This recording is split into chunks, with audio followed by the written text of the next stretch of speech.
You're watching the Citizen Science Podcast, the one and only Twin Solar System podcast featuring Samuel Hofman, along with his team of experts as they discuss the very latest information about our binary twin solar system. Welcome to the show.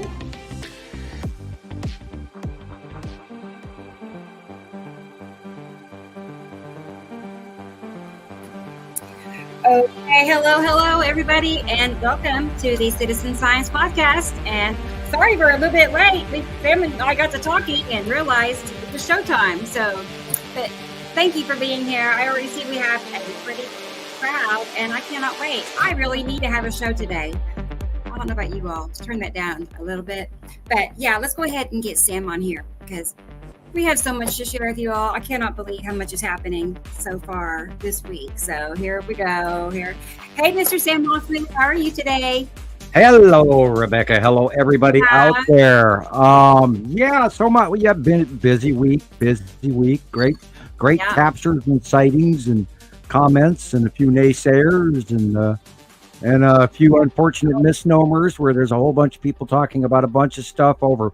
It's amazing that we got to, right before the show, we were talking politics and then people filming through glass. So there was a couple of different subjects. We'll get to that. Yeah, we got a good one. And so we got to kind of mention some of that a little bit later. But hi everybody, and another week went by, and hello. I was going to say, speaking of naysayers, there is a gentleman. His name is Donald, and he started off very against what I was talking about, kind of just mocking, his comments were mocking. And anyway, but I was patient with him, and long story short, he's a believer now. I made a couple of videos out of his video on TikTok just to show him, and he messaged me. He's like, I can see him. That's what he told me. He's like, I can see him. I knew that something was up. I just didn't know what, but he didn't, at first he just couldn't wrap his head around it. But honestly, within a couple of days of me, communicating with him, he's a believer. So thank you, Carol Ann. Cool. Yeah. What's going on with Carol Ann? Oh my goodness. You sent a wonderful $10 donation. Yeah. And thank you very much. And yes. Part of what Carol Ann and I were talking about to each other this afternoon, was about some of that naysayer. Sure. I can't even say naysayer or the disinformation scenario that's also going on about. Now there's a whole bunch of people. Now I'll shut up and I'll wait until you bring everybody in. I don't even know if Christoper's back in the green room yet or not, but go ahead and bring Gillian in. Let's go ahead and get Gillian. Yeah, I was going to say, I see her sitting there. Here she comes all the way from Scotland, everybody. This is so cool. We're all here together. Hey, Gillian, how are you? Hi. I'm Good fine. to see you. Good to see you. How is Scotland? How's the weather? Is it hot or cold or raining? I just realized that it was one digit tonight. It's 9. Wow. It's been a while since it was 9 degrees. Yeah. Maybe that it's sounds like kind of changing. Oh, here's a boy. He says hello. Oh, the babies. Oh, yes. Yeah, The fur babies. sorry. Yeah, I was trying to get them Saw them earlier. settled. I have their blanket all settled here, so they'll just lie down. But Yeah, I know. On my They'll bed, fall I into have the room.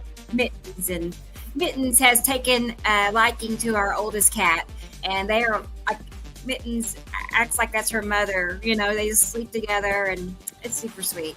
So I thought That's I'd nice. seen the That's nice. video where it was so Yeah. cute of Mittens with one of your big fluffies.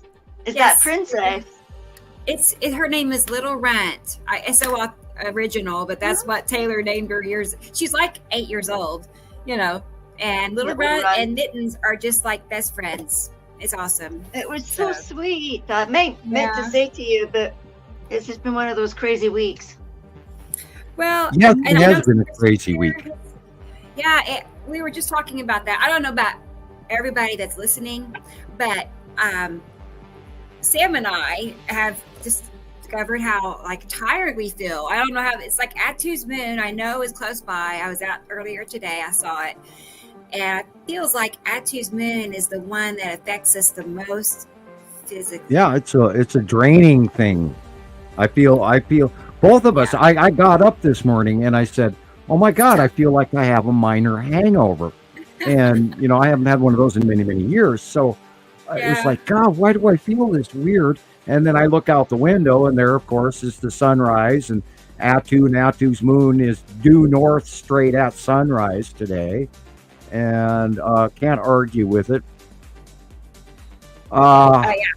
We'll find out from our listeners if they are feeling it too. I'm just curious. We'll have to do there a you go. poll and There see, you go. You know, because I notice it consistently with that. I'm But sitting here does it make your fighting. animals tired too? Sorry, Sam, because these go ahead. two were I'm just sure. not waking up. They just wanted to be curled up in bed.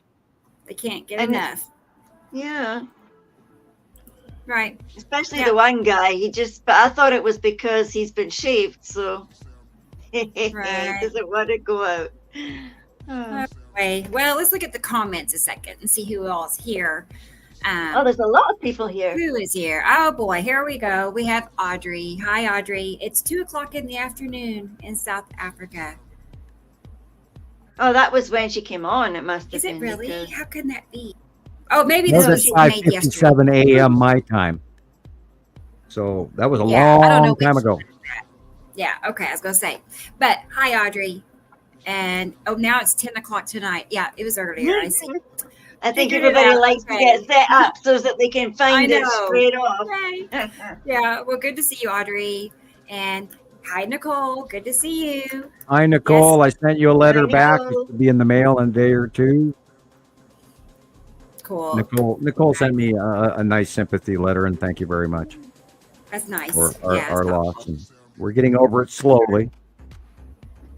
Yeah, I know. It's weird. That's It's really weird. It's strange to lose people that are such close a to you. final thing. Uncomfortable and Yeah. weird.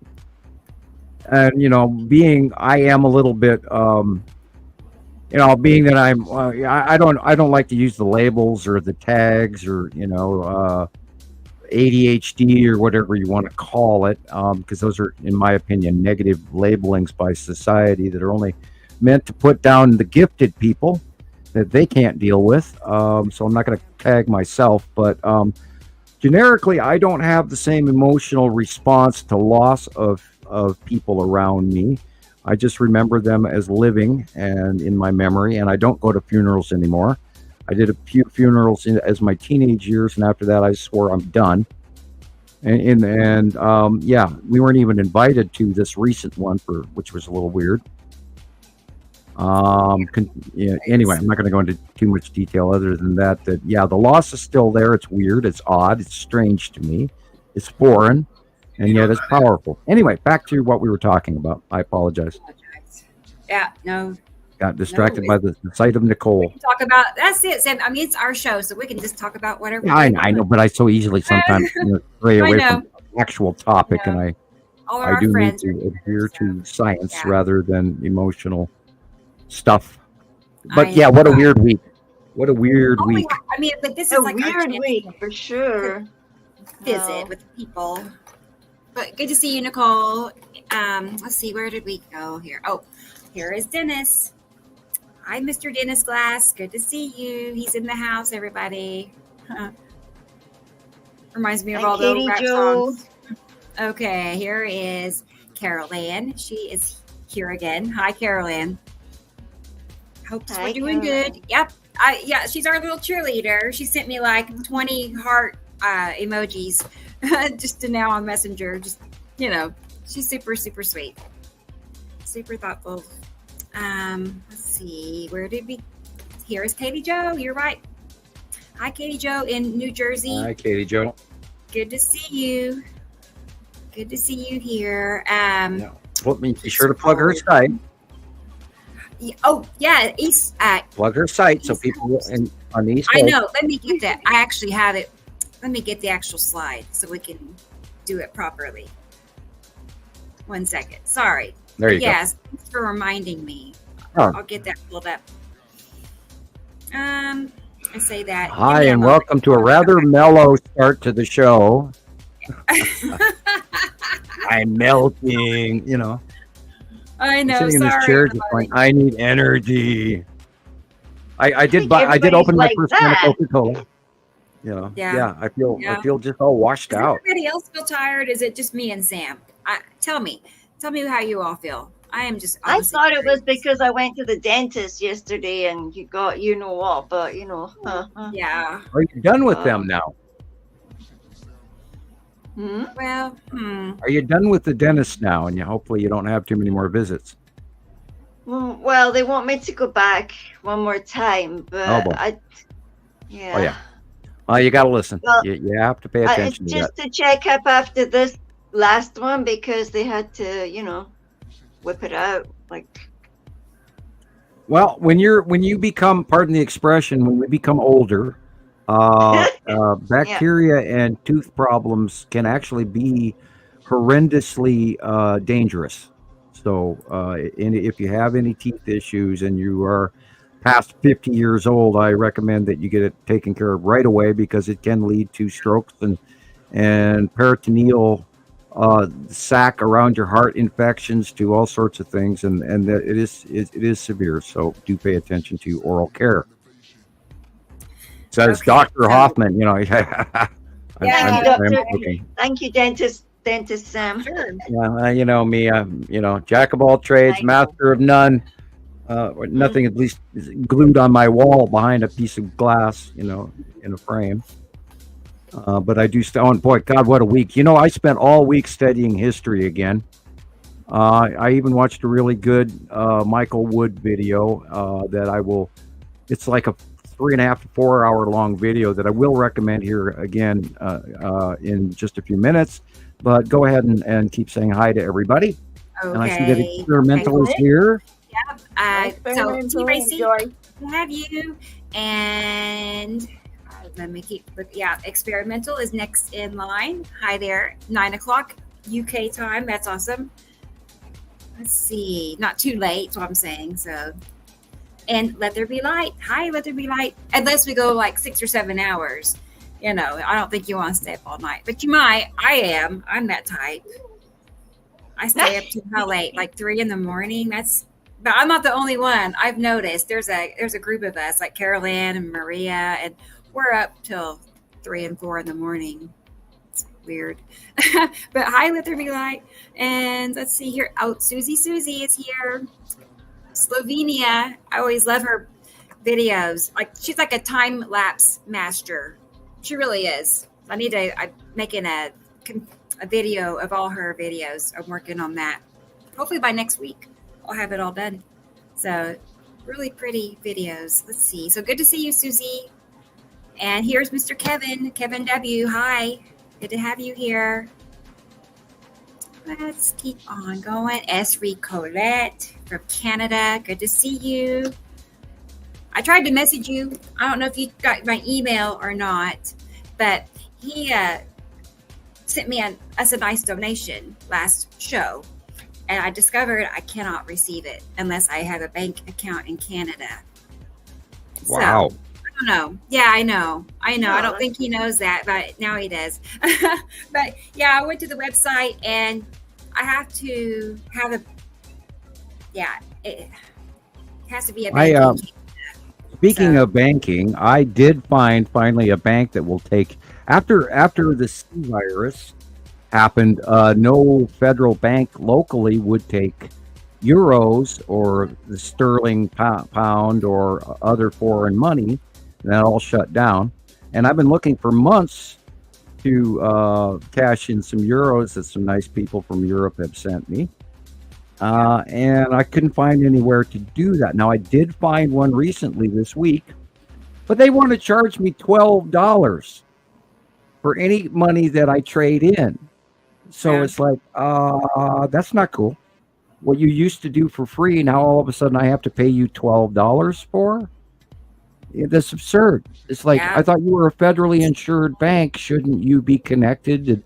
And I mean, aren't you making enough money being a bank that you're already, build your buildings for free and you don't have to pay interest on, and all you're doing is getting richer, and yet you want to charge me $12 for, and so therefore, in order, I'd have to hand him a lot of euros in to get, make it worthwhile to pay that $12, because as it is, because the euro is actually, I believe, higher than the dollar. Anyway, side banking.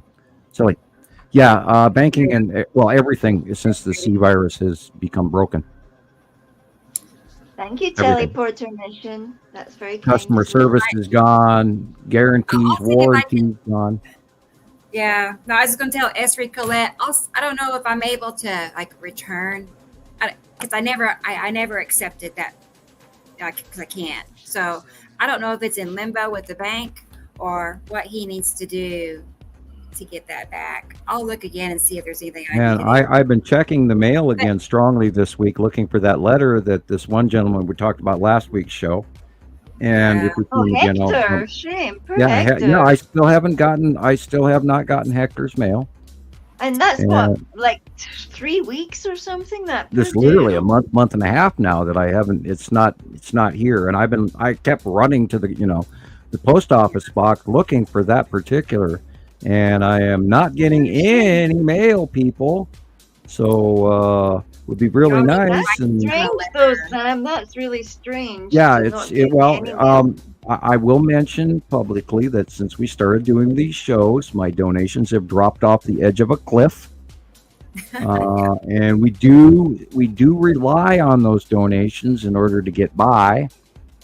Because every month my internet fees go up, and every month, my computers get another month older, and I go through 2 to 3 keyboards a year typing all this answers back to you wonderful folks out there. And some of you may have seen on Montana Skywatcher 2, I got a little short-tempered last week. I did retract my statement. But I'm getting to the point where I'm seeing so many people reaching for what we don't even consider real science anymore, and posting that information from pareidolia, which is a recognition of faces in the sky and pictures and stuff like that, to all kinds of crazy stuff that is nowhere near reality. And I don't know if we want to mention him by name, but there's a certain former member out there, and many other members in, what was it, TikTok, Rebecca, about the 7 Suns? Oh, sure. Yeah. Let me get that here. Let me run through here real quick and to see, make sure I don't miss anybody. And then, okay. All right. Yeah, you're right. I'm sorry. I apologize. I'm interrupting again, but we're in the middle of doing. Everybody's on it. They already know. Oh, I got sidetracked. Sent $80. Hi, S. Colette. Are you saying you sent it through that same website? Let me know, because I'm not able to receive it if so. But man, yeah, frankly, the best way in a lot of cases is to go do the money order or a personal check. If you want to send me a small, I have a link that takes debit cards. If you want to use a debit card, I can email you the link, and it takes you to PayPal to enter. I have a PayPal link, but I couldn't get them to pay me. So there's money that was years ago sent to me that I could never collect. It So works it's in for me. limbo. But if you like to use a debit card, let me know and I can help send that to you. So, Yeah, but let me know because I'd like to get your donations. So it would help out tremendously. So, I'm gonna okay. Let's see. Let's keep going. David's here. Hi, David. Welcome to Distraction. Good to see you, David. Good evening, cosmic friends and gang. I love it. Hi, cosmic friend. That's lovely. I know. And here is Angels Are Real. Hi, Angels Are Real. Hi, Angels Are Real. You. Okay, and here is Esther. Good evening to all. She Hello, says, hi, Esther. Good to see you. Oh, good. Egg is here, everybody. Hi, Egg. Egg. Egg. So easy to say. I love it. Esri Colette, he's resending my email or a email. I'll check it. He got my email. Okay, we'll figure it out. You just have to make sure that the poor dude gets the money back and finds a way to. He will. That money gets like floating around in limbo, and some other person nicks it. They'll return it if I don't collect it. I'm sure. So there's our system. Hey, Nancy. Good to see you here. She's happy to be here. She's just like me. So yeah, right. And below is Hector Lopez, and we were just talking about you, Hector. Yeah, I went like 3 times on purpose to the post office box this week alone looking for your letter, and nothing yet. And I was very surprised. I get the weekly shopping mailer, and for what's on sale in the vegetable department of such and such grocery store, and that's all I've been getting is just junk mail. And no donations. So people out there, we do require, and we have to have donations to keep going here, you guys. Sorry to say it. I hate to say it. I don't know any other nicer way to say that, but we do require something to keep us going, because it does. Like I was saying earlier, I spent last week in a little bit of a grumpy mood because people were just taking advantage, and fortunately and unfortunately, I added a whole bunch of new members, and then we're going through all the Huey and the Louie and the Huey, Louie, and Dewey from DuckTales. There's been a lot of crap being shared as if it was real, and people, come back to reality, please, because look at this. That's the one that's through the window. That's through the window. Yeah, that's a glass refraction. There's got to be at least 3 panes of glass there. And look, they're in a building, and you can see they're up in a building, so you can tell that they are filming through glass. And not only that, the suns are all the same size, which tells you it's a glass refraction. Yeah. Excuse me. Now I'm having one of those allergy attacks again. It's all over TikTok. I'll be right back. I flip through and I see this over and over. It's being shared so much, and I look at the comments, and most people are believing that it's really that many suns there. So how can they believe that? There's not enough people in the comments saying anything about lens flares, refractions. No, 1 or 2, maybe. Hundreds are supporting it. So I guess a lot of people don't run about like us taking pictures of the sky and If we had 7 suns, we would be dead. We would be fried like an egg on the sidewalk. Now, granted, that's kind of going on with the 2 suns, and you have to take that into account. And I was surprised, shocked, and amazed that we didn't get immediately hotter when the second sun arrived in 2011. But we did see a light illumination. We saw an increase of 73% more UV light. And that's what always amazed me when we talk about how do you get 73% extra ultraviolet light out of the blue? And everybody going, oh, well, it's obviously like our ozone layer is depleting. Well, that's not the case. We know our ozone layer is getting better, especially because, now that they've started sequestering freon, and they've changed away from a lot of the freon use around the world in air conditioners and refrigerators and that sort of thing. And you actually have to pay to have some people sequester that when you haul it away. There's a monetary thing where they're supposed to drain that freon into a tank rather than omitting it into the atmosphere. So our atmosphere is better than it used to be. So the only way that we're getting 73% extra ultraviolet light has to do with a larger, bigger sun coming in, bumping out 73% more ultraviolet light. So stick to real science, stick to the basics of science. It's not that complicated. Science is simple and it fits. If it is complicated and it doesn't fit and you have trouble understanding it, it's because it's not accurate. It's wrong. It's a lie. Whatever. All of the above. Yeah, Okay. I found an interesting theory during the week, and the guy was totally plausible. It really was a good theory, and I tried to share it with everybody, and I got told that I'm not allowed to share it because it's offensive. It's been reported as abusive, and it has been removed to, save all our, I don't know, I can't remember. David has a question. Right after Thunda. Uh-huh. David Grieg is asking, why are the sunflowers facing away from the sun? Yeah. Well, the larger sun's too damn hot. And the sunflowers know it, so they turn away because they're getting all the light they need, and they don't need to turn to the sun. They need to turn away from the sun to protect themselves. Sunflowers are really cool flowers. They're really, really intuitively, interestingly alive. And isn't right about the sun anymore. Sorry. That's all right. So speaking of Sunflowers. sunflowers, I have that video. Mm-hmm. Yeah, it's quite cool, huh? Can you see those sunflowers? Sunflowers have a thing called heliotropism.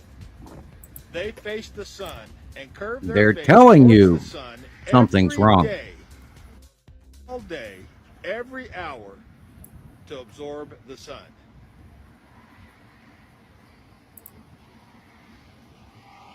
Can you see there? Yeah, they got their face turned away from the sun here.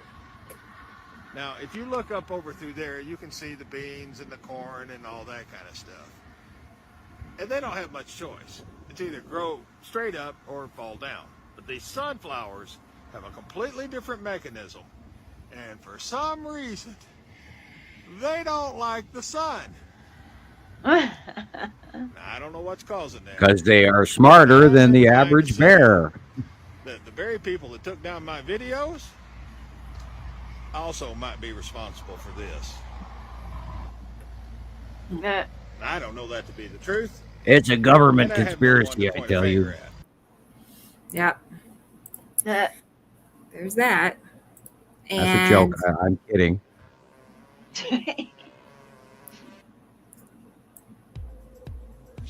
I didn't catch it, so I don't know if it was funny or not. So No, it's an example. I mean, if you look at the basics right down to the wire, they're turning away because what's coming towards us. Not only that, people have forgotten the size of our sun. When I grew up, from the 70s on, I was a product of the 60s, but when I was old enough in the 70s to know what was going on around me, our sun didn't used to be that big. And then when I took years later a trip to California and Mexico and everything, I realized that at the equator, the sun is much larger. So I was pretty familiar with the size of the sun in Montana when I got back here.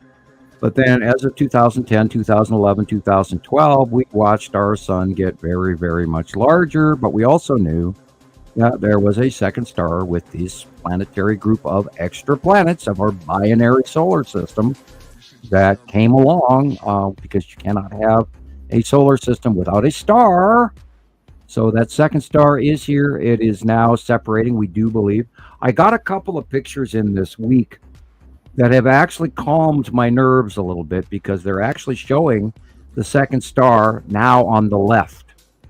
So let's hope and pray that that was the summer equinox turn and that it's going to be on the left from now on. And then the larger standard red star compared to our dwarf yellow Sol, the standard red star is going to continue on its little path to the right. And they won't close past Earth to the point where we fry any worse than we already are. Although next year is going to be hotter as well. And I have somehow managed to get hiccups out of the sip of my Coca-Cola here. So bear with me. Somebody else talks to me. I was going to say, did you just drink some Coca-Cola, Sam? Yep. I don't drink a lot of this stuff except at showtime. And that way, I got the fizzy for my voice. And I've already got the hiccups. And that lead object's way over to the right of the sun. I can see it. Yeah, we got a lot of shots this week. I sent one to Rebecca this morning. I didn't see a lot of stuff worth sending to Rebecca to bomb her with. She has enough to do already. But yeah, I'm bombing her like crazy now because I can't believe what I just saw for the last 2 minutes. I saw somebody question. I wanted to get back to that real quick, and I just saw Teleporter's donation. I heard you say something about it, but I didn't know that they donated. I don't know if it's a lady or a man. I don't know, but thank you. Really. Alexander is commenting again as well. Okay. S. Ricolette, I checked my email, and I do see an $80 donation, but like I was saying, I'm not able to receive it. It's on, unless I have a bank that's in Canada. Like I have to be, it wants me to select what part of Canada I live in and what bank in Canada I bank at. My bank is not an option on the list. So I'm going to email you back with a link that will take debit cards if that is something that would work better for you. So we'll start there and see. But I'll email you back here in just a few minutes. Okay. But thank you. Super duper thoughtful and generous and helpful. Yes. Thank you. Yes, thank you for your efforts. Anyway. And Brigitte, it's Bridget from Norway, and they have a question. Okay. Well, let us know what your question is. I'll be looking for your other comment. And here is Alex to answer your questions. Hi. Our good friend in Germany, I have a video of his to share here shortly. And why can I see live on YouTube but not in the comments? I'm wondering, are you on the main YouTube channel or the backup channel? Oh dear. I can't tell, but I do know in the past that people end up in the backup channel and they do not chime in with our comments. So I realized I was in that just another minute ago. There's like a way that you press the buttons to get in and out from here. Yeah. I don't know if it's the same for Alexander. Sometimes you land in the 0 one and not the one with the, and it says 36 people, but then you guys say it's always more that you guys see than what we see by 20 or 30 other people. We'll figure it out. But yeah, Alexander, if you want me to send you the link, if that would help get you there, I can. Okay, here's Bridget's question. She says, is the stars that we see at night real? Can you elaborate on what happens? I see a lot of satellites and other lights, etc. So they're asking about nighttime stars, planets at night. Well, if you're seeing the stars, you're lucky because a lot of the time we don't see stars because the planets are in the way.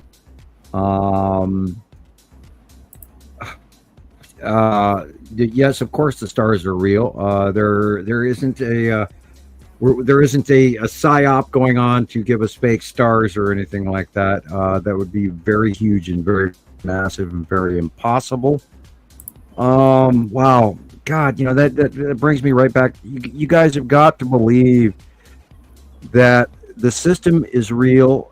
The government influence is not real. They don't have the ability to screw us over or lie to us up to a point. Now, they generically put out a bunch of false information, but if you've got half a wit or half a mind, pardon the expression, to look this information up, you can easily prove or disprove things with a few moments of your time. It's either blindly accepting or blindly discounting what they say. That's the problem. If you get information, you have questions on it, fact check. Go spend the extra time to look this up. And don't believe the first thing you see. Get 3 examples. We were talking about that right before the show.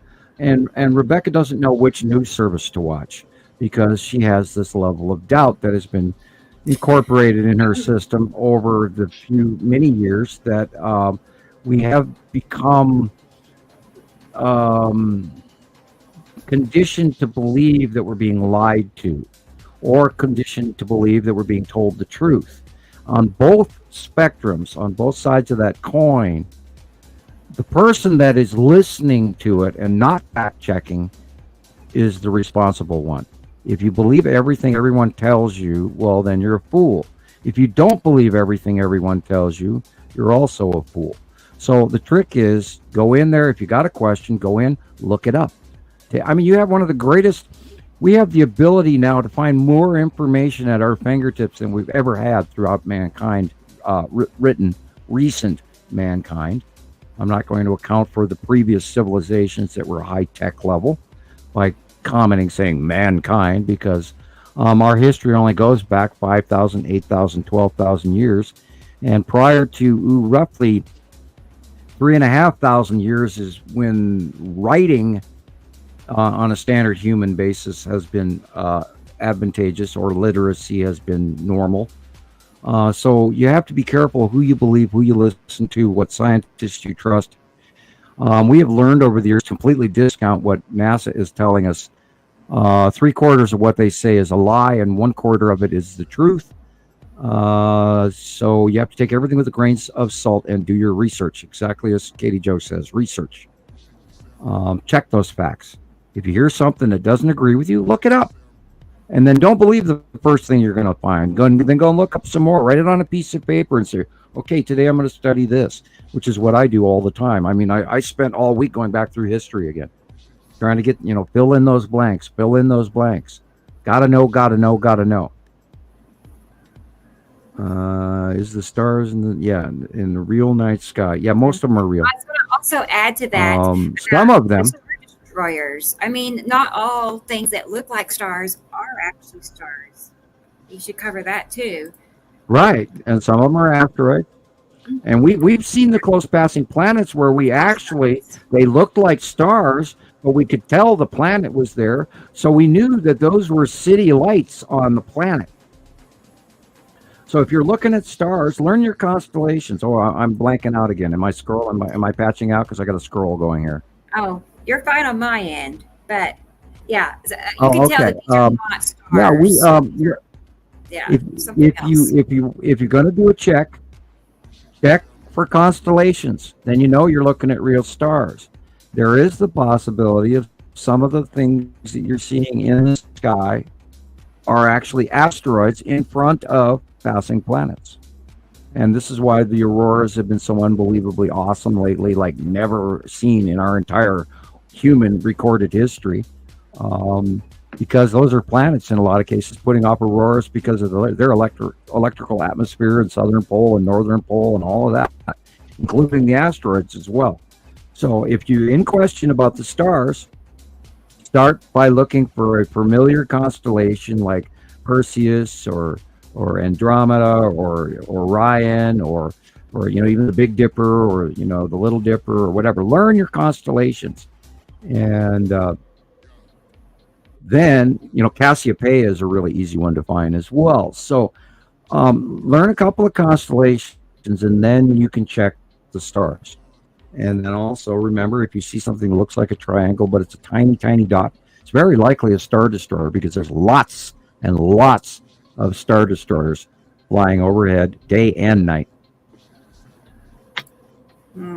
So now, okay, so these little lights that are not stars, they could be what? Crafts, asteroids, or city lights on other Yeah, well, planets. look at the uniformity. Uh-huh. Look at the 1, 2, 3, 1, 2, 3, 1, 2, 3. Those are ships. Those are absolutely ships. Those aren't stars. You can't see a repetitive pattern like that over and over and over again, going off in the depths. And those are ships. The blue area to add is all planet. Our sky is the orange area, so everything blue and up is multiple other planets, really. And that's the lead asteroid going in front of Saturn's yellow moon. And we know that the long box cube is right there. Those white dots right there are star destroyers. I see, 5 of them. Those white dots are star destroyers.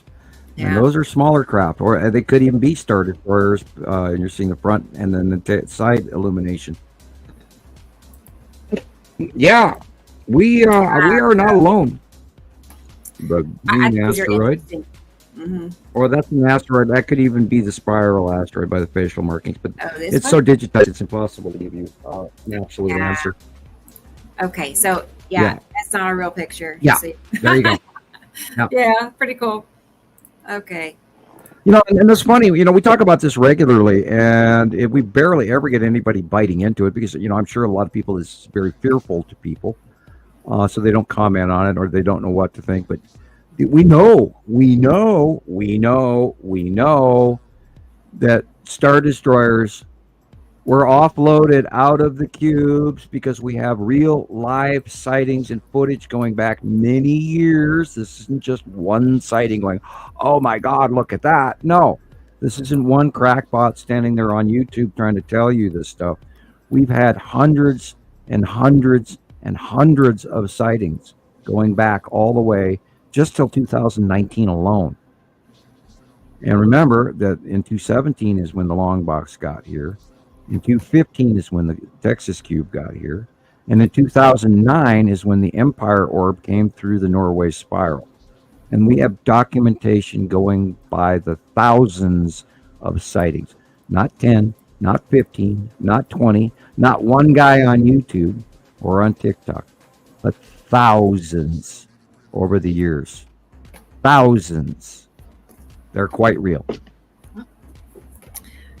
So how about I'm curious how Christoper is. I don't see him online. Oddly not here today. I haven't heard from him at all. I haven't seen anything at all of him this week. I just hope he's okay. I hope he's okay. Hope he's not well. I mean, I know. I hope he's well and not unwell. Right. Yeah, right, Gillian. You too. Yeah, I'm there today. I'm like, I'm in like wiped out land. It's like, God, what did I do? Did I run a marathon? I feel like I ran into like a bear or something, and yeah. Well, planetary. I forgot to do this earlier, but Katie Jo has a group that specializes in sharing Sam's information also. So it's East Coast Looking Up and Out. So you should join that if you're on Facebook. Definitely. And on the East Coast, and you want to have a connective group that you can talk to in your area. There you go. Yep. And also, we have another group with Gillian and Catherine Jackson. They have a group at Northern Skies, Weather, and Other Anomalies. Is that right, Gillian, or did it change? I think it changed. It changed a bit, but we were talking about putting it back, and then we never did get around to it. It seems to be just one of those other things going on as well. Yeah. But I like Catherine's post. She finds these, most strangest videos. So I know it's nice for her to be adding in all those other extra things as well. Tracy Clayton is also with us. You haven't got a wee picture of Tracy either. I do not know Tracy. I will add her. I will get her on here. She's just recently became a grandma for the first time, and she's got the cutest little granddaughter. And I need one. She's been watching the planets and everything for ages and ages as well. I mean, she started the group with me. I asked her. And then along came Catherine, and Catherine was just too good to not beg to help us do it as well, because She's awesome. Everybody brings a unique, Yep. like point of view, and they know stuff that maybe I don't know that's also really juicy, about the UFOs, about the pyramids in Alaska and the pyramids down in Antarctica, and all the other cool things. There's pyramids all over this planet we didn't even know about. And now that we're all starting to talk about a whole lot more of these things, I mean, Sam, do you know anything about Angkor Wat? Is it Angkor Wat? The Buddhist temple in Cambodia. Yeah. I watched the thing on that this week. Did you? I can tell you that the Angkor Wat temple they've been working on it for hundreds of years. There's still people always adding to it. There are so many. Those are the civilizations that existed during the Ice Age, when there was no ice in the middle hemisphere of the planet. In the equator of the planet, there was no ice, and everybody the Ice Age, the whole planet was covered with ice and civilization, and man was walking around, dragging his club, his caveman with woolly mammoth skins and all of that. No, that wasn't what happened. There were civilizations before ours and before ours and before ours and before ours, going back. And there's even some groups of people that are referring to alien civilizations that lived here prior to man.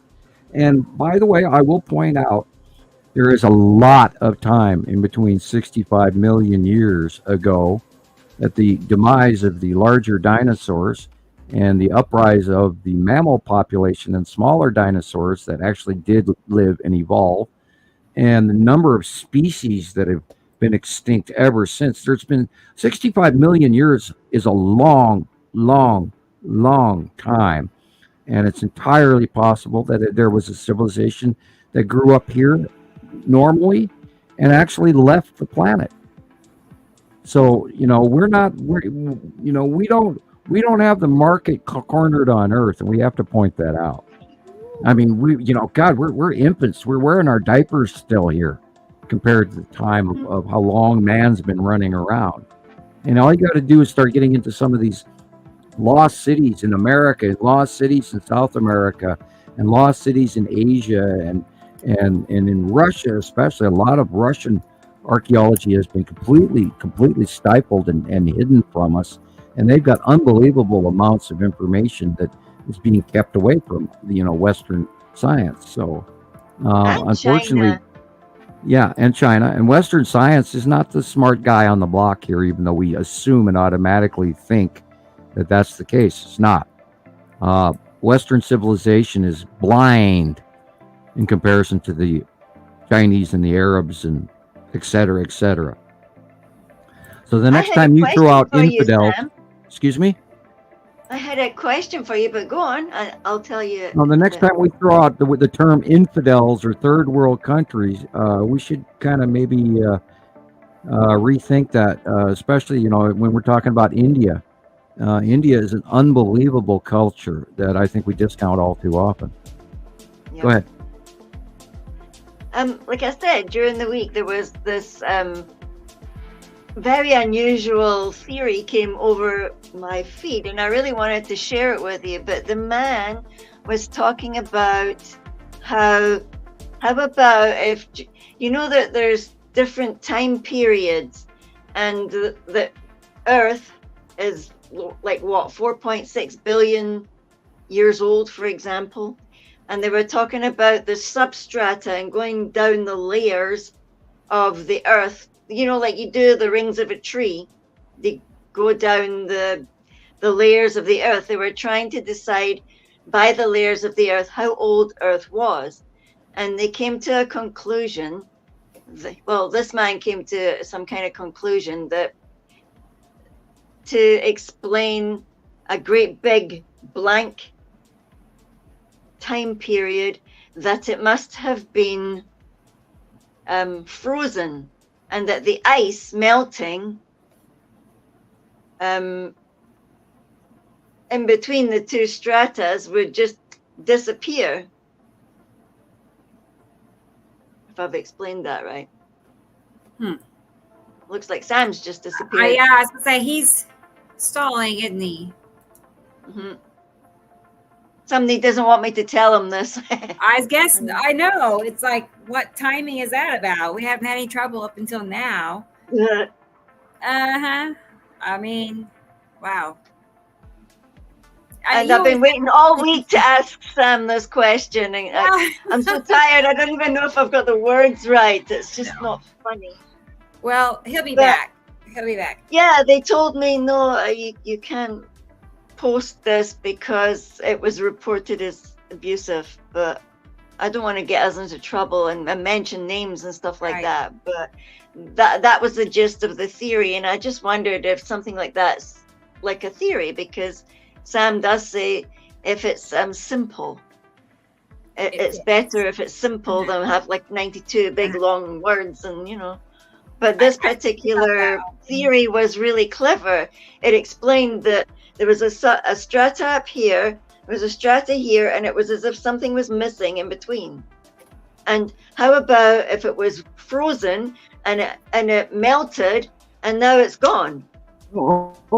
Like that evidence is just gone.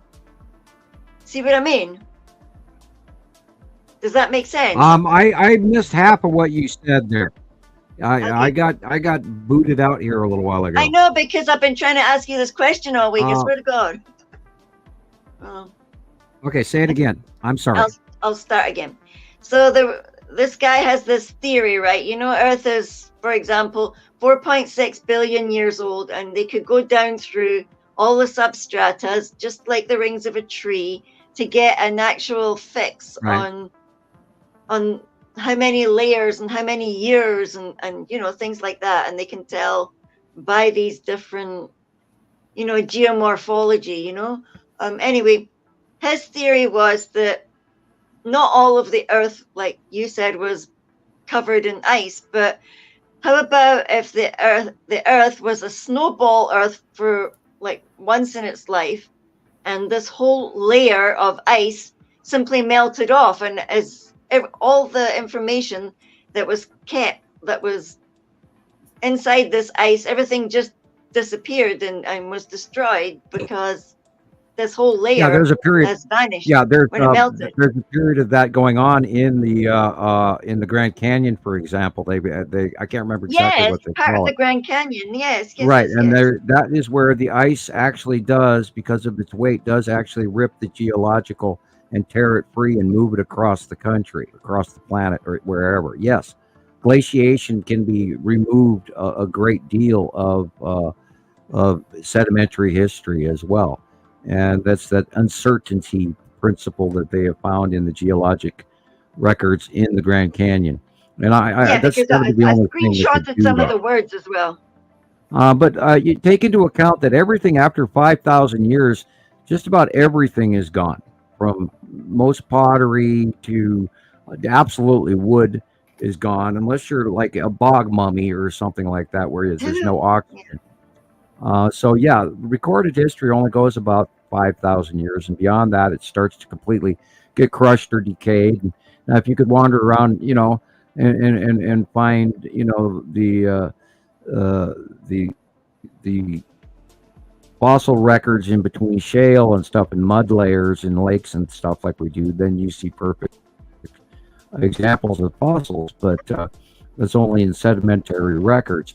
So it's impossible to date a lot of this stuff, but they've got to go back through some of these major cities that they're attributing to certain cultures and realize that the bottom area, like for instance, in Mexico City, if you look at the Great Pyramids in Mexico City, and you'll notice that there's different forms of construction on the upper stuff, and you go down a layer and it's way better construction, and you go down another layer and it's even better construction.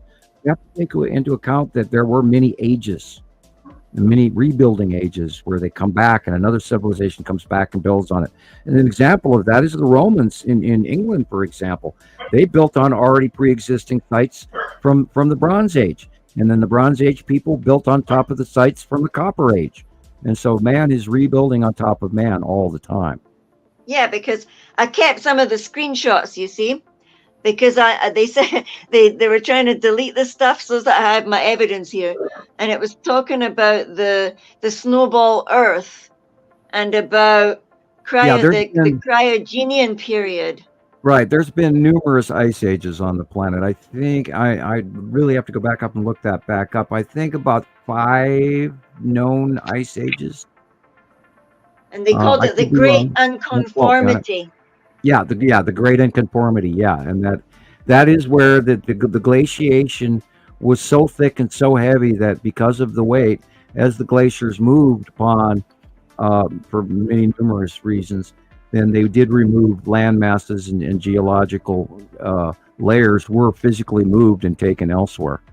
And examples of that is the melt-off and like Lake Missoula and all that, where it was, we've got granite from Canada that only exists in Canada, and it's here in Montana.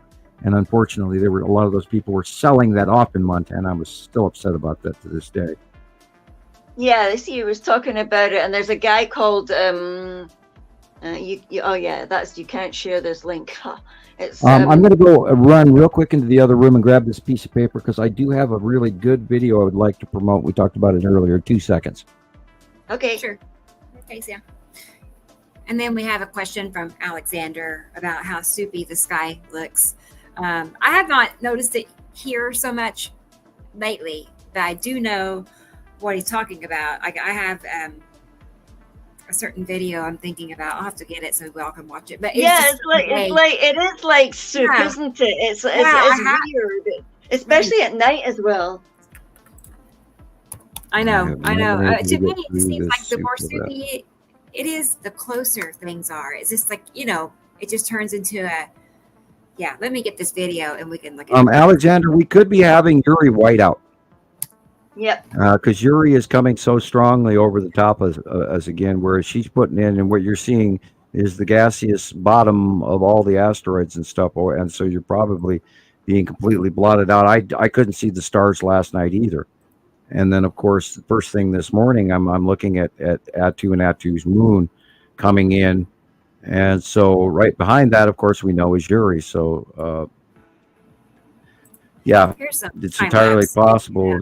We're getting whiteout again, and it's always changing and moving. Anyway, let me get the link here correct. Earth to Brain. All right. It's of course one of my favorite historians is Michael Wood, and this comes from the Our History channel.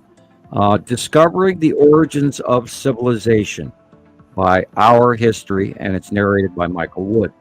Yeah, look at that rotation. That's a planet rotating right in front of you. Holy cow. That's a very good movie, and that'll give you background just within recorded history. Now, it's like 3.5 or so hours long, and I do recommend it highly. Hit it as many times as you need to go back to it. Watch an hour here, an hour there, or whatever. But it is one of the better compiled videos. And now granted, he put this out I think in the 90s or the 80s even. It's a really, really excellent video, and I have watched it more than once. And so because I caught myself watching it for a second time recently, I figured I'd write it down and then share it with all you folks, because Discovering the Origins of Civilization by Our History, narrated by Michael Wood. Discovering the Origins of Civilization by Our History, narrated by Michael Wood. Yeah, look at that big dark shadow and the rotation. Yeah, you could absolutely see it rotating and around in a circle beyond our normal clouds at the horizon. Yeah, those are clouds on the side of that planet right there, rotating right past you, and the asteroid drag-off trails, and this is onsetting Uri and Attu's moon right there in front of us. And this is that Uri whiteout I'm talking about. That's the side of Uri right there, rolling in front of you. Like giant ribs as well. It's like it's got giant ribs. Yeah, they're pretty close and pretty over the top of us, and the world is seeing. And of course, the hilarious thing about all of this, and I posted this again today. The truly amazing thing about what's going on is it's happening right in front of our faces, and society doesn't know that it's going on, and they don't even know that they don't even know. Yeah, I like that picture that you've got that you posted. Yeah, I post that all the time going, society does not know that there's something happening right now, and they don't even know that they don't even know. Don't even know they don't know. That's true. Yeah, it's kind of spooky. And it's happening. Sure. I had a comment down my personal page this week, and I reposted a Radio Wasteland video where Chauncey refers to me as the expert on Nibiru. And so one of the comments was, well, Sam, how can you be an expert on something that doesn't exist? And my response to that person was, how can you be so oblivious to something I've known about for 44 years? And it's all point of view. And it's either you accept this information or you don't. And if you don't know, you don't know, or you don't know that it's happening because you've never been informed, well, I'm terribly sorry. That's why we're here informing you. And you have to take that leap of faith that, just maybe we know what we're talking about, because we've had 14 years at it and 44 years of me knowing that this was coming to bear. And otherwise I would not be the expert that I am, working off the science that we've gathered. Yeah, look what's going on behind the direction of those normal clouds.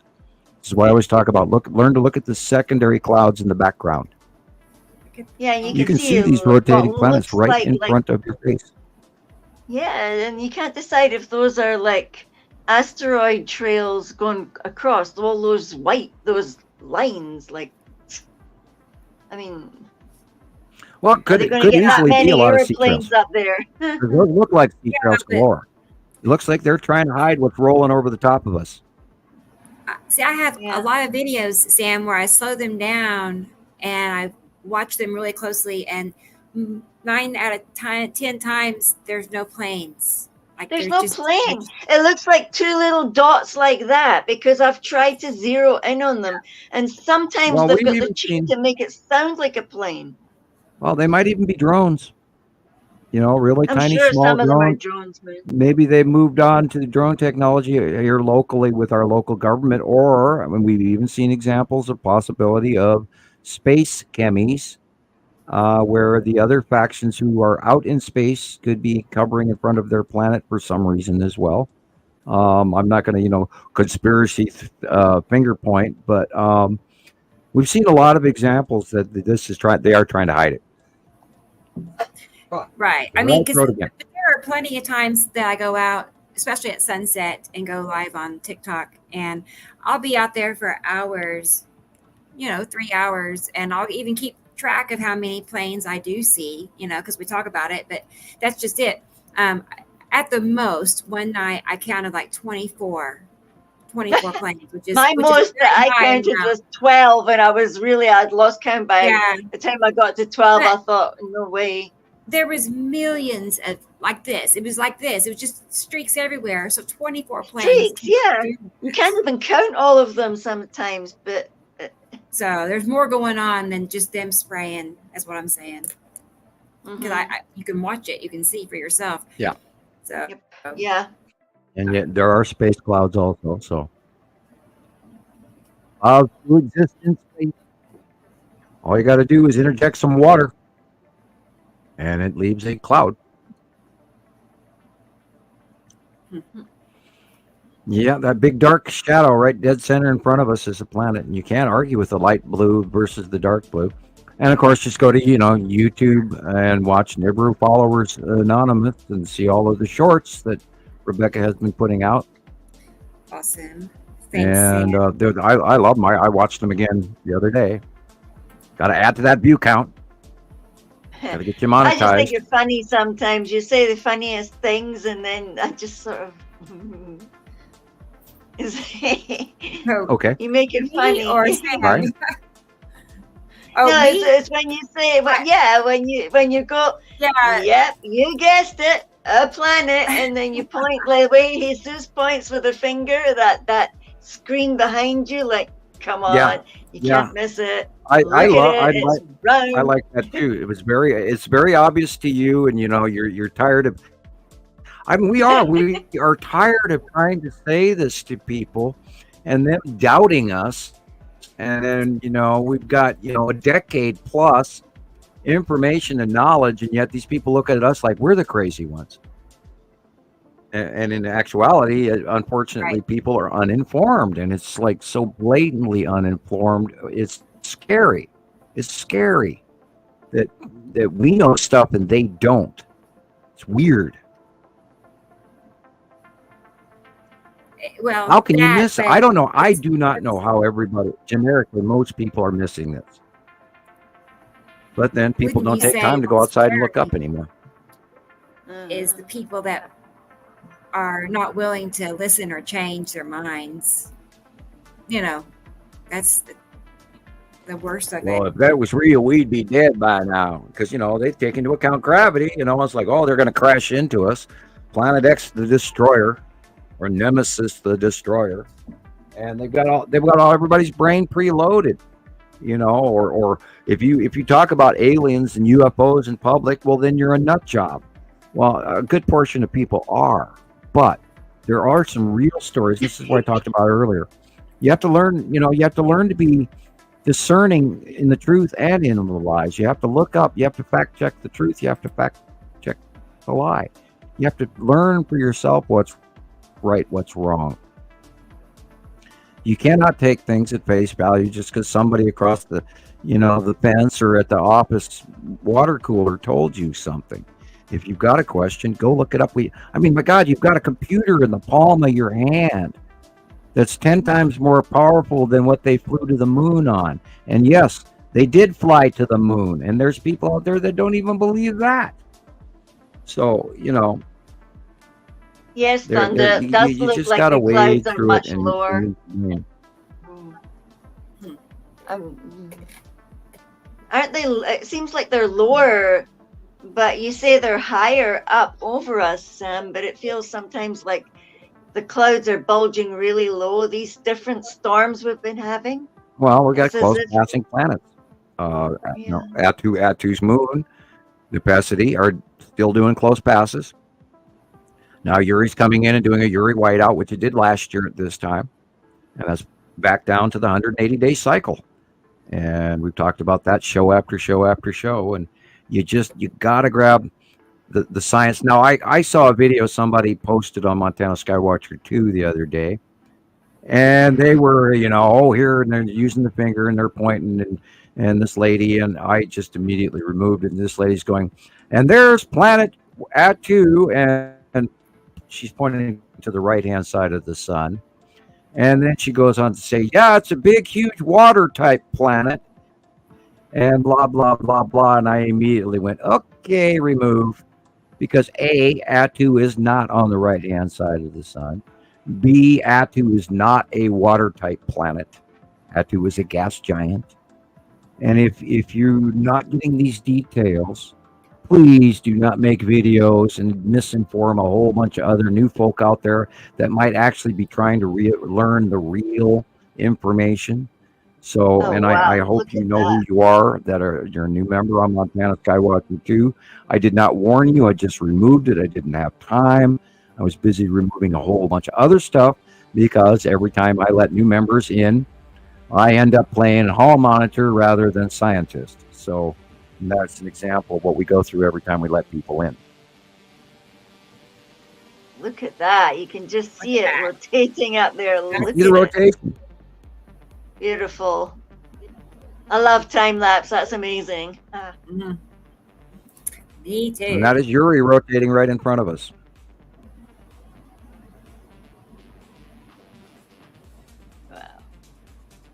And, we talk about this on these shows all the time, and people that go, well, all we see is just clouds. All we see is just clouds.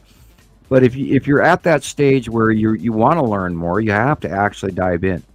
You have to go to the websites. You have to look at these individual pictures that we're getting from around the world. One capture, one video, one show, one example isn't going to answer all your questions, because we're talking about 14 years of documentation, and we can't teach you that in an hour or 2 hours or 5 hours. You actually have to put the time in, and that's why the experts have become the experts on this program, is because they did put the time in. They learned the difference. They got corrected when they made mistakes. And people around them, nice people usually, are trying to point out and help you along with the truth. So, rather than putting out videos, if you don't know, don't say it. You can say, well, maybe this is this, and then leave conjecture, leave public conjecture. Tell them you don't know for sure, but you think. If you don't know the name of the planet, call it a planet. If you don't know if it's a moon or a planet, say, well, I don't know if this is a moon or a planet or an asteroid. Say so. But if you want to share the information, be sure to share correct information, and don't disinform anybody, because we've got enough of that out there already. And as I said to Carol Ann earlier today, it's exhausting. It wipes me out, because I've been doing this for 14 years, trying to get everybody on board with the facts and the truth and the information. And to this day, it's amazing to me how sometimes some people pick up some information and then other people can't get enough of it, and they're so accurate, it's unbelievable. So if you're interested in this subject, work at it. You're not going to get it right the first time. Don't expect to, but work at it, and then when it dawns on you, it's like a load of gravel coming out of a dump truck. Here it is, and you're swamped. You're buried. And there it is. Oh my God, I can't believe it. And then once you see this, you'll never unsee it. Nope. Whoops. Sorry. If you don't know, right. And even I do that. I mean, I cover myself. If I don't know for sure, I'll say, I believe it's such and such. I'm kind of careful about, unless I just know for sure, then I'll word it differently. It's kind of shocking to me that somebody's out there and they're pointing their finger up and going, this is water planet Atu, and then they're pointing on the right-hand side of the sun, when we know for a fact that it's the Saturn's yellow moon. And they're dead wrong, and then they're handing out the wrong planet, and then they're handing out the fact that it's a water-type planet, which it's not. Atu and Uri are gas giants. They have stripes and rings. That's why they're gas giants. They also have huge amounts of asteroids and moons. That's how we also know they're gas giants. So, I mean, this is all proven. We didn't make this crap up. We know this stuff because we've watched them since they were tiny, and they got bigger and bigger and bigger and bigger. And then to the point where they're sky fillers today and rotating right next to Earth. And which is this is the hard part right now. And over the time that we got to learn all this stuff was the good, easy, wonderful stuff. And now over time, they're going to leave and exit. And so we'll get better views of them, I believe, even better than we had originally. So, the best is yet to come. And Alexander, by the way, your videos are awesome. I like the fact that you've been doing variant color and black and whites and all that you've been doing. And I love what you're exploring with, and it's great information. He's very artistic with that camera. Wow. Sorry. Yeah, and he's getting close up to he's got the ability to zoom in on stuff that we've never seen as accurate than what you're doing. So Alex, you're like rocking it. So yeah, I have this video coming up next. So the suspense. Ouch! Are these asteroids, etc., inside of the? Okay. Okay. Gas giants have a great deal of asteroids and rings, like Saturn has the dust rings, because their atomic weight, they pull in all of this stuff. Modern day science doesn't generically know what gas giants are, but they're on deck stars. They're electron clusters. They're part of the chemistry equation. And once you go into advanced chemistry and subatomic chemistry, you'll understand that. But if you go through gravitational, which unfortunately they don't understand because they're lost in gravity rather than in chemistry and the electrical universe.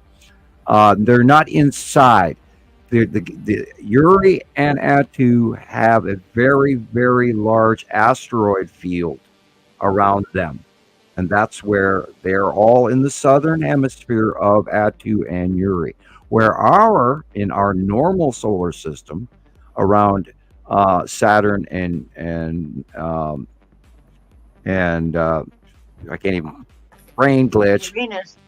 No, the two gas giants. Oh, actually, we have three gas giants. But Jupiter. Jupiter. I couldn't pull Jupiter off my tongue. I was like one of the simple things. I can't even think of the name. Jupiter and Saturn have a great deal of moons and asteroids around them. And then they're also, between Mars and Saturn, is this big, huge thing called the Kuiper Belt. So there's these huge amounts of debris and asteroids around gas giants because they're electron clusters and they have an atomic weight. And that's why they pull all the gases out of space into their atmosphere, because it's this big electrical bubble. So you have to view space as more than just a gravitational thing. You have to view it as an electrical cell, almost like a life cell, but it's actually an electrical bubble, a magnetosphere that holds in all of these things and holds attached bodies, negatively charged bodies. Because asteroids are neutrons, planets are protons, and then you also have electrons, which are gas giants. Protons, neutrons, electrons, subatomic chemistry, shell structure around a star, which is a central atom. Yeah. See, I didn't know all that. Yep. That's why the top and space, astrophysics, and they're the same set of rules, and that's the thing Einstein could never figure out. That's the unification model, according to Hofman. So, 1978. Where's my Nobel Prize, please? You get a wee cup or a certificate to stick on the wall. I'll just take the money. I'd take the money. I'd be able to, if I had the Nobel Prize money, I'd be able to change a lot of people's lives around me. And that's what I would want to do, not for personal gain, because I share with I don't need anything. I have everything I ever wanted, with minor exceptions. I could make a joke, but I'll bypass it because the joke wouldn't have been good. But anyway, not only that, somebody used it against me later. Hey, I think I'm finding my sense of humor for today, and I'm no longer as tired as I was. That's a good thing. I'm waking up, guys. I really am. Yeah, you've managed to find your rotor thing that goes boom. Yeah. Boom. Well, I even have to talk about last week's show. I think I was brain dead after hour 5. I don't even remember hour 6 or hour 7 at all. And I went and I watched the show a couple of days after we did last week's show, and I was going, I don't even remember saying that. So yeah, I was a zombie about hour 5. So and we get tired, but yet I keep talking, and it's just like being asleep, but yet I keep talking. I had the weirdest dreams last night anyway. And I normally don't dream a lot, but last night, man, I had a handful of them. So I think the planets are definitely affecting us. Okay, I've asked in the time-lapse shows, and Yuri's literally 100 meters up. Uri isn't 100 meters up. These are thousands of miles away, and yet they're so big that they look like they're close. And I've said this 100 times, if not 1,000 times. We see farther than we can imagine, and yet not far enough, and closer than we can imagine also. And I had to learn that the hard way when these planets were first coming in. And then we saw the close passing planets start. And a great example of that was with the first time that we were seeing Nepenthe close pass, and that was like 2018, when the major lightning and the purple and all of that started. Was with the close passes in 2017, 18. And I was sitting there, I was watching it, and I knew what I was looking at. And yet my brain the whole time was arguing with what I was seeing. I was going, no way, no way, no way. How can it be that close? There's no way that planet could be within our atmosphere. And yet it's causing an effect in our atmosphere. And this is where the base clouds come in. The base clouds aren't actually attached to the bottoms of these planets. But when they come close to us and they mix into our stellar atmosphere of 3,000 plus miles away, and then our outer electrical band, There's no, saying exactly how big that is. We can listen to NASA, we can listen to other people, but then other people have other opinions. So, there is no absolutism on real science today, and that's kind of a pity. And this is why I kind of chuckle at Western science, European science, because oh boy, have they got us painted into a corner in reality. And then I'm going to yell at the United States educational system, and then the worldwide collegiate education of a college degree, etc. You got screwed, and we got screwed. Our schools are not teaching what they should be teaching, and I am irritated, highly irritated that my tax dollars go to that, and yet, unfortunately, these new folks have not gotten an education except how to be entitled. And it's really scary. Yeah. I didn't ask anybody about a geography question. No. They can't even. I watched a news reporter, and I'm not going to say on what network, but she's talking about Minnesota, and then she goes, the people in Minnesota are doing this, and we went to Milwaukee to ask them. Excuse me, Milwaukee is not in Minnesota. Minneapolis is, but not. And this isn't a full-grown adult news reporter. And this is there again. If it's coming out of your mouth, please have a little level of competency. I expect that out of my mouth. And if I don't know, I tell you, I'm not sure, or don't quote me on this, or I don't have the exact number, but I imagine this is from what I've read, because I can't stay on top of everything all the time. I read so much as sometimes it gets muddled in mud and blender science, and we don't like that. And so it's really strongly important to take notes for yourself. Start a notebook. If you need this information for yourself to correlate, write it down on a piece of paper. Create your own notebook of what you're learning, when you're learning it, document it, look back on it. That's hilarious.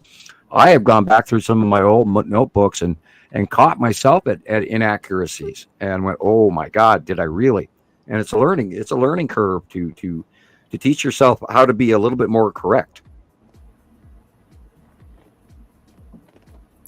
Little self-ego check there. I go back and look at my photos and my work over Google, my old Google Photos storage. Anyway, I see all kinds of things that, I would do differently now. So it's one of those things. Yeah, it's like if I watch the Understanding the Sky series by Samuel Hofman, I'm like, oh my God, how embarrassing, I was accurate, but just how I went about things and how excited and everybody says, oh, I love that part of that. It was like, to me, it's embarrassing, because back then we were just learning some of this information, and we did make some minor mistakes. And then I got accused of a whole bunch of inaccuracies because there was a fake profile using my exact photo and my exact name, but I didn't have any friends on that profile. So if you ever get a message from me and you doubt it's me because it said something that's totally not me to say, just go look at the number of my friend count. Because I have, I'm coming up on 4,000 some odd, and I haven't been adding any people to I don't know these people, so why add them to my friend list? But I have been adding some people to my friend list, and some people to Montana Skywatcher 1, and some people to Montana Skywatcher 2, but not a lot, because I am drastically tired of dealing with newbie bombers. Like, oh, I know everything about Nemesis Planet X, the red planet, and it's behind the sun and all of this, and all they're doing is coding a whole bunch of crap that they learned on the internet from a bunch of inaccurate wannabes. And I'm hearing some good things about some people, that they've actually finally maybe gotten their science together, and I hope that maybe perhaps I was a broad influence by trying to correct them, and them maybe actually going and checking their own facts, because I've heard of two YouTubers that I, for the life of me, would love to shame personally right here and now, but won't, because I've heard some things that they're maybe actually growing in their science. Notebooks. Yeah, Girl Ann, I agree. Notebooks. Yeah, I've got bunches of them. Okay, I'm gonna go ahead and get Alexander's video. Bunches of notebooks. I had many over the years, and I burned a lot of notebooks from the 90s.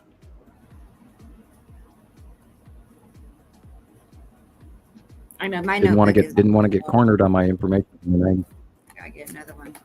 I have a lot of notes from the old Art Bell show, man. I used to take page after page of information from Art Bell, and I look back at them now, and well, I don't have them now, but I mean, I looked back at them a few years ago before I disposed of them. It was amazing, and I used to, cut out the world climate change section in the news in the Missoulian newspaper, and save all of those, and glue this, and in the book, and tape that in the book, and it's just hilarious. Yeah, I actually did stuff like that. And I've as still well. got all that old newspaper hand drawing clippings and that, and newspaper clippings. Yeah, I did a lot of that, and I had stacks of notebooks that I collected from the 80s on, and I was tired of looking at them sitting in my computer room, and I mean, they were stacked in boxes. Oh, and I just had to finally go through a bunch of them. No, I went through a whole bunch of those boxes of stuff that I brought over from when I was living in East Missoula, etc. And now I live in Lowell, and there was Missoula in between, but I still had boxes that I kept in storage. And I got rid of all that stuff because it was just, a half-hearted attempt. And this was, of course, prior to actually having any real internet ability to look things up. Back in the old computer days, not everything was available like it is now. And we didn't have Google, and Google has made a huge, huge, huge difference in compiling of vast amounts of information worldwide. And of course, there's many other sites as well in the cloud, blah, blah, blah. All right, next topic. Mm-hmm. Oh, I sent a bunch of pictures. Did you get them? I have them, and I'll show yours after Alexander's. Okay, I have it ready to go. So, okay, where I'm on the ball today. So hang on. Let's go ahead and get Alexander pulled up here. I'm excited. I've seen bits and pieces, but I haven't watched them all the way through. So it's always a treat. I saw a really weird video this week about a portal with lightning, and I may grab a copy of that because I'm still in question what the hell we're seeing. Yeah, I will grab a copy of that and send it to you. Yeah, I wonder if there is a copy. God, I wonder where that was. I hope I saved a copy of it. I might have to do a real search job to find it here. All right, not Radio Wasteland. I went to the wrong place. See if I can find that.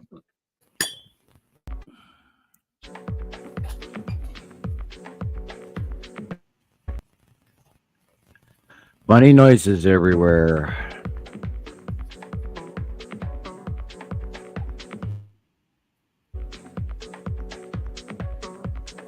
Wow. That looks like a heart. Look at it. Wow. That looks like the Texas cube with the red asteroid in front of it. Or it's the Tana asteroid. And group. Okay, I would. Boy, hard call. So big and so far over to the right. Saturn's yellow moon. Boy, look at that rainbow at the top of the page there. Huh. That is the backside of Lead Asteroid. In that rainbow edging. Yeah, look at it. Beautiful. And at the bottom there is the faceplate of a Saturn yellow moon. Nice. And there's another asteroid behind Lead Asteroid. How interesting. I have noticed some people sending in some information that the green asteroid is not as far over to the right now. Now that could be the green asteroid below and behind the Lead asteroid. And both being much bigger because there is that weird little almost crown halo.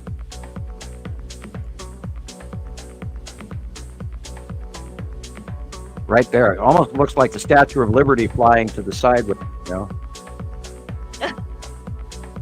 Yeah. Pareidolia. It's amazing what our brain sees. I like how he's zooming in and out. That's awesome. Yeah. With the gray in and gray out change, that's interesting. Yeah, that rainbow area is the bottom of the lead asteroid because that's the only thing that size that's on the right-hand side. And I think the green asteroid is that halo-crowned thing below it. Then it seems to grow. It gets all misty and hazy. And then there's a big black chunk over here on the left.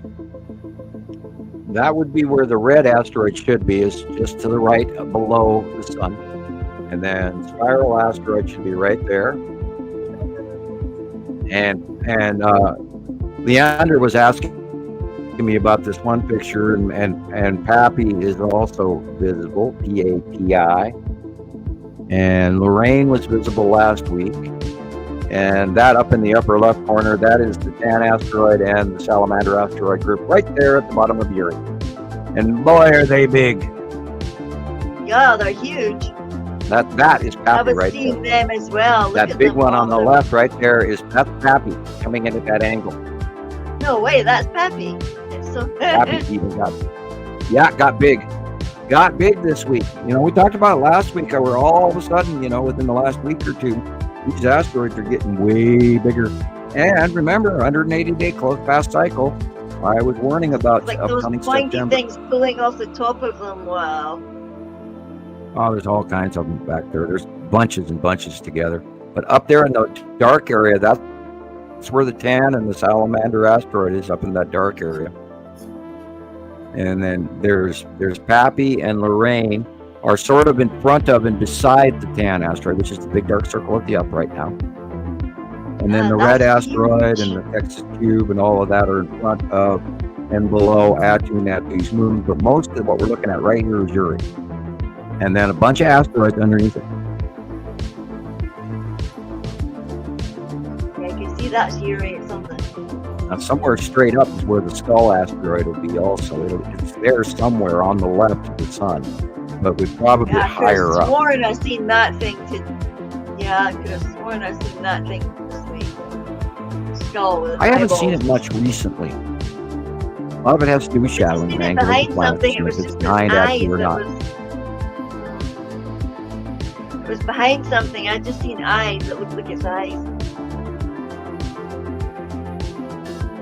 Yeah, as a matter of fact, yeah, that is definitely Pappy, because that's the same picture that Leander was asking me about, and with that asteroid at that downward angle, and it matches exactly what she was asking.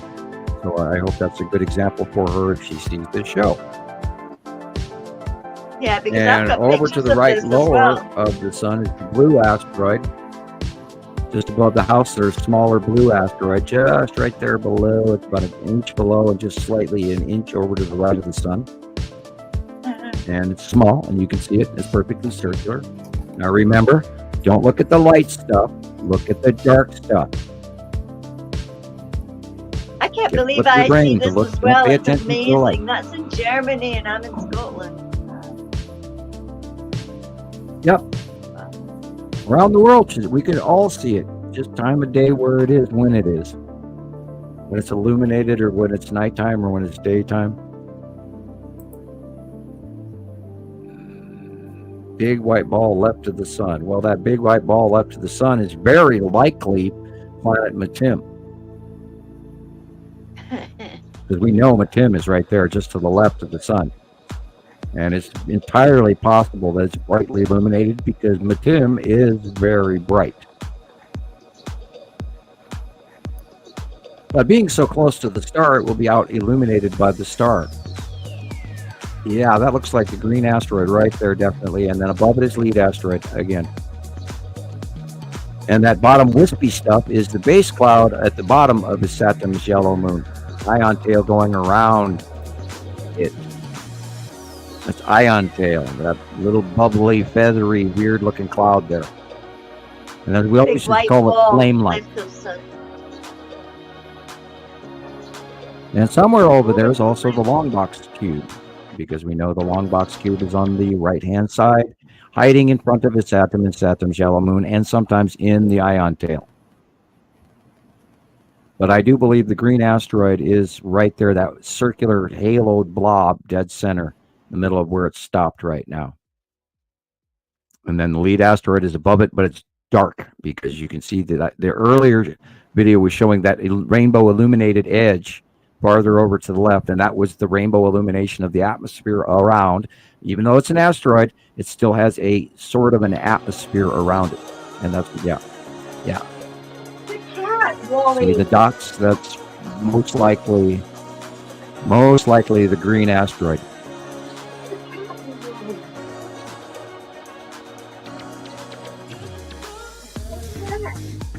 And it's big now too. It's gonna get big. We might even see that sucker go by, and it'll be massive, and it might just close past us.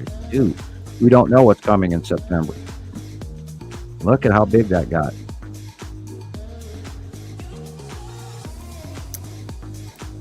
Almost looks like a big ship, but it's not.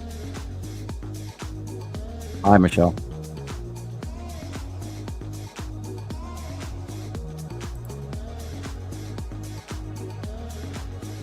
Yeah, the light is really screwed up because the second star is bigger. Look at the size of that puppy. The second star is way bigger than our normal star.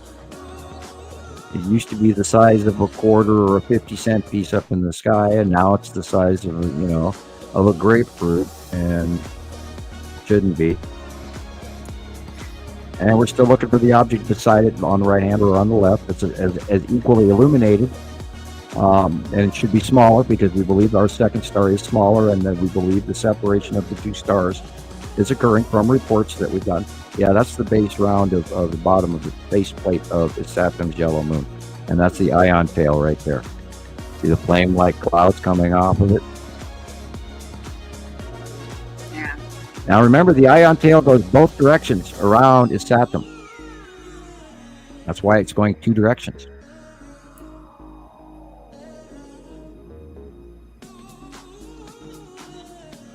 That's the big winged thing. And it's coming off the faceplate of the Saturn's yellow moon. And we know that lead asteroid is crossing in front of that area.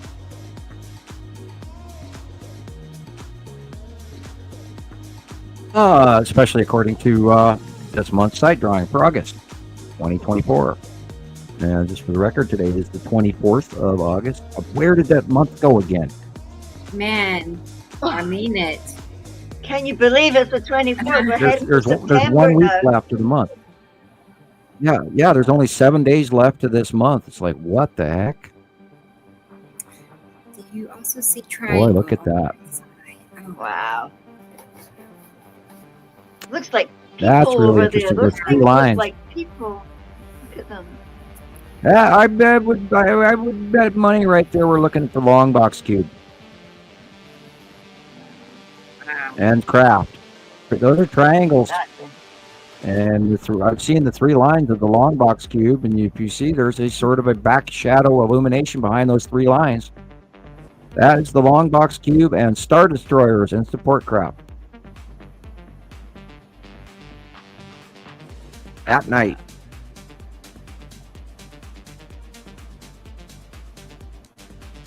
Now remember, not all the stars you see out there are stars. Some of them are illuminated asteroids. Thank you, Alexander. Always the best shots every week. We look forward to seeing your material every week. Yeah. Yep. He's a pro. He really is. Like he knows. I was going to say that exact same thing. He's a pro. He really is. He is a pro. Yeah. That's cool. That's cool that we have him as one of our members. Careful if we tell him too much, he'll start charging his money. What's that, Sam? Sam being Sam. I said, careful if we get him too. If we get him too excited, he'll start charging us money. So you have to pay a monthly fee to access Alexander. Yes, for $2 a week, you can subscribe to my channel. Yeah, I don't mind. Actually, I wouldn't mind. Yeah, I pay fees for all kinds of things that I. Yeah, well, his material is that good. Yes, but I would pay for his. So just saying, I don't have a problem with paying fees for things I want. I appreciate. So, and they've proven that people that pay for services are more likely to use them and appreciate them more if they pay a little bit. They, they got that's something true. That's invested true. in it. Yeah, free information. So, If you pay your $5, you want to definitely pay attention. And that's sort of I've weighed that too over the years, thinking I should charge people for this information, and yet the whole point was was credibility, and why I put my name instead of having an anonymous mask or any of that stuff, because yes, it could get me in trouble what I am doing, but I felt that it was strongly important to put my real face and my real name, and the credibility of telling the truth was more important than the money. right. So, and I've never tried to collect on this other than to ask for donations, and they do keep me going. Because that does And add that gives us the opportunity.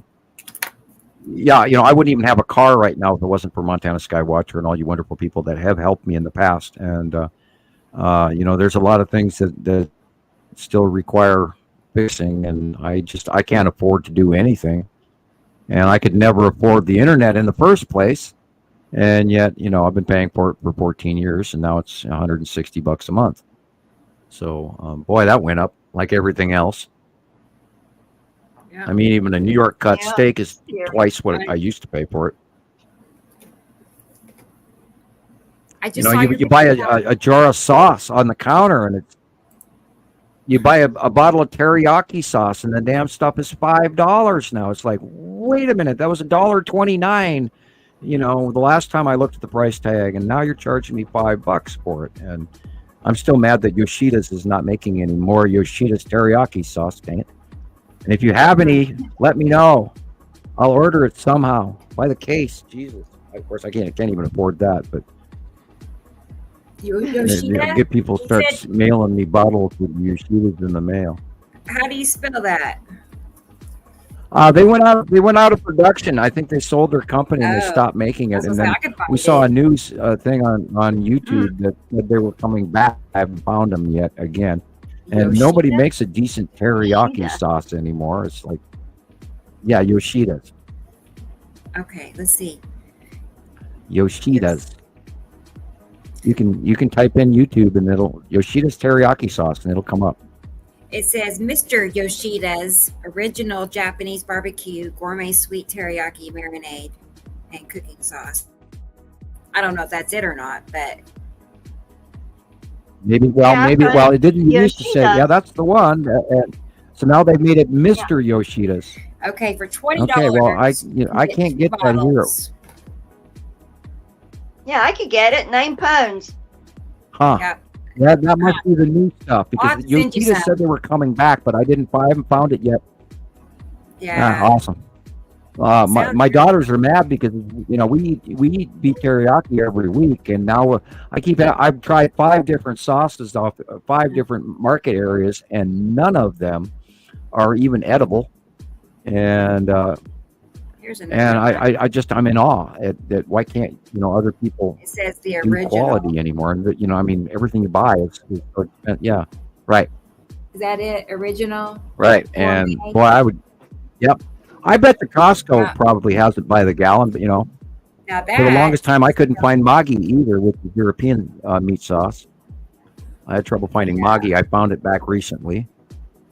And they of course want for this tiny little bottle, they want $5 for it. It's like, oh my God. 86 ounces. We are suffering from huge inflation. Big 86 ounces is a lot. There you go. So, all right. I need a membership to Costco, but I've never had one. Money I don't have. Let's look at Jillian's pictures. Money I don't got. Want to see what she has. Yay. Yeah. Let's get back to topics, Sam. We're talking about the economy and teriyaki sauce. Okay. For God's sake. Teriyaki sauce. Well, we have to have a sidebar every now and then. So, hang on. Amusing. Well, I am suffering from sticker shock. I bought groceries this week. Oh my God. I thought I had it ready to go. Sorry, hang on. I had it ready, but I guess I didn't get it saved. 1 second. Okay. Of course, I'm lagging. I don't know about you all, but I'm like, find it. Yeah, I see that. Yeah. Okay. We'll get there. Oh, it's me. I'll sit and complain for a while you're busy. I'm not trying to complain. It's just I feel terrible. I'm so tired today. Oh, yeah. Yeah. Are we going to struggle? I got to get out my underdog ring with the secret energy pill. Are you going to struggle to get any to of you the that remember the cartoon tonight? Underdog? The fourth hour. Yep. Well, you know us. Well, the cartoon character Underdog used to have a secret energy pill in his magic ring. He'd open up this little ring after Simon Bar Sinister would wipe him out, and he'd be all beat up, and time for my secret energy pill from my magic ring. For Underdog. Anyway. God, that goes back. That goes back to the 60s. Underdog.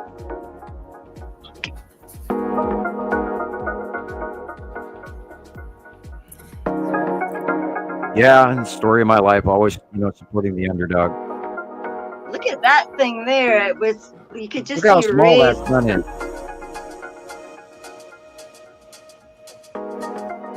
That is the spiral asteroid going away from us. Yeah, it was pretty cool. It was pretty obvious. Bottom of Atu's moon. Nepacity behind it and slightly to the left. There again is the blue sun showing, which it could be from the blue asteroid or the interaction of blue planet Matim on the left-hand side. Look at that bugger. And this again is the bottom of Uri.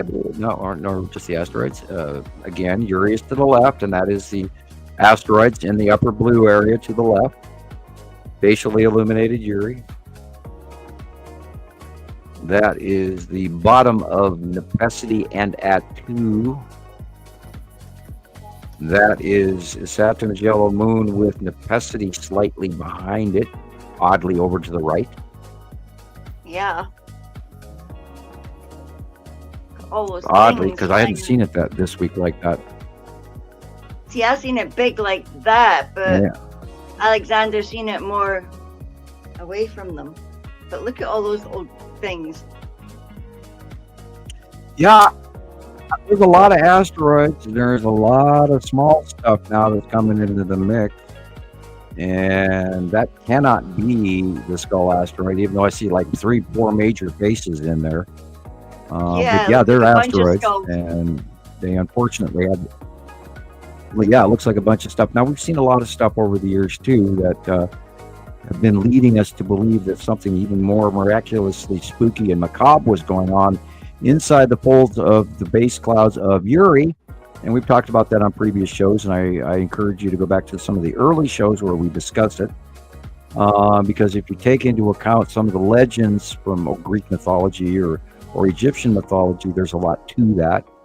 And I'm not going to direct you to that information because I don't want to dissuade from the science and go into lore or hypothetical assumption, which we don't have evidence over, but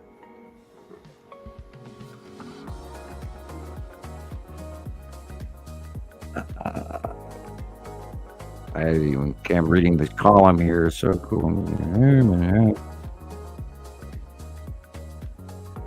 Yeah, Andrea, we are seeing skies we've never seen before.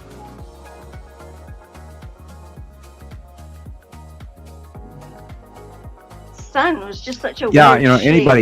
anybody who's new to this, if you're not seeing, I mean, we've never seen stuff like this in the sky right here, the picture right in front of us 20 years ago. This didn't exist.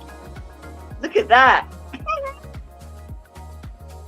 That's probably the side orb and the long box cube with a couple of large craft, because we have seen the long box cube a lot recently, closer to Earth. Now remember, the planets are closer to us, so the long box cube now looks bigger, and I'm automatically going, yeah, it's closer to us, but in actuality it's closer to us, but not by moving, but just by being there, being that is Saturn's yellow moon, and Saturn are way closer to us than they were even a month ago.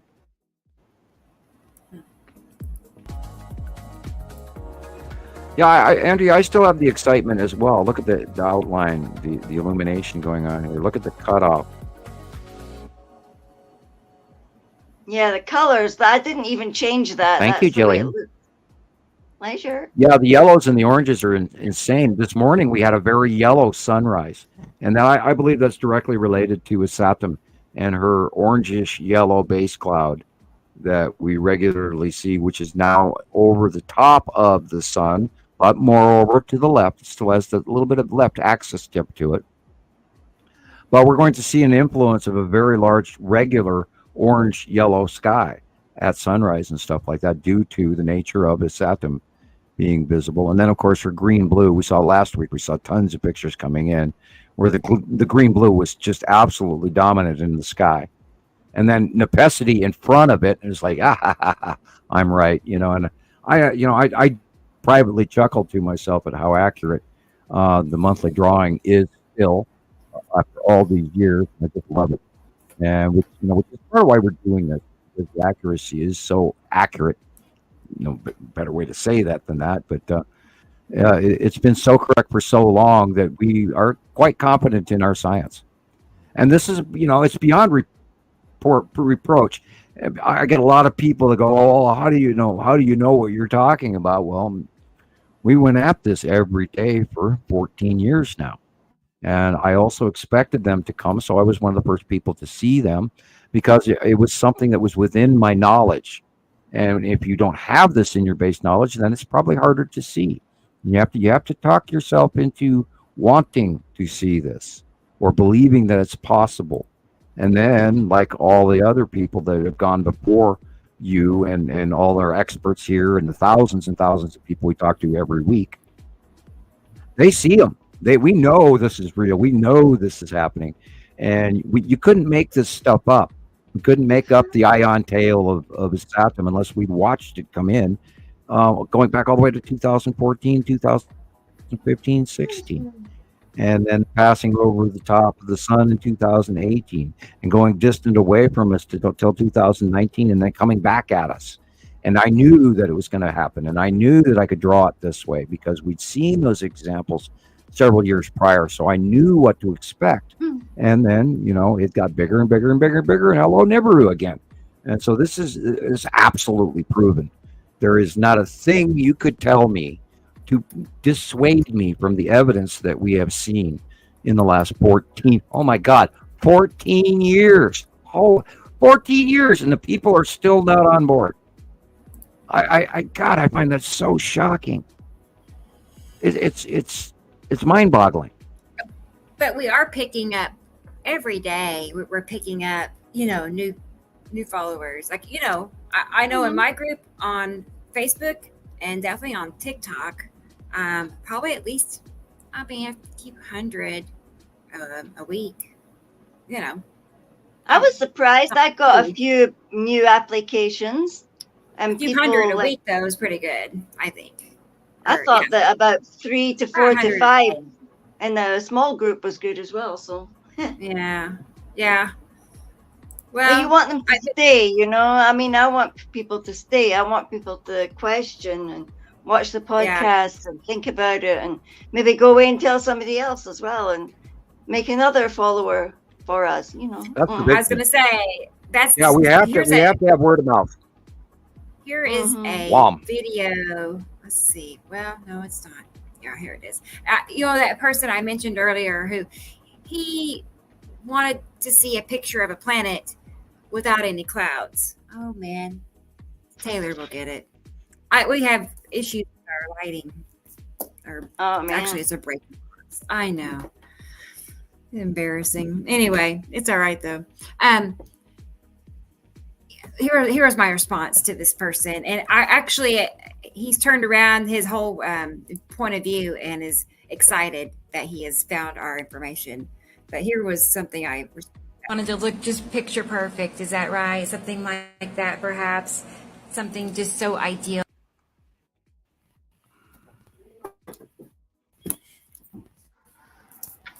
You stole Ozzy's one. I found the video I was talking about earlier. I'll be right back. I'm on Facebook currently. I will be right back after I grab this video. Good.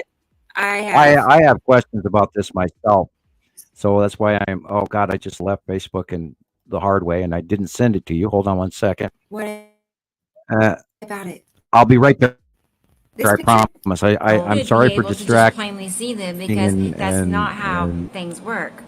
So what you have to remember is that each of these other planets have their own atmospheres. They each have their own clouds. This So is so it's cool, very Becca. unlikely that you would ever see a planet without any clouds around it and in front of it.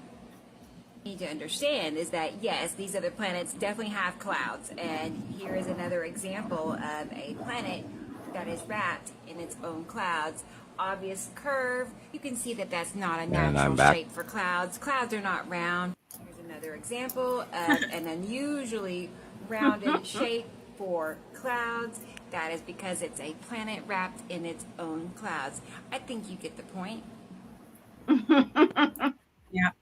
Anyway, he has I turned love his how whole you do view that. around.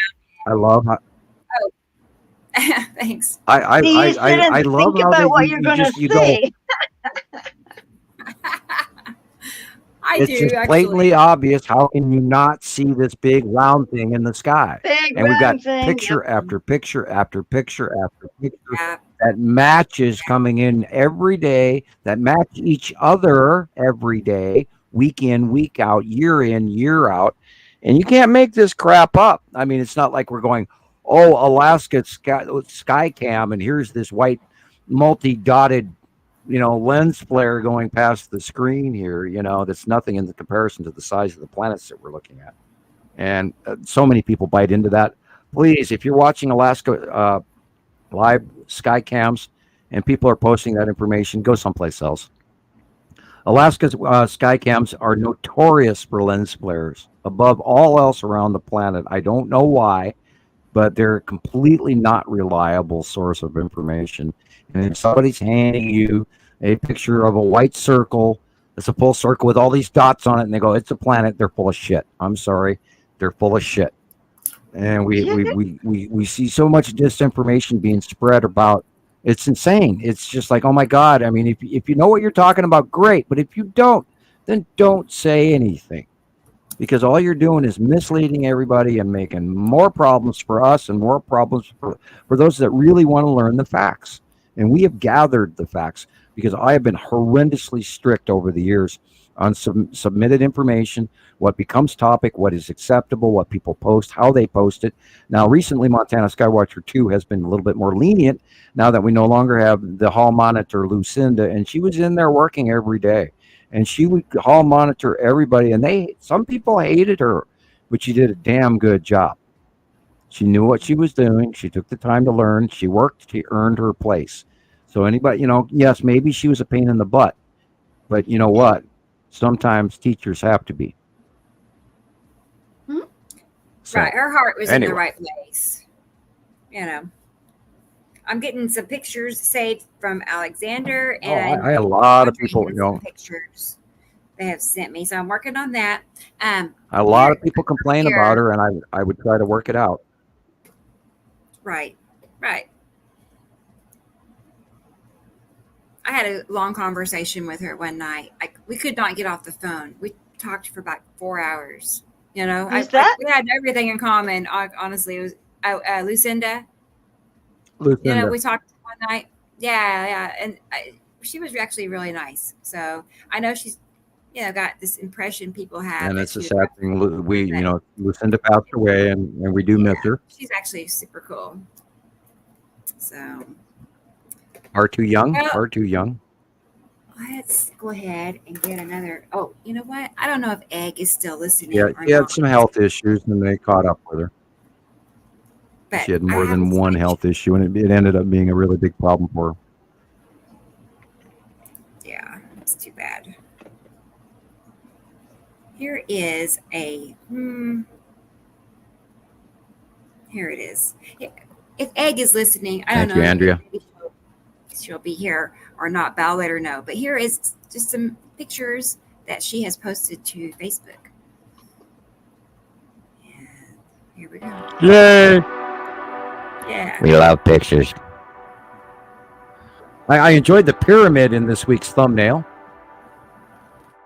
Oh, cool. Yeah, I like it too. That was something different. Edgy.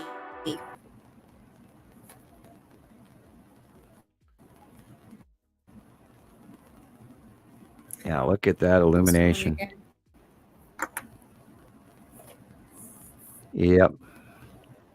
The side illumination on the left-hand side is the asteroids below Uri. And the greenish hue in the upper left corner is actually Uri, but it's being green hued from a direct refractive light coming off the fact that Ceru is behind her. So that Ceru is causing a green-blue hue. And this is the red illumination caused by his Saturn. This, of course, is Atu, Natu's moon, in front of Uri, in front of Ceru. That is Saturn's yellow moon right there, even though it's purple, because Atu is straight up above, and that's causing a back refractive light of purple. And that is the bottom of Atu's moon right there. That is Nepacity and Ceru. The orange area is Nepacity, the pink area is Ceru. This again is Nepacity and Ceru. If you notice, there's a cutoff of the sun at the dark horizon line and those little lines, and that is where Ceru is now. And we know that for a fact. We've been watching her for a couple of weeks. She's very prominent coming in. I always love it when somebody puts themselves in the pictures or their children. It's always nice. Yeah, this is probably a normal end planet backlit flare through our atmosphere. Now, this is an atmospheric thing because you'll notice the halo goes all the way to the horizon line.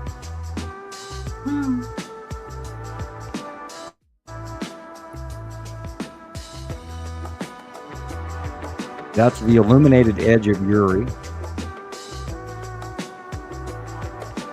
Upper dark right-hand corner is the Saturn's yellow moon. This arrow behind both of them, all the way across from one end of the sky to the other, from east to west, or I should say in this case northeast to southeast. That is Saturn's yellow moon, very large. See the ion tail coming off? Well, Uri's behind most of these clouds, but some of these are normal clouds. But that's the side. Oh, look at that. Again, on the right-hand side, we're looking at a Saturn's yellow moon.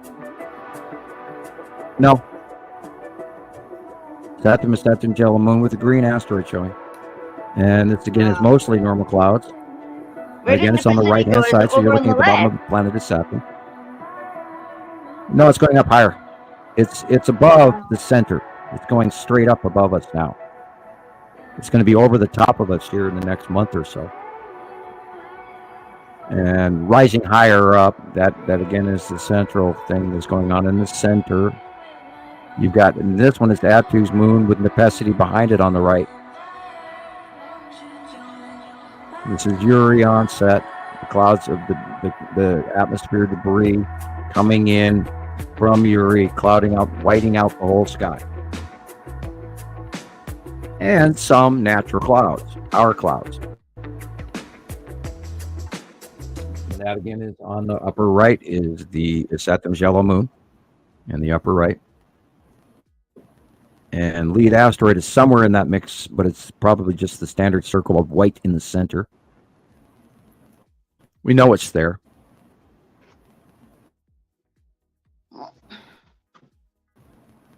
Oh. Nearly fell over the dog now. Or is it just me? Well, you didn't knock any furniture down or anything. No crashing plates or anything in the room, so we're cool. Oh, that is the side of Uri. See the small microcloud. That's Uri. And on the right-hand side, that's Saturn, and the Saturn's yellow moon is in the far upper right corner, but most of that is Saturn. And see the microclouds. See how small those clouds are. Oh, look at the face there. Oh. I'm going to sleep. Well, it's going to be early to bed for you tonight, Gillian. What's that? So it's going to be early to bed for you tonight. You're you're yawning already. Thank you, Egg. Those were gorgeous. Thank you, Egg. Perfect. All right. Perfect. All right. You're not leaving yet, are you, Gillian? Or are you? Are you done? Or no? Okay. I want to make sure I didn't misunderstand No, you. I was just teasing her because she's yawning. It is getting late. Yeah, I know. I'm She's yawning had- Gotta get already, out and that it's only Colette hour walk 2. I know. And she's God. been working a lot. So. Hey, those are contagious, you know. Okay. You're gonna get me to yawn too, you know. Sorry. I know it's it really is contagious. Everybody starts going.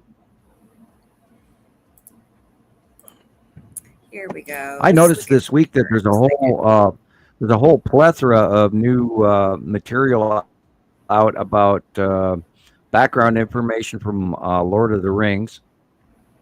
Oh yeah. I've been watching a bunch of that, so my brain is in the early years prior to Hobbit and all of that, and remembering back when I read the Lord of the Rings and the Hobbit and all that back in high school, and so I'm like in that brain world too, and wow, and trying to keep that separate from back to science reality. So yeah, we're up in Looney Land this week. Yay!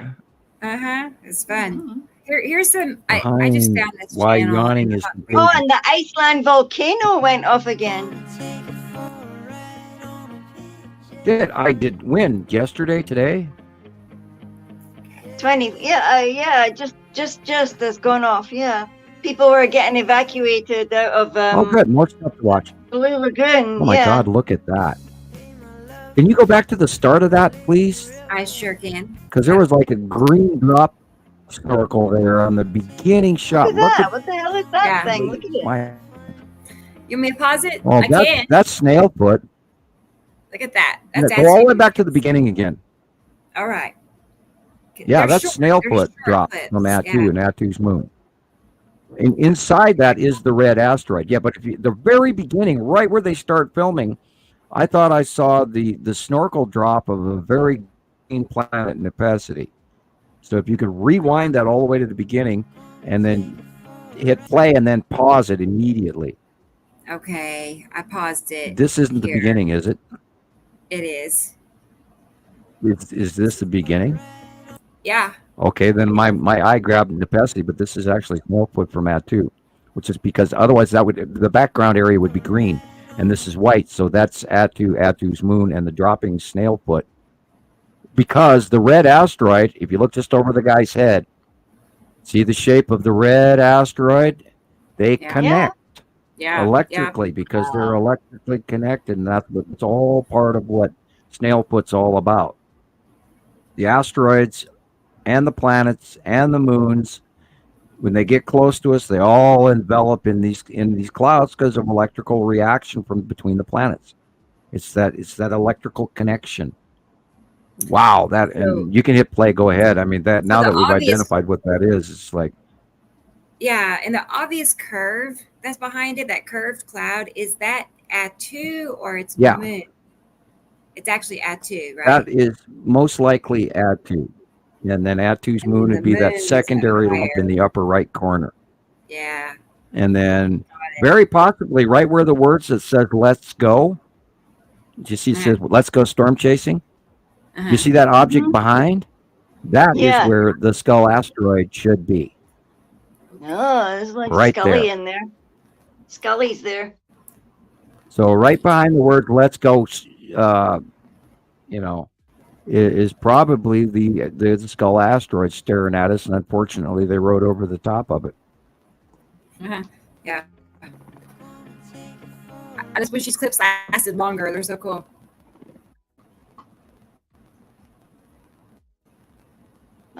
No, it's stalled. Hey, Michelle. Yeah. Okay. I'll send you. Oh, hey, hang on. Pause. I'm pausing the video. Okay. It's lagging terribly. Anyway, but I almost forgot. We have a guest co-host who is joining us from her home Yay. in Pennsylvania. So let's go. Yeah, I know if that's a hint. Anybody knows who it is? You want to guess? No. It's our good friend Carol Ann. So, and I see here Michelle would like to join us, which is wonderful. Can't wait. So I'm going to send you a link. Okay. If anybody else wants to hop on, while you're after you do that, I sent you. Uh-huh.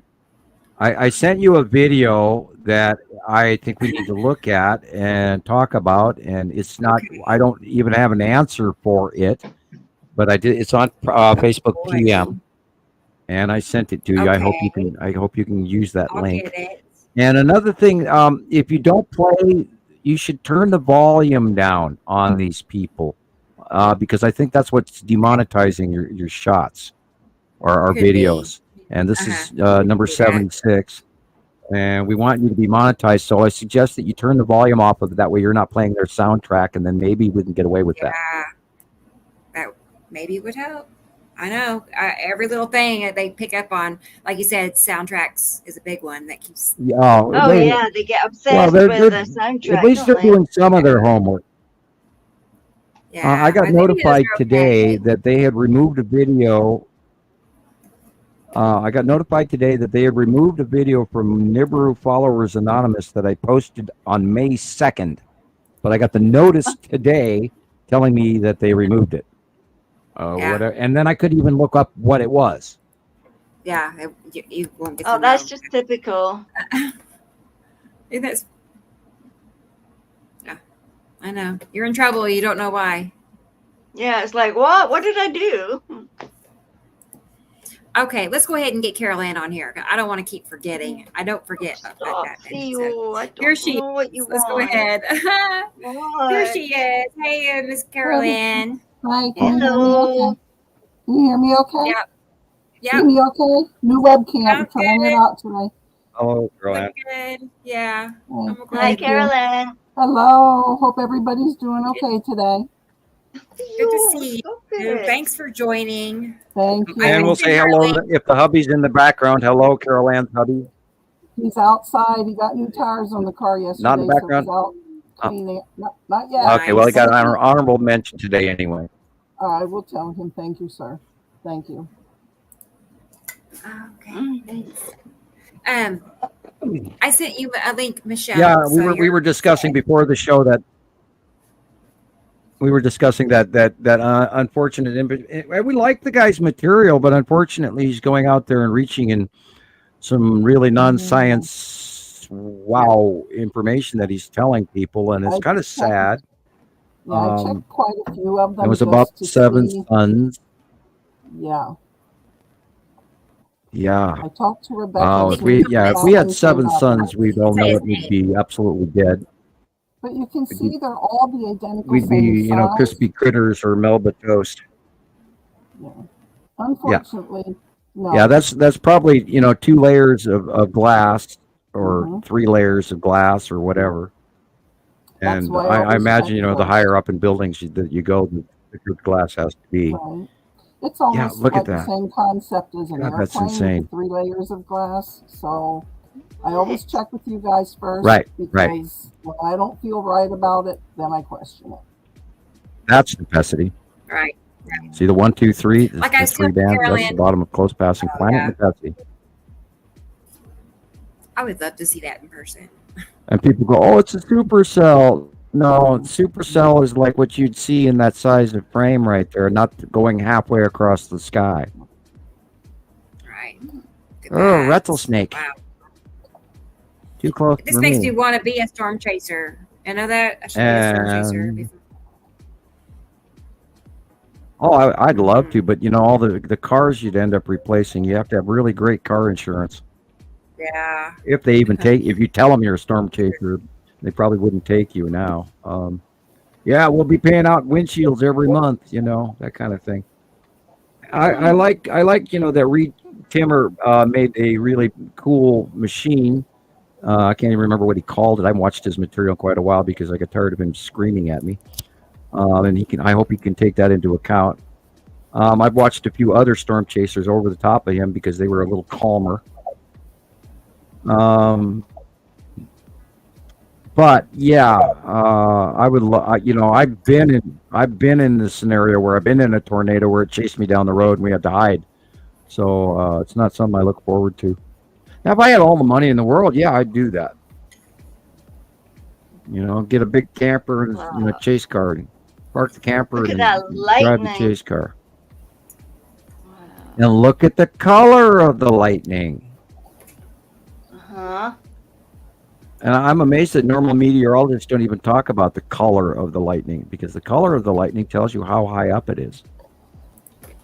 And if it's purple, it's coming from the upper atmosphere, which our normal weather isn't normally at. Which That's tells what, you it's like a passing planet. 60,000 feet or something. Yeah, or even higher. Purple lightning comes from like 80,000 feet, which is way, way above our any normal weather period. And if the color difference has to do with the height and where it's coming from too, yeah. And there's scales you can look that information up. Look at the illumination that's going on here. And look at the ground, look at the color of the ground, and look at how it's orange and weird, and then the dark area is way, way up above. These are passing planets. Yes, they are passing planets, and they're dropping snorkel, and that's where the red asteroid is, right there. And we know the shape. We know the shape. Oh, I see we have. We've been watching the asteroids for well over 6-8 years now. I'm gonna go ahead and add Michelle you all. So let's go ahead and bring her on to the party. Okay. It's a party line. Mm-hmm. Like the good old days. I know. Come on now. Here we go.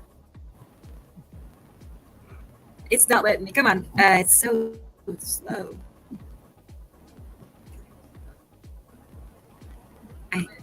Bear with me, y'all. I had trouble Here with she is. Facebook Hey, earlier Michelle. today.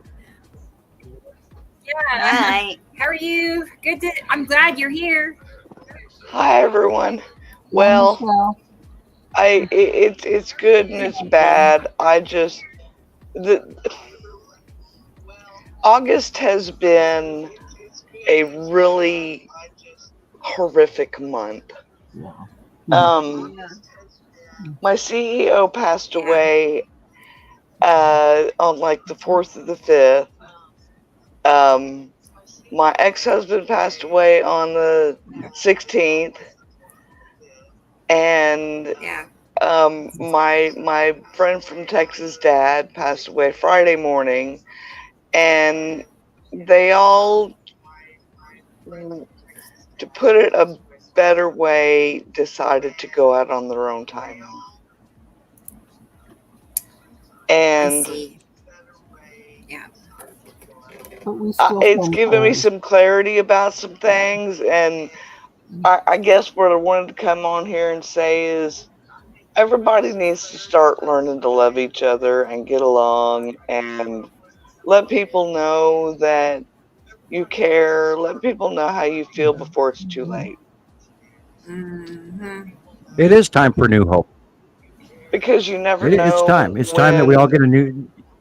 Yeah. We all have to hope for better and not live in the misery of what's around us and not suffer. Because when we're worried about all this crap, we stop paying attention to the important things like the people around us.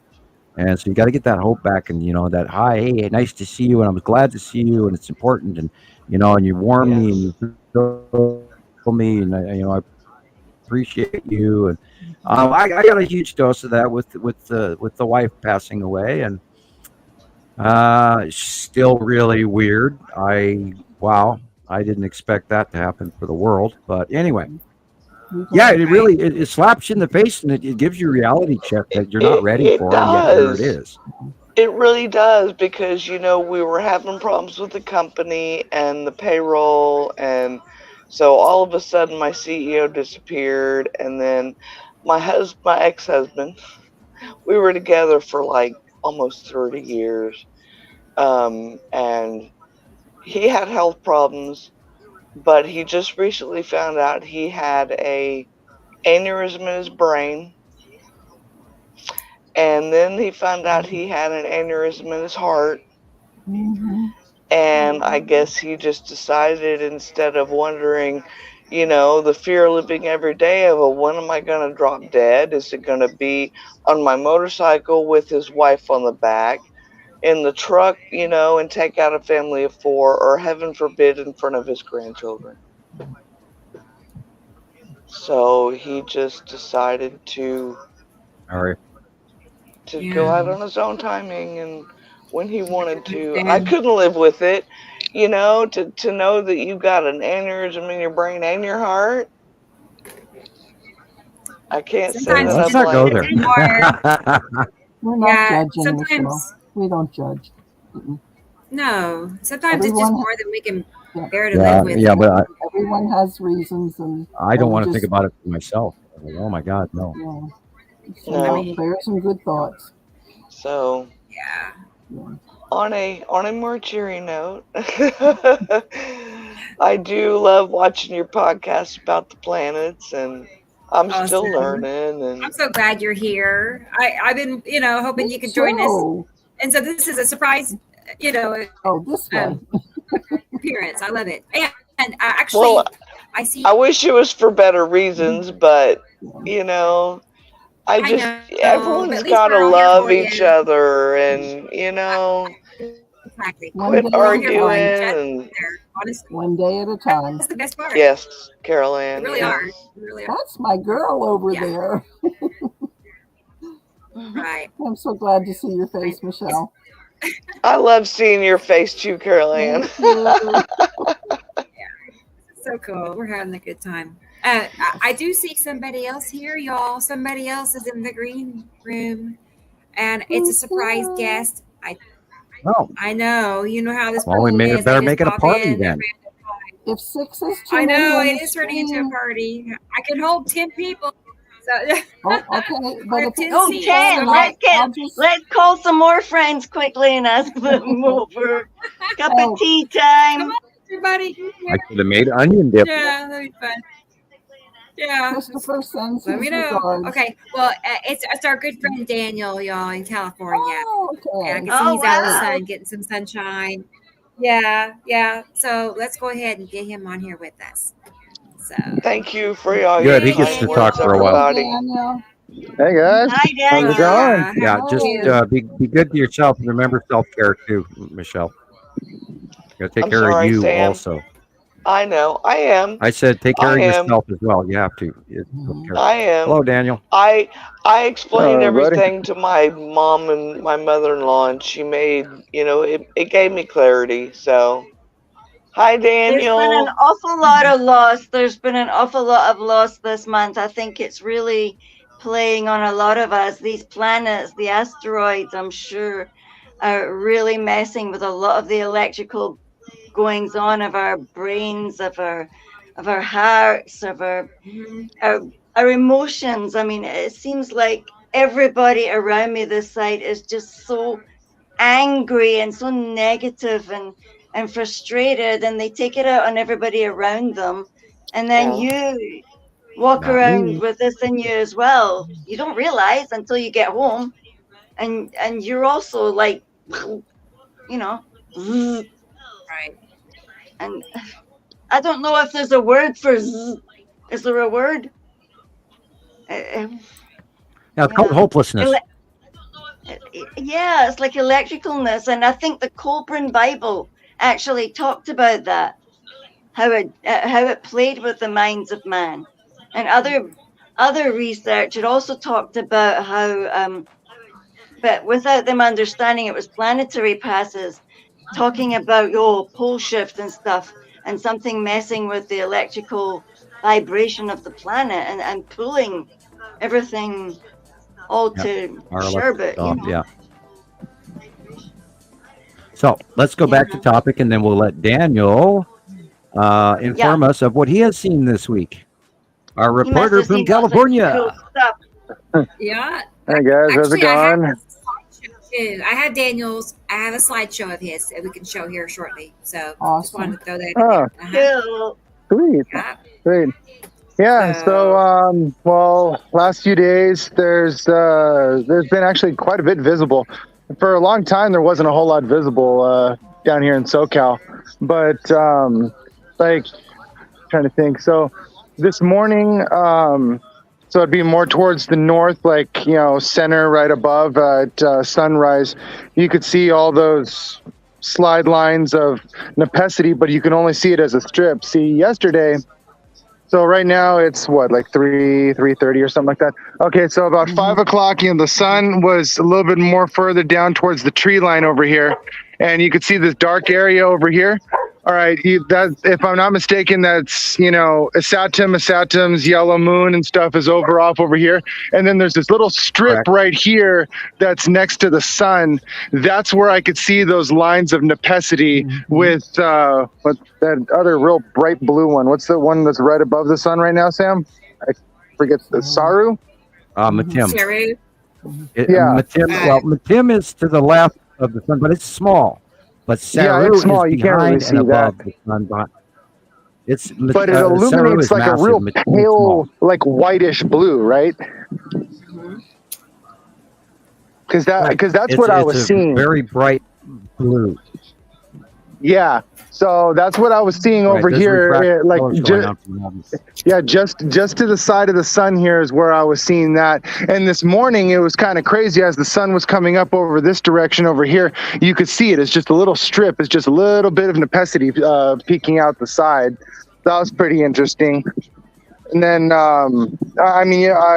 you guys were talking about, as far as the electrical nature of these planets affecting us. Yeah, I can tell you, I've gone from just, one end of the spectrum emotionally to the other, and just gone from like having some sort of semblance of energy to just absolutely drained. Felt like I just grounded out to the planet, and just all the energy was just sucked out of me. So yeah, they're definitely affecting us. So it's been pretty interesting. Pretty interesting. But it's kind of that's just what I've been seeing the last week. Good. I'm glad you're seeing them down there. And you can, at sea level, it's really, really hard to see them, except for brief interactive periods where you're getting the full crescent facial illuminations, and then like what Alexander had captured, where you're getting that rainbow side edge of the bodies. That is, absolutely unarguable, because the light is refracting in the upper atmosphere of these bodies, and even the asteroids do have a minor atmosphere, so that when they are illuminated on, you can see them, but a lot of times it's in a rainbow hue. And here comes your video. Okay, that is the side of. Oh, wait a minute. That's a whole bunch of asteroids on the right-hand side of the sun. There's a lot. And that, of course, is Saturn's yellow moon and lead asteroid. Just above the telephone pole is right where lead asteroid is. And you also have the long box cube in that shot. Now, that, of course, is the cloud-like pattern of Saturn's yellow moon, again, in the upper right-hand corner. And the back middle area above the palm tree, all the way to going to the left, that patchy area in the upper middle left, is the side of Saturn at that angle. So Saturn is quite big right now. And it's also moving farther back as well, if you may have noticed during the transition of the day. It's going farther and farther and farther back from the right-hand side to really over and off our right shoulder on some occasions on the transition of the day. Now, this is the cutoff. Notice the flaring in the sun. That is because on the left-hand side, most likely you have planet Matim cutting into the sun on that shot. This is the bottom of Attu and Attu's moon, because the sunlight is coming from the far right, and this is Attu beyond Earth, early to midday. That edging right there, those little nudges in the clouds, are showing you the bottom of Uri. These are asteroids underneath the side of Uri.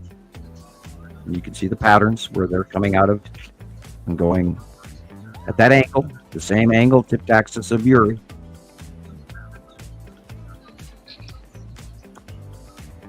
And I kind of wonder what the normal clouds on the bottom right are. there again is another cutoff of an object coming in from the left-hand side and the right. It's a light pinch between the bodies.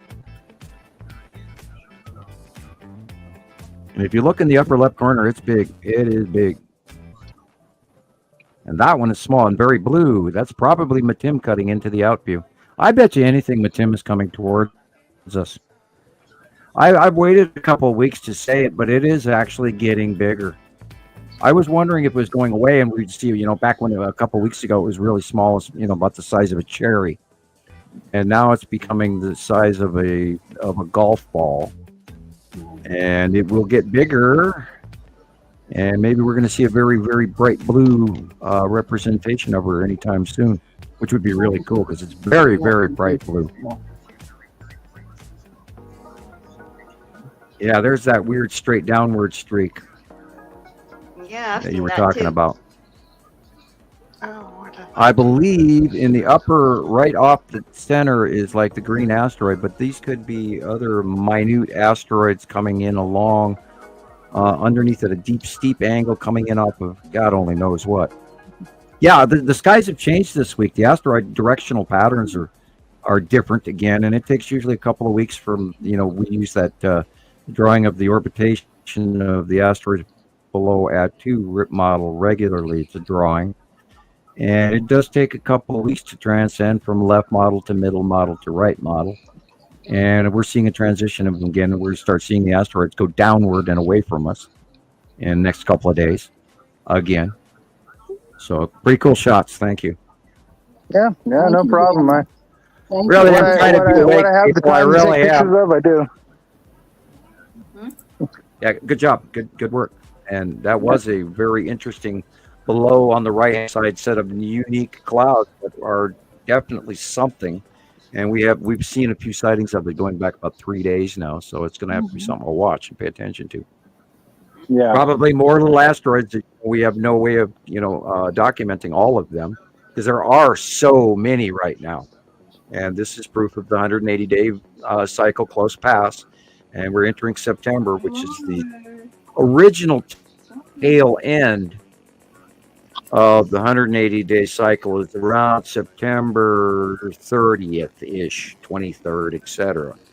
Somewhere at the end of September. But we saw last year where it continued all the way through till December.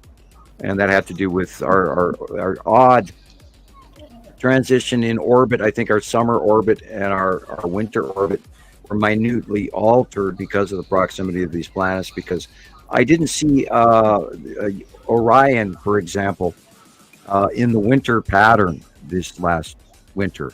And Orion was in a rather odd placement.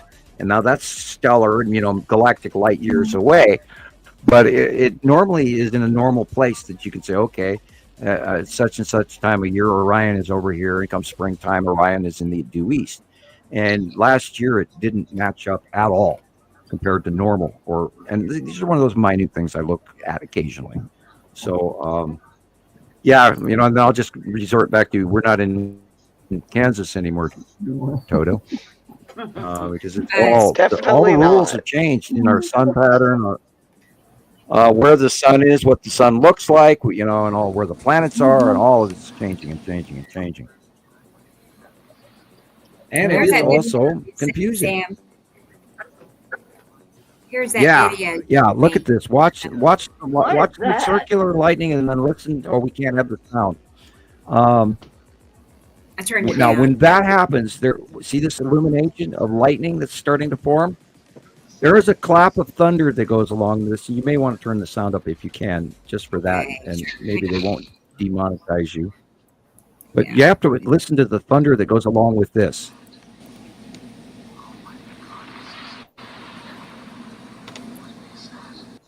Oh, Sam, it won't work. Sorry. Okay, no worries. Because it would not let me download the original video, so I took I just now thought of that. A clip? Okay, no worries. Yeah, I saw that, and I'm pondering this, and it looks mostly. The reason that I'm asking is it looks real. It looks real,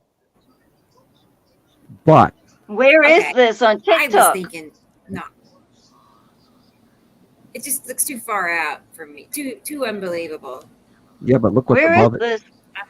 When Yeah, what's above it? I remember where it was. It's somewhere, I think, in local United States, I think. No, I could be wrong. I'll have to relook up the original posting. I could go there and find out, but I have to look. I have to jump back to Facebook. But I saw this and I thought, what in there? And somebody asked me, and I actually had to tell them I had no clue what this is. But wow, what if we do? What if, what if we are staring at the opening of a wormhole?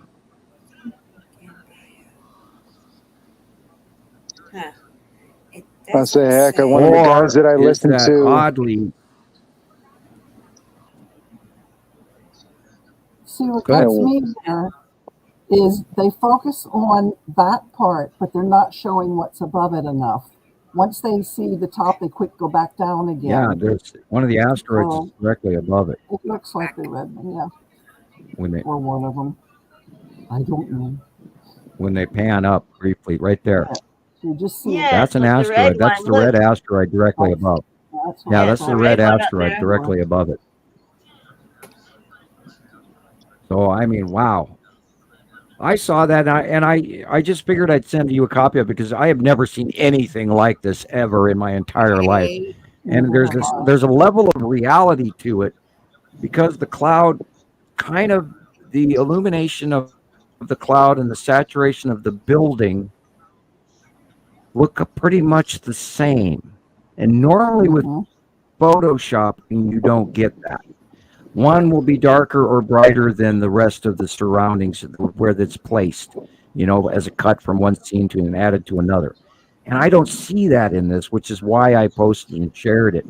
Because God Almighty, I have no idea what this is. Although the lightning circle out of the core hole and the way it lights up, and then the thunderclap that comes along with it, perfectly timed. And I went, right. This what are we looking at? Watch for it. You would think something like this, lots of people would be taking pictures or something. So we just keep our eyes open. I was wondering. Yeah, and if you don't share it and compare it, it's worth noting. I don't know the validity, or I don't know the reality of this or not. I'm not banking on this being real, but we do know that wormholes are real enough. We see ships going into and coming out of. We watched them open. We watched them mechanically open on many, like the Canadian spiral, for instance, the Norway spiral, etc. There's a German spiral. There's a Poland spiral. There's many spirals that were taken over England over the years, and they were all credible because they all matched. So this could be staring at a sideways space wheel that's throwing off lightning. We don't know. Although it doesn't follow, we have not sighted any space wheels anywhere local or close. And I tell a lot of people when they, post stuff, if Montana Skywatcher or Nibiru Followers Anonymous has not seen it, then it's not up there. And we have not seen this. To keep their eyes open, and if you see it, make sure they forward. So was it on YouTube or TikTok or where? I can go back to Facebook real quick and find that answer. I would imagine. Whoops. Oh boy, am I hitting the wrong stuff? All right, I'm doing good today, boss. Experimental, you would think there would be a lot more more pictures. Like, don't put me behind the steering wheel of a car today, I tell you. And I've never heard of ball lightning, so I'm out of that one. Well, I've seen ball lightning in Montana, actually in the sky, and it's really cool. And I've seen sheet lightning, and I've seen run lightning where it runs down telephone wires and all of that, where that's a surge. Yeah. I've seen some crazy. Now I did post something on that we were seeing a light thing over the top of the ground in the desert, and I thought it was really cool because it did have a shadow. And we posted that last week, but there was still a bunch of people that were saying it was real or not real, and that was in the podcast dump where we put all of our information. Okay, now I got to find that. Who sent me that? I got to read. All right. All right. All right. Okay, it is. Let me re-click on that and I'll have that information.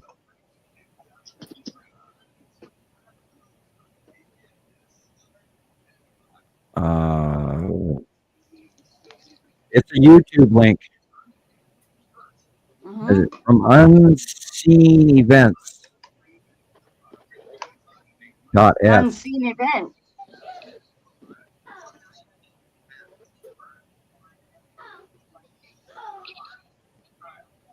Yeah, the lightning clap of thunder is perfectly timed, and that's what gathered my attention, was watching it on Facebook, and it looks really interesting, but I had to share it. And if we don't, well, then we don't have it laid in for prosperity, and then we won't be able to look it up later, so that's why I also shared it.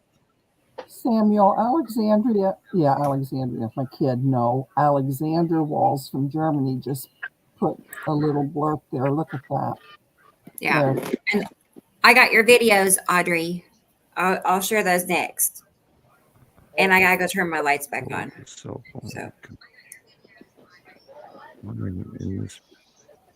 The cell phone becomes visible just when the light reflection appears.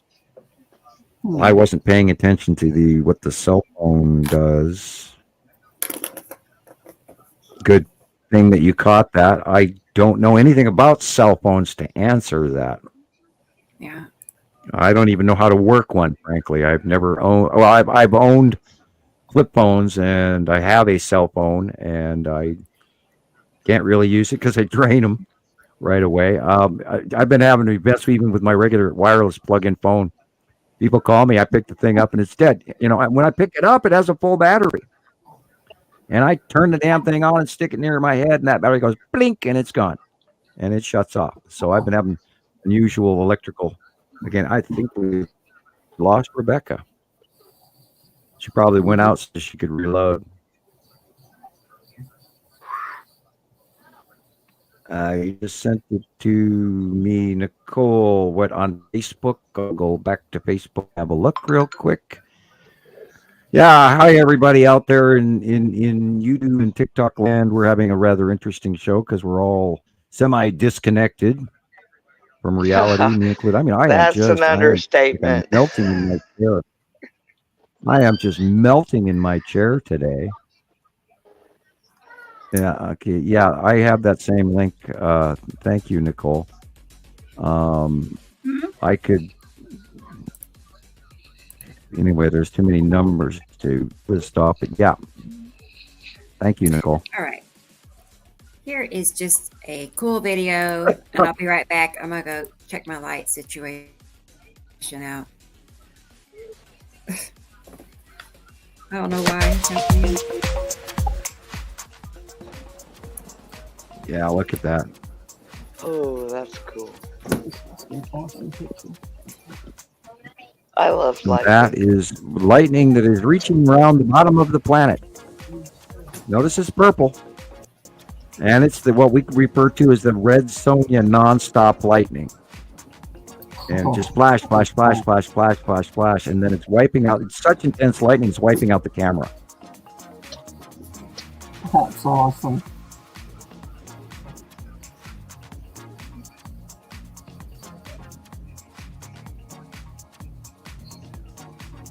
And it's purple.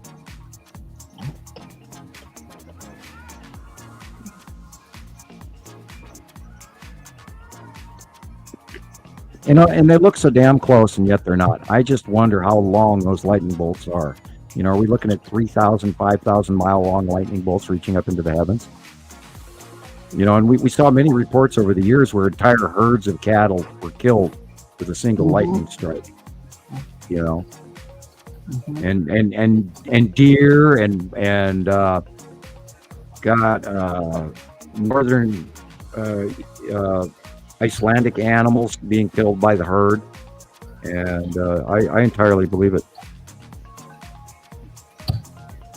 And this is what I've been trying to warn people about. We're going to see these events of the close passing asteroids discharging and the planets discharging, because it's not one or the other. It's all of them. It's Earth, it's the asteroids, and the planets that are passing. And they just big arc between all of them. It's like a receptor capacitor, or the asteroids. It's like one of the Frankenstein monster machines up in the air there, and the electricity is just jumping between the two planets and the asteroids on a regular basis during close passing events of the 180-day cycle. And of course, this is when we see it, is March to September.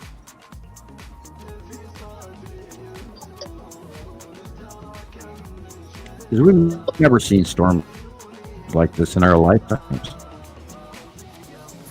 And if we did, we ran into the house and never watched a storm again, and scared children and all of that. But yeah, these are worse storms than we've ever seen in our entire lifetimes. And we had a lightning storm here the day before yesterday, and it was way more intense. And it was a normal storm, but it was way more intense than normal. Another debris field, and then zoom, you get hit with this intense lightning. Especially the lightning, and that's with a drop no snorkel. thunder. Right. It's way, because it's way up in space. So when the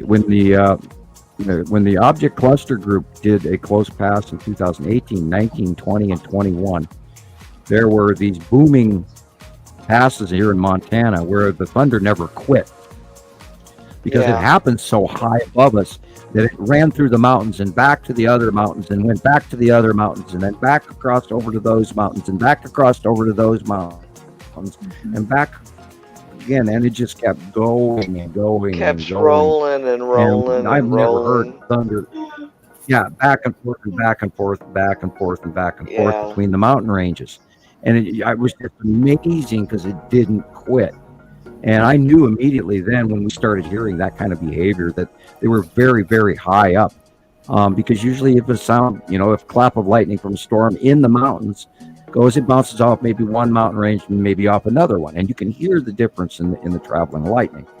But when these superstorms came through, and we could see that all this lightning was coming off of the object cluster group itself when they were smaller and still and large, because there were some periods of time where they were huge too. We'd see the discharging off the asteroids, and it was over and over and over and over again out of one spot, not out of a storm, but one spot. And we knew that was the asteroids. And then, of course, adding the thunder that just wouldn't quit. Told you, it was really high up, and it was just echoing everywhere, back and forth and back and forth and back and forth.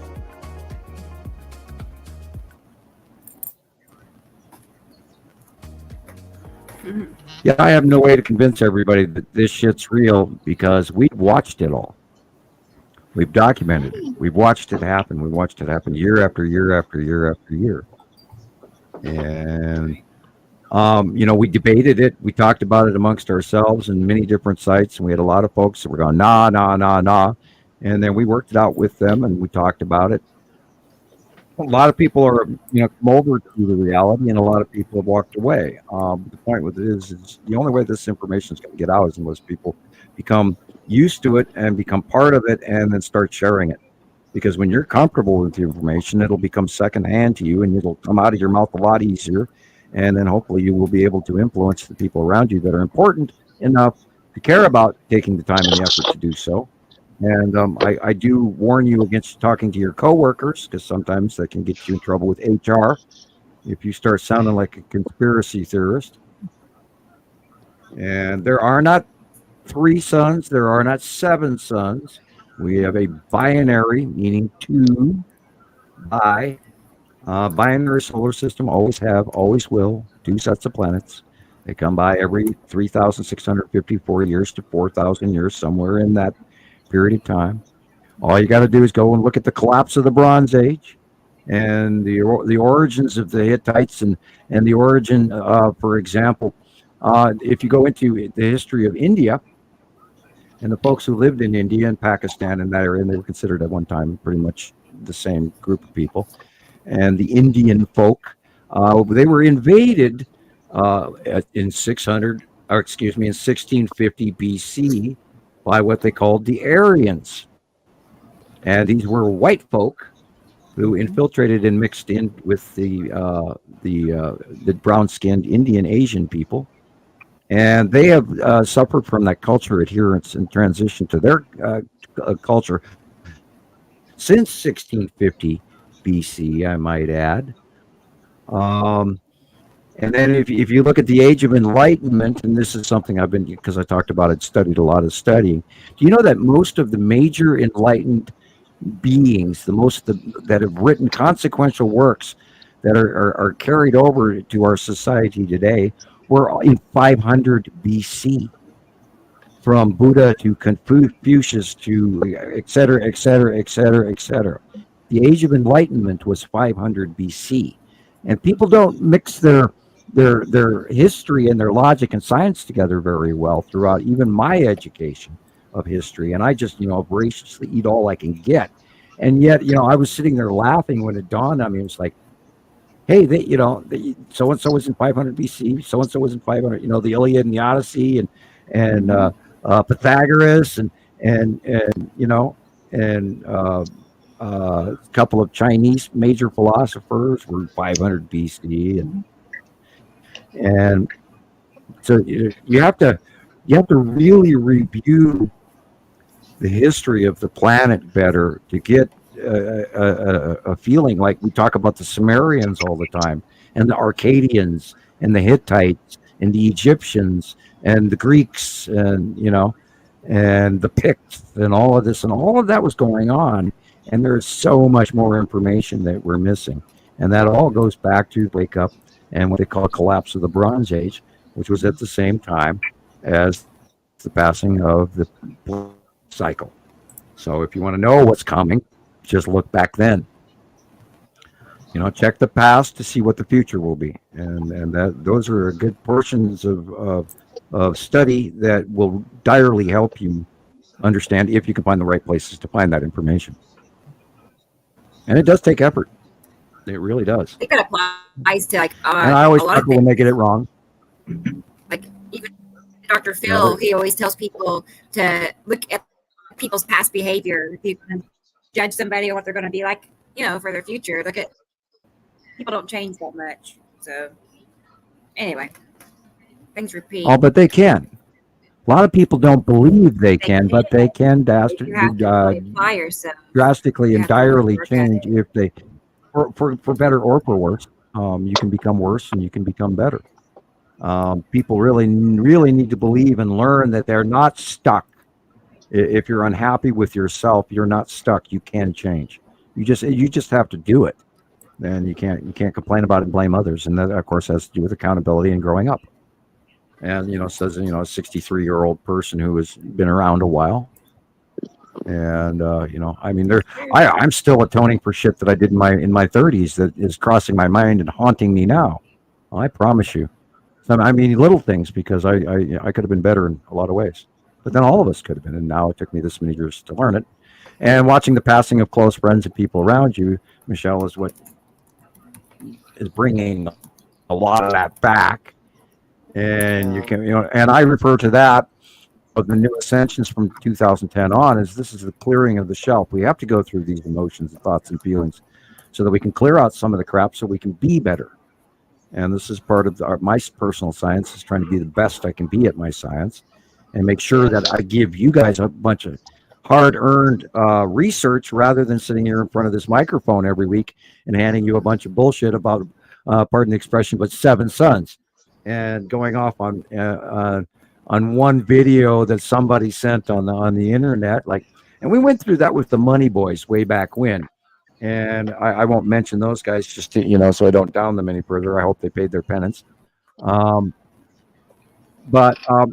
serious science is important, and you have to go and research all of this stuff. If you have a question, you have to look it up, and it's very, very important to self-medicate information and self-medicate in your personality and self-medicate around your family to make sure. I'm not saying do drugs or drink alcohol or any of that, or smoke too many spliffs or blunts or whatever they call them nowadays. But I'm saying self-medicate. You have to go through the effort of physician heal thyself.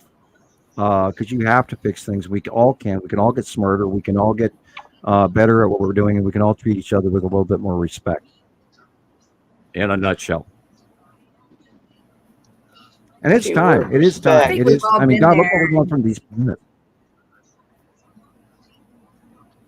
Well, you know, we hear about the drama that all these people are going through, and we watch the shit that some of these people are putting on YouTube and going, oh my God, this is happening, and it's Nemesis the Destroyer and Planet X, and they're just going off. And if you're running any of your information through fear, then you're a blind fool. You're running through the forest at night. Not wise. The light has got to come to you through patience and calm and research. And that's what we've done. We've taken 14 years to do it. And I thought about it for 40. So, you know, I knew this was coming. I was told I couldn't tell you, and that's why I'm telling you now. I was told I could not tell you about the binary solar system. And to me, it was blatantly obvious we had to have one. It was beyond silly. It was simple. In order to be what we are, we had to be more. And then you take into account the Sumerians and the fact that wheat isn't even from planet Earth, and we take into account the many pantheons of gods and Shiva, for instance, is known to have brought plants to humans. Well, we know that wheat was brought from another planet.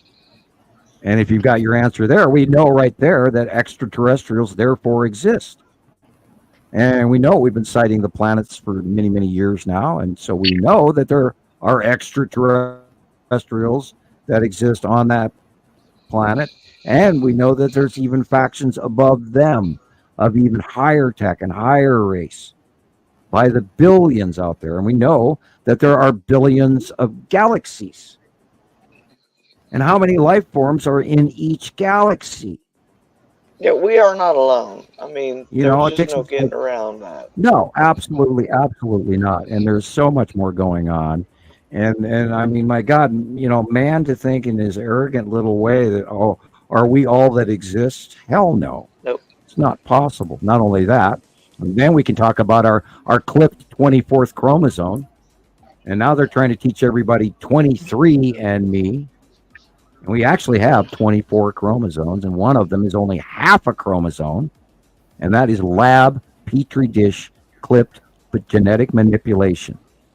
And then that follows the rest of the story, is where I get the rest of my information from my abilities and from my off-world information, which are tied together. And it's, I'm not any one of your average Joe Facebook, and I'm not Talbot from, Thunderbolts Project or any of that stuff. But I think that it's time people listen, and you're not going to get this anywhere from very many credible sources out there. And all of these folks here that you're looking at right now, for you listeners out there in YouTube or TikTok land or anywhere else that you might be listening, be sure to subscribe, like, get notification bell, all of that. But the point is that if you don't listen to this group of people that have spent over a decade proving this information, then you're quite silly, because we take it very, very, very seriously. And we're not joking around, and we're not making this up. No, because pictures don't lie. And if you don't listen now, when? Your turn to talk, Rebecca. Oh, okay. Well, I'm having a good time listening. But yeah, the pictures, we know. All of us here, we know, and just the other day, I could keep talking about that guy, but what a quick and sudden change he went. He went from complaining about all it is clouds, it's all we're seeing is clouds, to I'm seeing it too. Like, wow, his eyes just opened, one day. So it's pretty cool. But you used his pictures, correct? Did you use his material? Yeah, it was very minimal too. That's what. That is, I really think that's a huge situation. Like Christoper as well. When Christoper, when he first started, he kind of was trying to debunk us, and then he used his material, and then we pointed out his material, and it meant more to him than if it was someone else's material. And I really think that's why, if you submit your pictures on Montana Skywatcher or on Nibiru Followers Anonymous, and we have the opportunity to get back to you because we can't get back to everyone. We do try. But when we have an ability to show you in your own photographs, rather than you grabbing something off of YouTube or somebody else or this site, or I got this here or I got it there, you're going to value your discovery so much more when you discover it for yourself with your own material. I promise you. Absolutely. And that does require that you actually take your phone or your camera or whatever, or tablet or laptop or whatever, and go outside and spend time looking. You got to learn. You have to learn to look at the dark areas first. You have to look at the secondary clouds behind the primary clouds. You have to pay attention to what time of day it is. You have to pay attention to the monthly sight drawing. And usually most people aren't going to know the planets that they're looking at right off.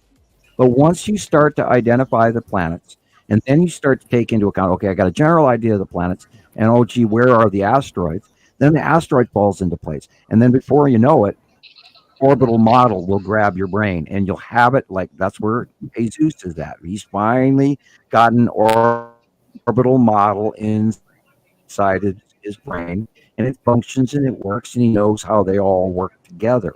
Not just one planet at a time, not one asteroid at a time, but how the whole group is moving and has moved over time. Now, I, of course, have that all in my head because I've watched it for 14 years straight now, and I've danced around trying to figure out what the hell I was staring at for many years. And we didn't really even give the planetary names until about almost year 3. We were calling them, the planets by their colors. And the dark blue planet and the green blue planet and the red planet and the purple planet and the striped planet, that white striped one was Uri and all of that.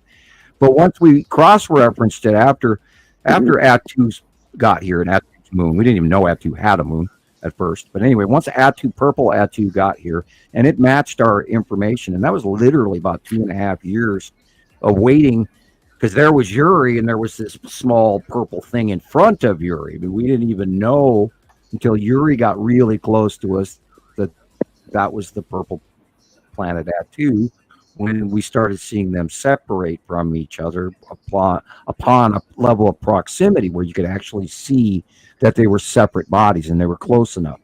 Now, I've had a great view from up here for many years that most people didn't have.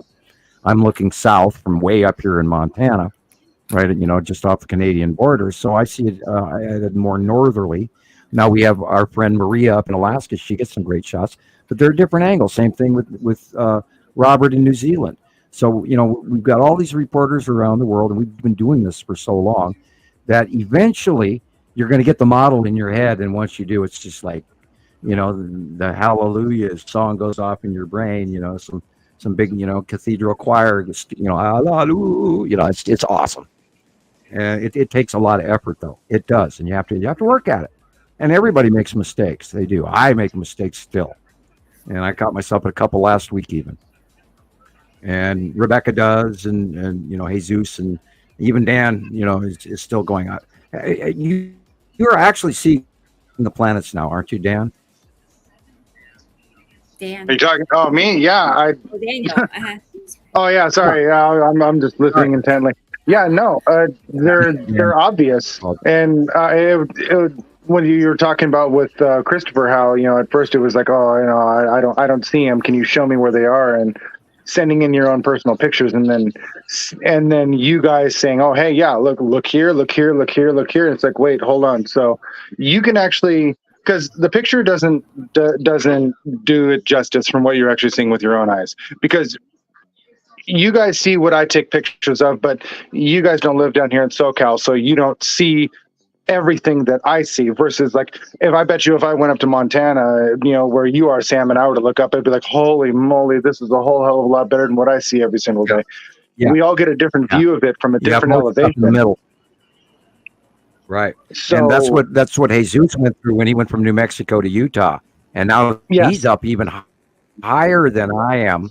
He's at a higher altitude, and he gets way better shots than I do. And that's why I love, he does the Jesus index finger, and which is what Rebecca's now doing. Have you seen her shorts? Rebecca's shorts on the planetary close passing planets. I mean, I love those where she's just nodding her head going, it's plain as day. How could you miss this? And it's like, it's awesome sarcasm and yet intelligence at the same time. And Yeah. I mean, my God, here we've been talking, the names of these planets and their cloud types, and we've been showing, on the monthly site drawing for, a decade. I think, I can't remember, it could be 8 years. I don't remember exactly how long I've been drawing instead of I used to do cutouts because then I was doing the film on the Understanding the Skies series. And then all that changed because my upload, I think that's when they originally blocked me on my upload. And then I couldn't even, I was doing Skype for a couple of years. And now I can't even connect to Skype because they throw me out. I don't have enough upload speed, and I might be filtered down. I think I am being filtered. Earlier, I was going to answer something about early history, and I got booted right out of StreamYard here. So, I mean, and that was odd. I got booted out, and I haven't had any trouble since. And I was about to answer about early history, and maybe they didn't want me to. I don't know. I mean, I don't want to go conspiracy nut job going, oh, it's them, the big them. But yeah, the big them does exist. And oh my God, yeah, what you see down there, I can't even imagine. And yet when you do see the planets come in, I bet you it's something awesome as well. Because your view is different than mine, because I'm up here at a different latitude and longitude, etc. Do go on. Yeah, I was trying to click on Into King and their comment, but thank you about it. My computer is lagging, but thank you for the compliment about the shorts. And here's one right here. This was a response to that man Donald on TikTok. He asked me to show him the planet in his short video. So this is what I put together real quick last night for him. Wait, let me start it over because it has sound to it. Sun. Stitch, is that the character from Disney? Stitch, I wondered if it was. It is, but it means I'm going to add my own clip to his in a second. Right. Yeah. Rebecca, I'm going to hop off for a minute. It might help your lagging, but I'll be back later. Is that okay? Okay, Carolyn. Okay. Yeah, you're good. Okay. Come Okay, back. Carolyn. All right. Thank you. Bye. Bye, hon. Bye, Carolyn. Bye. You're going to go to Bye. base of Saru. There Are you you go. coming back on? Oh.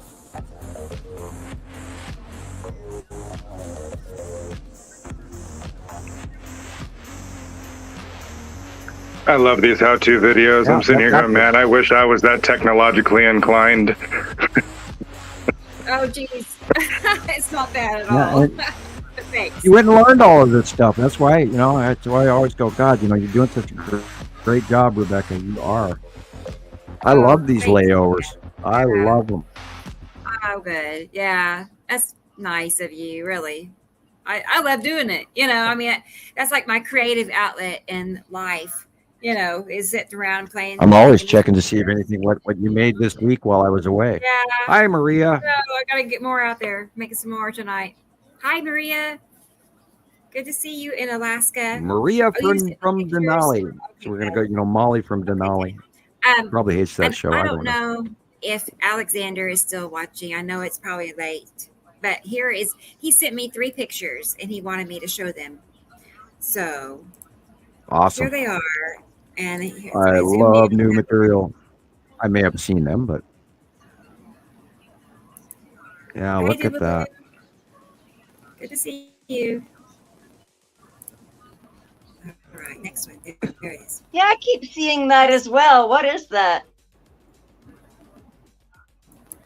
Ooh. Well, now we have to remember the big 3 are underneath Nepacity. Okay, but they're far back, and you're probably looking at the light cutoff of Saru and Nepacity because they're both dead center currently. So that bottom white line could be the big 3 asteroid group. The yellow dot is very likely a lens flare, unless I can be proven different by Alex. Or that is our actual, because I have seen a couple of pictures this week where the red star, the standard red star, has now moved to the right-hand side, which I mentioned earlier. That could be, now if that is not a lens flare, then that's our star. That's the size of our star normally. It's very small. Now, also, the sun is being cut off on the right-hand side by its atom. That's why there's the halo orange glow around everything, and then the shaft lighting. The shaft lighting is barely visible, but it's there. Because remember, I'm looking at this on a 43-inch screen. And I can even zoom it in even closer here. Yeah, he's pointing out that there's now if that is not a lens flare,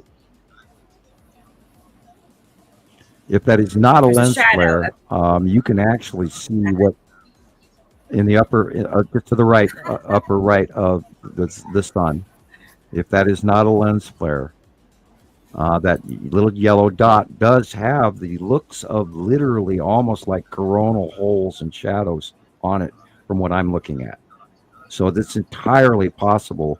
And I would go, thank God if it is, because I was concerned because we were seeing the second star on the right-hand side, which told me that the larger standard red was coming towards us. And we don't want that. We don't want that much larger star closer than 93 million miles. Thank you. And because the separation has occurred, I think that's why we saw the extreme heat exchange this year. And why and it's going to be even hotter next year. Because when those two stars separate farther apart from each other, then we're going to get into full intensity from both of them. And do not be surprised when you walk outside, when that happens, when they separate farther, it will be the same thing that happened in 2011. It'll be so bright outside that your eyes water. We lost Daniel. Yeah. Oh, okay. I'll be looking for him. So do not be surprised if the occasion comes. That could be a base cloud of necessity. It could be just an asteroid zipping past and leaving a straight trail. But generically speaking, if you look at Alexander's picture here, there are no clouds. Go There's haze. There's mist from the ocean. Come back, I play. Okay. Go ahead, go. And he's back. But there are no per se real clouds going on here. So generically, what you're seeing in the upper atmosphere is probably space clouds,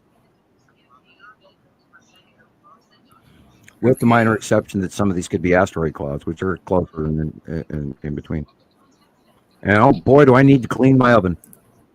I can tell the girls are cooking, and I'm smelling an overly hot, stinky oven with too much old pizza cheese on the bottom. It's like, yeah, I'm gonna run outside and breathe, man. Jesus, it must be pizza time. It's not done yet. I'll leave when it's pizza time, but I'll let you know. Boy, I'm smelling that oven. We had a new stove here. Now it's not brand new anymore.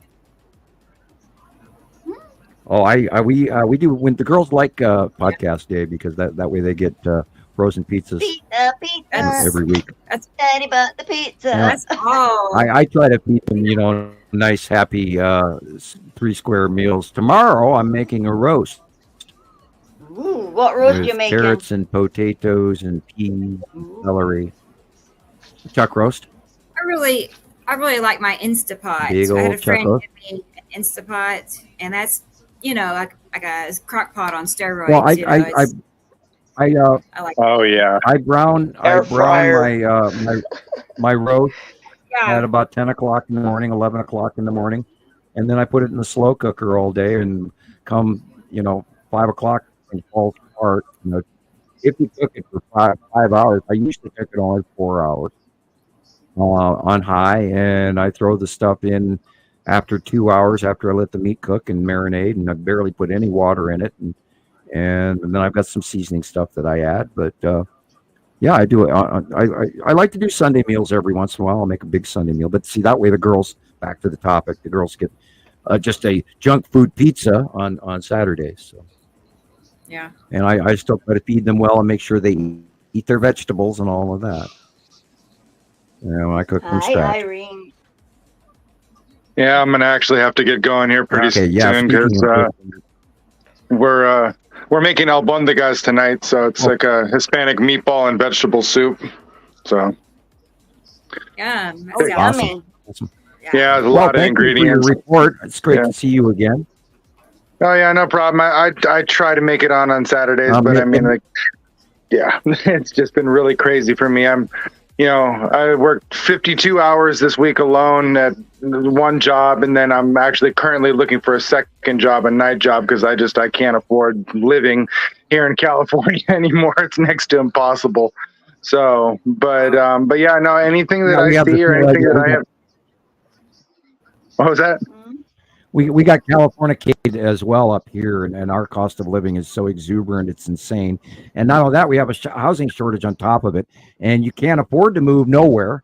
And I mean, for tiny little apartments, you have to have 2 to 3 jobs just to pay for it, and it's insane. We're in trouble. Our country's in trouble. And, I'm not going to be majorly political, but it's time that everybody does vote this year. I hope everyone votes this year. And if you don't normally vote, by God, vote this year. Become a registered voter, do all your stuff, and get your voice heard, because we have to change our future. It is time, and we talked about this earlier, it is time for new hope. We've been bombarded, and we hear all of us regularly talk about how horrible things are right now, and how hard it is, and how we're losing people and everything. But it's also incumbent on us to start talking about doing more for the future and not complaining about what is going on. We have to make it better, all of us. We have to make our own personal lives better. We have to now maybe some of us have to take a step backwards. I did when I moved into the house that I own today. I intentionally stepped down so I could afford to. I mean, I live in a double wide trailer. Normally I would live in a normal house, because I used to own, this is not my first house. I would normally own a regular normal house, but I took a step down, and pardon the expression, a double wide trailer. But I can afford to live here, and that's it. I mean, there is no extra. And of course, our rent got raised 4 times in the last few years. And so it's horrible. But all of us need to change our world. We all need to make ours and everybody around us better. Make everybody else eat. And you can do it with simple ways. It doesn't take big things. It takes little things like, hey, I brought you a cup of coffee, or hey, I did something I know you're going to do 5 minutes from now for you to save you time. And that's the people that are around us, close to us. We need to do those little things, because the little things lead to big things. And thank you for being here today, Daniel.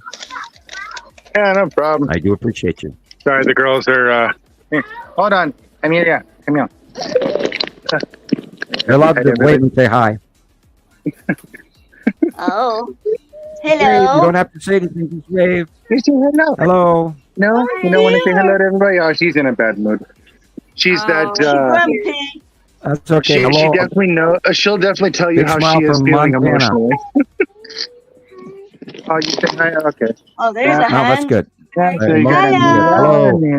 Hello. Hello from Montana. Hi. And you got Up in the Shannon in the Rocky background. Yeah.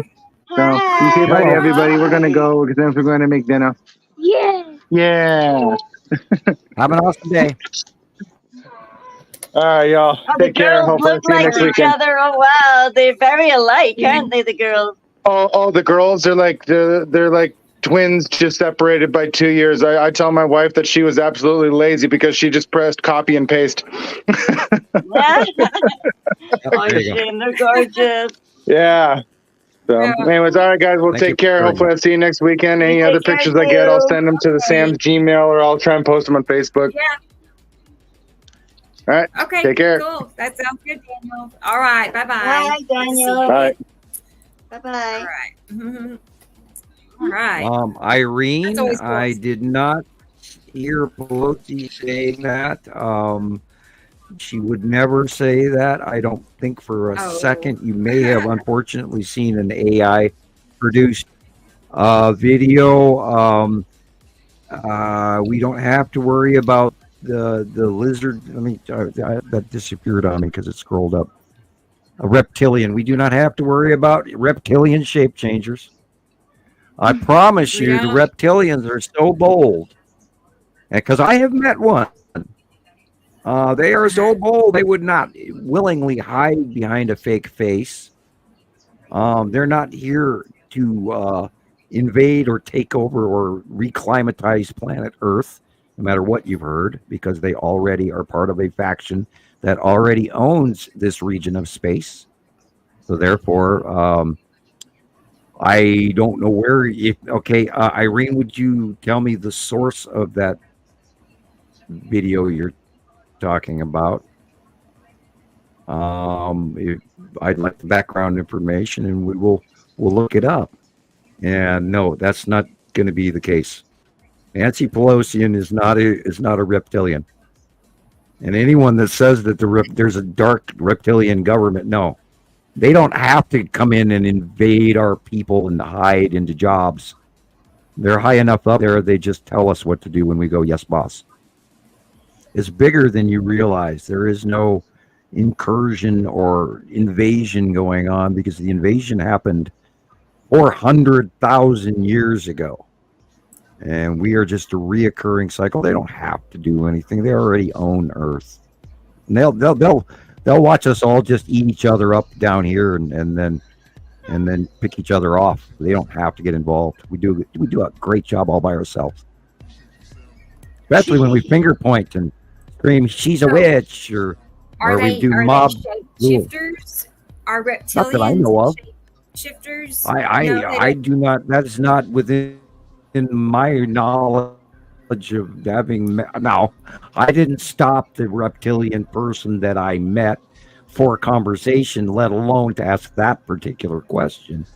But I did not see any evidence of that while briefly in the presence of an actual reptilian. So I'm sorry, I don't believe in reptilian shapeshifters and all of this crazy shit that is on TV where, did you see so-and-so blink their eyes and it was a sideways reptilian, and all of this, the queen eating babies and all of that crazy shit. And please do not buy into QAnon.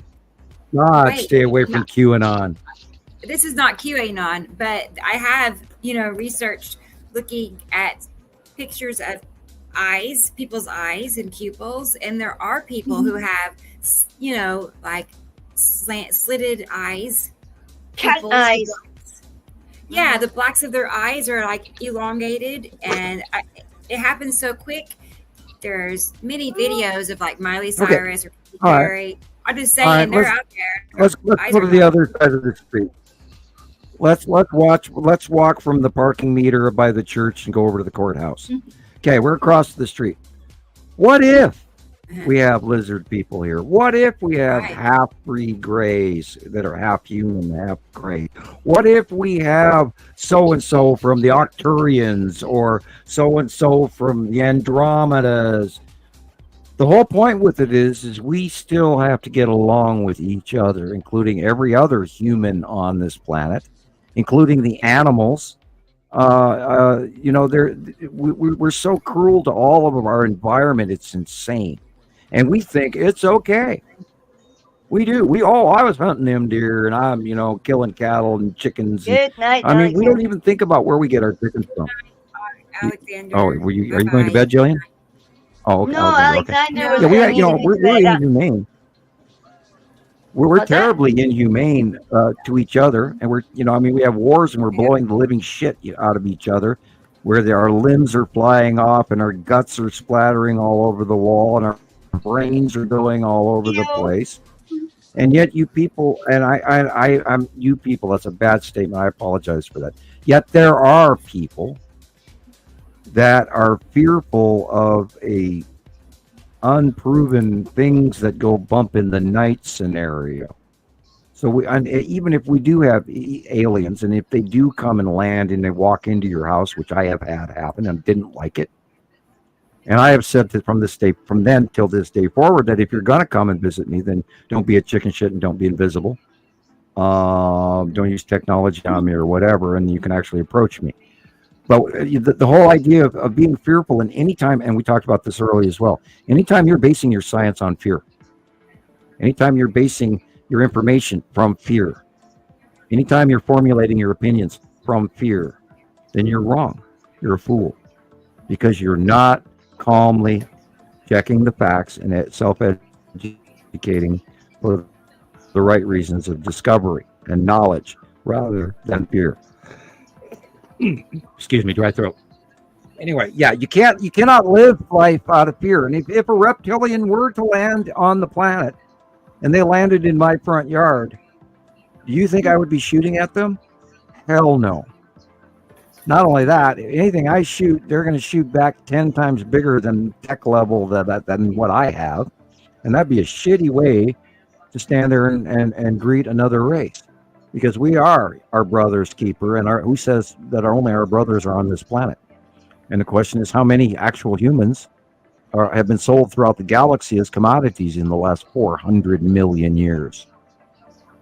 I mean, how many other races in 400 million years or 400,000 years?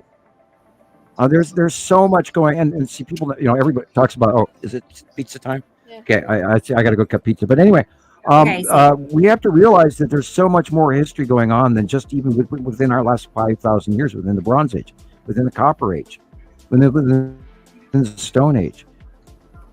And then we cannot even discriminate against Neanderthal or Clovis or any of that.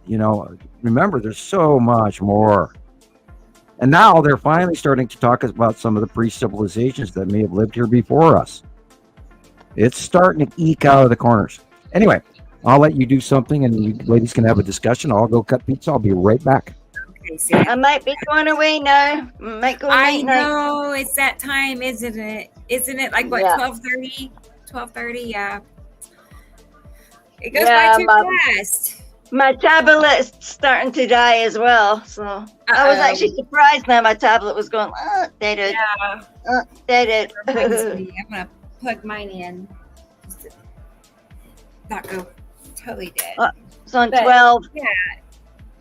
Right, 12:30. Yeah, I know, and it's on 12. Yeah, really? Well, darn. I wish it hadn't gone by so fast. Always does, doesn't it? Yeah. So, but yeah, especially when we're talking about our stuff that we love, the time goes like. Yeah, it does.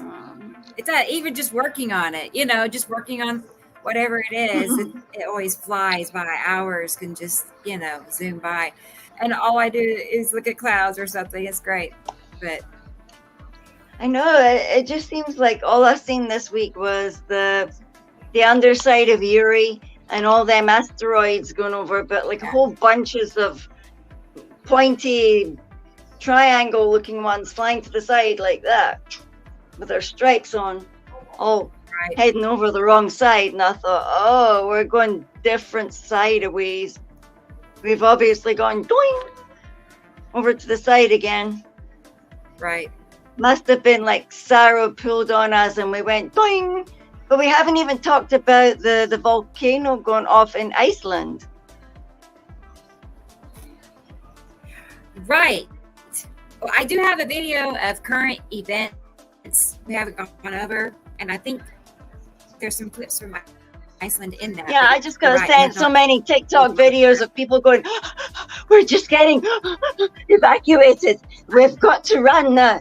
And the volcano's going, and they're all like soaking wet and dripping because they were in the Blue Lagoon, and like there 1,300 of them got told like, okay, well, time to go. Imagine, I mean, 2 years ago, almost to the day, I was on an airplane to Iceland, and I had a really cool time in the Blue Lagoon. The Blue Lagoon was super amazing, but I mean. Tonight, I can hear the wind howling like a mad thing out there. No wonder the dogs don't want to stay out. They're like, it's cold. Right. They're precious, though. They're perfect. And I won't forget you, Audrey. I have them ready to roll. Does she have a video on Saru? Oh. She sent me 2 short clips. You want me to? Well, I'll wait for Sam, but they're short. Two short clips, like come on, man, and then we can put them on again for Sam, and then we'll see more stuff. Like we can do double that. trouble. We can do a preview, but let's get it. Oh, hi, Jesus. He's in the chat. Don't tell me. Here it is. It's like I do it. And Jesus is around. He's working. And I'm back. Yeah, he told me earlier this morning that he was really gutted he wouldn't be able to be on because he really has to work. That he might try to get on. That he was going to try to get on. Yeah. I didn't scroll anywhere down. Oh, okay, Irene. Oh, Sam, I love lizards. Yeah. Well, they're really cool. They're very warlike. They're kind of like the Klingons in Star Trek. They're a very noble race. They actually have charisma. They also have pinkish skin on their soft skin areas. They have human traits and yet lizard traits. So I'd be thinking about that when you include the factor that we humans have the bottom central stem of our brain is also a reptilian brain.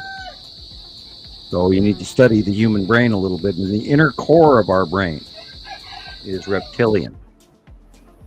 And then we have many developing cores that have grown and evolved to what we are using today, including on how to enlighten and turn on the rest of your human brain, which is also going on right now for a great deal of people. There are parts of their brains that are being reaffected and returned on, and this is a generational change. The passing of the planets do affect us. The question is, are you going to go up or are you going to go down? Look at that. That is the bottom of Saru and Uri. Big badass planet. That white line is Uri and Saru is behind that. Wow. You see, there's right there is Uri to the left, and to the right you can see there's another line but sticking out from by the back of it a little bit farther straight, but that is literally Saru and Uri both cutting off the top of the sun right there overhead. And they're going to continue on, and they're going to go beyond us in the future, and we will see them illuminated past Earth at sunrise. And eventually, I can't give you a time period. And that's the bottom right there of most likely Nepesity. Yeah. What's in front of it, you think? It could be Uri if Uri has risen up, depending on what country this video clip right there was taken. Depending. It could be Uri, but it's greenish looking, and it looks like Nepesity to me.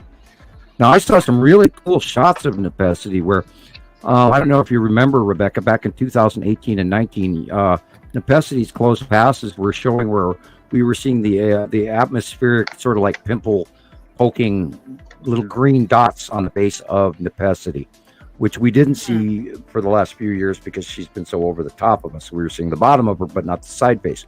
And recently I have seen side face shots of Nepesity, which I thought were really cool because you could see the atmospheric little pock circle pimples in the outer atmosphere, which is what makes us believe that Nepesity is volcanic, and it has some sort of volcanoes that are creating updrafting elements from their planet face that are affecting their atmosphere of Nepesity, because we've seen holes, these little green illuminated dots on Nepesity,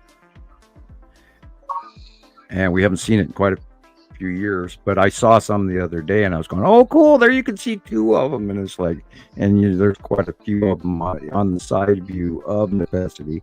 So she is getting higher and getting smaller. They're all getting smaller as they get higher, unless they're doing a cross over the top of us, at us, in front of us, over the top of us, and beyond, which is also going on a couple of the planets during the day. But once you learn the orbit model in your brain, you'll understand what I just said. And now on to Coca-Cola number 2. Oh, oopsie. Where did Rebecca go? My Coke knocked her off. It's the magic Coca-Cola knocked her off the screen. Just shut her down. Bubble I'm trouble. joking, of course. Bubble trouble. Sam. Yeah. Well, while I was away, I got another Coke because I knew it was empty in here. Oh well, I'll have Talk to to animals. go to bed Talk to now. ants. Yeah. Oh well, good night then, Gillian. If you must, then we can say our adieu. Yeah, I'm starting to drift. Like my eyes are. Motion. Yeah. Well, then go to bed, Gillian, and I think, can you find the button by yourself? I can't do it for you, but we could. I'll sling try and find the button or by bad jokes, myself or this time, like the button. The button.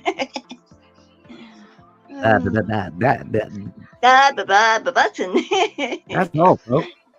Bitty, bitty, That's all, bitty. folks. Yep, that's all, folks. I know, Yeah. look at Yeah, my phone and it's got actually, like there is a link 7% on on it. And YouTube. I'm like, oh, I gotta plug it in real quick. Yeah, you'll go bleep as well. Shame and leave I wonder poor where we Sam lost on his own. All the girls have abandoned Sam tonight. Oh, the girl, a girl thing. Oh well. Yeah, and you just caught me taking a bite of pizza too, so I wasn't able to talk. Did you what kind of pizza you got tonight? Pepperoni. Ooh, nice thick base. Pepperoni. Red Baron nice pepperoni. Thick. It better have proper pepperoni on it, not that sort of blow a hole in kind of stuff that they put on them. Yeah, no, this year Red Baron's doing a good job with their pepperoni. Some years it's terrible pepperoni, sometimes it's good pepperoni, and this is pretty good pepperoni. Oh, although yeah, my daughter like you're having overcooked a really it, satisfying food day. I like pepperoni, but it tends to be a little greasy. Yeah, you That depends hear on where they you put get it. all sorts of weird things on pizzas. I didn't know that you could have it like a Scottish pizza, and they were putting on black pudding and haggis and stuff. I thought, oh my word, you could only be in Scotland if you're sticking all that stuff on it. But you know, I was used to African pizzas, you know, like with pineapples and ham chunks and stuff, you know. That's a Canadian, that's a Hawaiian pizza here. Canadian bacon Hawaiian. and pineapple. That's good. I like that. And people say pineapple doesn't belong on pizza. Pineapple a lot. Pineapple does. Yes, but, you know, I love it. They had another kind of pizza as well, where they did shavings of the meat off it, and this is in a place called Lorenzo's. They do the coolest pizzas. I'm doing an advert for them. They should pay me. Yeah, well, just go watch Beard Meets Food. Beard Meets Food, and he does all sorts of pizza reviews for you from around the world. And he's a food eater, competitive food eater. Beard Meets Food. Foodie. Let's be foodies, Sam. We like our food, And don't now we? Our age group seems and to like their Gillian, food. Huh? Rebecca's back now. You can go to bed. I know. Okay, I was holding the fort until you came back, boss lady, so you can stick me out. Oh boy! Oh, no. She's got the power, Michelle. I got the She's got the power. red button. People. The red button of doom. I love that. I love that because you try to leave and you know, Yeah, finally right, go. Rebecca's just like, okay, here, I'll hit the Right, button there for you you. go. You're gone.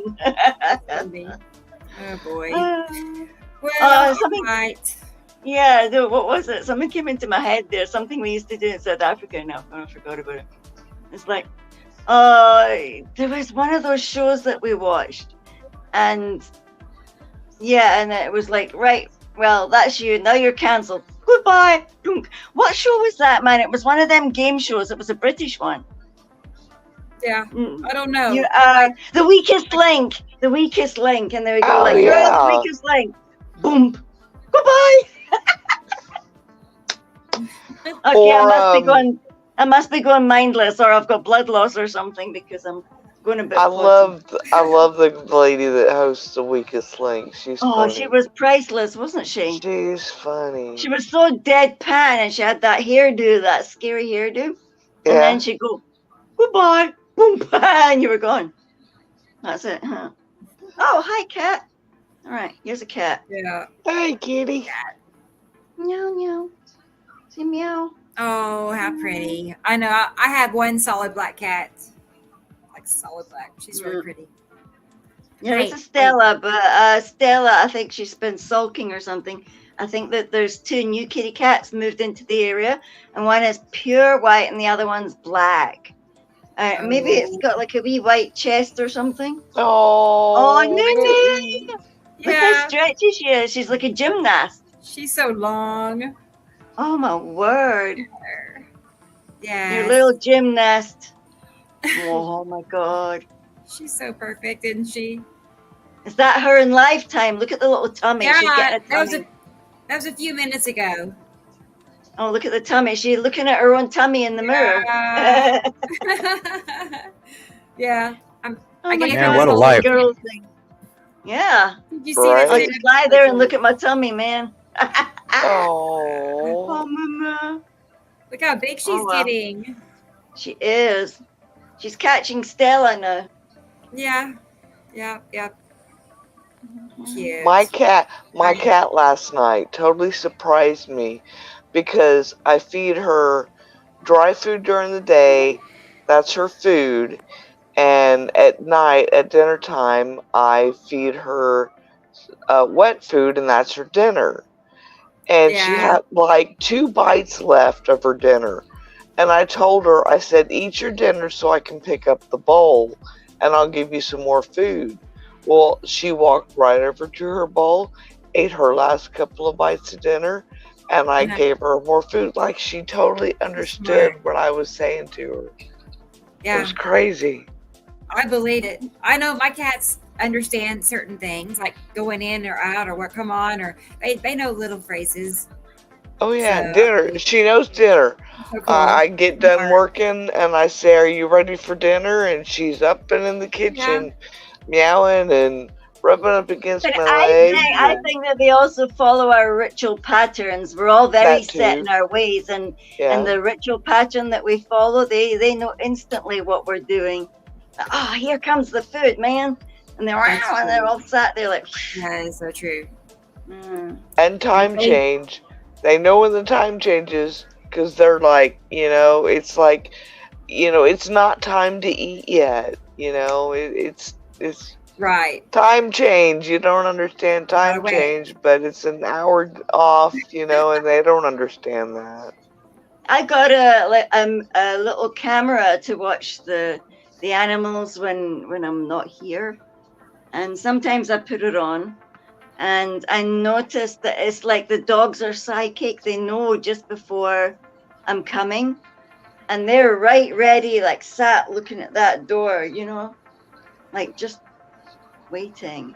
It's not possible that they would know your bite's coming, but They're smart. even if it's a random time you're coming back. Oh, I went to the shops, and you're 30 minutes then. It's like they know. Yeah, I But think they do. I And really they hear do. us a mile away as well, don't they? Our amazing animals. Good night, Jillian. Anyway, on that happy note, I'll let Samuel go back to his planets before he pops. I can hear him popping. That's funny. Just chew your pizza, Sam. That's good. Yeah, that's Yeah, exactly what I was doing. Good boy. And while you Good guys boy. were talking, I was eating my piece of pizza, and I just figured I'd You're remind like- you. I'm heartbroken that I can't chew pizza right now because of this tooth, because it'll be like soft food today and tomorrow. But I think I'm almost over it now. But now you talking about pizzas, that is There you go. very unfair. I'm like, Yeah, I want watched a bunch of something that real. on TV yesterday, and I was wishing I had pizza, and I had to tell myself I had to wait till today. Oh well, And I That's wanted me. it yesterday, but I didn't. we're going to bed. Night, night, Good Markins. night, Jillian. Good Good to see you again. We'll to see see you back you all next again. Saturday. The big Hi, red button. Jillian. You know where to find me. Click the Yeah, I button. sure do. Okay, bye-bye. Here we go. 1, 2, Night, 3. night. Bye-bye. Bye. Okay. There she goes. All right. Wow. I know. It's like I did not know that Christopher and Jesus couldn't join us today. So that was unexpected, which is okay. Things happen. And Jesus is okay. Someone in the comments thought that he might be sick, but I checked with him and he's okay. He needs to work. He needed to work today. So I totally get that. So, trying to look and see what I have next on the line up here. One of my cats is laying on my notebook. So let's see. Oh, well, I had a couple of videos of Jesus's. I hate to show them without him here. I think I'll save them, so he could be here. I don't know. We could show them anyway because they're so good. I think we will. Is Sam here? Probably should. Yeah. Yeah, I'm here. Yeah. Okay. I just want to make sure you see them, get to see them, because they're really good ones. Here we go.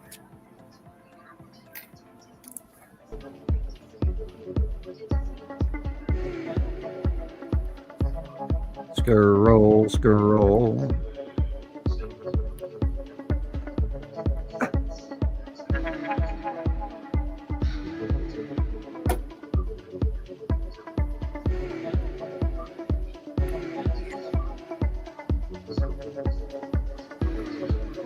Look how green that is. Wow. Top of it.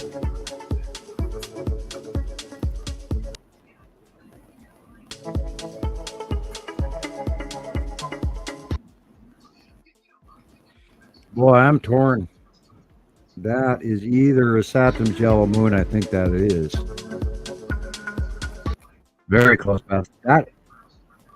That looks more like Atu's moon, how white it is. But the green is an offset of the fact that the Pesci would be to the right.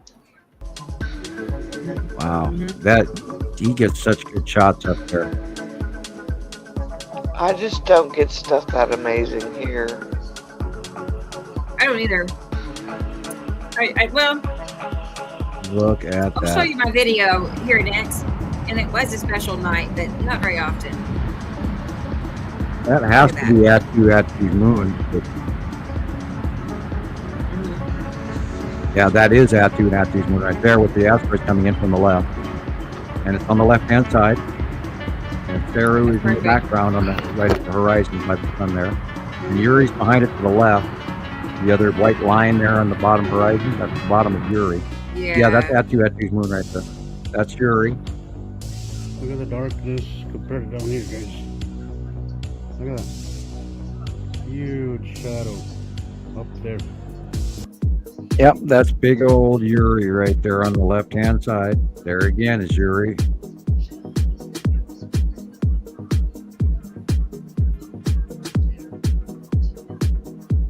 Yeah, that's the bottom of Uri and all the asteroids underneath.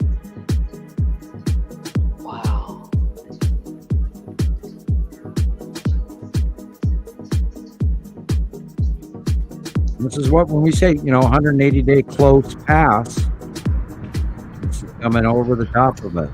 Hey guys. Now see the green blue in the upper area above the sun. Record of this so I can show you guys. Look at how light works, guys. This is a very interesting time of the day. And I really want to get on here because this kind of site really helped me understand what light does. And are we seeing the base cloud of Saru when it's being blocked, covering the top of the sun? Look at how it's being diverted. It doesn't look like how Saru has one very thick. I'm gonna try to point it with my. It has one very thick base cloud. And then you have these flares over here going up and down. You see that? You see how there's only light right in this area, general area, because it's just being kind of almost like funneled down. You'll see this in the morning or in the afternoon. That's Saru. Whenever there's planets, you'll see this. You'll see this when they're blocking the light. You'll see the light kind of being diverted and bending around, the planet, and being diverted underneath it and shooting up kind of like these what they call crepuscular rays. That's where they come from, really, when the light's being blocked and the light is just being diverted up and around, up and away. Very true. But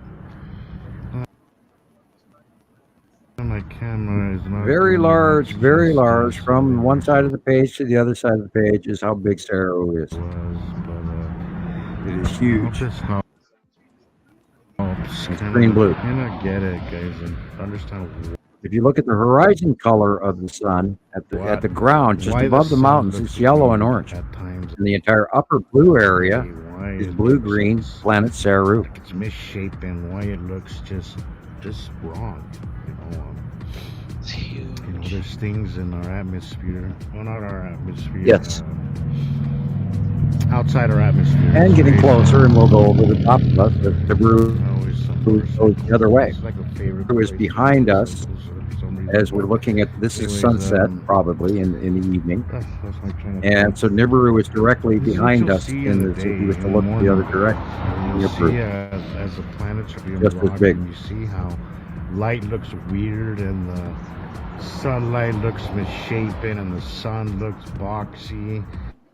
This is why, even though, right now obviously it's just a cloud blocking it, but at other times you'll see this when there's blue skies. Again, you won't see them because they're distant. Sometimes they're a little distant and you won't see them, because they're not in view. They're way, there's 90 million miles between us and the sun, guys. Remember that. There's a lot of space between us and the sun. That's 90 million miles, guys. If there was a planet closer, just halfway between us and the sun, it's just too far. We wouldn't see it,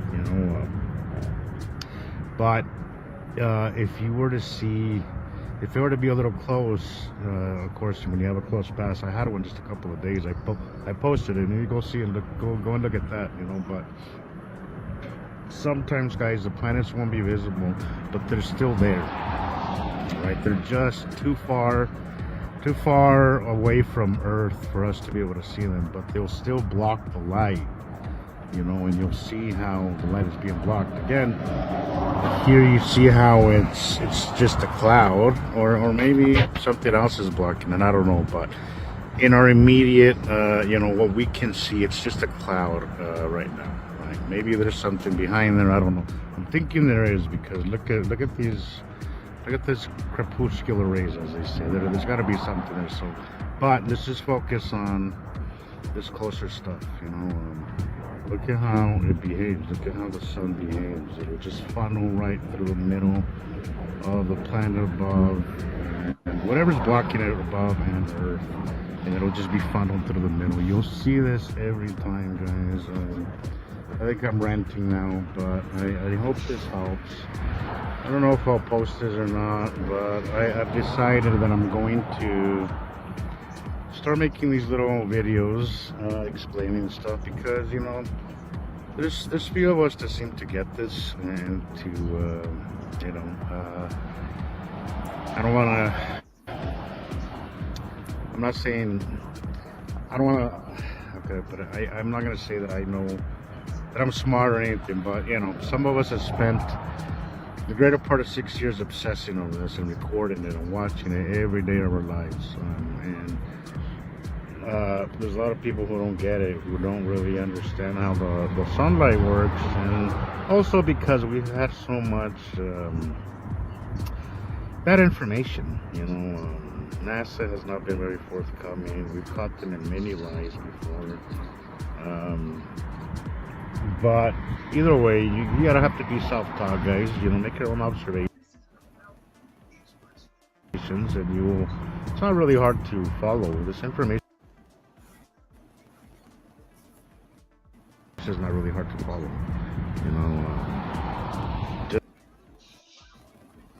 Just get familiar with your skies and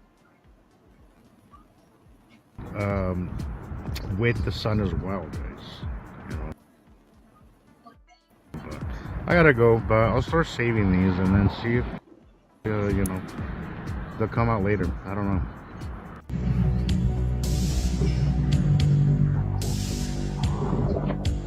Yeah, feeling the whole goddamn story.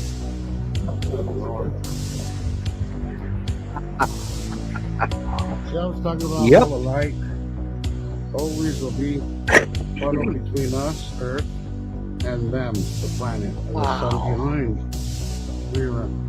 We'll see light coming into the dark up there because we see their dark sides. Yeah, that's awesome.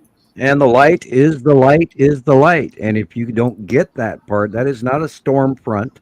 That is an overhead passing planet right next to and in front of the sun over the top of planet Earth.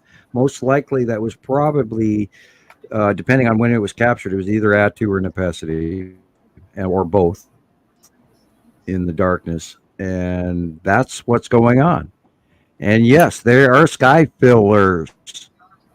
And I do not know how everyone has not noticed the issues with the light.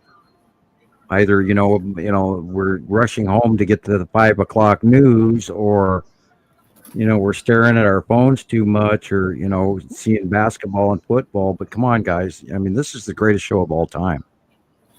And people are missing it. And I feel horrible that you're not sharing this. And I do. It's like the coolest. Even my daughter's going, Dad, I grew up with this my whole life. God, give me a break. I don't want to go look at them right now. Right. Okay.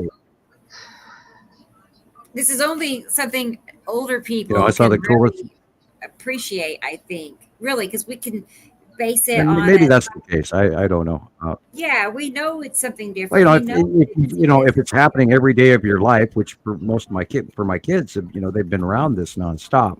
Right. And so to them, it's totally normal that we have this extra solar system right here, right now. Right. But to everyone else that was raised differently, they go, oh, we'd be dead if that was the case because those planets strike us and wipe us out. Well, no, it's a cycle, and it happens over and over and over and over and over again for thousands and thousands and thousands, for millions of years. And as Gillian was saying earlier, Earth is 4.5 billion years old. But there's also people that says the formation of our solar system goes back to 8.6 billion years.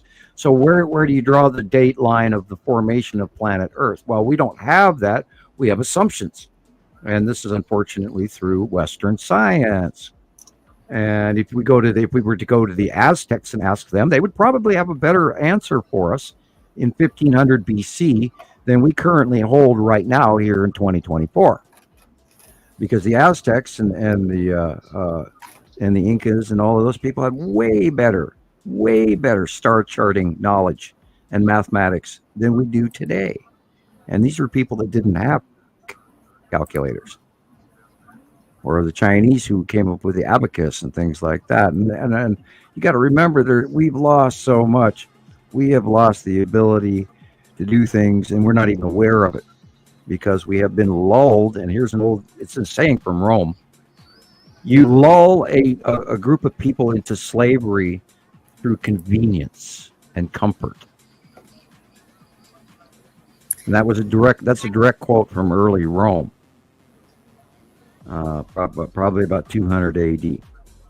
And you give the people, see, Rome used to feed all of their poor and their people, and they would just feed them bread and wine and stuff regularly to keep everybody happy. And so then this is how they also accepted everybody's gods, a pantheon of their gods, and they were all inclusive in religion, and they were all inclusive in the political system.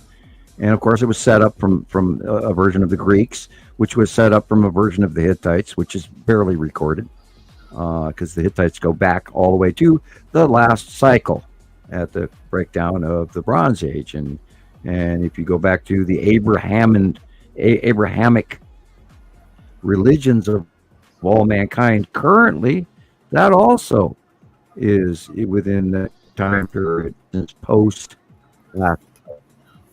And the invasion of India by the Aryans and everything else, and that's all during that golden age of man. And not only that, Christianity mainly didn't really develop until 300, 400, 500 AD. And people don't take that into account either.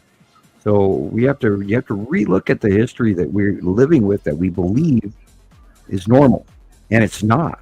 It's completely inaccurate, and we have to actually look at it with our history, going back all the way back to the last cycle of the passing of the planets through civilization. And prior to that, we had a bunch of other civilizations that used to exist that are recorded and known of, and yet nobody knows why they vanished. Or nobody knows why there was these two climate changes that occurred at 1700 BC and 1250 BC, which wiped out other civilizations, the secondary one as well, but it wasn't as bad. And I've seen the computer science graphics on the climate changes and the ice ages and all. I study all of that crap. So anyway, the point is, there is so much more to reality, to the connection to this binary solar system passing Earth, than we even realize in our standard teachings of everything we hold as normal. And there, and unfortunately, then Einstein came in and said, well, we have this, and this, and then everybody's made him super famous. And yet there's been 5 or 6 or 7, 8 major scientists since then that have come up with far notorietous equations and things and concepts and they don't even get recognition, because good old popular Albert and this 1880 Heisenberg Commission standards that, we're still doing the math from 1880 through the 50s, and we've never even grown past that. So it's time for everybody out there to, grab some new science and, incorporate a little bit of Tesla and incorporate a little of this and a little of that. Some computer tech and electrical tech and add some of the mystic arts as well into that whole equation, because they are all connected. The electrical universe and our gravitational universe could come up with some answers that would speed our technology along if people only opened up to the absolute connection that does exist to the passing of these planets and tech and our age and where we're from and where we're going. Huge science. Yes, David, bread and circuses. And don't forget the Colosseum, brought to you by Vespasian after the sacking of Jerusalem. Helped pay for the building of the Colosseum. History, yum, yum, yum. Anyway. Good night, Irene, in Florida. I could sit here and listen to you talk all night, Sam. Yeah. Okay. Well, that's good on one hand. I was going to say that kind of like, when I first found Sam on YouTube, it was like 2014. And I just happened to search for Nibiru, and I found him on one of his interviews. I think it was Radio Wasteland, or it could be the other one. But anyway, I had no idea what he is actually talking about, but I just like to listen to him. I would have him on speaker playing it, and I'd be cleaning or whatever and listening to him, because he was just so excited about whatever it was he was talking about. I remember thinking that, I was like, wow, whatever it is, he believes it. It's like, that's what got my attention. It's pretty cool. And then would you believe 3 years go by? Good. I totally listen, I found him, and then nothing happened for 3 whole years. And then I get back into studying for Nibiru, and I found him again. I remembered him. I didn't remember his name, but I found him again on YouTube. And that's when I joined his group on Facebook. So who knew? Who knew it was going to lead to all this? But still, it's pretty cool. Just because I like listening to what he was saying, like you said. Interesting. It's all interesting. That's kind of encouraging. Thank you. Something. Yeah. Hey, Tara. Tara's here, everybody. Every night, every time I do a show, like every Sunday, I'm going to go, oh my God, what the hell did I say? And I mean, I literally again, and I'll give you a little inside secret from Sam here. After last week's show, I was embarrassed again because I felt like I said too much. I feel like I feel like I say way too much about things that are disconnected, and yet I appreciate what you both just said, and even in the comments section, if you enjoy what I'm doing, please tell me, because half the time I wonder if I'm just not being either a lunatic or boring you to death, one of the two. So, Well, you definitely don't I bore do us to that. death. In fact, I need to go back and watch last week's show because I missed most of it. And then whenever I got back home and heard some of the things you were saying, I'm like, oh man, I missed a good show. I felt like I went and talked too much about the aliens and too much about personal enlightenment and Buddhism and stuff like that. And sometimes, it's I mean, I I can love teach all it. of that stuff, but it's not something that I would throw all together on the table in a buffet. It's usually an individual topic that I'll spend time teaching somebody some information Right. that I've learned and then point them in directions of study. It's not like, you should absolutely take my word for it, but I try to lead people and then I'll hand them, a video or two of something that I've watched in the past, and share that information.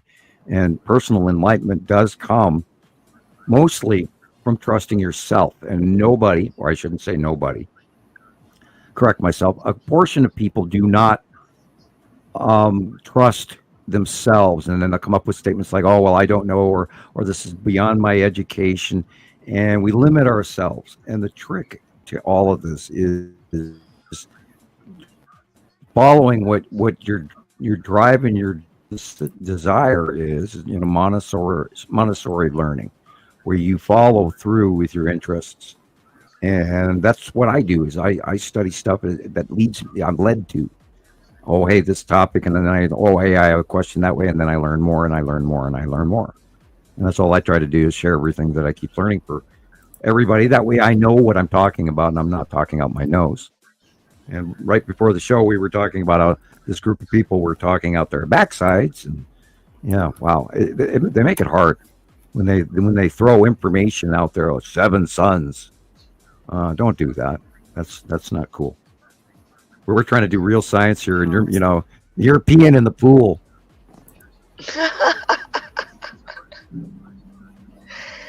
And people should never stop learning. They should always strive to learn more.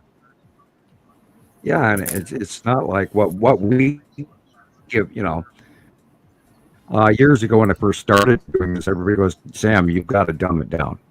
You're talking way over our heads. We don't know what what you're saying." And over the years, I hope that I have found the proper way to share this.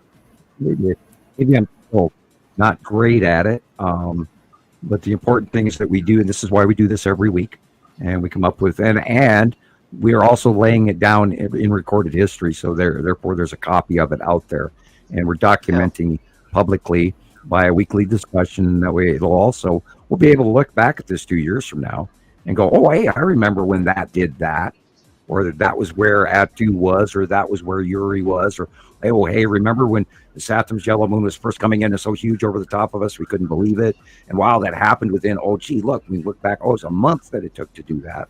And we'll be able to use that cross-reference information and have a legend, a documentary ability. And that's why we're doing this. Whether we get, and we want our likes and our views to go way up, and when people, share a copy of this, go to, the Rebecca's YouTube page, and whether your friends or whatever or family are not ready for a copy of it, throw them one of the shorts. Throw one of our 7-hour programs that nobody wants to watch because, oh my God, it's 7 hours. But tell them to watch it and snip it, and if they want to, they can throw the sponge brick at the TV or call us liars or crazy or crackpots or whatever. But share a copy. Get people to watch. Exactly. Make their phones go off. Get them to watch. Because we can't do any more than we're doing. So it's up to everybody else out there to get on the bandwagon, the crazy train, whatever you want to call it, and spread this information. I feel like I did actually last weekend. I said something to one of my cousins. Everyone up here is family by marriage, but they're still family. And I said something to him about it last week, and he's like, I can believe it. In fact, my aunt, when I first moved in 2 doors down from her, I went to go visit her one night, and we were sitting there on the front porch, and she asked me, she's like, I got a question for you. Do you believe in aliens? And I stopped and I looked over at her and I'm like, oh yeah, we're going to get along just great.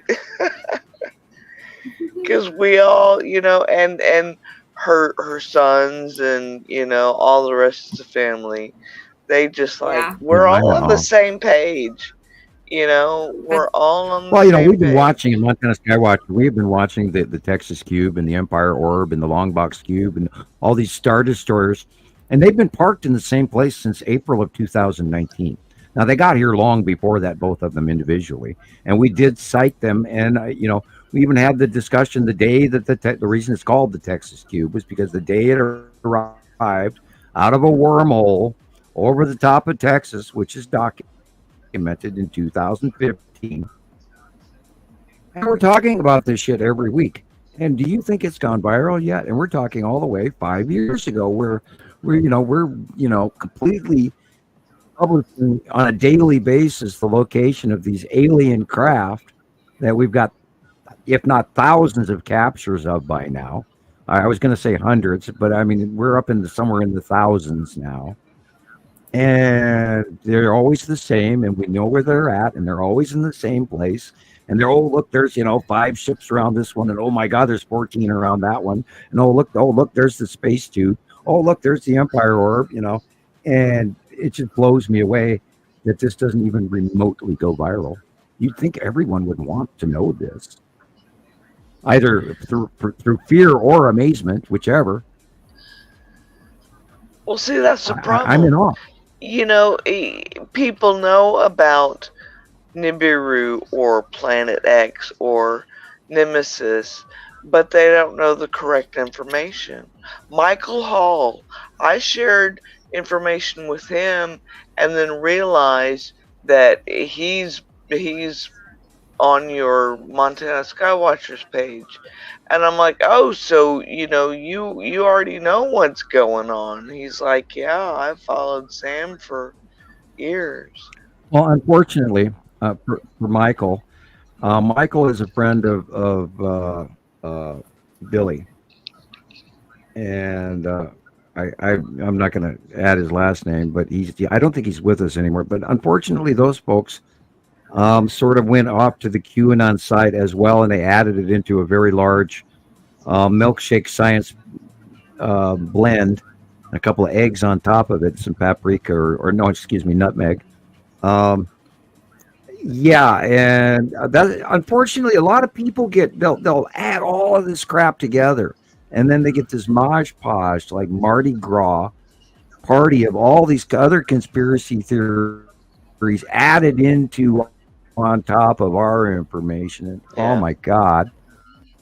And I think because their head is so full of this other crap, an example is like Irene asking if Nancy Pelosi was admitting to be a reptilian. That, of course, is information that people are being fed. That is absolutely ludicrous. No offense, Irene. I treasure you as a friend and a very kind person, and I'm not trying to be mean to you, but that absolutely has to be false. First of all, if Nancy Pelosi was a lizard alien, she would never publicly admit to it, because burning at the stake is burning at the stake. And, mobs grabbed Frankenstein, so, and they also killed Joan of Arc. So keep that in mind as well. So they don't have to act like that, and no extraterrestrial is going to put themselves in that spot, first of all, to be so public. They'd like to live a quiet life just like everybody else. Either they're in the comforts of their high-tech environment, or they're down here doing a job, and they sure as hell aren't going to be public about it. Right. And we know that there are extraterrestrials among us. So get used to it. Don't freak out about it. because you get respect when you give respect, and that is the prime directive from ET above us, the races above us.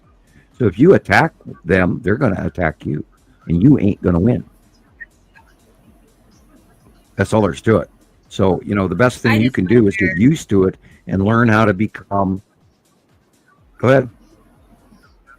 Sorry, I didn't mean to interrupt. I'm just thinking though, how come that's not something that we're just told? Like, it's not just a known, that other races, we are warlike, greedy, scary creatures.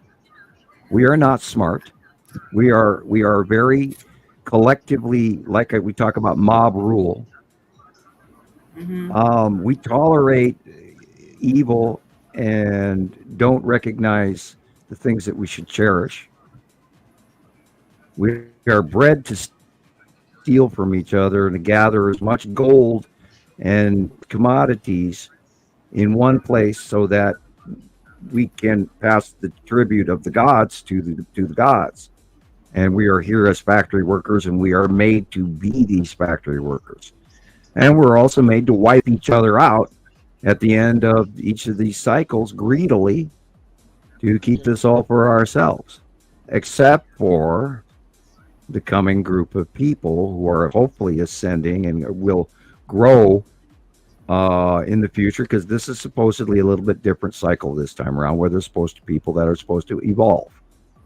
And so that, let's hopefully the people that are supposed to evolve will, and those that won't. And we can't take everybody with us one way or another. Can't save everyone, but we can inform, and we don't have to prove anymore. We're beyond proof. We have fact. We know this is happening. We know there's extraterrestrials here and above us. And it is drastically, direly time for people to change how everything that we're doing. We are in major climate change. And anybody that doesn't believe that, just look, 2 years ago, every major river on this planet dried out.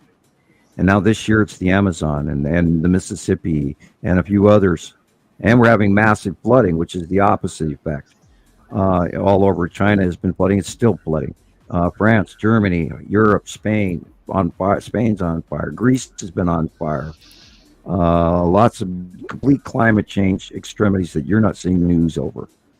Stuff that we completely missed, that even though we go looking for it, there's even more. There's more that we're not seeing. Cracks, sinkholes, climate change, freak weather pattern, jet stream changes. Both flows of the planetary weather system are now both facing the same direction, which that's never been in history. The Earth is tipped more. The moon is on the wrong course. Our sun arc of our daily sunrise and sunset is wrong. The star patterns are wrong. Everything's wrong because everything's off.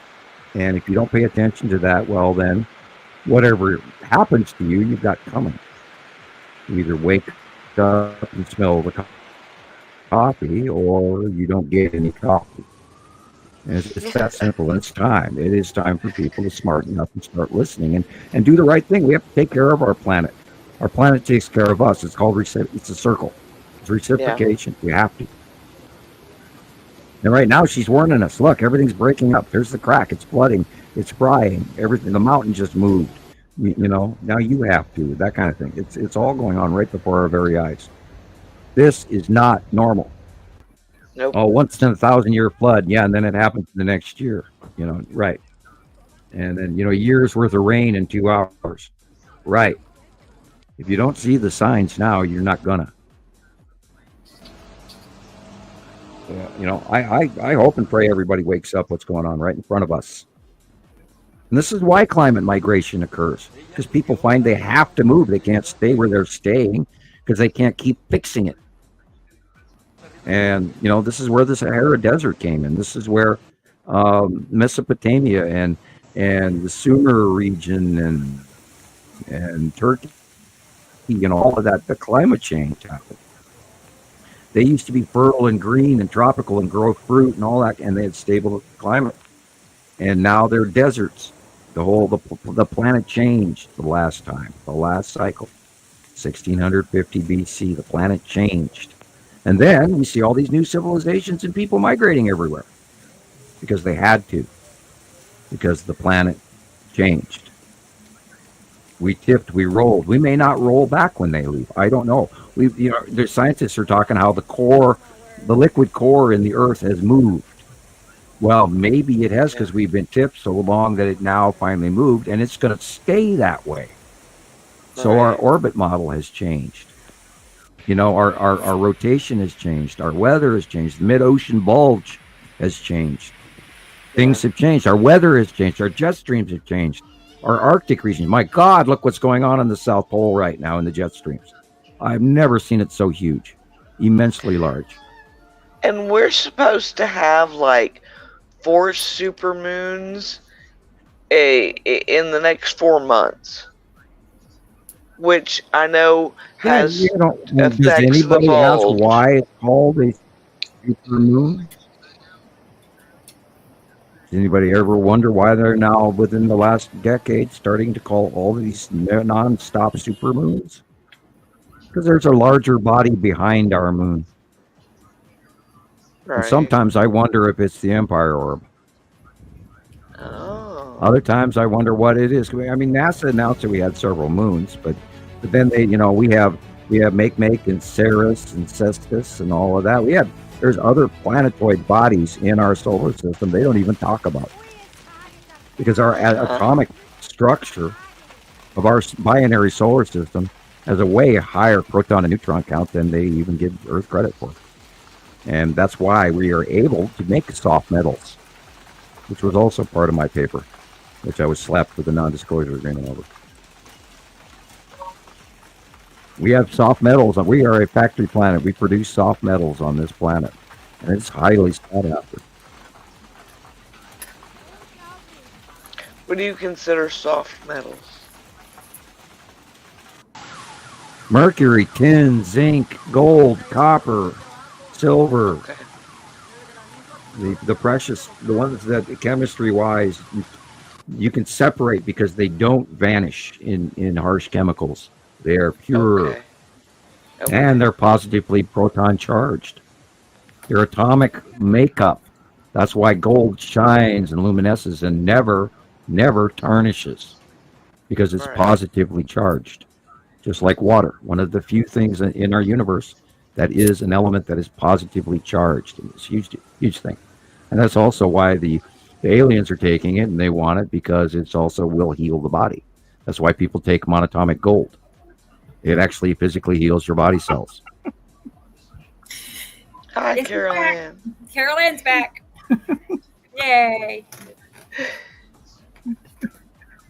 Good to see you. I love your. You've either been hitting the laughing gas or ate something. I don't know what happened. What happened to the video? I was making faces at Rebecca. I'm so sorry, okay. Sam. I'm so sorry. Oh, I don't mind. I just thought it was amusing. I thought it's really, Yeah, when was the last time you guys ever saw, 50-mile-an-hour winds as average in our weather pattern? Never. Growing up. No. What they used to call high winds was 35 miles an hour. Yeah. Back when I was growing up in the meteorological 80s and 90s. Yeah, we'll expect high winds of 37 miles an hour. And now we're getting high winds of 75 to 90 mile an hour gusts. Like, yeah. And remember, just a month or so ago here, we had 109 mile an hour storm blow through here and wipe out half of this county. And it was nasty, unbelievable. So, and this is why I'm telling everybody, we are not in Kansas anymore. This is not the same game. And you have to realize this is going to happen everywhere to everybody. And it is happening everywhere to everybody. And this is why we have nonstop videos of them week after week after week after week. And this is not normal. We're going to have to rebuild our cities different. We're going to have to rebuild our septic systems. The Romans knew that they had to sequester all that underground water under these vast collection areas that the Japanese are just now building. And, they sequester all of that incoming rainwater because they know if they don't, they're going to flood out their infrastructure. Hold on, guys. I'll be right back. Oh, well, I thought it was, a good team kicking off. Speaking of which, Rebecca, I can't hear any background music. Oh, shoot. Yeah, you're right. We can do better than that. Let's find something else. Have you got any Bach or Mozart or anything? Or I do. Or techno, I don't care which. Here. A bit of everything, kind of. But we have some Bach. Yeah, the older music, pre-1973, is not copyright protected, I don't believe. Yeah. Well, that's true. I heard that too. Yeah. This is pretty.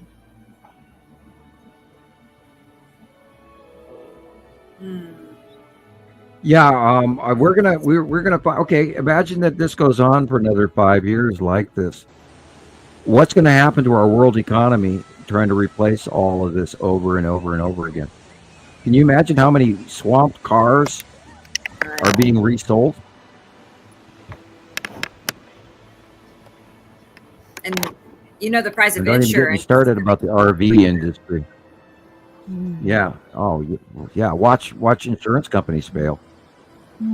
Watch other parts of our society fail because it can't keep up because we're not.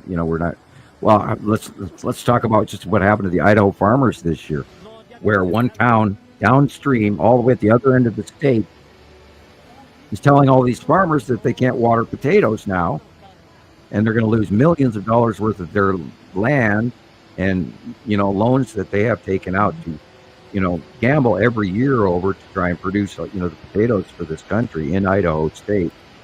And because that one city wants a bunch of water based on a many years old recommendation that no longer even exists as far as the drought that is currently happening or not, which it's not. They're not in drought right now, but they based it off a drought scenario. So they have forbidden the Idaho planters to turn on this well and that well and that well and that well to stop them from using the water that's theirs so that the other people can get it downstream. And that's just like the state of Oregon will not allow you to collect your own rainwater. It is illegal to collect your own rainwater in the state of Oregon. Considering they have nothing but rainwater in the state of Oregon, I don't understand that law at all. And sometimes I wonder who's running this chicken shed operation. But anyway, there's so many screwy rules around that so many people can't live, and unfortunately, taxation and all sorts. And the people in California are being makes those kind of rules are so against the average human trying to survive. Well, meanwhile, they're pulling in, a $375,000 a year like us annual salary and up. And I need more money, so we have to raise taxes. And I, if I made $375,000 a year, I don't think I would be complaining. But I'm not going to get that $1 million house mortgage either. So that's insane. If I had money, I'd have a poorer house and I'd be on the side of a mountain somewhere. Something I built by myself. Not something these guys are building these days, because look, everything there is going to get flooded out, and then they got to tear it all out and fix it in suburbia. Because obviously the draining system of that street cannot handle the water flow to the sewers, so it's running down the streets and flooding out people's houses. We're planning on the people that set up that neighborhood.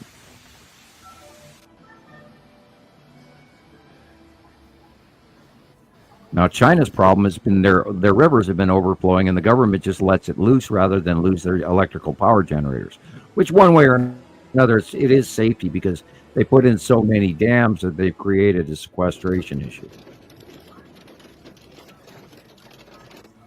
And then climate change. There is no way to fight what this is doing. And we are going to be the ones that are going to have to move. There's going to be towns that have to change and cities that dry out. And people that freeze to death when they didn't, and people that get too warm when they didn't. And it's been happening for many, many years now. It's just now that, we have absolute proof that you can see. And look at that nice little power surge through the power lines. Yeehaw. Easy. That's why you have those surge protectors in your home, hopefully.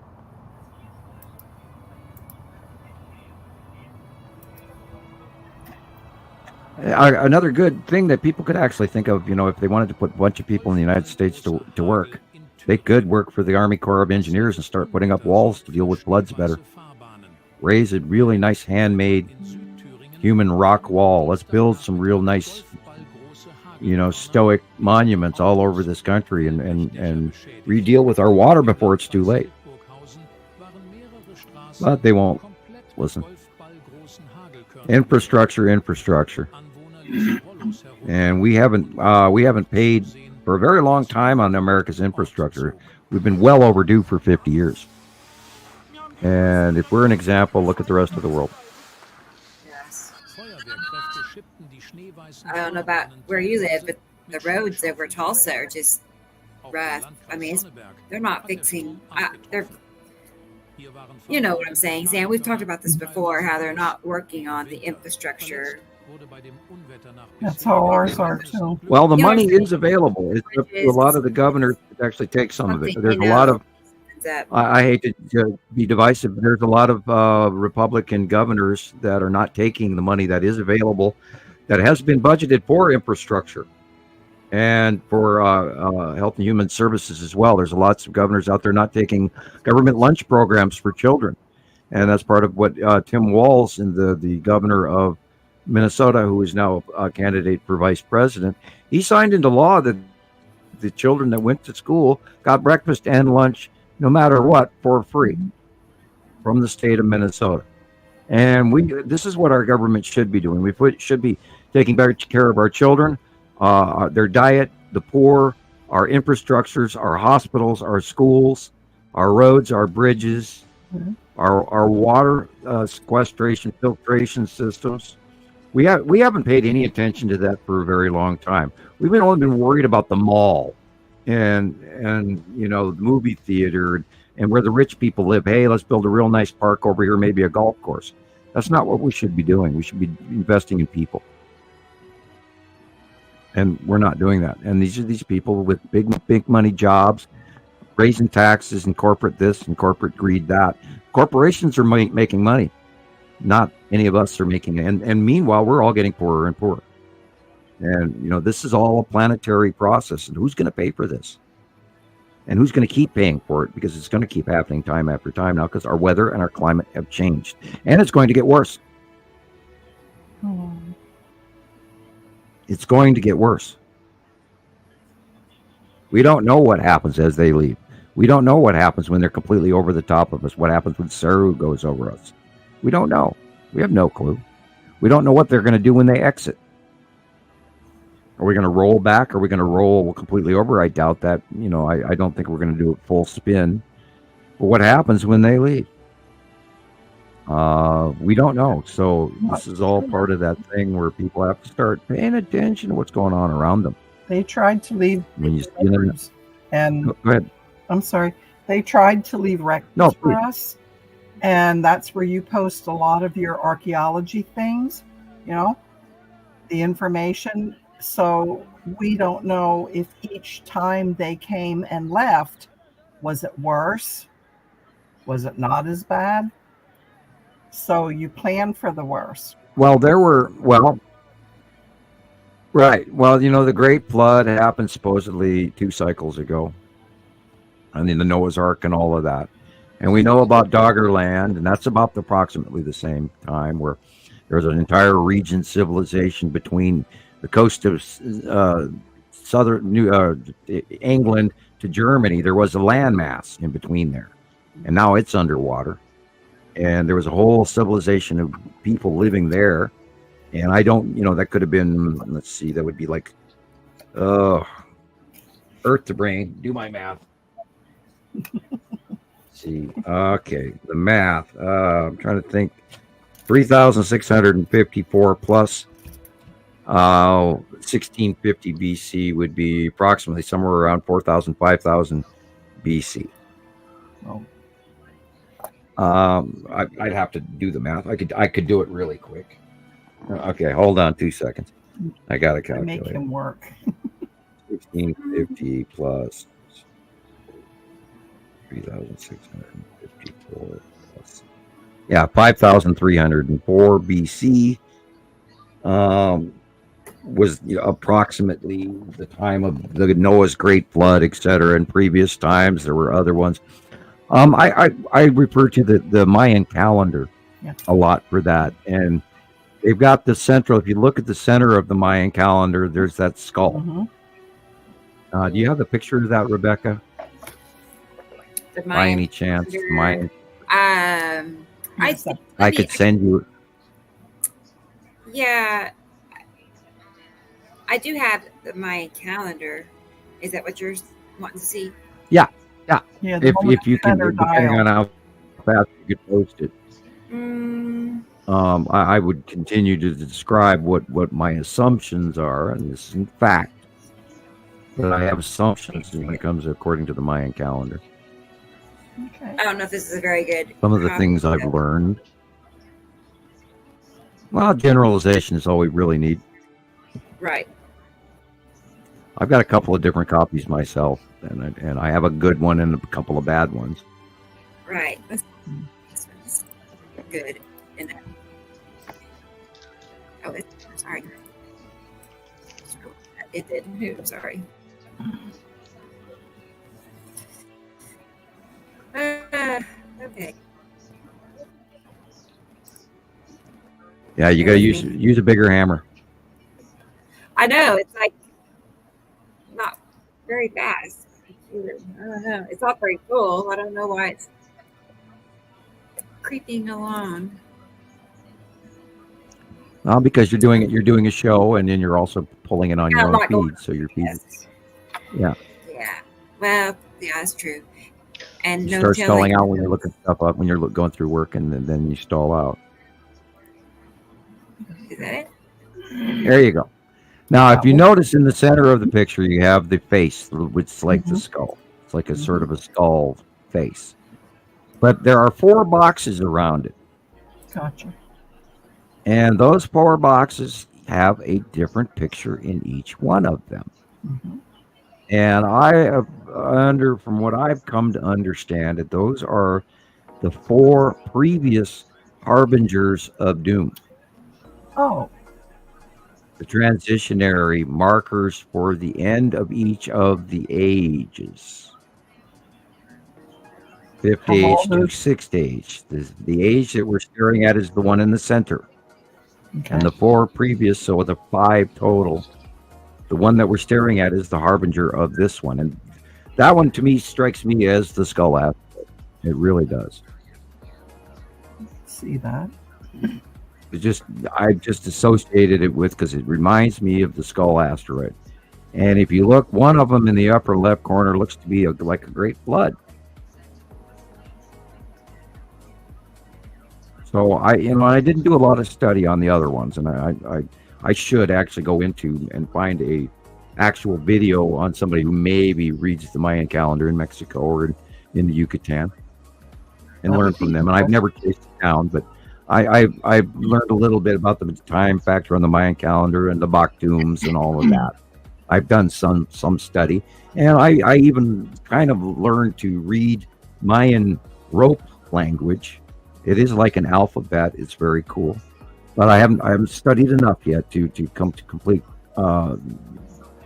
dictation of what I think, other than to say that I believe that these are the harbingers of each previous age, leading on to the year 2012, which was the ending of this calendar, and then went into the 13th Bakhtum. And normally there's only 12 Bakhtums, but this time we went into what they call the time of no time. And that sort of explains a lot of the beginning era of the onset of the passing planets as well. And if you look, there's these little circular 4 objects, 5 little rounds, and there's not one on the top. It could be viewed as planets. So I've always tried to cross-reference a little bit of it, but not go too far. But from my understanding, this is that we are entering into the sixth stage, and so therefore the 5 harbingers into the sixth stage. To make a long story short, hopefully, do you follow me? That story, I like it.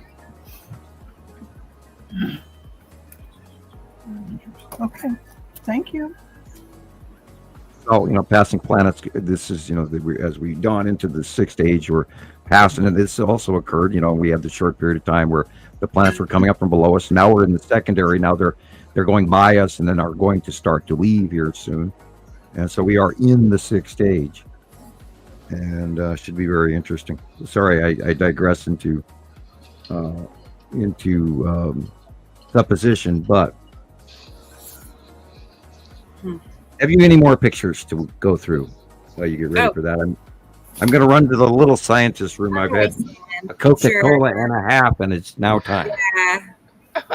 Okay. Michelle, can you hear me okay? Michelle, can you hear me okay? Okay, Yes. When I came back in, you were talking about believing, things like that. And I have a little tiny thing I keep above my computer. It says, seeing is not believing, it is knowing. We only believe in what is not seen. And I keep that there, and I keep referencing it because it took me a while to get the fully deep meaning of that. So seeing is not believing, it's knowing. We only believe in what we do not see. Right. That might help. Yes. It's so good to see your face on here. Thank you. It's good to be here. I needed the family. That's why I'm here tonight too. And that's what my ex-husband just his wife just called me, and that's where I went, and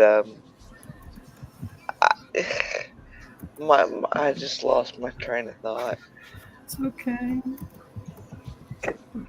But a couple weeks ago, I couldn't tie my shoes. So. Things happen for a reason. I know that, and we don't always have control over what happens in our lives. No, we do not. Or what other people do. Or what other people do. Yeah, so you better live it today because you don't got tomorrow. It's fleeting. It's very fast. So you got to live today. That's exactly why I felt like I wanted to come on here and say, look, everybody, things can change in an instant. And they do. 1 minute someone can be here and the next minute they can be gone. So absolutely don't hold back. Let people know how you feel. Can you imagine not ever seeing any of these planets? Can you imagine missing this whole thing? I was thinking, I'm still excited. My most excited was the first time I saw Atu by eye, even above Nibiru.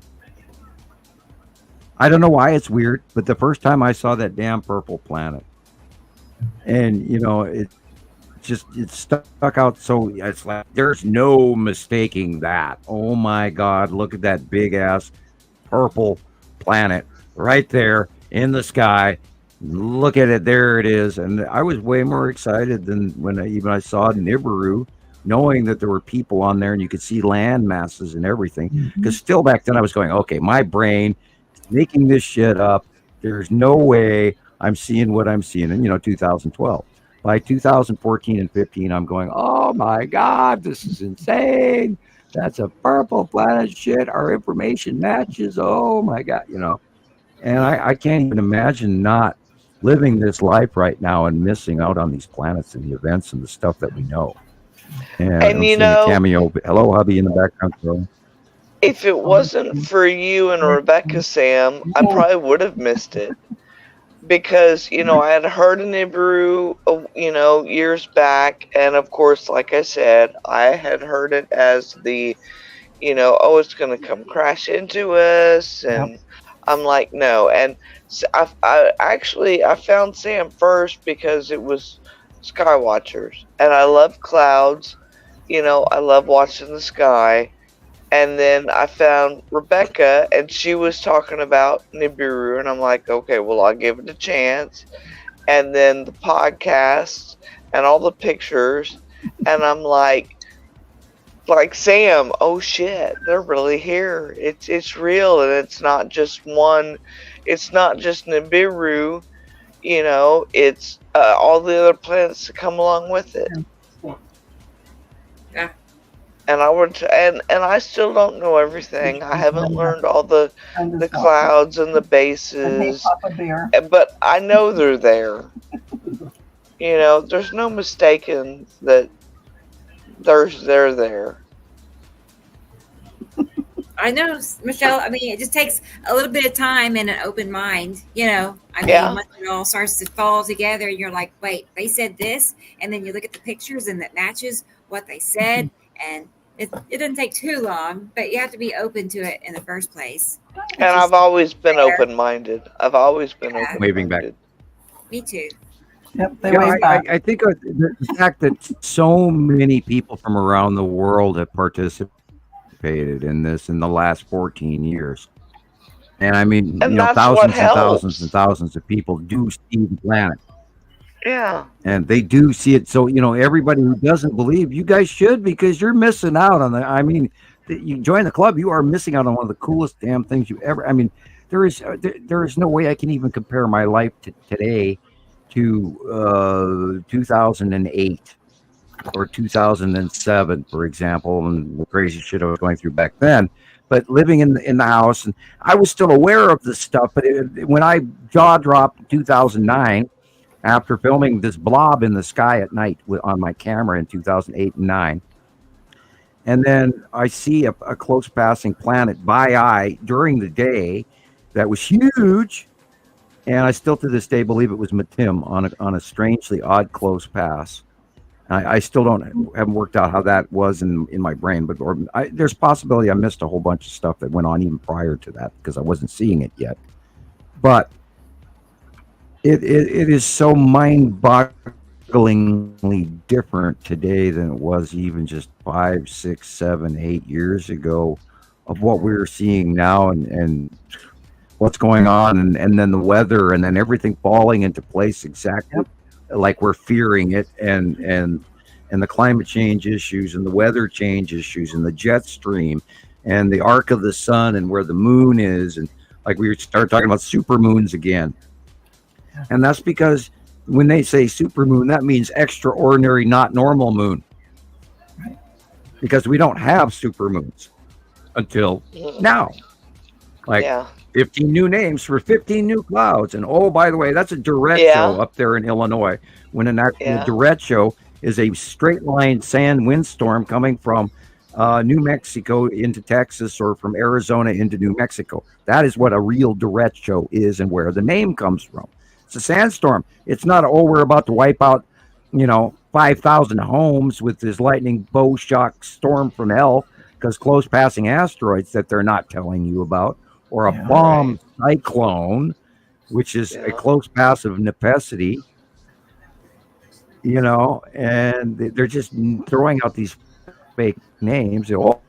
Okay, I'm used to hearing that. Okay, I'll knuckle down and buy some extra rice and get my generator some gas, and then people are fine with it. When in actuality, half their town just got wiped out, and it's not prominent that it's going to happen, but it's going to happen in this region and that region and that region and that region. And it does. We've seen it go through Russia. We've seen it go through China. We've watched it go through Europe and cause these catastrophic storms, but they're not linked. None of the news services say, it started in Spain and it ended in China that week. They don't tell you that. You have to gather that information for yourself, and you have to look at the date, and you look at the map, and you put a little big red pin and go, wow, it hit on the 12th in Spain, and on the 13th it hit Italy, and on the 14th it was in Greece and Israel, and then, oh my God, look, Saudi Arabia flooded on the 16th, and then, oh shit, Korea's got a typhoon on the 17th, and oh my God, it's flooding in India and Pakistan. Oh my God, look, China's now flooding. Oh shit, look what's hitting Japan. Oh shit, look what's coming across the Pacific Ocean, coming into the Aleutian Islands, and it's just, And if you track all of that shit together, it's catastrophic. And everybody's blowing it up like, oh, okay, it flooded in Spain. Okay. And, you know, and we're reporting on it weekly. And where we used to talk about it once every 6 months. Remember, Rebecca? How long ago we'd have a flood or a major catastrophe about every 6 months. And then it got about every 3 months and then every month. And now it's every day around the world. And that's not climate change. People go, well, that's because more people have cameras right now, and so they're posting it on YouTube when they didn't before. No, not like this. No. Not where entire villages are washed away and entire economic systems. Like I can't even imagine what the Chinese are going to do for winter food. I don't know what the Chinese are going to live on this year. I do not know.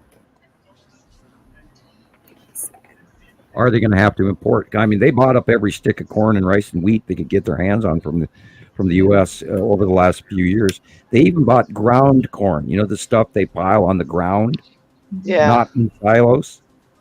And we used to have vast supplies of that. And we would sell that to people that turned it into pig food and stuff like that, and in some cases, farmers, landfill, etc. Mulch, you grind it up and it becomes a protein mulch for soil additives, etc. They bought all of that the last couple of years, everything they could get their hands on. But then now China's broke too, and their market, their banking system they're printing more money than they should. But anyway, that's Chinese economics, and Russia's in trouble, and Europe is finally starting to pick up, and our economy is doing fantastic. We're way, way high right now. We're on this scary high roll. We're scarily doing well, and let's hope we get out of this. I watched my 401k. I watched my 401k go. Now I don't have a lot in there. It's one from a company I used to work for that I haven't, rolled over into something else, but it still does accrue money. And I watched it go from 20,000 to 15,000 and back up to 20,000. Mm-hmm. And I still, I hear people, and they're like, well, invest in gold, invest in silver, and, and I sit here and I think, well, am I safe keeping my money in my 401k? The stock market. Do I pull it out? I would suggest if you could do that, if you are able to take that into cash and turning it in for a retirement, if it's within your time, that you don't pay too much taxes, I would recommend taking it out. Well, see, that's the thing. I was trying to avoid having to pay taxes and penalties on it and all that. Well, when do you get it with that? With when does the end of the term of this deposit mature? I think they said when I hit 59, I could take it out with no problems, but I'm only like 52, so. But well, I'd let it ride. I'd let it ride then. So would I. Yeah, I'd let it ride for now. If you have that long a period, but if you have, I cashed mine in like right before the big crash in early 2008, right before everything went to new. And I don't know why I did, because I needed the money, but and I cashed it, and I did pay substantial taxes on it compared to normal, but you pay it, so, and you pay it when you cash it in. It comes right off the top before you get $1. So I'm not a you don't want to buy gold at this point in time. It's way too expensive. No.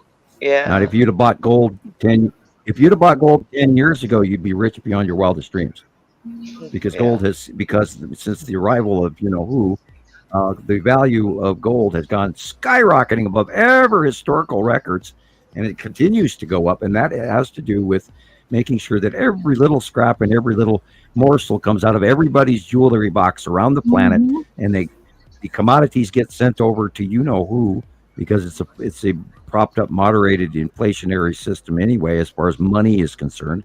And the real valuable stuff is actually the commodity itself, and therefore any price to shipping and pleasing the demigods above us is absolutely worth it. I guarantee So the King of England, if not the Queen of England, has already given a very large chunk of it to the people above. So you think I'm safe until, because that's like 7 more years. Yeah, currently. Yeah, I don't see a fall. Now, if you see the Chinese market start to affect the overall world market, Yeah. cash it in as fast as you can. Well, the Chinese market is teetering right now on a fall crash.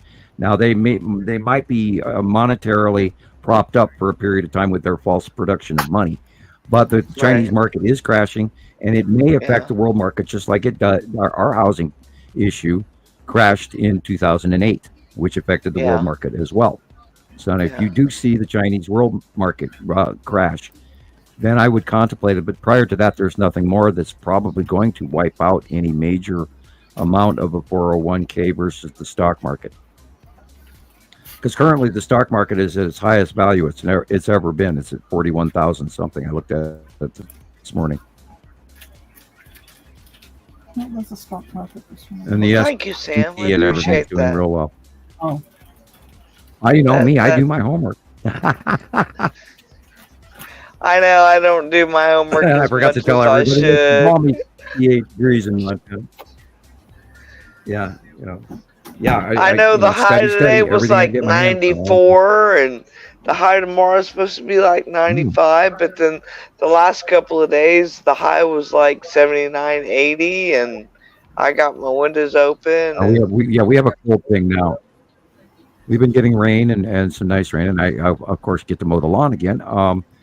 And it was 68 and 70 something today here, and the other day was in the 80s and 90s again. But yeah, we're going to drop down to the 70s for the rest of the week. I hope we get rain because our forest needs it. Boy, look at that. Keep that picture. My God, that's beautiful. That's beautiful. Yes, it is. That is Saturn's yellow moon in the upper right corner. It's very blue with the ion tail crossing in the middle of it. Can't make this shit up. Let me pull your drawing up so we can admire how perfect it is. Hang on. Yeah, that's pretty much.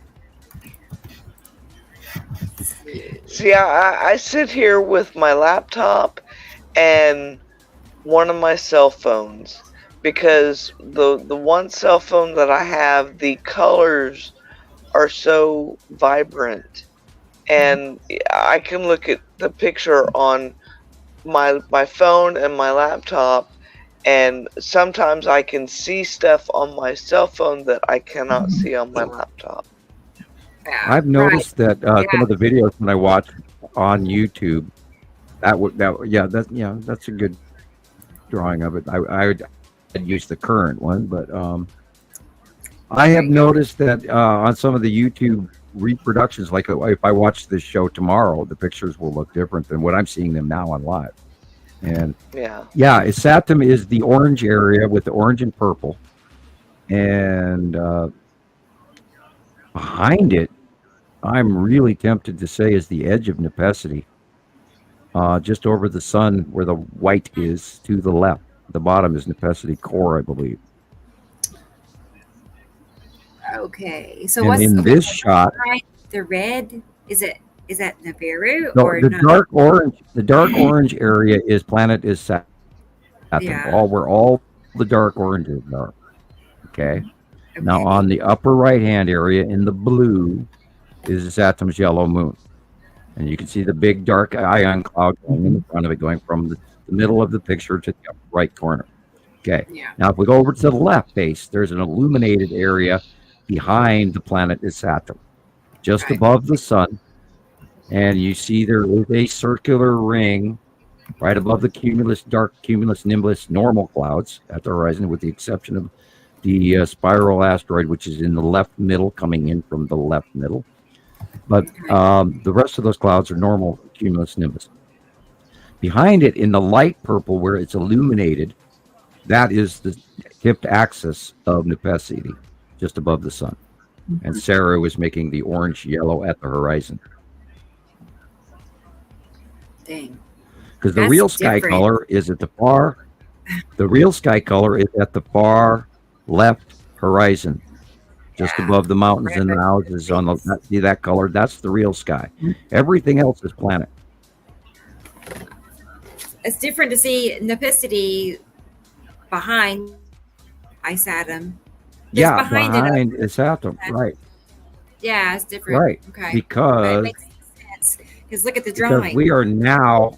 Okay, remember we talked about It's right there. It is behind Isatum, and then we're seeing it at that angle. That's perfect.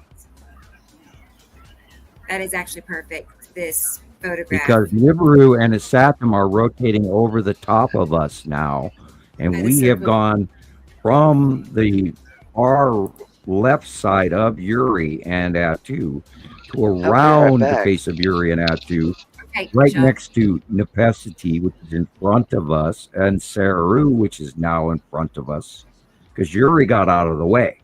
That's why we're seeing Saru now.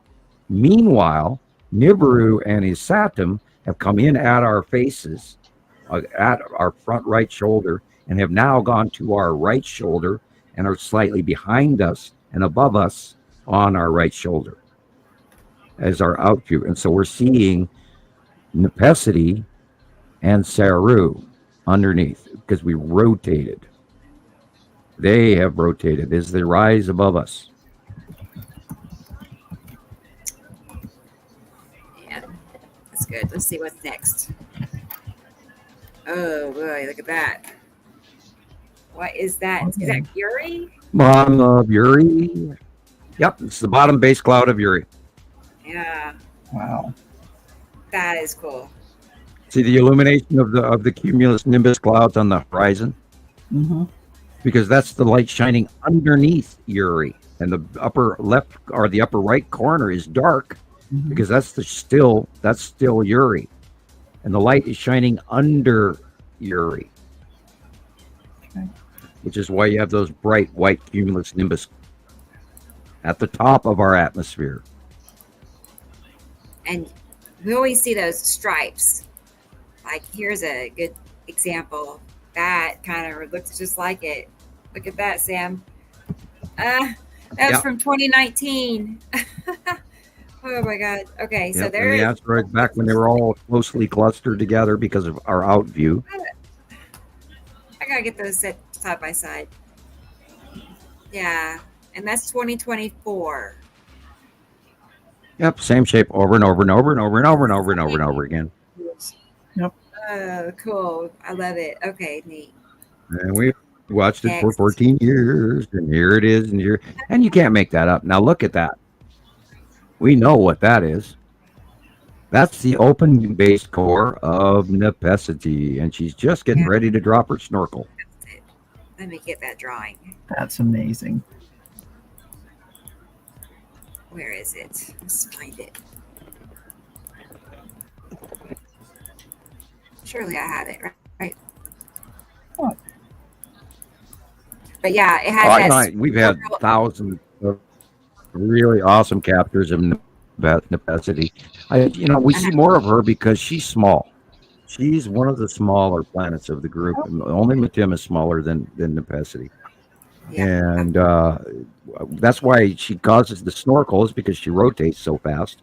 She comes in a close path, and the rotating atmosphere and ion electrical connection create that snorkel in a rotational pattern where it sucks up our upper atmosphere, where it gathers oxygen up into space, and that oxygen mixes with the the extraplanetary atmosphere of hydrogen and helium and other gases all mix in and create the cloud bombs, or bomb cyclones as the government calls them, where we get all that water drop because of the interaction between the passing planets and the sucking of the atmosphere and the interchange of the electrical, which is why we get 2 years worth of rain in 2 hours.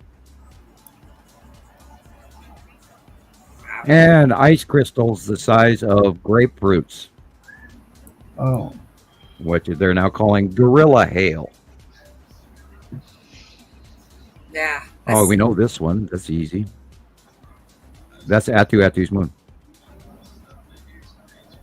Huh. Asteroids coming in from the upper left. Yeah.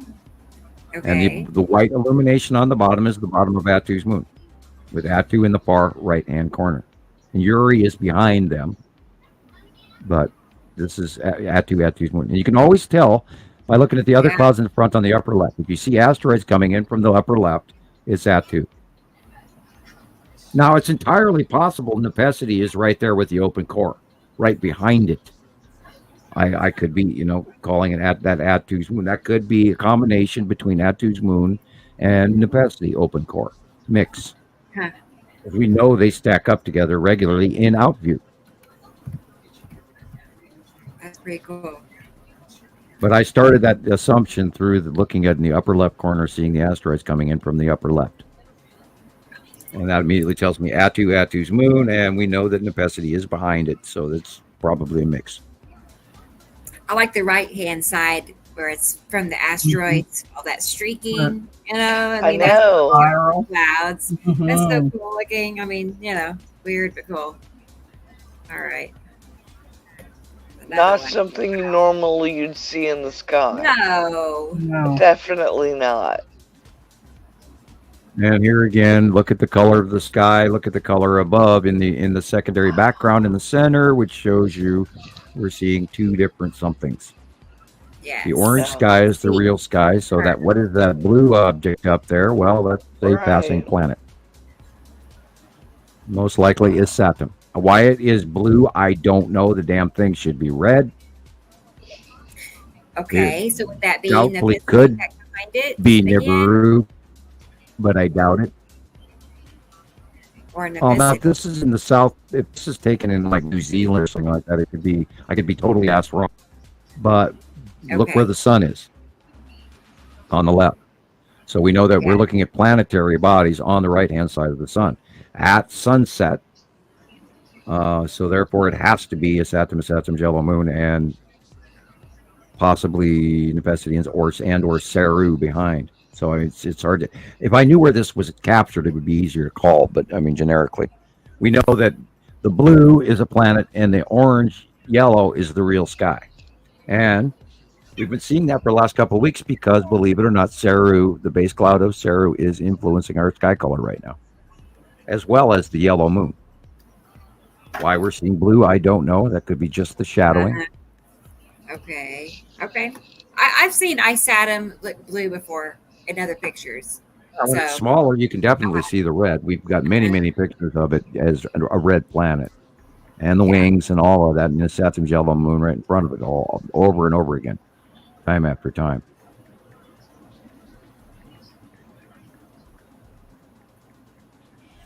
That is pretty much Uri.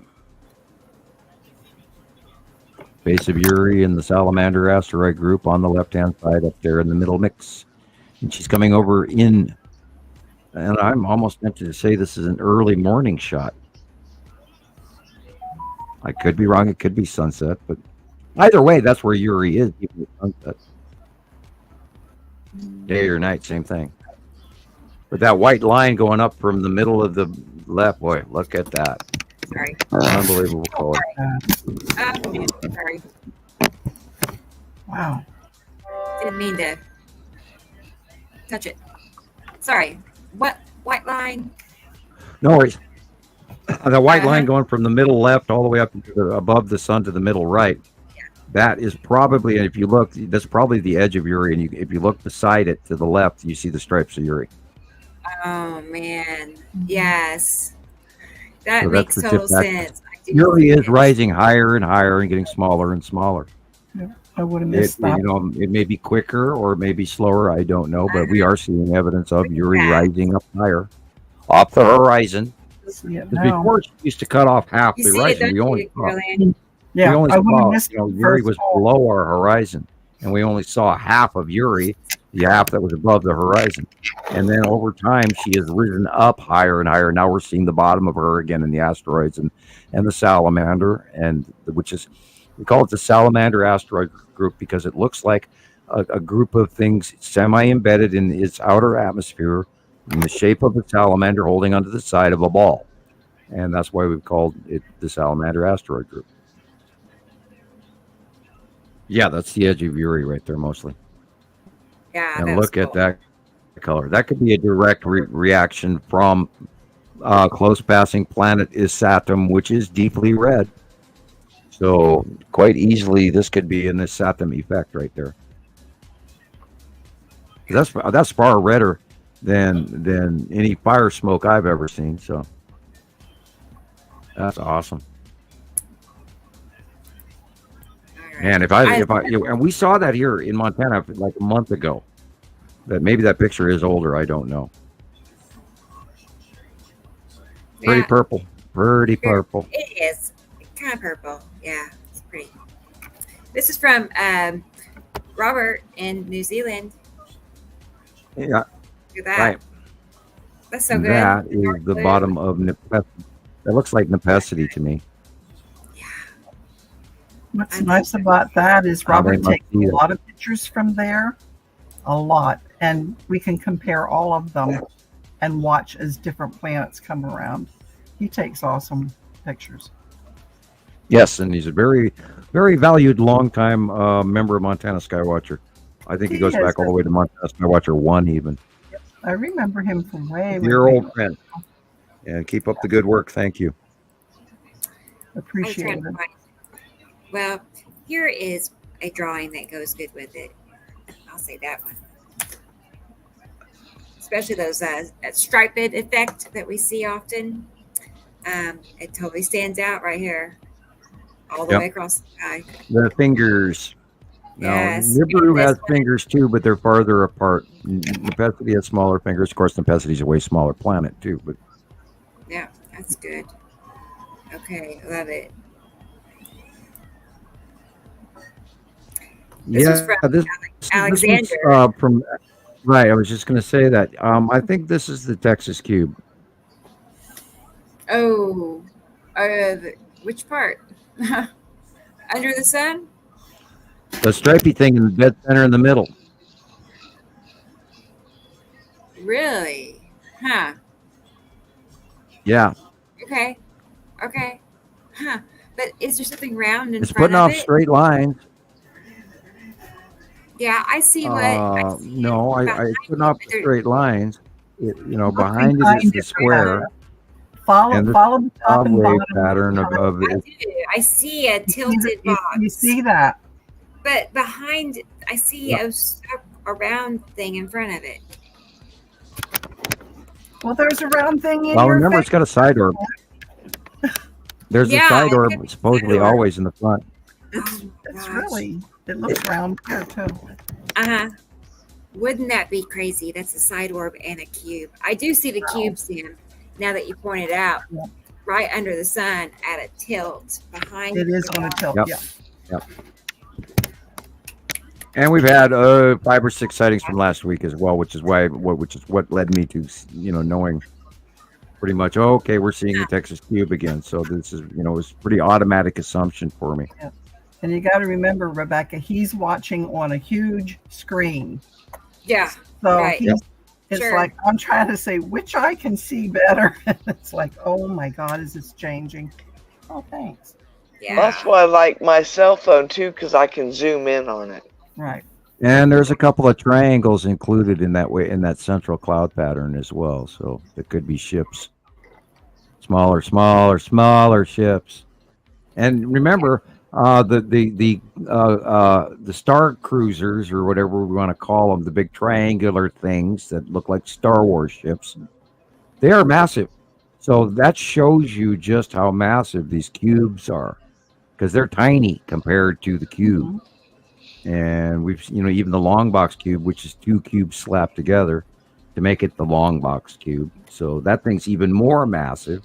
And that got here in 2017, and the regular Texas cube got here in 2015, excuse me. And, we know they're up there. That's an easy one. That's Atu's moon. See the bubbles? Yes. Yes. See the purple? color. Yeah, and the color, Close right? past Matthew's moon. Awesome shot. Oh, that's gorgeous. Oh, yeah, it is. Look at the purple at the top. Most likely normal clouds, possibility of asteroids, but generically look at that red. We don't get that. Excuse me. Now, there are volcanoes going off all over the planet right now. It may be volcanically related, but I really think a lot of that has to do with Earth light refraction on close proximity. Red planet is Saturn. I'm pretty sure, because I've never in my life seen that red of skies ever. And I live in Montana. We have the best sunsets there are, and I've never seen that red before, except here in Montana a few months ago, or like a month and a half ago, with some really awesome. And I do believe I saw the side of planet is Saturn, but it was so big, I had no way to identify it behind the clouds I was looking at. And, if I don't know, I'll tell you. Okay. Counting on you.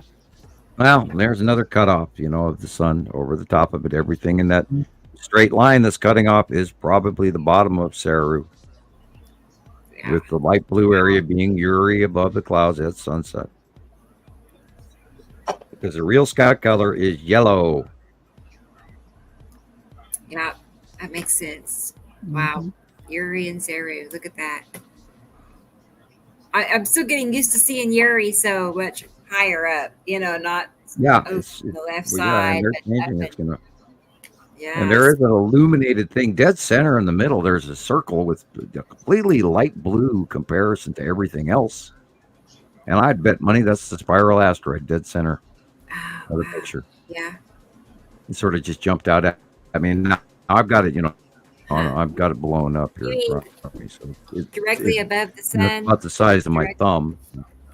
Yeah. Yeah, dead center. No, not about. Above the sun. You go over dead center of the picture. Yeah. Oh, okay. There's a circular light blue circle. Yeah. And I would bet money that's the spiral asteroid. Okay. Cool. Because it's completely lighter than the rest of everything else on the picture. Yeah. Neat. Thank you. And that is a combination of Nepenthe and Saru. The orange, red, and red, purple are Saru, and Nepenthe is the white illuminated upper center just above the sun, just past sunset. And the white illumination about an inch off the horizon is the open core of Saru. Wow. Okay. Awesome. I love those colors. It's just so, like orange, red, purple. It's like, wow. This is Uri onset, or the bottom of base cloud of Nepenthe. Notice the fingers. Okay. Yeah, I was wondering. And if you go to the right, on the right picture on the right, you can see a direct shot of the blue asteroid in front of the sun. Is that right? Yeah, that's the blue asteroid in front of the sun. Wow. And we know for the last few weeks that the blue asteroid is crossing in front of the sun currently. That's crazy, isn't it? That is so cool. Because you do see and I know these things because I see it for a week at a time, and people from around the world send me their pictures, and all this information comes into we make a soup, a big culmination soup of all the information, so I automatically know what I'm looking at. This again is bottom of Saru. Very big, very, very, very, very big, and she's coming at us quickly. She's moved in the last month substantially. In the last 2 months, wow. I mean, we weren't even seeing her until we went into the summer orbit model, and then all of a sudden we moved, and then the planets moved above us higher. And then it was all of a sudden Uri got out of the way, and look, there's Saru, which I've known she's been behind it for years. This is probably, this looks like a normal storm. Okay. Normal storm. All right. Maybe Still not. weird. It might not be, but yeah, This was in this is not a Montana. normal storm. Yeah, these pictures are This from is Montana. this again is the bottom of Uri. See, those Yeah. fingers that literally like this claw thing going to come down and grab you and pick you up. That's the bottom of Uri. Nasty, nasty, nasty, nasty. It's crazy. That's the base cloud of Uri, definitely. Wow. And notice her axis tip is changing. And the light is behind us. So that's also one of the reasons that we know one of the few planets that would look like that is, of course, Uri. And Uri is now beyond Earth in certain parts of the day and being facially illuminated for the first time in many years. Like, look at all those little on your drawing. Yeah. I look at the texture, like, all the little marks that you make. And, I study it really closely. And then you look at the picture and you can see it's the same little bubbles he drew, same little you know what I'm saying, y'all. And that drawing I was like stared at it for so long, for so many years. Wow. I draw what I see in my head, and that's how I do it. And I just know people send me the stuff, and I was noticing on the picture, I stopped doing the landscapes on the bottom. Has anybody noticed? Yeah. Over the last few years, because we were running out of drawing room, and I kind of miss doing that. And I'd like to be able to include the landscape drawings, because some of them are pretty good pencil drawings. Let me find one. And I always put the same one in time after time on the middle right. I would always put this real strange butte that we don't have over here, but we do have on the eastern side of Montana. And I wonder if that's a real one or not. I'm always drawing the same one. And you can see it just under my name on the right hand side there, just under my name is that one I draw all the time. Top of your little. And it's cut off, unfortunately. Oh shoot! Sorry. Well, yeah, most of these drawings, for years you have a bottom, and a lot of the times they get cut off to try and fit it in the shot. There it is, right there in February. Yeah. Even earlier than that, we had lots of room on the bottom. Yeah, when the planets were much smaller, we had lots of room, Yes, we did. And here I was describing earlier where, before Uri was below the horizon, and in this picture, Uri's rising up and higher above the horizon. And over time, of what I see and what I see and what I see and what I see, I just draw it, and I know what's coming because I've got it in my head. And that's how I'm able to draw these as accurately as they are. And it blows me away that I can still, and I chuckle, and this is how, see the arrows on where I say it in the earth and where the arrow is pointing to Nepacity. That is literally where we are right now. We're seeing Nepacity dead center in front of us, and then Saru dead center in front of us. So you have to move the earth over to the right a little bit on that drawing, and that's our out view to the center. Uri's on our left, Atu's on our left, but farther past Earth, Nibiru, etc., is on our right, and we have moved. And I understand the orbit model and how they're moving. And once you get that in your head, it's quite easy to draw. I look back at that, like this one. See, we were on the left-hand side of Uri and Atu. And then we hit, they were coming over us and at us and at us and at us. And then we hit our summer orbit model, and we literally went around underneath Uri and Atu, and Nepacity and Saru came into view because we did move over where the little arrow drawing shows us going. And now we're underneath Nibiru is Saturn, with Nepacity in the central view, Saru in the central view, Atu overhead beyond Earth, Uri overhead and going beyond Earth now, and we're underneath them and in the middle of them. And I had drawn this in 2018. And we were there, we were moving that way, and we have. And I was accurate about that drawing as well. And that was almost 6 years before it occurred. And I've got the model in my head. And it just works. It just works. It does.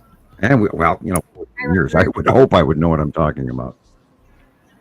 So Robert is asking about the binary sun. Is it always behind our sun? And explain how that has changed, because currently the answer would be no. Upon arrival, now I figure the standard red star, it came from up underneath, and then it rose up to meet our star, and I think there's probably 10 million miles in between them or more. I mean, there's no way to judge that. It could have been 90 million miles for all I know behind it. And then they did this discharge thing where they linked sort of and connected electrically. I think the larger star was robbing the facial output activity of the coronal mass CMEs and all of that, because we had this really freak 11-year solar cycle that just up and quit, and it baffled scientists. And I to this day believe the larger star was pulling matter backwards off the smaller star. And then it got closer and bigger, and they co-orbited for quite a few years in the same spot. Now, I can't tell you that they weren't rotating. One day we would see that our larger star, the other day we see our smaller star in front. I don't know for sure.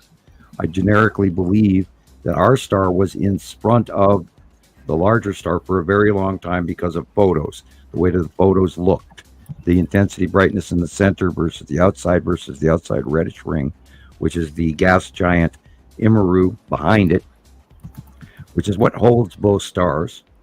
They're attached, and I think they're just crossing places. They're not free falling or traveling alone and separate. They're just trading places. And for a period of time, they were co-orbiting in proximity to each other. But we believe now that the planets are rising above us and going beyond Earth, that we are beyond the halfway point, and therefore we believe the stars are separating. We waited for a very long time. We got some reports from Australia, South Africa, and South America that were telling us from their point of view, because they see it a different angle than we do, that they were seeing two suns. We got submissions of that evidence, and currently it has been leading us toward the summation that they are separating now.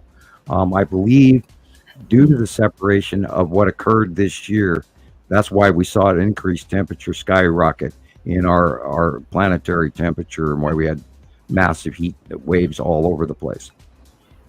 I think that's going to affect us and continue, even if it was to quit today.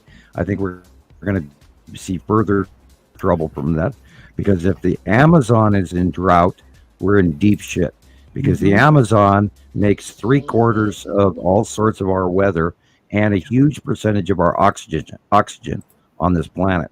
And if they turn into drought and those plants stop making oxygen, our weather's going to change, our oxygen levels are going to change, our atmosphere change, our gases will change. Remember, only 20 to 25. They're saying 20 now, but I remember 25. So there probably is already something going on where we have even less oxygen than we normally do, which could account for a lot of people being dizzy and disconnected and tired. If we have less oxygen on the planet than we're supposed to. For the people who are having asthma attacks and can't breathe, you might think about that.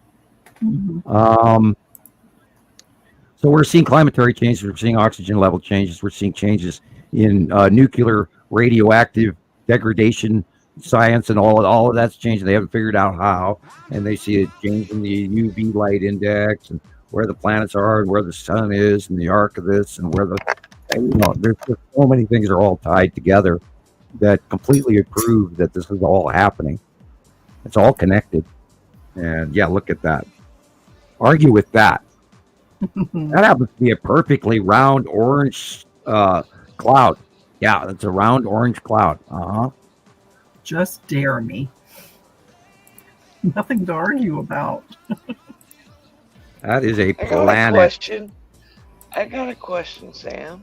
Yes. I saved my eclipse glasses, and I'll put them on sometimes and look at the sun to see if I look can for a see smaller anything. object on the right or the left of it. So, what would I look for if I'm looking at the sun with my eclipse glasses on? what would I look for to see? You'd look for a smaller, if there's separation. Smaller, less intense, a smaller star beside it. Okay. Or an illumination on the side if they're mixed on the side, like a bubble on the side. But I think we're seeing that they've had in the last month or so they have separated enough that they are separate objects now. And look for a smaller, like I was saying on Tony's earlier picture. It's very possible if that wasn't a lens flare, that is the approximate correct size for our star versus the standard red star. Our star is going to be much smaller than the standard red. Now, if the standard red, I was fearful that it was coming towards us. And if they are continuing on the path, oh, look at that.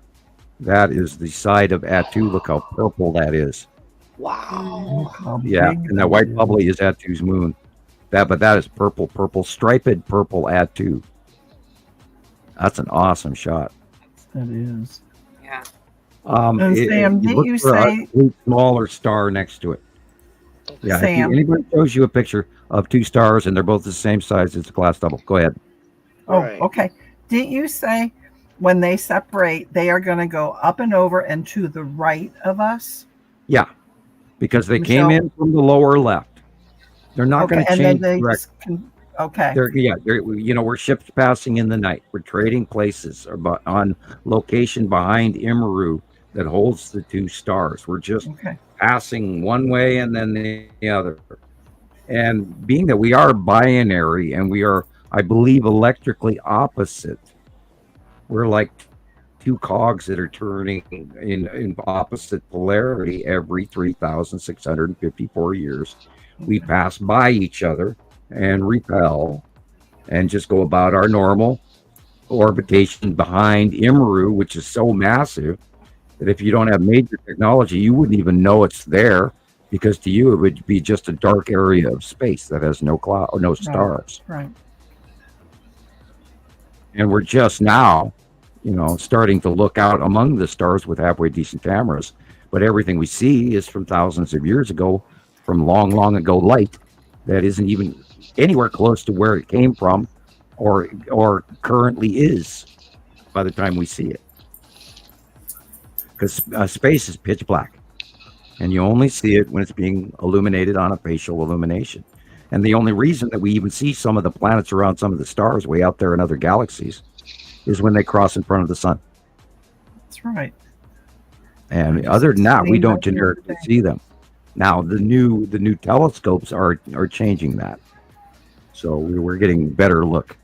And of course, they're not releasing all this other information, and they're telling us that we have to rethink how what we believe, which is very true, including in archaeology and in space technology. We have to rethink it because they're wrong. They're wrong. And my information from off-world told me that they were wrong, and I believed them. Besides, you don't argue with an extraterrestrial, although I did. Only you, Sam. Yeah, you know me. I do. I don't understand. You've got to tell me more or tell me less. And like, oh God, don't tell me anymore. I don't want to know. I actually did say that to him at the end of the thing here. He was telling me so much shit. I didn't want to know it. Now look at that. There you go. It's Satham's yellow moon. Ion tail. Can't make that shit up. Look at that. Unmistakable. And just above the tree line in the center is lead asteroid in front of the Satham's yellow moon, just like the site drawing. Knowing it's there, and there it is. You're right, Tara. So clear. What blows me away is I'm the only one that is throwing this out there for the rest of the world. Well, you guys are, of course, helping, and you all know this as well. But it blows me away that it is all coming from me. This is so strange. I know that I saw Yuri the other night because you could tell. You could see the lighter part, the darker strip, the lighter strip, the dark. And I pointed out to my aunt, and I'm like, look, I'm like, do you see how it's, like the light and then the darker part and then the light? And she's like, yeah, I actually do see that. And I'm like, the well, stripes of Uri. I you're love it. probably looking at Uri. And Yeah, she's I love. like, well, we've been getting great captures all week. Last week, 2 weeks of Uri. Awesome side illuminations. And of course, this is mostly normal clouds, but we know that the purple comes from one thing and one thing only. look at that. Planet Atu. Well, it's like I told my cousin, I'm like, have you ever seen purple lightning? He's like, not until lately. And I'm like, have you ever heard, seen lightning and not heard any thunder? And he's like, not until lately. And I'm like, there you go. That's proof right there that there's something going on above us. Oh, look at that. I like the way you do that, Michelle. That's what we must do. We must ask questions. Well, you plant a seed, get them thinking. That's exactly right. Are these the clouds that you're used to seeing from whenever you were a kid? No. Like, well, there you go. I love it. Not even when I was a kid, back at the dinosaurs. Sam, did You you say? As a kid, you're used to seeing the little floofy clouds, and they're not all the little floofy clouds anymore. They're all these amazing, Look at that. Yeah. Repetitive sky patterns that we've never seen in our entire lives, and then all within the last 8 years is just nonstop. Yeah. That one would have made a wonderful time lapse. Yeah. Oh yeah. See that. Man. See, and that helps me. That helps me see them better too. Is the time lapse. Also checking which direction the light. The first thing I'll look at the planet, and then I'll look at the ground, and I'll look for shadow.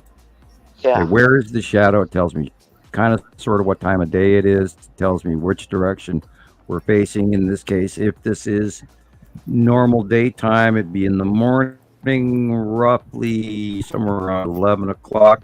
We're looking probably to the northwest. If the sun is behind us in the east to southeast, up above us at that angle of light, then this has to be this has to be, well, it's past Earth. It's being illuminated facially. It has to be pretty much Atu's moon. But, gosh, what's with the deal with those lines? Is that the Texas cube in front of Atu and Atu's moon? Well, see the gray box? Yeah. It's bigger. I don't see the red asteroid. Or is this Nepenthe with the big 3? Now, is Nepenthe going beyond Earth to be facially illuminated this way? It very much does look sort of like Nepenthe, but it doesn't make any sense. No. I don't know what I'm looking at. I know. We'll set that one to the side. Yeah, it's a planet. I can't tell you which one. I'm more tempted to say Atu's moon from where it is in the light. If we know that Atu's moon are going beyond Earth. We know that Uri's going beyond Earth. We know that Nibiru has gone beyond Earth on the other side. Yeah, it's making that punch. Or wait a minute. Speaking of Nibiru going over on the other side, are we staring at Nibiru? Are we staring at Nibiru? Okay. Well, let me show you. It's very possible. I have a video. Oh, shoot.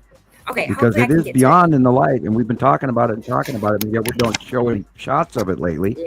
And it could actually be getting smaller as well. Where's this picture taken again? Well, the light is behind us. Alexander's. Nibiru is beyond Earth at sunrise and being illuminated because it has moved away from its Saturn and its Saturn's yellow moon and continued, because it's so big, it has continued, in the morning at the sunrise, the sun's in the northeast, and then Nibiru is due south. And then as the day goes, it goes into the southwest. And then as the day goes on, it goes into the northwest. And then as sunset starts to happen, it goes into the northeast. So if the sun is rising in the early part of the day and we are looking literally west by southwest or northwest, this should, because it's why it doesn't look, that's why we're not seeing the red asteroid. This has got to be Nibiru. Well, that's interesting because the other day I was out with my friend and she was driving. So I got to sit in the passenger seat for a change and video. And here it is. This was definitely Nibiru. This was northeast at sunset. Right where you said it was. I mean, I could see it. I could just see it. It had the big old scooped out bowl shaped in the sky in the northeast, but northeast. So this is at sunset because the sun is coming from our left shoulder behind us. Yes. Yes. Look at that. Oh. Wow. Yeah. Very wide fingered. Wow. But here, hang on. Let's just go back. That's Yuri right there. God, did you see that shot of Yuri to the left of the sun? Okay, I'll go back. I just wanted you to see the Nibiru part again because we were looking at Alexander's, and I feel like that. Well, I'm thinking that's wow. That looks like Alexander's. Anyway, I don't know why it looks like that. It's blue. Anyway, see that? I have a couple of pictures that literally match that, going back from 2012.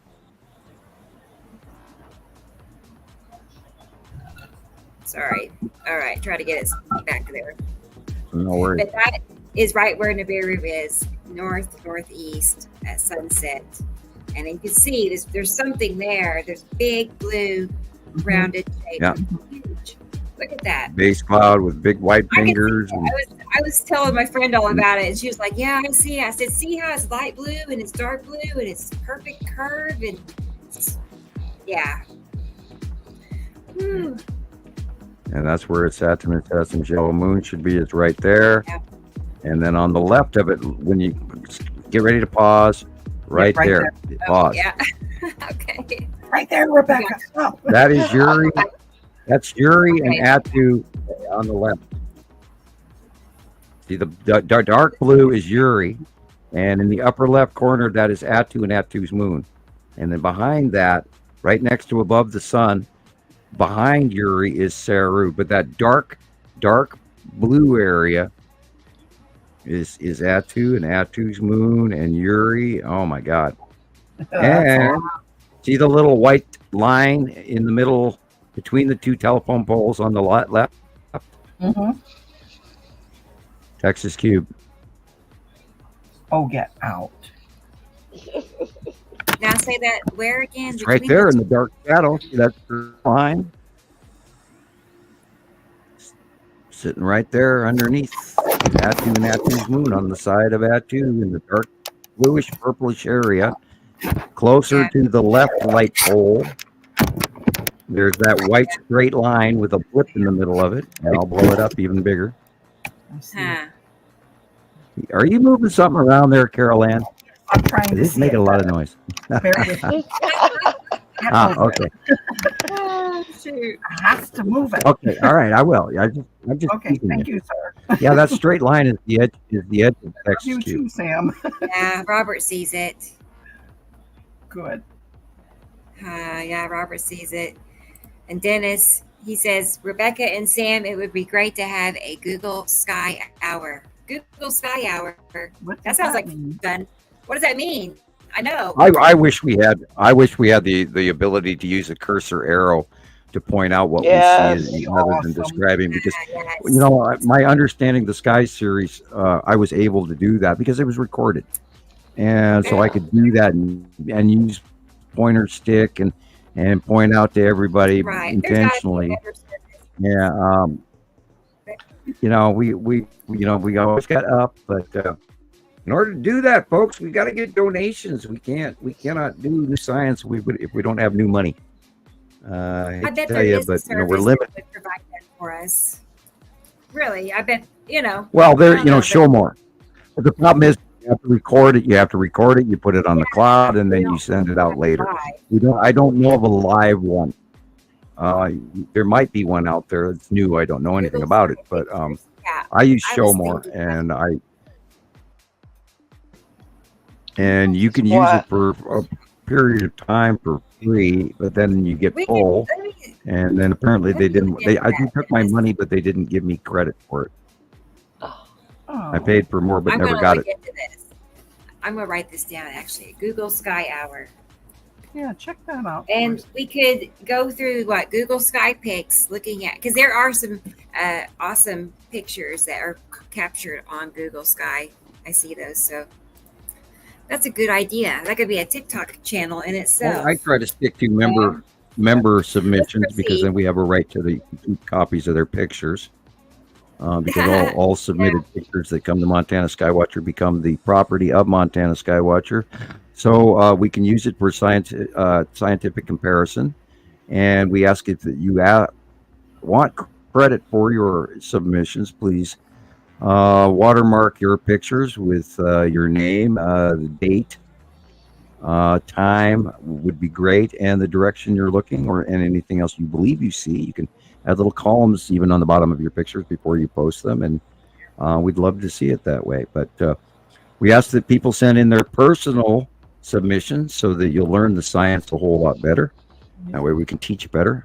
And please not grab a bunch of stuff off the internet and throw it unless it's really important and you know what you're sending. We don't need a bunch of AI stuff either, so let's stay away from that. Nor cat pictures. Yeah, 7 Sons better. Yeah. We got a video this week, like I talked about earlier. This gal says, "Oh, here's water planet Atu," and she's pointing at Saturn yellow moon, and I'm going, "Oh my god," And okay, I'm gonna click. They're trying. I love that they're gathering the information, but if you're promoting falsehoods, don't. You said it earlier, Sam. They will say this is Atu when in reality it's not. They should say, "Is this Atu?" Yeah. Because once one posts "this is," then they all go on what that is. It's hard to explain. Right, and if I see it on my site and it's inaccurate, I remove it. Gone spot and no hesitation. Sorry, but you're inaccurate and you're incorrect, and this can't be here. And I don't feel the slightest sadness for removing it if you're inaccurate. I'm terribly sorry. I'm the authority. It's my website. I know what I'm doing. I've done this for 14 years, and if you're wrong, you're wrong. And I don't know of too many people that would beat me in that debate, but if you have a problem, you can always contact me. I'll discuss it. I don't care. Right. You tell them. So, Sam. Robert, I don't get offended when she uses non-current drawings. I would just prefer that she would use the matched current drawings. It works better. Yep, we all get along. Doesn't matter. Yeah, we correct each other, and everybody. Yeah, we correct each other, and we don't take it personally. And we've all grown past the ego duels. We don't do that. No. If I have a problem with something she said, I'll talk to her tomorrow about it, or Carol Ann, I hate the way that you keep scratching your nose. Whatever. It's my allergies, Sam. It's my allergies. I'm sorry. You're just lucky I'm not picking it. It's so funny. Oh yeah. If you share, it's a different story. You got to share. Yes. Okay. I was just going to say, this was in the southeast. He teases me, so. That, of course, is Uri. That's the side of Uri. Well, let's go back, because if this is Uri, I feel like this is Atu's moon in front of Atu because of the location, because Atu is in the it's Atu and Atu's moon and Uri. And that's okay. It's all. Yeah, let me just. I'm dying. It's kind of blurry on me.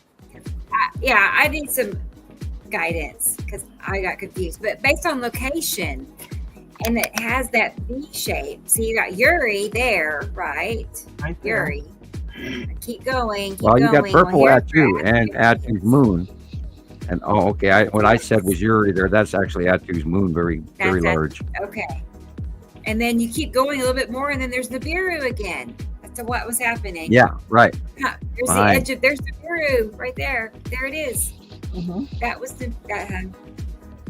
Wow. And this out view is so screwy to the brain. Because nowhere near, they're not that close to each other. And yet, in our out view, they appear so. Yeah. Wow. I was so glad I had a driver, That's why 360s drive me crazy. Yeah, totally get it. Because I don't know which direction I'm standing, and so I get spun around and get dizzy, and we always ask people, pan slowly. Katie said she just sent you some pictures, maybe of the skull. If you could take a second. Oh, we have time. Okay. Check it out. I didn't see that. I did not see that. Okay. We're busy. Oh, yeah, I do. Okay. Yeah, I know. Yeah, these are amazing tonight. Oh my God. Kara, we do recommend that you do stop your car to take pictures. That way nobody's crashing. And I wasn't driving. We don't recommend filming through glass because never through glass doubles and all of that. It's a good picture, but it discredits. Look at that. Yeah, we can't use it once we realize it's being filmed through glass. What? That's Rico. That. There be planets up there, I promise you. And we can't lie about this because it's every day. Every day they're the same place for months at a time. And it's over and over and over and over and over and over. And so, this isn't just clouds. You got to learn to look at the dark areas first. And you're gonna see far more than you ever imagined possible. And it is far more than you ever imagined possible. It really is. Absolutely. I've been doing this for, coming up on, God, in April, here in a few, oh God, I don't even want to think about the crossing of the year. How fast this year has gone by is insane. Very. Yeah, it is. Very.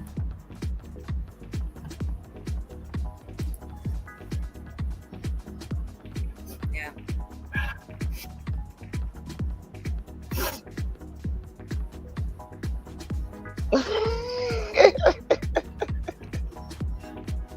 Isn't that crazy? It's like right on top of me.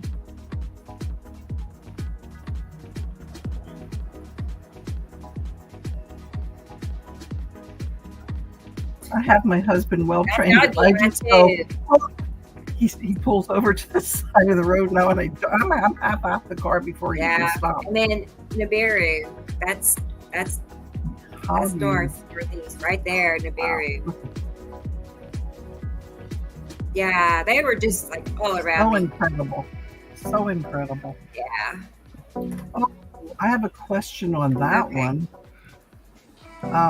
Someone had asked me with the halo, with Imaru, when the sun separates, is that also not going to be there anymore?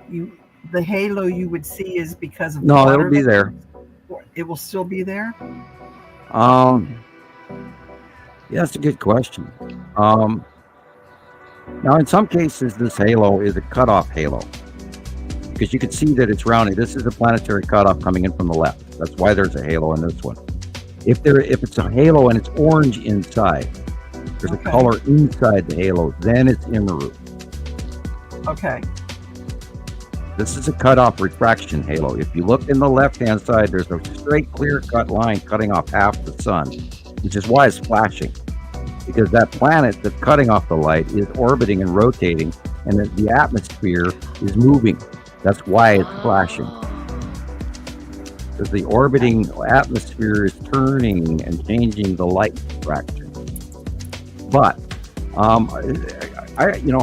really wonder at proximity of Imaru, because Imaru is so massive, it's unbelievable. I've got pictures of it going back from like 2009, and it's from NASA footage. But I just wonder if we always see Imaru and didn't know it. If it's going to change distance from us, if we go, are we farther away because we are smaller and we have this egg-shaped elliptical orbit And are we following behind all of that mass at a longer distance than the other binary solar system? Are they constantly closer to the center of the binary, and we're on the outside? Those questions I can't answer, but I ponder it. I do ponder it because the pictures, the size of Imru is so unbelievable that there's pretty much no way for us to really be able to photograph it. And yet we're looking at it now, and we assume we're seeing it now because we've seen the red orange blob behind the two stars for many, many years now. And I can't fully answer that. Okay. Well, right there, you can see the edge of that planet right there. That's the edge of Uri cutting in. On if you can go back to that prior and then hit pause right when it's staring at the sun back there, Rebecca, it would be great. Well, thank you, Tara. Oh, thanks. Right here, Sam, right here.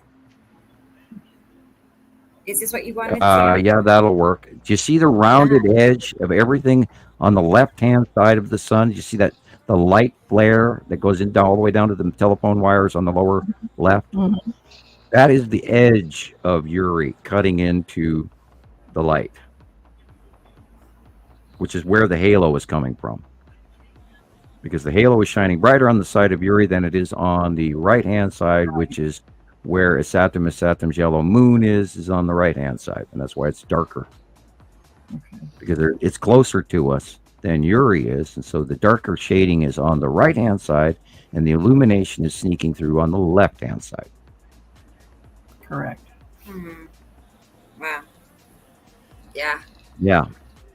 It gives me a headache thinking about it. Totally hugging the sun. I mean, they're just on both sides coming in. On yeah, both there's sides. a lot going on up there. It's spooky. Oh, it really is. It's got an hourglass. That's why you can see the light pinch between the two planetary bodies, and it's sneaking in between. You don't see it? And we've talked about this weird lighting for months now, all the way through the beginning, even of spring, and the light pinch. And we watched earlier this spring, we watched Saturn's yellow moon cut off the top of the sun, and then it added an even weirder light twist that we didn't have before. And that was brief, and it changed, and then they all kept rotating, and then we went into summer orbit, and then the whole ball game changed.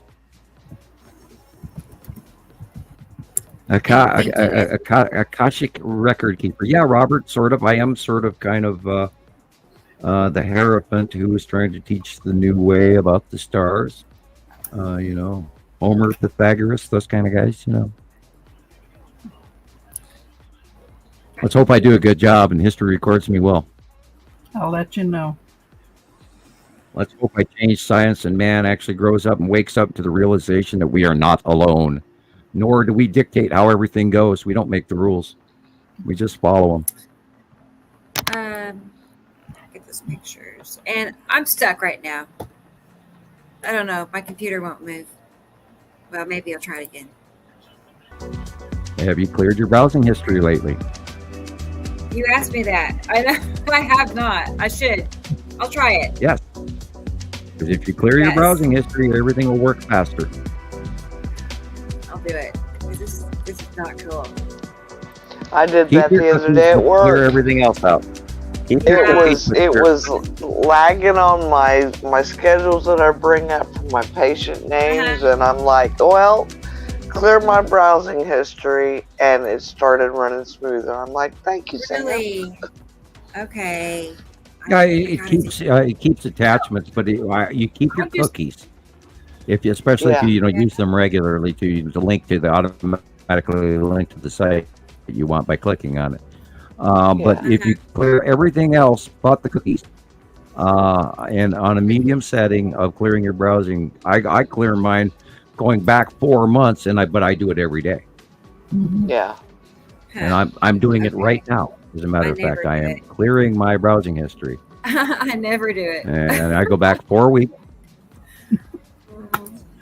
And I see my download history. I see how many cookies I've got. Or erase something terrible. Well, that's why you on the selection you keep the cookies and other settings. But all the other ones you clear and you keep it at balanced. You don't do basic, you don't do strict, you keep it at balance. Okay. And that way you keep most of your stuff, and it does occasionally cause me a little bit of trouble when I remove too much. You can also set it to where when you close your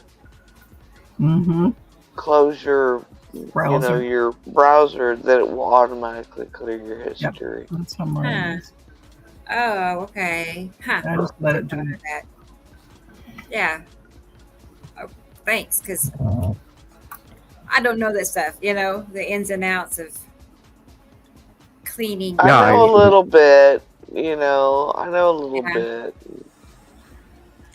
What I hate is when I get upgrades and it stalls me out all day long waiting for upgrades, and then I finally shut the computer off and I go, duh, it was trying to give me upgrades. No wonder I didn't have any service. Yeah. My computer will lag when I'm sitting there trying to work, and I'm typing, and it like stops typing, and I'm like, okay, I know that it's doing upgrades, and any second now it's gonna pop up, well, you need to restart your computer to finish the upgrades. And I'm like, yeah, it'll have to be when I'm done working.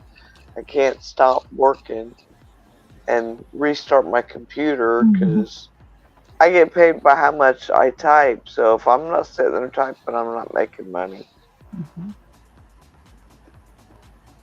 What are you typing? I do doctor's reports.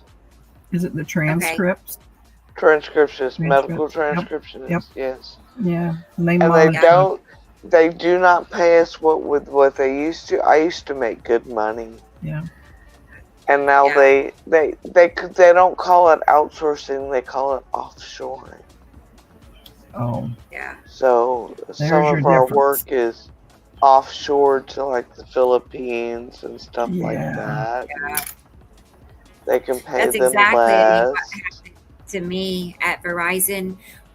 We started training a team of people in the Philippines, and ultimately we were training them to do our jobs, and then they took over after a few months or a year. And in my opinion, America should not be doing that to us. We should not be doing that we do not. I don't care what it frickin' costs. Keep the damn business in the United States and stop handing our jobs out. It's dumb. I know. Keep us working. And they only less money.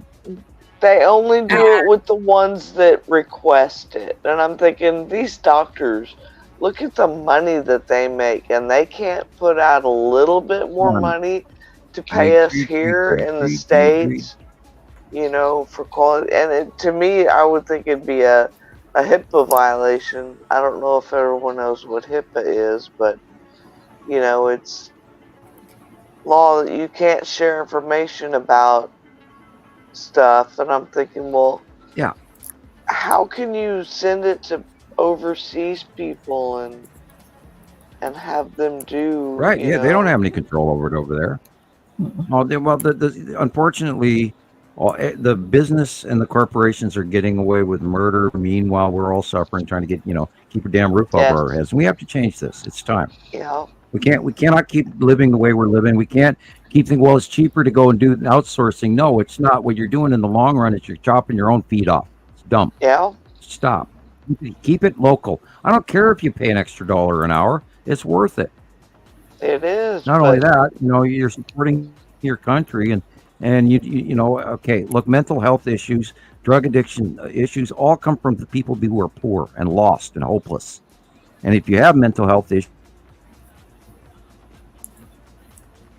we lost Sam. You should be able to get decent. And if we did that, we would accept mental health issues more in society. We would be able to treat these people. They wouldn't end up on the streets. They wouldn't be doing drugs. They wouldn't be doing crimes to feed those drugs. So it's all about giving jobs to people and making their life worthwhile, giving a living wage, having a place to live, and a sense of personal pride. That's all. It's just, we cannot hand away our world. We can't. And the speech recognition, it comes up with some crazy stuff. Now, I caught something one day, and I don't know if it was speech recognition or if it was just the transcriptionist didn't know what they were typing or didn't pay attention to the editing, because there is a word, it's called, it's syncopal, syncopal. It's like a feigning episode. And on this report, it was syncable, like sinkable, like the sync is the ship is Why you need a syncable. human. And why I'm you need a human thinking, and not a computer. you know, did you not catch that, or did you just type it wrong? You know, because you might not necessarily know the terminology. You have a Tandy that's that big? Is that Do a I have Tandy a leather what? company that you passed by? Oh, and I was talking about the filming here. Oh. She just went by a company that said Tandy. And I was wondering if that's the Tandy Leather Company. We don't have a Tandy anymore, and I miss that store a lot because I used to do a lot of home crafting. Leather work. No, now Don't we do it have anymore because we don't have a Tandy store. Hobby Lobby and all that mess, and I Mhm. call it Oh, I God, don't call get me it started about Hobby Lobby. Hooby Looby is what my friend calls it. Be Hooby Looby. Well, if you knew the background about the people that own Hobby Lobby, you wouldn't shop there. I don't. And don't sue me, I don't please. either. That's merely my opinion. I don't. I think I've been in there once or twice. I've never been in one, but we have one. I'm not even going to comment anymore, even though I could. Woo. I'm holding my lips together. Yeah, I am too, because I've looked at what they sell. Wow. Wow. Huh? Wow. Yeah, they have definitely a target market of people to whom they're trying to sell their wares to. Yeah. Anyway, well, and it's directly reflected to I the never owners go of the store there. itself. Yeah, the people that own it, I can see why they're selling what they're selling. I have friends that go there all the time, and they bring home great stuff. But Yeah, again, I'll bite my lip here again. I could say something, but I won't. I don't want a national chain sue us. Thank you. I'm a hermit. That's why I don't get a lot of good shots, because it's kind of limited to my house, because I work at home and I don't get out a whole lot and drive around, so I don't see some of the stuff that if I would just get out and drive around more, I'd probably see more. Yeah, look at the blue on that. And I don't get out much either. Look at that. That's the blue asteroid crossing, or it's got a cut in out of Matim being on the left-hand side. Yeah, that is probably the blue asteroid crossing in front of. Again, we saw that earlier in the podcast tonight. We were, and I bet you if you did put on your eclipse glasses, you could probably see a smaller blue object just in front of the sun, probably on the right-hand side. Right-hand side. I may do that. Well, I kind of have somewhere else to be tomorrow, so. Oh, I wasn't pressing you. I was just speaking in general. No, I know. I dread tomorrow. I really dread tomorrow. I know. It's good. No, I don't. I'm making a roast. Quick and easy. Just brown the darn thing, put it in the slow cooker, and off we go. I get a putter around. I'm glad Nicole told me what she did, because I will quit using my air fryer as much, and I will go back to, because I have a little toaster oven that I used to use all the time, and I'd roast all kinds of stuff in there, and then my daughter bought me an air fryer for Christmas, so I started using that. What's wrong with Nicole said something about something that she said, go look up antimony. Oh. Is that right, Nicole? Antimony. Yeah, See if she's still here. No, if it's not one thing, it has it's to do with another. it has to do with the lining inside the air fryer and how it gets into your food as it's like cooking frying your pans food. with Teflon. Like Teflon and stuff. We survived that too. Or microwave, turning your meat into carcinogens. We survived. I try to stay away from microwaves. Yeah, look at Carolyn. She's like, I'm 70 something, and I'm like, I survived. I quit using. I did quit using Teflon. Yeah, but I found ceramic. It's white instead of the the Teflon, because I noticed the Teflon was starting to anything with the coating. No coating. Yeah, the coating started coming up, and I'm like, well, that goes in the trash because I'm not having that in my food. And then I went out and bought a new set of pots and pans it's ceramic. It says it's white. And it doesn't, stuff still sticks to it, but not as bad. So, and I used to have a cast iron skillet somewhere, and they disappeared, and I don't know what happened to it. Oh, I use mine all the time. It's Mitten. Hi, Mitten. My baby. Oh, big kitty. Michelle. Girl, I know. She really is. Michelle, I am her furry godmother. Oh, how sweet. Oh my gosh, she's adorable. I love that. Oh, thanks. Little teenager now. Furry godmother. There she is. Oh my God, we've degraded into cooking recipes and cats. You have to take a break every once in a while. It's good for you to laugh. Right. Yeah. Thank you, Robert Gray, very much. 11:11. Laughter adds. Okay. Laughter adds years to your life. It does.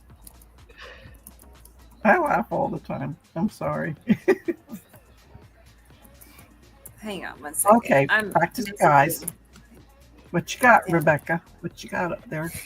All right. I sent a message to S. Colette because he sent me us another donation on that same website. I don't know. But maybe we aren't going to be able to get it. It's because. What do I do? Say thank you for the thought.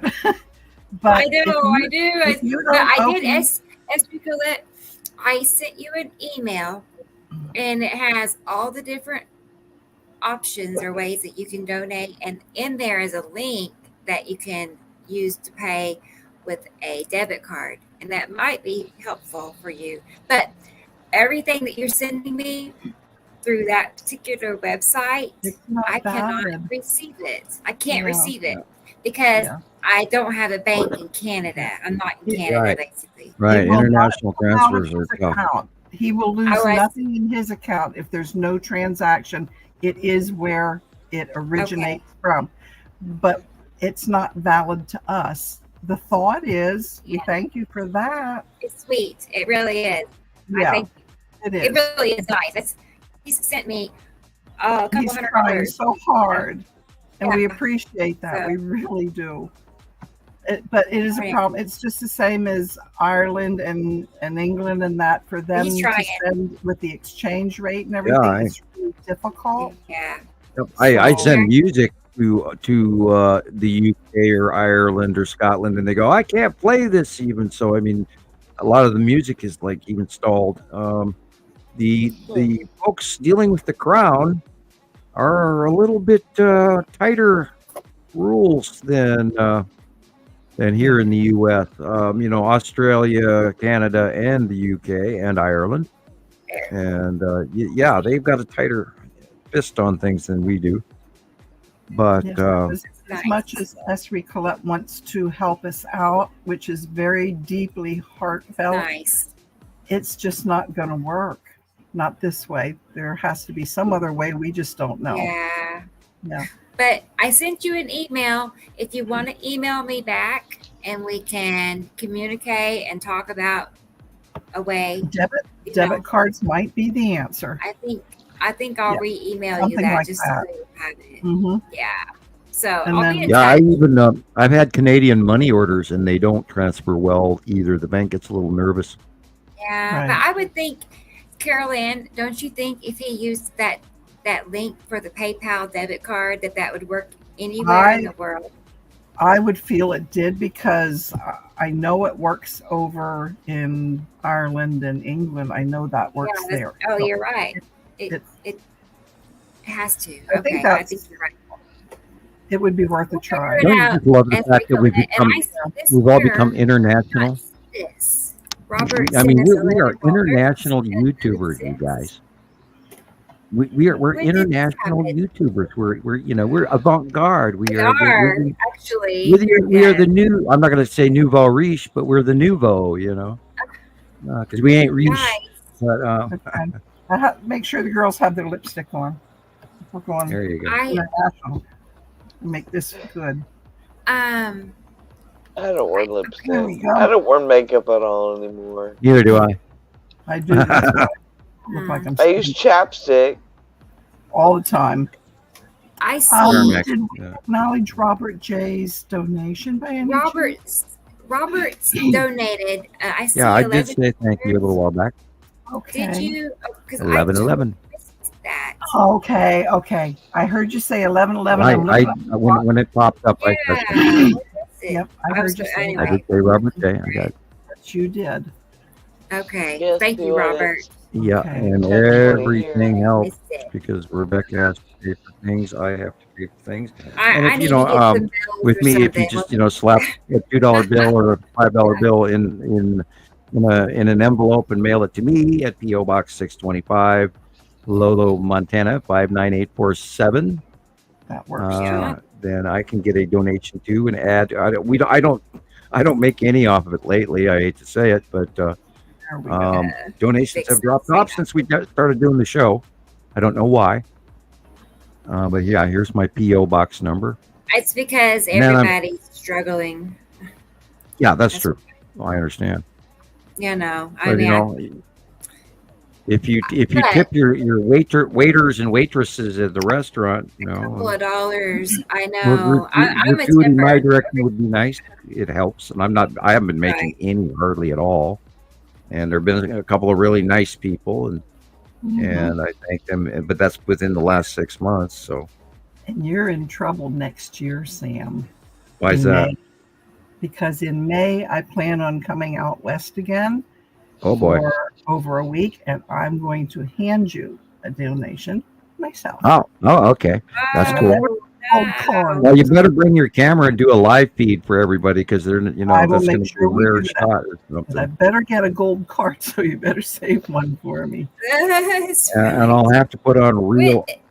Yeah, okay, I'll save you one. I'll have to wear real pants because you know what I'm wearing right now. I'm wearing my red Star Wars PJs. I know I was joking, but I mean, for on camera. That's That's the old joke is we've been doing the shows and we don't have to wear pants, And for those people who are new, the reason you do not see a moving shot of me is my internet upload speed is so crappy I can't run the camera and the microphone and stay on the channel at the same time. It keeps booting me out. One works for the other. I can run the camera, but not the mic, or the mic, but not the camera. And that has to do with my really crappy, very expensive internet. Mm-hmm. And you share. Oh, and by the way, I found out that Starlink. I found out that Starlink was even worse than what I have for upload. You can download all kinds of stuff up. Yeah, it's even slower than what I get. I'm so sorry. So upload is horrible. So Starlink isn't even an option. Plus, I'd need $800 just to start up buying the gear, and then you have to pay. It's like $150 a month. But I thought about going around this company, and I can't. My only problem is I could go to another company for about half the price is here, but then I wouldn't have my landline telephone. Yeah. And then I would have to get a cell phone service, which I can't do because I try cell phones. Right. and I pick them up, and then the battery's dead, and that's what happens. This electricity thing, and I can't wear wristwatches, blah blah blah. And so if you do call me and I go hello, and I killed the phone. Anyway. Well, you know what's crazy is I thought, well, I'll keep my landline just in case. But I guess the service that I use is fiber optic. Right. And so if my internet goes out, my phone goes out. So what's the point? Well, we had the storm. We had the storm. We had no water. We had no electricity, but my telephone worked.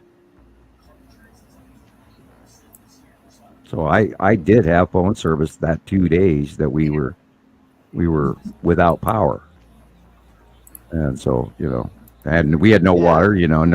No showers, no flushing toilets, no nothing, no internet, but I did have telephone. So. And I didn't know until a friend of mine was working on someone's house, and I had to go to the bathroom, and he's like, well, when you're done, you see that bucket right there? And I said, yeah. And he said, take that bucket and pour it into the toilet. And I'm like, okay. And I did that, and it flushed, and I'm like, whoa. That's cool, because I didn't know you could do that. Oh yeah. Yeah, if you use a gallon in the front and you pour it in the front bowl, it flushes. Yeah.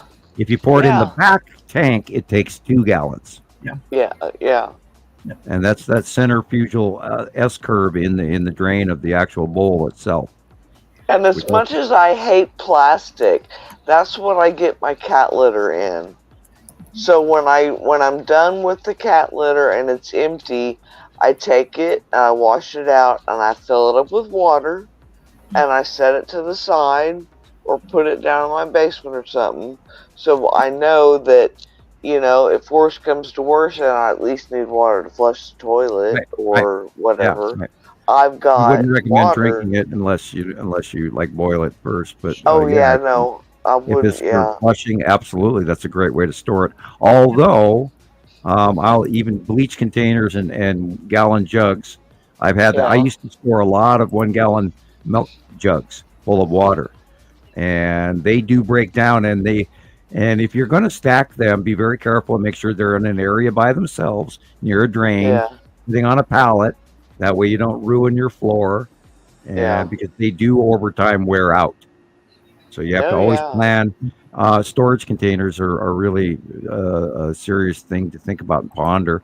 Never use used pickle buckets. I went through that at the millennium. I had pickle flour from hell. I had a lot of flour put in pickle buckets, and they tasted horrible. Oh no. Yeah, I was giving people pickle flour for months afterwards. And nobody, I think everybody just walked it right. I mean, you could smell it in the bags. Yeah. And they would go, oh, God, this smells like dill. Thank you very much for your flour. That smells like dill. Don't use pickle buckets. Yeah, they're cheap, but they don't store food well. If you're going to buy it, use a fresh, brand new bucket from Home Depot or something, Oh my goodness, Esra Coet, that is awesome. They're like $2 or $3 or $4 each. Yeah. Yes, Katie Joe. I used to live down in Texas, so I'm very familiar with the hurricanes. And it's filling your bathtub up, it's filling up whatever I can, whatever container that I have that I can fill up with water and store water. Yeah, and you always run out. I do. You always run out anyway. Yeah, thank you. Yeah, thank you very much. Yeah, on the 2-day storm, we ended up using. We used like 15 gallons of expensive water that we buy from Culligan, which was our drinking water. We used about 15 gallons of water just to flush the toilet. Oh, and that was not fun. Yeah, and good stuff. Well, we also spent a little time away from home too. When we went into town where area people that had power and bathrooms. Right. So and we went out to eat a lot. So couldn't afford it, but we did. So I do that way more than I should. And do not do that door thingy, the door. DoorDash? Yeah, I try not to say names, but they charge you more than the menu prices, and then they charge you fees on top of that, and then there's delivery fees. I live in Lolo. It's like the moon. We don't even have cabs out here or buses, so I don't either. My town is so small. There's no taxis. There's no buses. There's a thing that they call Vango that you can you can use, but there's no Lyft, Uber, taxis, buses, none of that here. Yep. None of it. Lift your pant leg up and flag down a passing semi, that kind of thing. Yeah. No. There's a lot of people on mopeds and bicycles, and a lot of people walking. Yeah, well, we have nothing but highway. I'm in a truck stop town, and we're south of Missoula, and of course, there's a hell of a lot of traffic that goes by here. But we don't have any of that. And come wintertime, if your car don't start, you're doing a long walk. Yeah, I've actually done it. I have walked to Missoula and back before. I'm not planning on doing that again. Groceries, Michelle. That's a long way. Mm-hmm. I looked you up one day, Sam, to see. I looked up Lolo to see where Lolo was. Compared to it's quite a ways. Missoula, and it's quite a ways. I'm like, that's a long way to have to walk. Yeah. Especially carting groceries. A little mountain pass in between the mountains. Yeah. Oh no, I thought I'm not going to ever do that again if I can help it. Thank you very much. Right. So keep those cards and letters and donations coming in, so I can keep driving a car because Yes. And my car, by the way, is 20-some years old now. I got you beat. I got everyone beat. I got a 1993 Dodge Dakota. Oh. Wow. There you go. There you go. Yeah. Are you looking for something before the 1990s? Well, you're probably better off in some cases. It's probably mechanically better than anything they're selling today. Yeah. The cars they're making today are scary. Vehicles I can't even imagine the electronics and all the crazy shit they've got wired in there. And that's just got to be a nightmare for any truck owner. It's just, and the wonder they cost what they cost, and that's insane. People have forgotten the Model T and the Model A. God, come down. Reality. Give me a truck that works that I can work on. Last Labor Day, I went to the family's river cabin up here, and it's down a long gravel bumpy road. And when I got ready to leave there, before I got there, my windshield wipers worked just fine. And when I left, I went to go turn my windshield wipers on to wipe the dust away, and my windshield wipers don't work now. So if it rains, I can't go anywhere. Did you check the fuse? I thought about that. I haven't done that yet. That's where you start. I can turn them on and almost hear what sounds like the motor trying to go. So I'm thinking, well, maybe the bumpiness either is loosened a wire or something. Well, did you jiggle the switch to see if it would kick on? Yeah, I played with it. I messed with everything. The actuator, yeah, right. Yeah. Sorry. Yeah, I would. Yeah, I'd take it to the mechanic. You need those. Well, yeah, I can't afford that right now. I haven't gotten paid I haven't gotten paid in a month because of what happened with my CEO and the company, and I'm waiting, for her to go through steps to be able to pay us. That's a long time. I'm glad I'm not walking in your shoes. It is, but God blessed me with a savings account and a cushion in my checking account. So, I can't complain, and I know I'll get paid. That's why you do that. And yeah, exactly. That's what we do. I always cushion my things because I never know when an emergency comes up. Exactly. And my Someone, ex-husband used to get so mad. He'd ask me for money, and I'm like, I don't have it. Well, you got all that money in your savings account. I'm like, that's there's a for reason that. emergencies. That's Yeah, my hey, retirement. I have teenagers. I have teenagers. I'm in hell. Yeah, Yeah. I You remember know, those. Shiloh, I'd been saving for a camera for months, and then Shiloh's gaming educational TV died on her, so I had to, you know, and there it went. You know, I saved for 6 months. I was halfway to that camera too. But anyway, now I get to start all over again. You will.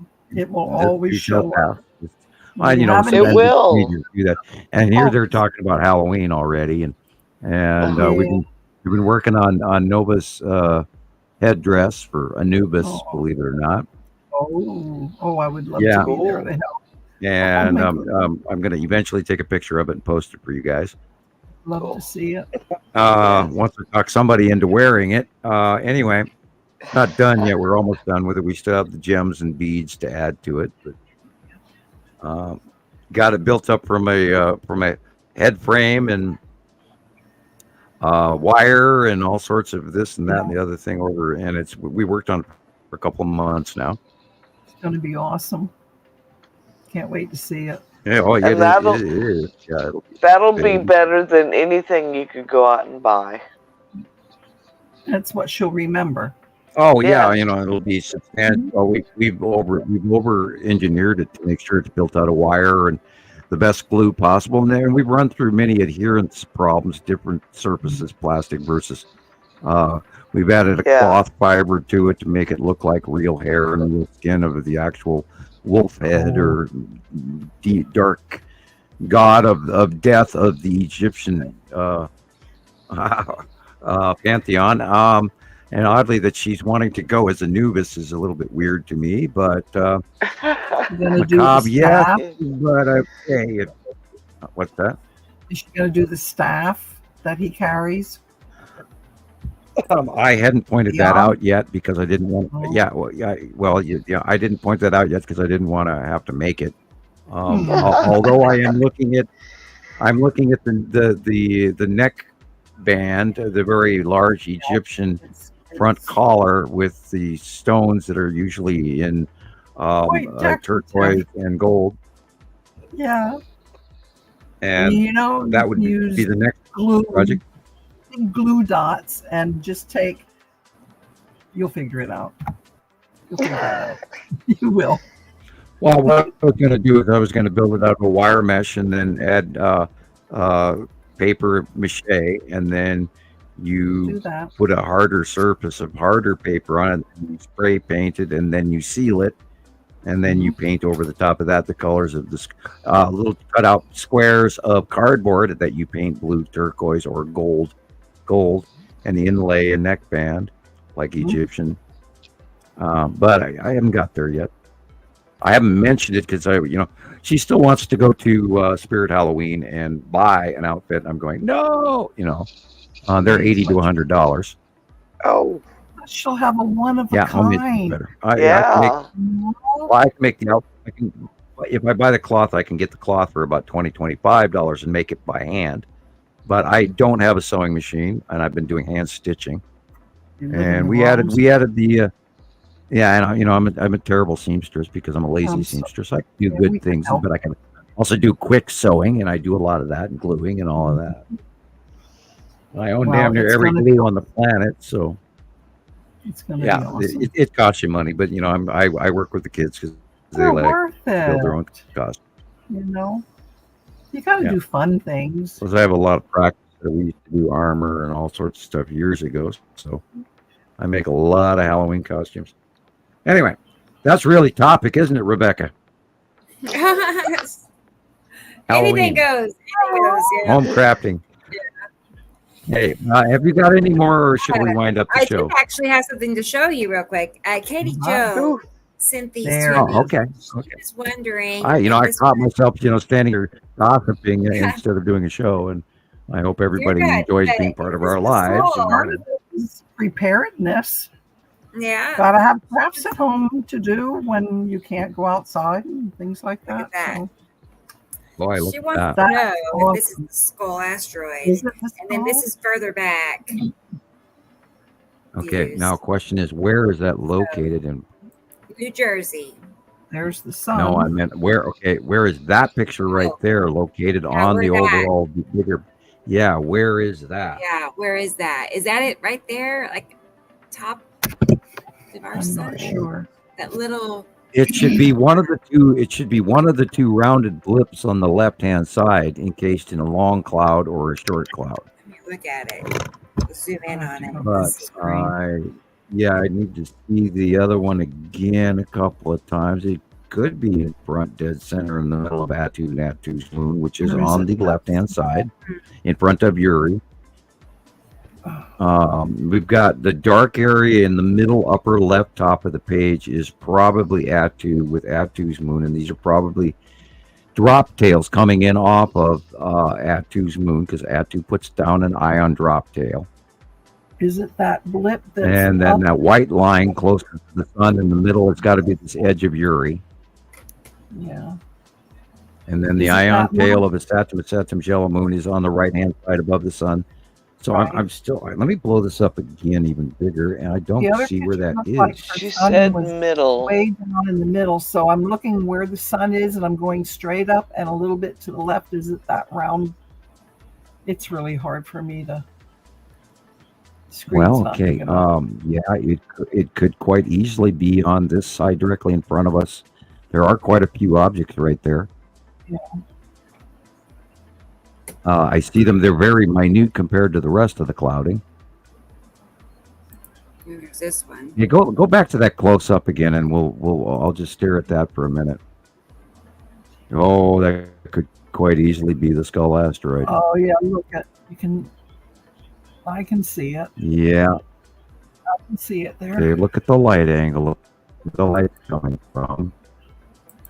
The light It's is coming turning. from. Okay, wow. It's Yeah. turning as she's taking the Yeah, pictures too. it does move. Especially that one. Yep. Yeah, that really, that could quite This easily be the has- skull. It is. My vote would be yeah. That is freaking spooky. It is. Now remember, we Okay, talked now- about the harbingers of doom on the Mayan calendar. Yes. And is this the harbinger of the fifth age? Dun dun dun. Right. Wow. I know there's another picture of the skull. Let me get it real quick. That's very similar to this. Let's see. That's a good one, Katie. Oh, I could send you 20 of them, but you know, I have a we've ton watched. too. I have seen the skull asteroid by eye, and I'm telling you, when that thing creeps around out of the darkness from behind Attu and comes Yes. into the light and facially gets illuminated. Yeah, Let's I don't. see. I think this is a mock-up. I think this is a drawing. Yeah, but that's real. It is. That- Yeah. The day I saw it, I was in my backyard. Can I tell my little story? Sure, please, by all means. That's what we're here for. I was in my backyard and I didn't have my camera with me, but it went across the back. And as it went, it was just slowly going like this. And I'm watching it thinking, what the heck is, until it turned and I could see where like the eye sockets and I screamed. I had nightmares for days. That thing Oh, was so huge. Yeah, It was I actually rolling across my back. It's when like, I oh my god. when I watched it creep into the light and I saw the eye sockets and the nose and the mouth and Oh, the clouds that one. vaporing out of the mouth. Yeah. I mean, my knees actually jolted and I shook. I actually hopped. Oh, I I'm went, sure you "Oh." can hear me scream from here. Yeah, and it was like, oh my God, look at I sat there for 45 minutes staring up at that thing. Yeah, until And it was I out just I couldn't believe it. Oh my God, it is real. Yep. And, I you know, and then didn't we wanna you know, go this is my camera. favorite shot I of was it all afraid together. I wouldn't get back out in time take the shot. But oh yeah, Right. I would hope The that shot on experience the for left. everybody. Okay. Look The at shot him. on the left is from 2018 and 19, That's when about the Skull asteroid was on the right-hand side of the sun. yes. And that's where you can see the light is hitting it from the upper left. Now, What the I shot saw. on the right is from, I think, 2021. And if you'll notice, you're looking at the Skull asteroid, there's a dip thing in front of you here, and that is the red asteroid, etc. But if you notice the black square to the left, you've got the Texas cube behind it. Wow. And they do have proximity occasionally, and I swear they're parking that shit by the asteroids on purpose to sort of blend in and hide. And I don't think but they have come out of hiding in comparison to what they were. They were closer to the sun. And then as of 2019, they parked in the Texas cube on the left-hand side and the long box cube on the right-hand side, and they've been there ever since, including all the little, Star Destroyers flying around all over the place. And we've had hundreds. I'm going to be factual here. We've had hundreds of sightings of that, up to 1,000. And of course, the NASA release picture is on the left, and another later NASA release photograph. The reason that you can't see the lower jaw in the right-hand picture is because there's an object in front of the asteroid. But they don't tell you that. Yeah, but you can see the curvature there. Oh, we've seen many examples of it, because we know that the NASA picture is pretty much what you're looking at on the left hand, because that's the NASA release. We know that the Skull asteroid is real. However, when NASA talked about it and they released the information, it was 4 years after we did, Montana Skywatcher, and then they gave the wrong orbit path, and they're saying it's orbiting along in the Earth model Earth pattern, and it's not, because it's directly attached to the gas giants, and they are not in Earth orbit or anywhere in our solar system orbit, period. So it is free flowing, and they said it would come back every 3.5 years. They said its orbit model was every 3.5 years. Meanwhile, while they're telling that to us, we see it every couple of 5 months or so as Atu rotates and you're removed from one place to the other over a period of time. And we got brief glimpses of it until, like 2015 and 16 and 17. And then after that, it was really hard to see for the longest time until the planets moved from the right-hand side to the left-hand side. And then we saw more often views of it increase because it was in a different area. And we were underneath them. And before, we had to wait only for a side view. Oh. And then about 219 or so, we were underneath them, and then we could see it more often. Yeah, that's correct.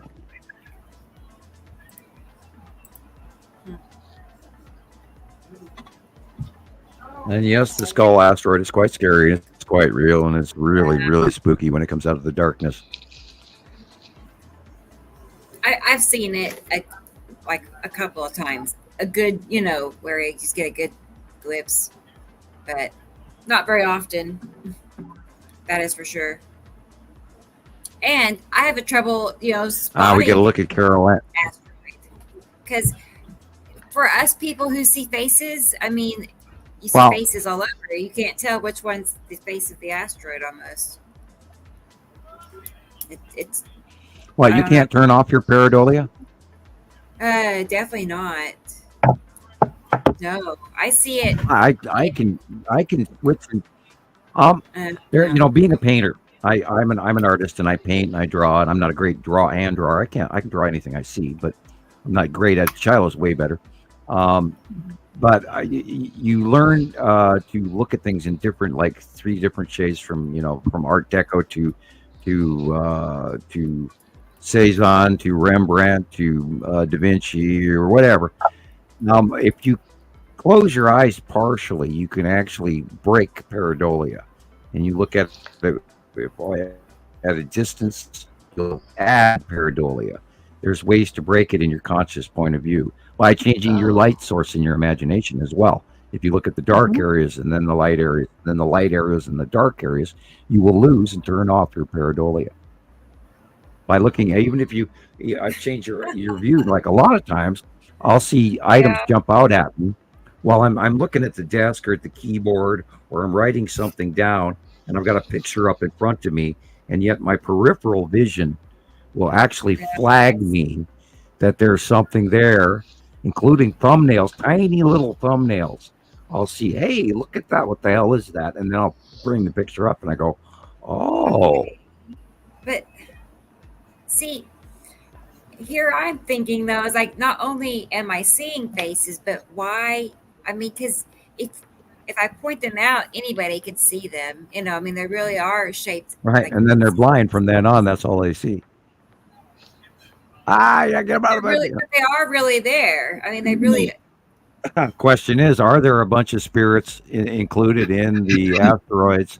And why is the skull asteroid shaped the way the skull asteroid is shaped? Because that's the harbinger beginning of that whole damn group of asteroids that we've repeatedly seen sightings of. There you go. We've seen sightings of what look like thousands and thousands of spirits and demons and ghosts and all of that crap up in the upper area of just underneath Uri. In those clouds, and we've seen spirits, and also, we've had reports and sightings for years. We have. And I try not to go there, but I mean, if you cross-reference, like the Egyptian lore with Ra, trying to fight back Apophis, you cannot have my people of Earth go back, you foul worm. And this is, of course, wormwood, and the asteroids. And the skull asteroid, and were in previous cycles were thousands, if not millions, of people killed by this, and their souls electrically sucked up into this passing wormwood event. I mean, is there more truth? And I've often pondered that, and I, of course, don't want to generically publicly announce it, but we've seen some merit and credence to this. This lore, this legend, this prophecy, this belief from Egyptians of Ra and Apophis, and it's intriguing as hell. And if we look at it, in the spiritual realm of things, and we believe that we can't disconnect science from the universe as well as the tabletop. Nor can we remove magic from science, because they too are one and the same and connected in a circle. And belief, and that's the reason mankind ever got out of the cave in the first place, when it was belief in tomorrow, and the completion of circle. So I think I often, and we talk about this, me and Jesus occasionally tease each other on the programs in the early shows, where we're going, we talked about this, where we see shit up in there that just looks like thousands and thousands of spirits, but it's kind of spooky what's up there. It really is. And wormwood, the destroyer. Dun dun dun. So maybe if you want to run up a little fear science, a little fear porn, I'd start investigating that. People take pictures, see what you can find. It's the one that scares me. I get really upset with Apophis. Well, there is a lot to the Bible and Revelations and the Book of Thoth and the Book of the Dead and the Emerald Tablets and all of that, and God, some of the earlier kings and some of the buried cities with information that is just now showing up, being slowly trickled in. Like, there may be more than we know, which is what they're getting people ready for.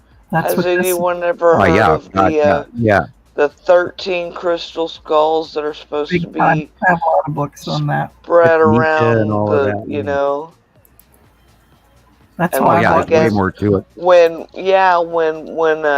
all the crystal skulls are found, then something's supposed to happen. Yep.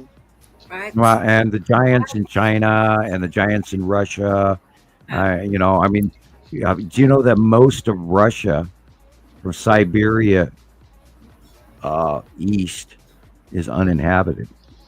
Millions and millions of square miles of uninhabited forest up there, and China's got some unbelievable geography and metallurgy and deposits and stuff that they don't even know about. There's so much of that of the Earth that we haven't discovered, and I truly believe in mermaids and all of that. I mean, Christ, I met aliens. I've seen ghosts all my life. I know that there's certain forms of magic that are real. I found that. Yep. I've had witnesses to prove that it was real. I've done my homework. Well, and Moldavite, Carolyn might know about the Moldavite. It's supposed to be only in Russia. Yep. And I have a piece. My daughter cannot hold it. It's high energy. I put it in her hand one day, and she's like, she held it for like 2 seconds. And she gave it back to me. She was like, I can't do that. I've had actual discharge in my hand before. I got smart and wrapped it with a piece of hematite and a tiger eye. Okay. And you grounded. Yes, I grounded it. There was a time when people didn't believe that crystals held energy or anything else, but they do. They're frozen energy. It's like glass. Glass is actually not solid. It's actually it's a liquid that is very slow.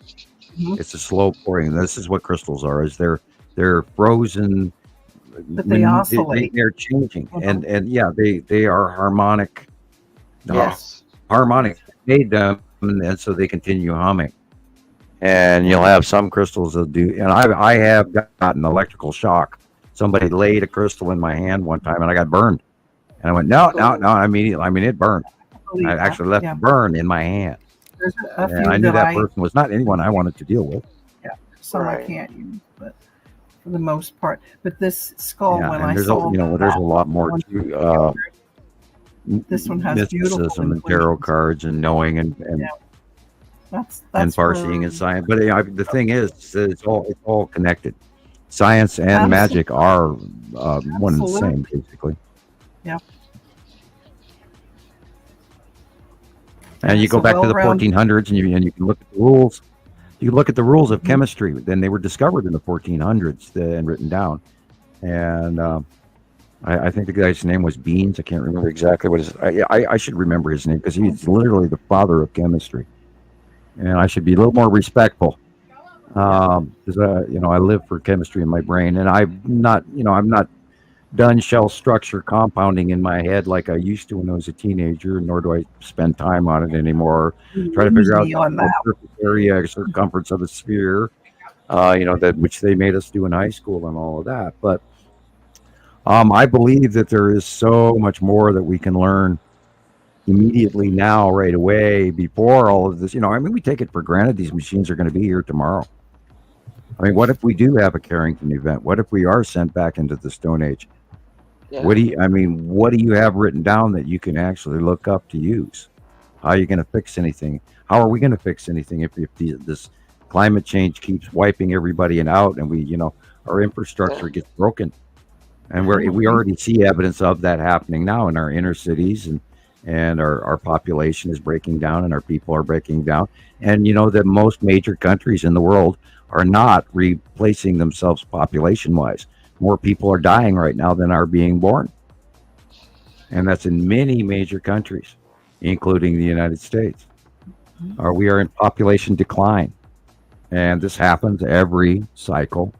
The herd gets smaller, and so don't be one of the smaller herd, be one of the survivors and get smart and learn your science and follow why this is happening. Because if we have a major catastrophe where it's planetary or something, another Charlie Binsk or whatever major event or whatever, I hope there isn't one, but there will be something or many of them. But anyway, if everybody around you is panicking and doesn't know why this is occurring, and yet you've got a pretty good idea, you're going to have a lot more level-headed decision-making abilities than those who are panicking around you. And believe me, in a storm, that shines out like a lighthouse in a storm to a ship. So, if you want to do good, be aware, be smart, be prepared. Know your surroundings, plan ahead. And this is part of why I do this, because I care about people. That's why I, get in your I could sit home, know all this crap by myself, laugh and snicker and go, I know you don't. No, that doesn't do me any good. I'm trying to prepare people, so everybody can sit on that sunshine when in the morning on the side of the mountain when the sun comes up, and we all get warm again after something drastic happens.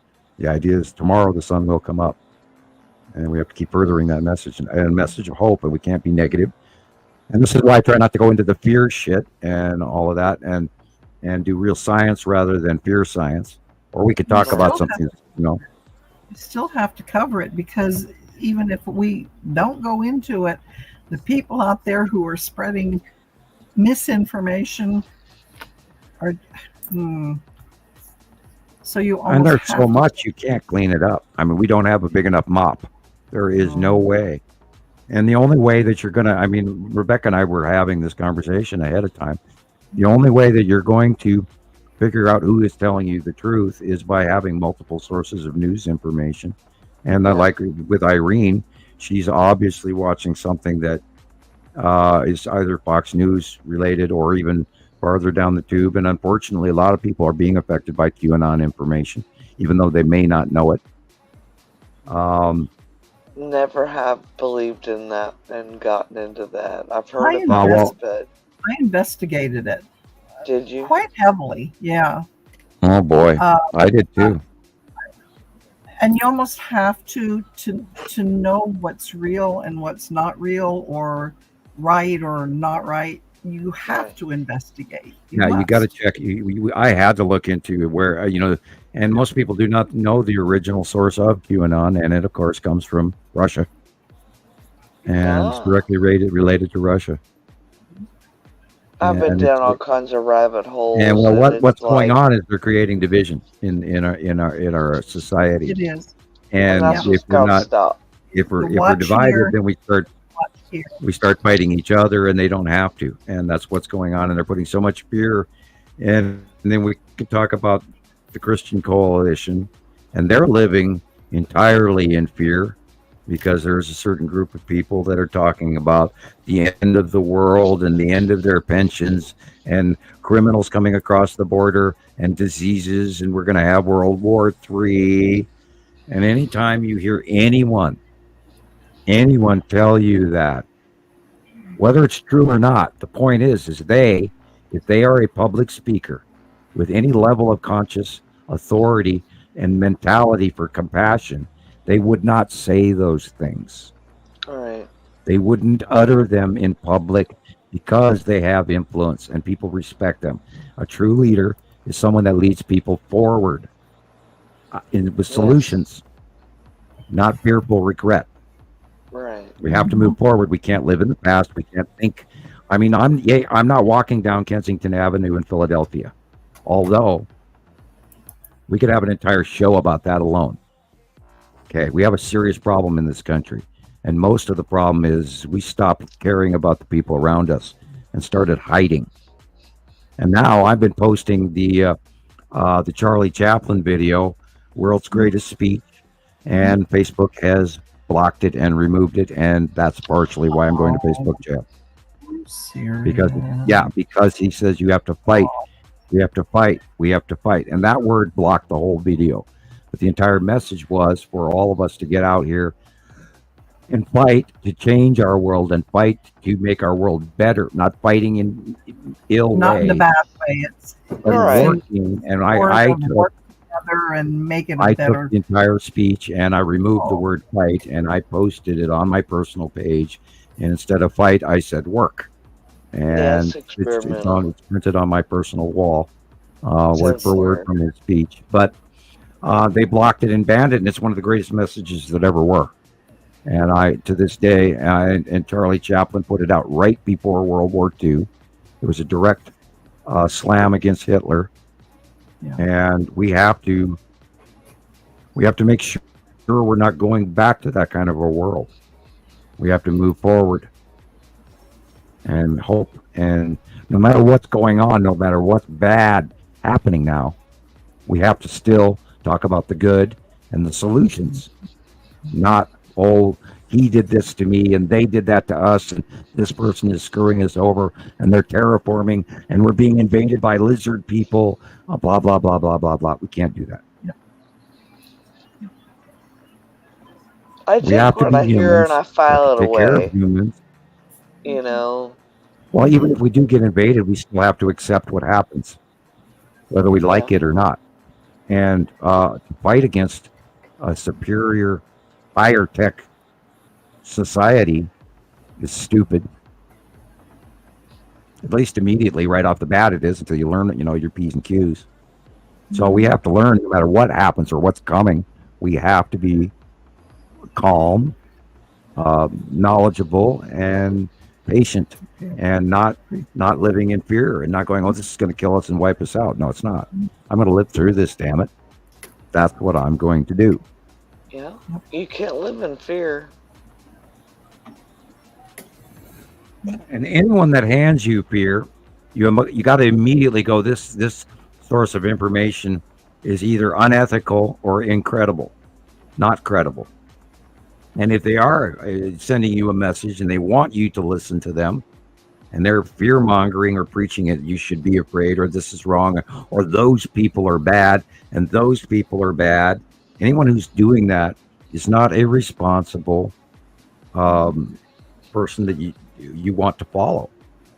And so, this is why, scream discerning cross-reference of information. Go through at least a couple of sources of information before you believe any one person. And me, to this day, I don't fully believe the government or any of the other factions, off-world factions that I met. Not 100%, not fully. I still have yet to come to a decision at who's right or who's wrong, or if anyone even is. You will always question that, Sam. I do. Good, evil, no. Always factional question agenda. The guy down the street that tells you he wants to put some storage together and build a bug out shelter and all this crap, and he may be just Johnny on the spot with you, but when the shit hits the fan, can you trust them? It's a really hard question. I've seen examples where you can't. I've seen examples where you can. So you have to be really, really, really careful. And I've tried to be. I've tried to be. I'm not trying to start schemes where we can all group together and get all our money, and we know that certain Mr. Steve did that to a bunch of people, and then he took off with their money, and that was kind of sad and spooky. And then guess who they called? They called me. Well, it's like, I didn't do it. Why are you calling me? It was hilarious and it was sad at the same time. So, you have to think about what we're doing, what you're doing, how you're going to live, the people around you, family, even if they don't believe you, you still have to plan for them anyway. You do. We have to weigh what we're going to do and how we're going to move forward. And this is why we're still doing the science and we're still moving forward, even though, we're not getting, 3 million views or $10,000 a month from YouTube or anything like that. We're still doing our show because this topic and subject is very important. It's very real. I'm proven. It's factual. I'm in awe that we are the only ones doing this. There are other people and they're getting it wrong. But nobody else, I guess, has that gift of being able to see the planets and draw them. There are many gifted people in the world. Well, had I not done this every day for 14 years, I would not be as good at it as I am, and I still make mistakes. But I mean, go ahead. I just don't think this is something that anybody else could do. I think this is one of those things where it's just your forte. It was meant to be. And it was meant to select certain people. That's big when you think about it. That's pretty big, I think. I think it is. Well, the Pleiadian did tell me that I was going to do something miraculous that only I could do. And this is, of course, part of where I started arguing with him, going, oh, come on, I'm just, this idiot guy from Montana, blah, blah, blah, because he's telling me this story. It's like, and yet, or the 7-foot tall guy just got off of ET's landing ship. I mean, so how do you argue with this guy? And yet he's standing here telling me that only I can do this. And it was kind of cryptic, and I referred to this many times before. It's kind of like the guy in the movie 2010 where he's questioning the alien after the guy left the body of the other crew member, and it was just the alien standing there, and the guy was questioning me. He says, something wonderful is about to happen. And I was like, God, don't hand me that 2010 crap. And I'm arguing with the guy. And I'm throwing metaphors that I'm sure they maybe culturally, iconically knew or didn't know, because he was a student studying their past.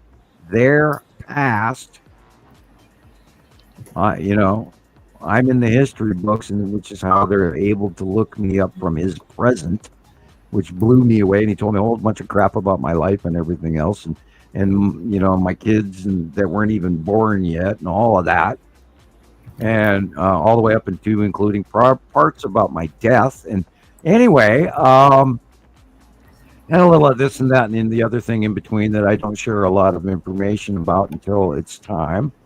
And I've got the right people across the campfire from me sharing coffee, because a lot of this I don't publicly admit to over the internet freely, because then they'll shut me down the moment I start talking about some things, and we've seen that happen over and over again. And apparently I've been a good boy today, because I only started answering about past civilizations, and then I got booted off, but they haven't messed with me since. Thank you, knock on wood. Guys out there drinking coffee, go get some donuts. I'm going to be real boring, I promise. I did. Welcome to 7 hours, 5 minutes. You got that one right. It's been action-packed. Yeah. Yes, it has been. I wrote a note. Oh, wow. I always look at me as rambling. I'm sitting here just going, blah, blah, blah, blah, blah, blah, blah, No.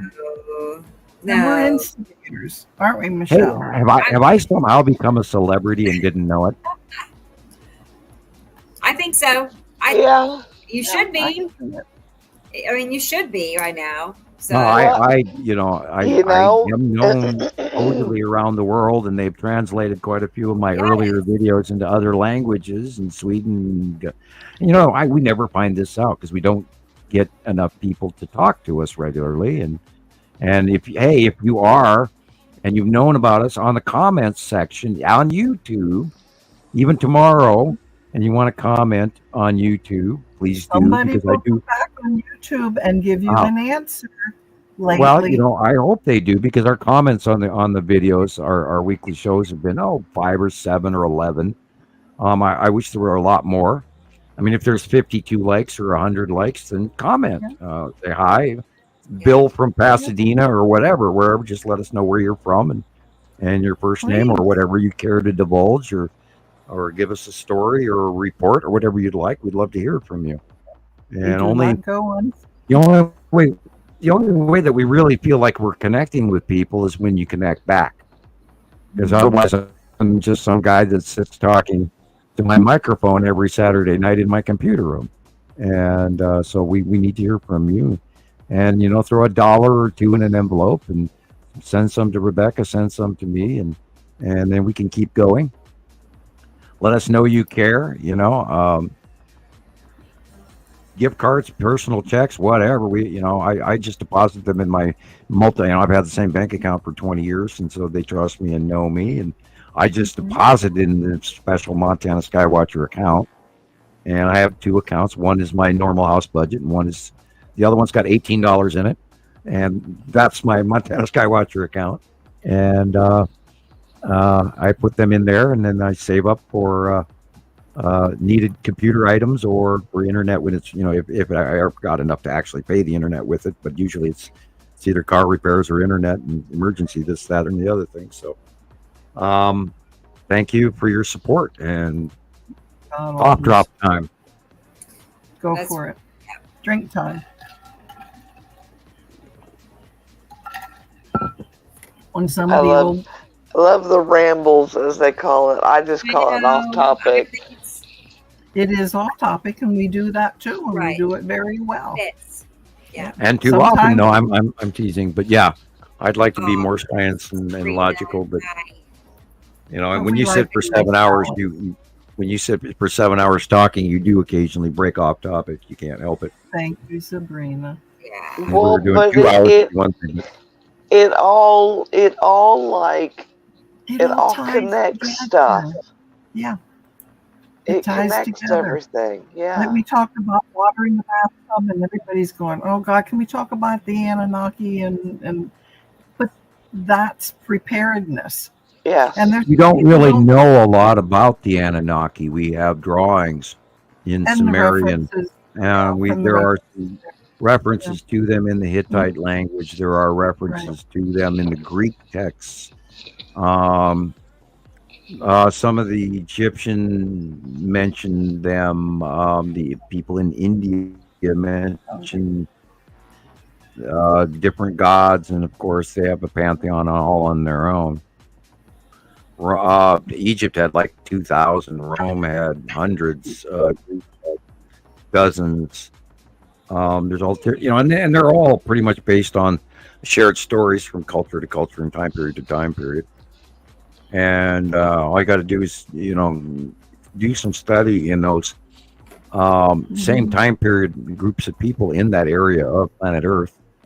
And it's a huge story that exists. I mean, we were living completely different lives just a few thousand years ago, and yet at a much higher civilization rate than I think that we even give ourselves credit for now. I think that the leftover stone that we see is like some of their finer buildings like we have, and there's a whole lot of missing natural normal houses and stuff that's all lost and gone and not taken into account for, including some mechanisms and little trick machinery that I'm sure we developed that we aren't even aware of, including some tools for mining and stonework, because there were higher level civilizations prior to us.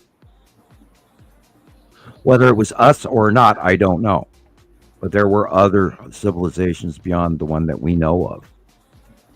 There's a lot of time between 65 million years when the dinosaurs sort of changed, and all the different periods thereafter, and including granted even the Ice Age, which was roughly like melted like 12,000 years ago and lasted for some 25,000 years, and then prior to that, there were different continental regions. The axis of the Earth was probably different.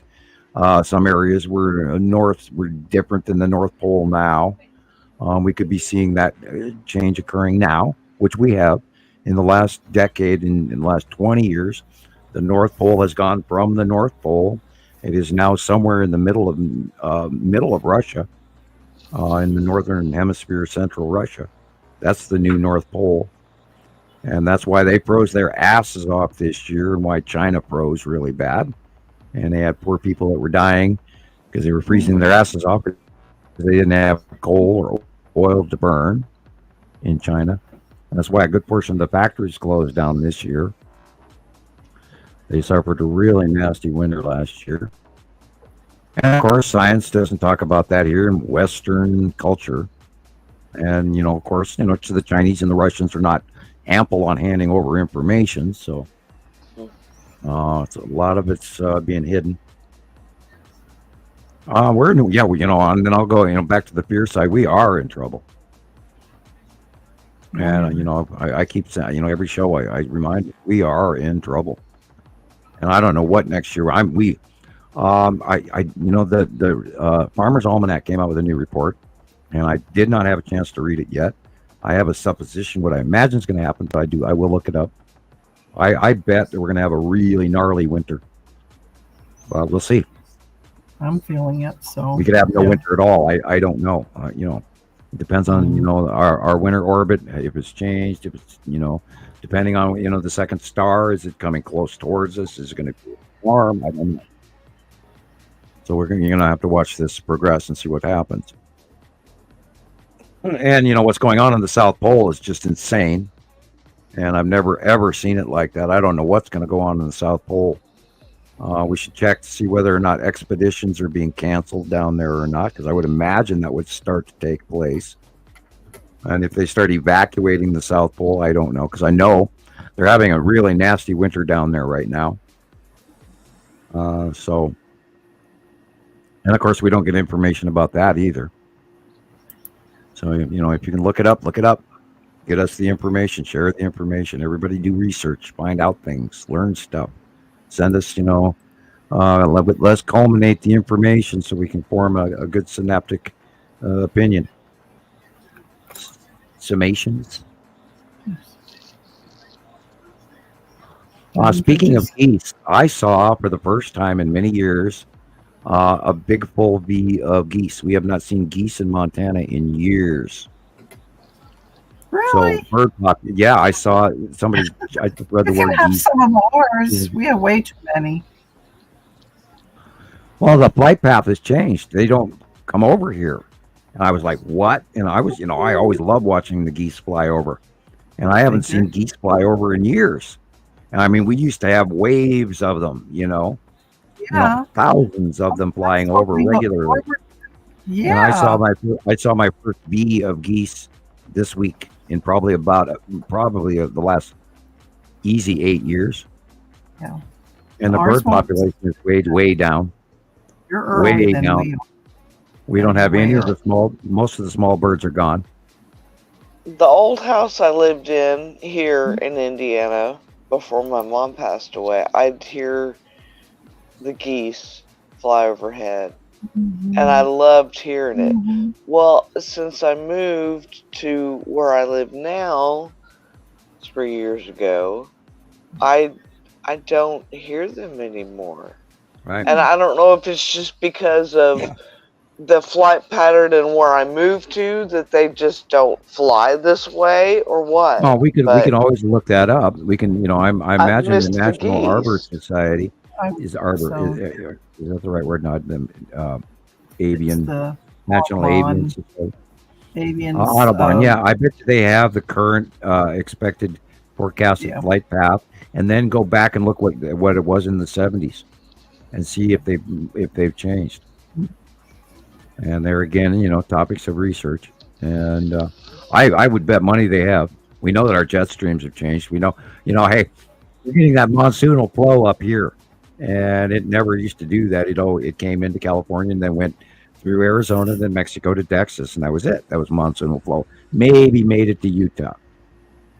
Now it's coming all the way up to Washington State, into Montana. We had a nice, wet beginning to fall because we're actually dropping in temperature and fall is starting here, and that's way early.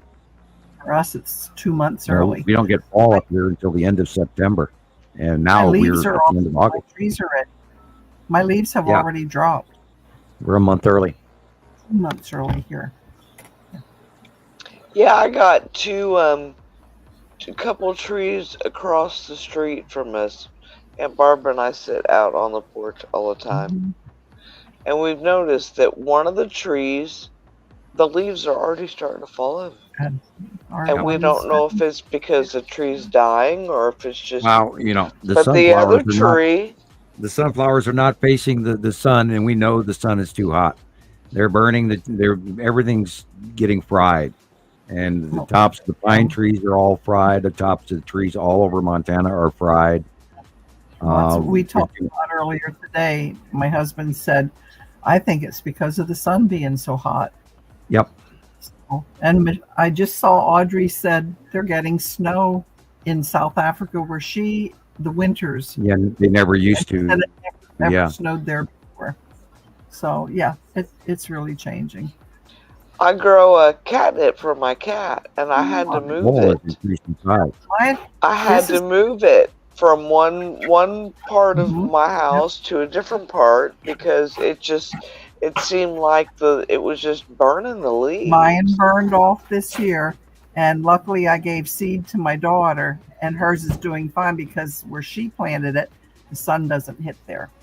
Yeah, it's bright but not sun. So yeah, and I took. Yeah, I've lost plants that I lost big giant daisies that did great where they were, but they got too hot and then they just never grew back. The hummingbirds, you can also tell. We have a lot of hummingbirds here. I usually every Sunday I change their drink. And I took notice it's only lasting 4 days now. Yeah. they're really hitting it hard. And I said to my husband, you know This what? fall. I bet they're leaving early because we're having an early fall and we're going to have a hard winter. So Yep. we'll see. Well, see. one way to tell is pine trees. Bones. Pine trees will talk to you a year ahead of time. When it's going to be deep snow, they put more pine cones on to reach down farther down the tree. And that's where ours are now. It's a multi-year process. You got to watch one year to the next to watch how far the pine trees drop their pine cones. But it's another one of those things to be aware of. And we have the example of the sunflowers turning away from the sun. And it is too hot. We know it's too hot. We know it's large. We know we have a second one. And, you know, nobody else is talking about that either. You know, 2 suns, a whole solar system, and Texas Cube, Long Box Cube, Empire, or, you know, I chuckle about this because we're handing out the juiciest things that ever were, and we get 500 and 600 and 700 views. Now, granted, over a year or so, they get, you know, thousands of views, 10,000 views, whatever. But I mean, this should be hot topic, and people should be eating this up by the spoonful right now, because this is time-proven information, and we're not making this crap up. And we're a reality show. We're not, you know, we're not a conspiracy theorist show. We're a reality show. And I believe that we're giving weekly facts. I don't think anybody else, you know, got. And so, wow, I'm in awe. I don't know why it's, you know, 14 years. This should have launched a long time ago. I have a question for you then, if I may. Are you up for a question? Always. Okay. Yeah. What else am I doing? Well, we're talking about birds. So I'm flipping subjects back to space again. If our sun is indeed falling to the forefront, which I think it is, and Solar Ham is giving us pictures of sun surface, whose sun are they giving us pictures of? Our sun or the second sun? Right. I wonder that from time to time. Well, yeah, they're probably still filming ours. I would hope. And we've noticed some increased activity. And then I will remind everyone of what occurred when the 2 suns got in proximity together. That was where the backblow CMEs of 2012 occurred. Okay. And that's how we know that the second sun and the first sun got proximity to each other, because of the behavior of the backblow CMEs. They were massive. If they would have hit Earth, we'd have been crumbly dust in a little pile on the table. And those backblows reached to that second larger star. And I have one photograph that I use all the time.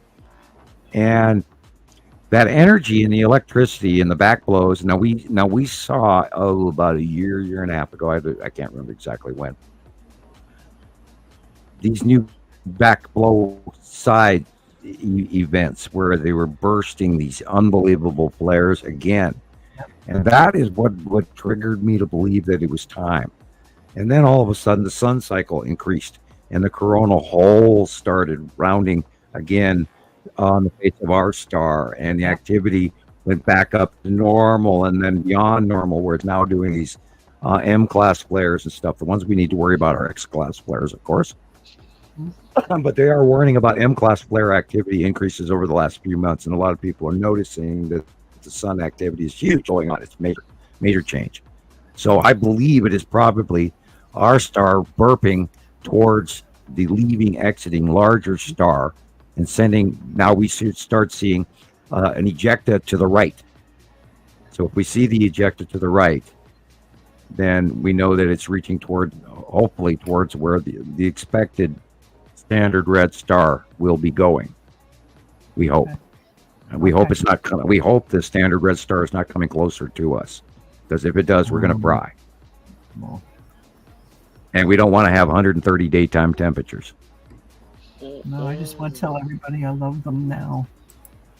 Yeah.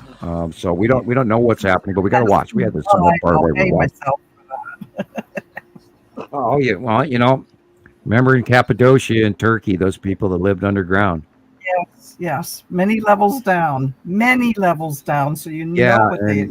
You don't dig 30 miles or 3,000 miles worth of tunnels for no reason. Right. And I'm hoping we don't resort to that again. I have to study the Bakhtum harbingers better to understand more. And maybe I should. I'll have to remind myself to do so. But then who knows? I mean, where am I going to find a professor that knows more? And then I'm going to have to find out 2 other ones that don't know more and compare him to them. Oh, got to be careful on the information that we gather and suppositioning and not jumping to conclusions. Somebody has to know somebody. I was going to say, you got to be playing with a cat there. I am. Pretty. We are being cautiously expectant to keep observing what's going on with the M-class flares, etc. She's so pretty. Yeah, I had a black and white one of those that just lived on my lap until we had to put him to sleep. I have one in my lap too right now. Oh, yep. She's shy. Yeah. She's shy, but this is Mitten's friend, Little Runt. Yep. Yeah. Beautiful. Absolutely beautiful. She's so cute. She doesn't have a tail. She's like a Manx cat. She doesn't have Those are awesome cats. We all have our pets here. I'm trying. Come on. Back leg development. Yeah. Come here. You can do it. She looks like a little bunny rabbit. I don't know why, but look, there's another kitty cat. Yay! Mine. She does not like to be held. Oh, I know. Okay, we know. got nothing but cat ladies going on here. Oh, those crazy cat ladies. She's so unsociable. I'm sorry, remember what honey. I'm sorry. It's okay. A certain political candidate, vice presidential campaign. I can almost talk. Candidate for vice president has been talking about those cat ladies. You know, I have to chuckle over that now. You guys, my nose is actually itching. I'm sitting here having a cat hair reaction just watching you. Look. Yeah. I'll be going like this again. Traumatic. So sorry. That's funny. No, 2 nights ago, I had Rebecca up half the night, didn't I? My only girl got sick. And who do I? Rebecca! But she made it. Yeah, I will mention this again. If you want to watch a really good video on YouTube, discovering the origins of civilization, it's by a channel called Our History, and it's Michael Wood narrating, and he made this in the 80s or 90s, but it's an awesome video. It's like 3 hours long. Yep. Discovering the Origins of Civilization by Our History. That's the channel it's on. Yep, I already posted it on our It's group. narrated by Michael Wood, and he stars in it.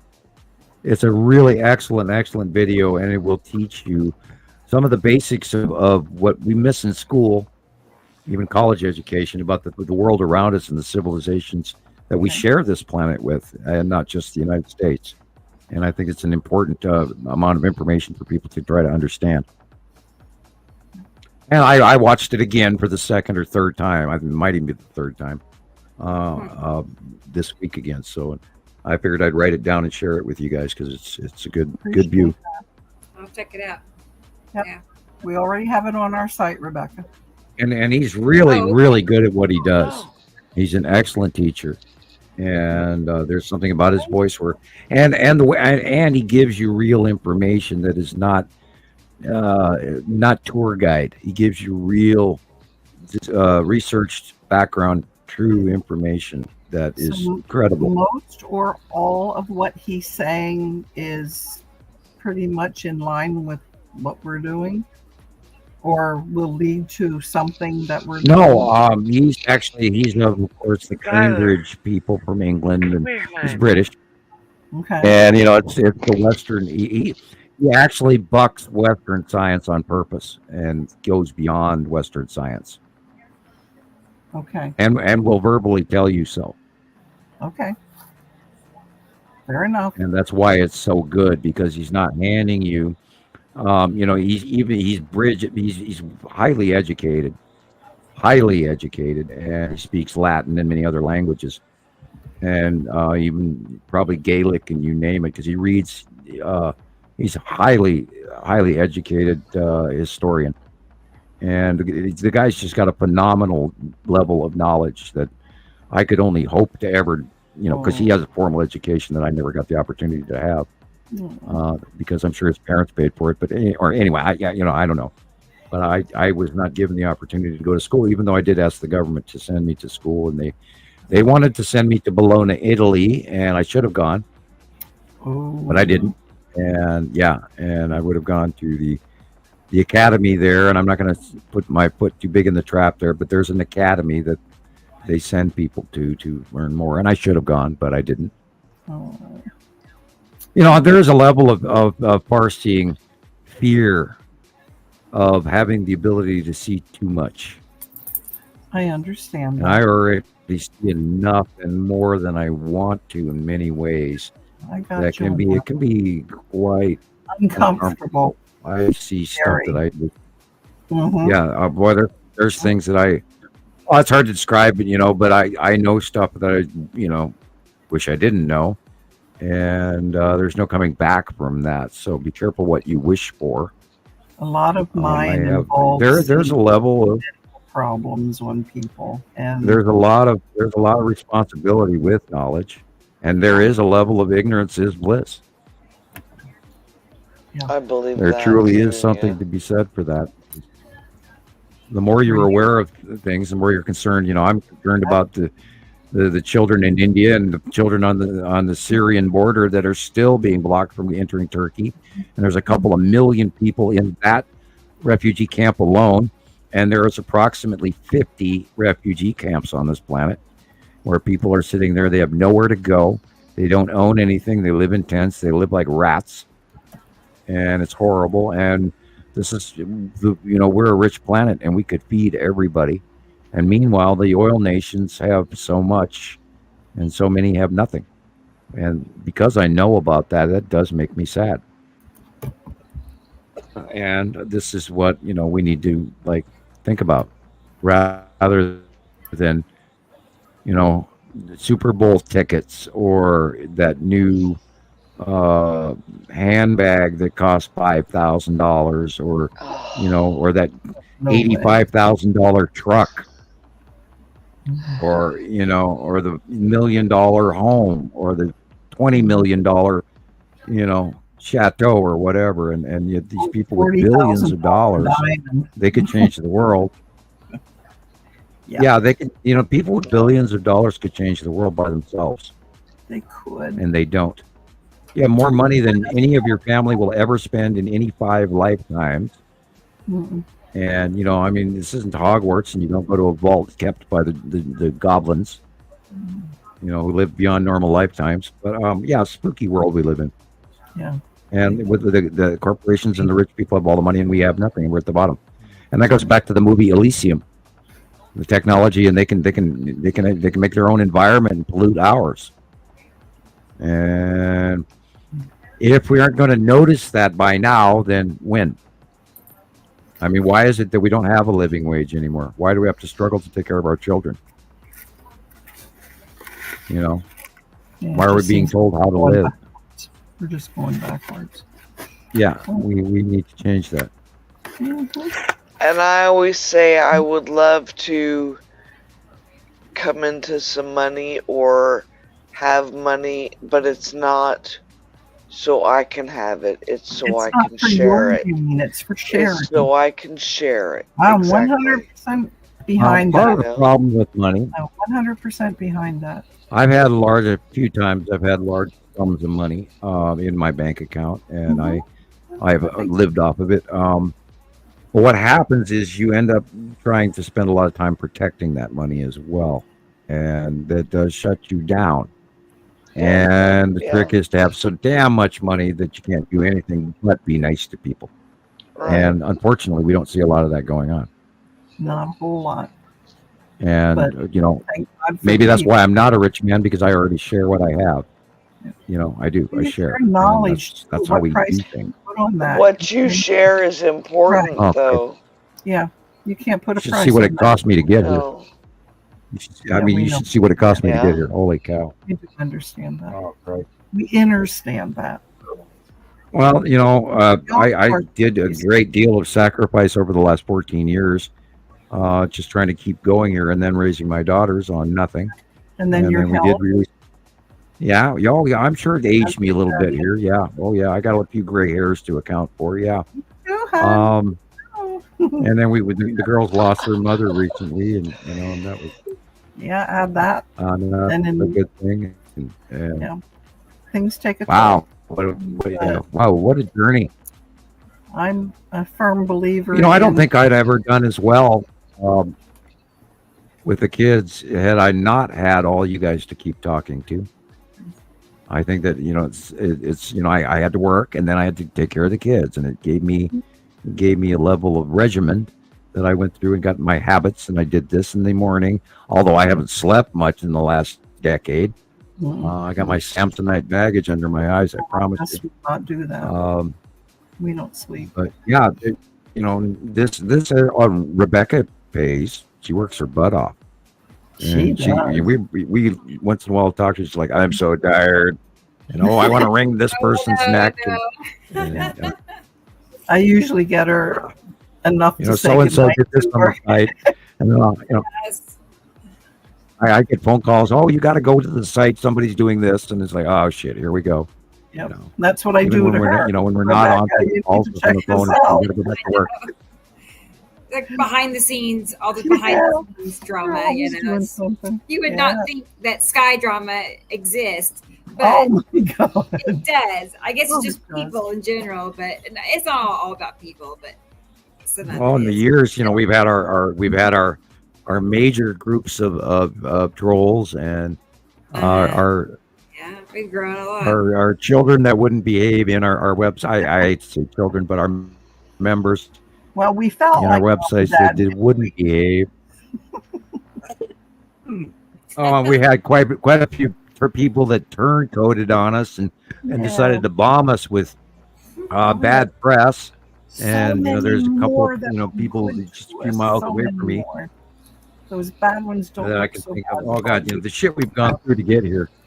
Yeah, and we're still gonna go through deep piles. Yeah, there's so much more to the story that we don't even talk about here on the shows of how we got here to get all this information. And I was thinking about the early groups that we were members of that like, oh God, do I dare name 104? And I won't say the rest of the. Rebecca, were you a member of 104? No, I've never heard of that. I know of it, but I was not. You know that group of people I'm talking about then, yeah. Right? The 104, the rest of their name, I'm not mentioning their name, but they know who they are. And I haven't been to their site. I think they blocked me. I haven't been to their site in years, but a lot of those people are still around. Although we went through offshoot branches of people that have been out to down me and Rebecca and Lucinda, and they were putting out poop hats and putting all this bad press about us and videos on YouTube. And then there's been the YouTubers that have been going after us over the years. And then the Money Boys went after us, which was the same one that went after Dave's, which he used to be. I believe it or not, I can't even think of Dave's sites anymore. We haven't talked to him recently. I wish he'd get a hold of us. He's over there in Europe with Andy, and we haven't even talked to Andy lately. I saw his pictures, but I haven't talked to him lately. Hi, Andy. And we haven't seen Matthew over in Malaysia in a while. I did see some of his postings, but I haven't talked to him in a while. Keep in touch with Matthew. Cool. Say hi for me. Oh, I will. I'm sure he's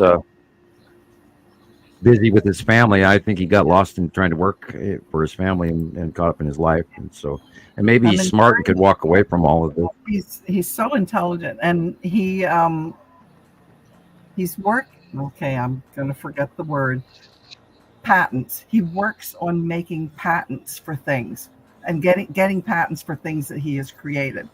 He just had another award recently, and he has to get up to a certain number, and he's coming to the States.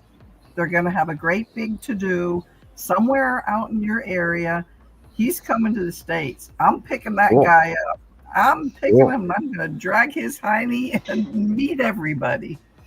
So, are you going to get his whole family or just him? That I can't even imagine the whole little family that he's got, and I'm glad he got over the loss. They lost a child, and that was very sad. And that's pretty much when Matthew's sort of he's still an admin on Skywatcher, but we don't see much of him, which is okay. And like I said, if he's lucky enough to run away from this obsession, then praise be to him. We try, and there's no way I could. There's just no way I could walk away from doing this because I'd have to, tell everybody and talk about it. Oh, Christ, what I saw today, you wouldn't believe what I saw today. Oh, my God, I got to share it with somebody, And the purple planet and the blue planet and the red planet and the striped planet and the asteroid. And I want to run across the street to my neighbors regularly, but I don't. I know. Oh, my God, you got to come out and see this. I go to the girls' room. The girls are going to, nah, Dad, we've seen it already. There's no way, Dad. Gee, Dad. I did hear that one time. My daughter joined Rebecca's group because she has this knowing when something's out there. She can feel it. So she is a professional photographer. So she's. Oh, you can feel it in your ears. You can feel it in your butt. You can feel it in your feet. You can feel it in your fingertips. I can feel it. And the birds get quiet and everything. And the dogs a lot of times will start barking. Right. Around the whole neighborhood a lot of the times, or they'll shut up completely, or you could just and it's like the sound changes too, including traffic noise and airplane sounds change and city sounds change. You can feel it, you can hear it. Yep. Hey, you know what we have not seen recently? What did we see? There's not been any trumpeting. We haven't heard trumpeting in months, have we? Right. No, we have not. No harmonic harmonics have gone away. We haven't heard them I have not even heard the earth hum. Holy shit! It's been a couple of weeks. I just realized because I'm always hearing it. I have not heard the earth hum in about a week or two. It's gone. But there's so weird. Much. I'm wondering if the lightning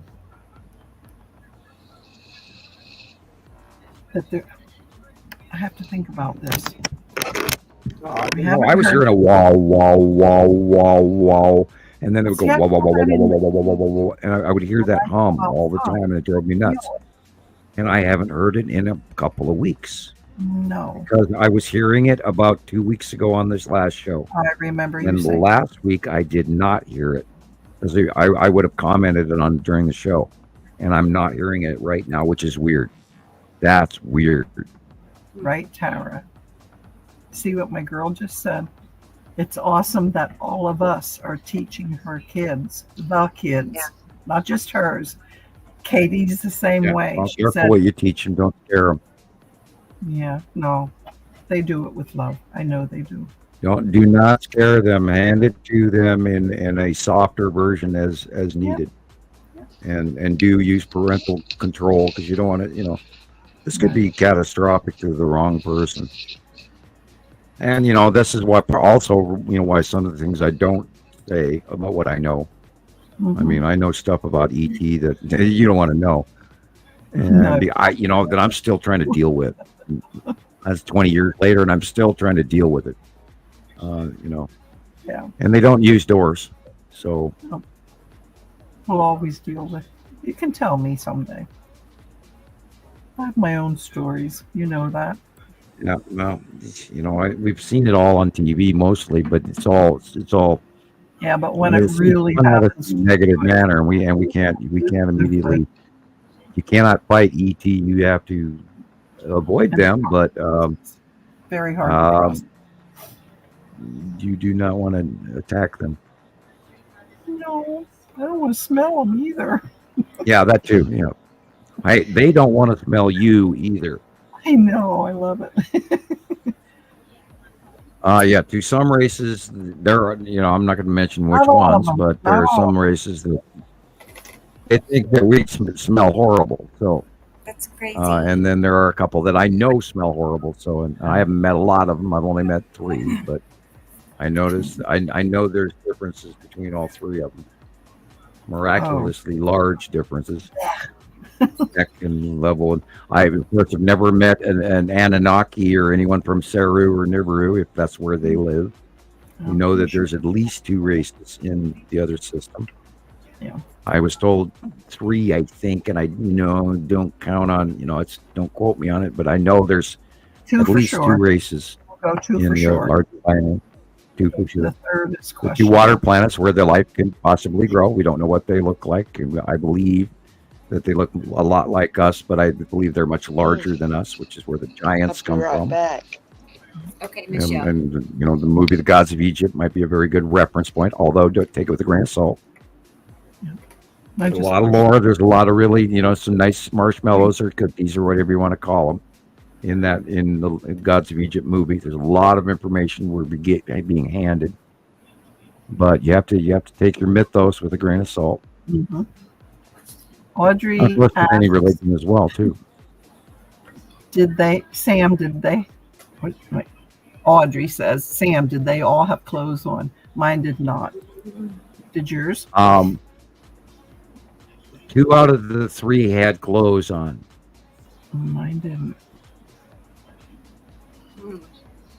You were the lucky one. Wow. Well, I've seen quite a few grays in my time. Let's put it that way. The grays don't wear clothes. And Yeah. they're the worker drones, and they run around and do stuff that the other races can't do, and they work for the higher races. They're not an independent faction. They work for many of the races, and they do the atmospheric heavy lifting because the other races are not used to our atmosphere and our barometric pressure and everything. Therefore, they are more vulnerable when they're off shift. So they have creatures that can do it, and that's why the little grays run around. And if there's 1 in front of you, there's 6 behind you, and they operate in pack mentality. Yeah. And I think that's about enough information. You pray to God you never meet a gray. If they're supervised, they're pretty cool. If they're intelligent, they're pretty cool. But the unsupervised ones that are of less category, we'll leave it at that way, can be a bitch. And they're not so. They require supervision unless they're of a higher caste. And I think there's different castes of intelligence versus.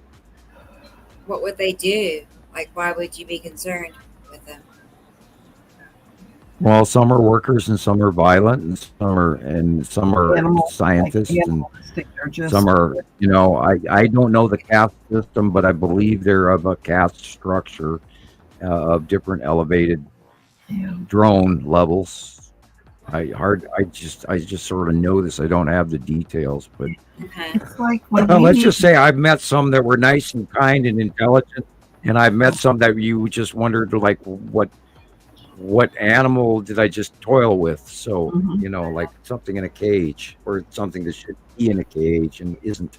Right. Rebecca, if you give hostility, you will get it back. And go ahead. Yeah. When we meet another human, I didn't understand what you said, Caroline. Well, I was to Rebecca. It's like she said, "What's it like?" And I said, "Animalistic." But it's like when you run into another human and there's some kind of antagonistic situation, you try to talk through it. There's no talking here. Okay. Yeah. So no reasoning. Yeah, you can't. Well, you can't hide. You can't hide your intentions from them. No. So they automatically know what you're thinking ahead of Right. time because you're obvious as hell. You're a simple life force compared to them, and especially if they're a long-lived, any being that lives a few thousand years can read your telltale body signs and your body language and your back step and how like your shoulders are shrugged and your eyebrows look all boom, they know. Yeah. Yeah, you know, we don't. we're not that tough to read. I read people quite easily, and anyone of a higher intelligence than me could probably do way more. And so, yeah, they read us like a bumper sticker. Okay. I didn't say a book, a bumper sticker. I'm not like gonna sit Well, there. yeah, as long as you're not hostile. You're right. If you're non-hostile, then that's what by law, according to the Prime Directive, that's what you're going to get back. But if they are out to get you, they will get you. Oh gosh! I mean, if their job is to pick you up and sample you, they will, and they'll abduct you and they'll get you in the light in the beam, and you won't be able to move, and they'll take you and they will sample you and cut your hair and get a skin tab and blood sample and you name it or whatever else they're there for. End up with a little scar here or there, and well, that has to. Well, that's if they tag you and mark you for recapture. Yeah. Because then they jam the thing in your leg, and that thing is sort of like this little cartridge that grabs a slab of skin, and then it surrounds the tag marker with skin. And that way it's sealed inside, and then they inject it into your body, and that way it's not rejected by the body. Because if they put a foreign material in there, it'll work its way out. But if they put you inside of you, it doesn't. It's a whole nother world, isn't it? And and then you get a little teardrop shape. Usually they'll take the skin out of the left leg, and you'll get a teardrop shape mark on your left leg that never tans. Little scar. Yeah. See Little that? white scar. And it's usually on the inner side of your left leg because the tables are right-handed, and they jam it into their closest leg while you're on the table or your arm. They'll take it from. I gotta look around and see if I have They get it anything. from it'd be on your left side usually. And you can have multiple ones too. And you can see it. It looks kind of like a little mini iron, like an iron from an ironing board. Exactly. Yeah. On my left side. Okay. Mine A is little on mini my right shape of an iron. I haven't seen anything like that. Thank goodness. I'm looking at mine on my left leg right now. So I hope not. Come on our spot, Sam. Makes me want to look. I know. I gotta go to the bathroom and get the mirror out. I don't know. And then I have see anything. in my jaw something that a dentist would never touch. None of my dentists, none of the orthodontists would touch it. So. oh yeah, they I've had things removed that they didn't biopsy and they should have, and I've had comments from the surgeon where he said, that's interesting. And I actually removed one myself with an X-Acto knife over time. Oh. And then when I took it out of the casing and held it in a pair of tweezers, it was 2 different colored metal. And it was all microscopically laser etched, like computer chip board on these 2 pieces of wire, like a radio receiver, 2 different kinds of metal. And it was tuned, and I stared at it for about 5 or 7 minutes, and then it vaporized in front of me after a long-term exposure to the air. That's what I was looking at it through a magnifying glass and everything, and you could see the rainbow, like those pictures of the rainbow etched pictures. They draw wizards and things like that with laser etching. And these were microscopic laser etched computer boards on these 2 tiny, tiny wires that were twisted together. And I watched it and looked at it and went, oh, wow. And I was staring at it, going, wow, in the bathroom, in the light, brought in more light. Oh, wow, look at that. Wow. Turned into gas in front of me. And you couldn't even have the time to show it to someone because it was about 5 to 7 minutes. It was the middle of the night, and you thought, okay, I've worked on this. There it is. Oh, wow. I can grab it with tweezers. And as then long as out it came, and it was after months of working on it. Where they put it. Knowing it was there, it was like, this isn't normal. What the hell is this? And then being brave enough to take an X-Acto knife to start the hole in the first place. And then it wasn't an instant, jam it in and cut it out. I didn't do that.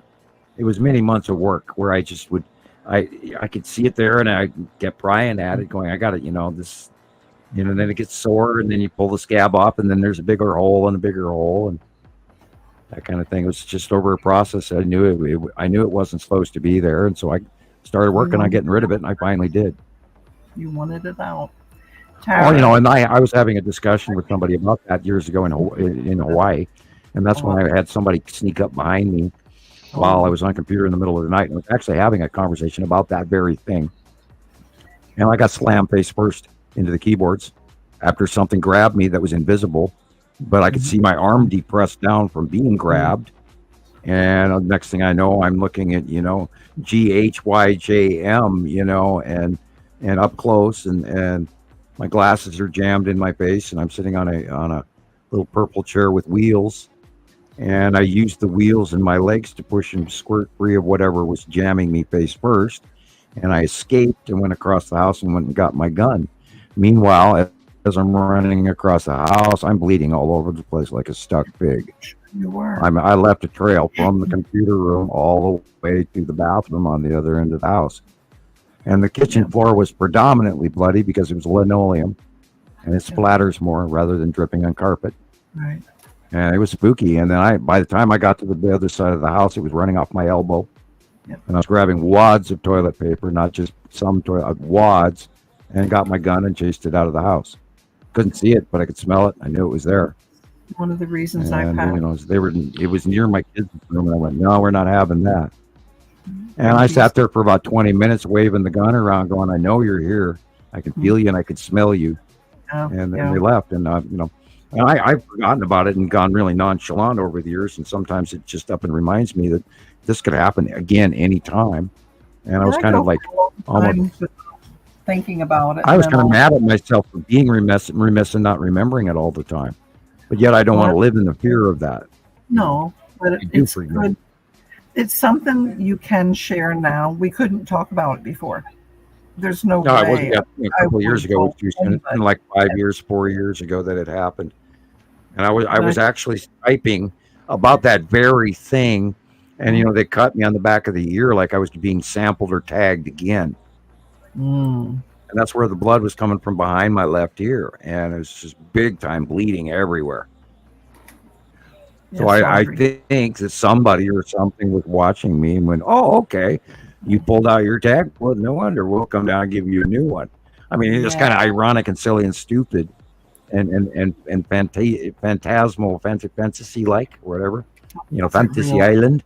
But, I mean, I was literally having that conversation when that happened. Yeah. And I kept feeling this spider web electricity thing behind me prior. For about 5 minutes, I kept touching the back of my head like, did a spider drop down on me? Why am I feeling this behind me? Why am I feeling this behind me? It's a spider web thing. And it's the same thing when you walk through a ghost. When you walk through a ghost, there is a certain spider web-like feeling as well. But this was much stronger. And then I smelled it. And then just as I smelled it, boom, face to the keyboard. What did it smell like? So, what's that, Rebecca? I said, what would you compare the smell to? What did it smell like? Collect the garbage from your sink for a week in a plastic container and then stick your nose in it. No. I would actually, a New York City cab with an Italian, a Greek, and a Mexican, all in the same 4th of July hot cab with no air conditioning. And no deodorant. And no deodorant. And no deodorant. We're talking ginger. We're talking garlic. We're talking body odor. We're talking palpable oily. You can taste the oil of body odor. And it doesn't. You can actually, it's on your tongue, and you actually go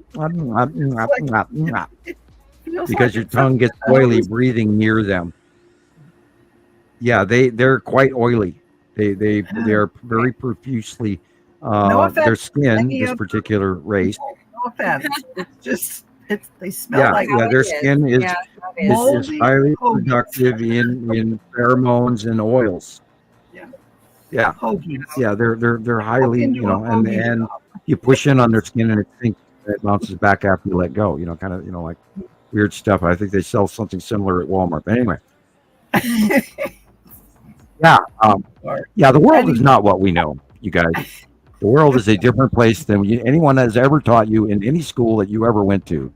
Hi, and welcome to Sam's Crazy Train. But oh God, and then there was a thing talking when to 7 foot tall guys in the forest at the same time is also equally crazy, and being sequestered by the U.S. government and for writing a stupid paper when I was 17 years old for my advanced chemistry class, my junior year of high school. I mean, whoever expected that I'd be standing here today,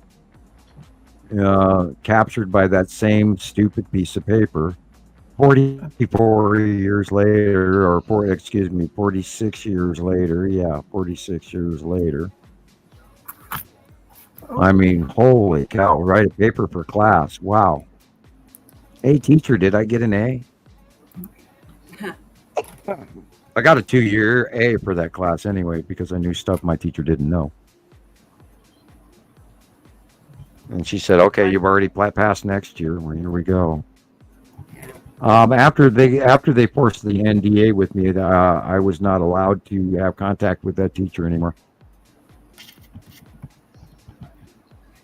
I guess. So, and neither was she, and she slammed the door in my face and wouldn't tell me why, and they must have scared the hell out of her. I'm sure they did. Yeah, if you ever tell anyone what's in this paper, blah blah blah, we'll come we'll deport your family back to Italy because your parents were Italian immigrants. It's a terrible thing to do to a kid. Oh, same crap they threw at me. They threatened me with deporting my family back to Holland, and it would be my fault. Blah blah blah.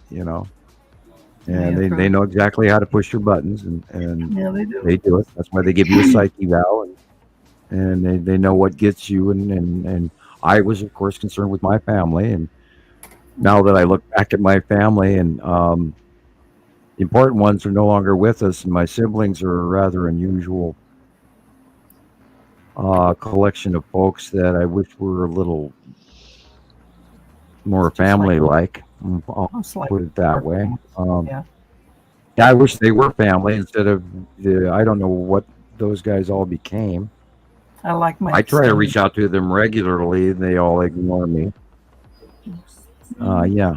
I'm in awe that my siblings don't want to have any contact with Crazy Sam. Whatever. Or maybe maybe they're jealous. Maybe whatever. We're afraid. Maybe they think I'm nuts, and which is they're entitled. I do imagine they do think I'm nuts. And I saw your show. You're out of your mind. How could you even? It's like that same thing. This guy I barely even know of. Somehow I was writing on my personal page. How can you be an expert at something that doesn't exist? I saw that. And it didn't hurt my feelings in any way. I just am surprised by the statement alone because it is so utterly ironic in ways because I was going to type, and when I saw that remark, how can you believe in something that's not real? I was going to answer that, and I held back. Why?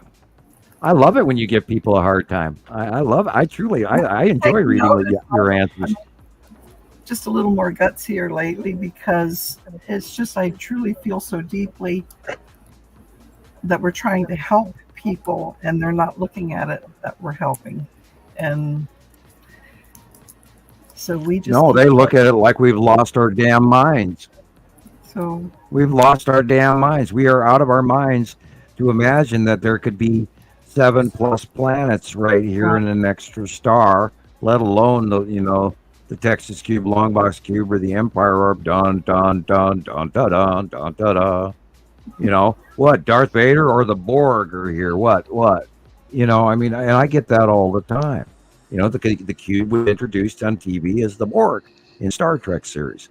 And of course, the Star Destroyers that are coming out of these cubes from the movie Star Wars. And the Empire Orb, which is what we refer to it as the Norway Spiral Orb, that came out of the Norway Spiral in 2009, witnessed by millions.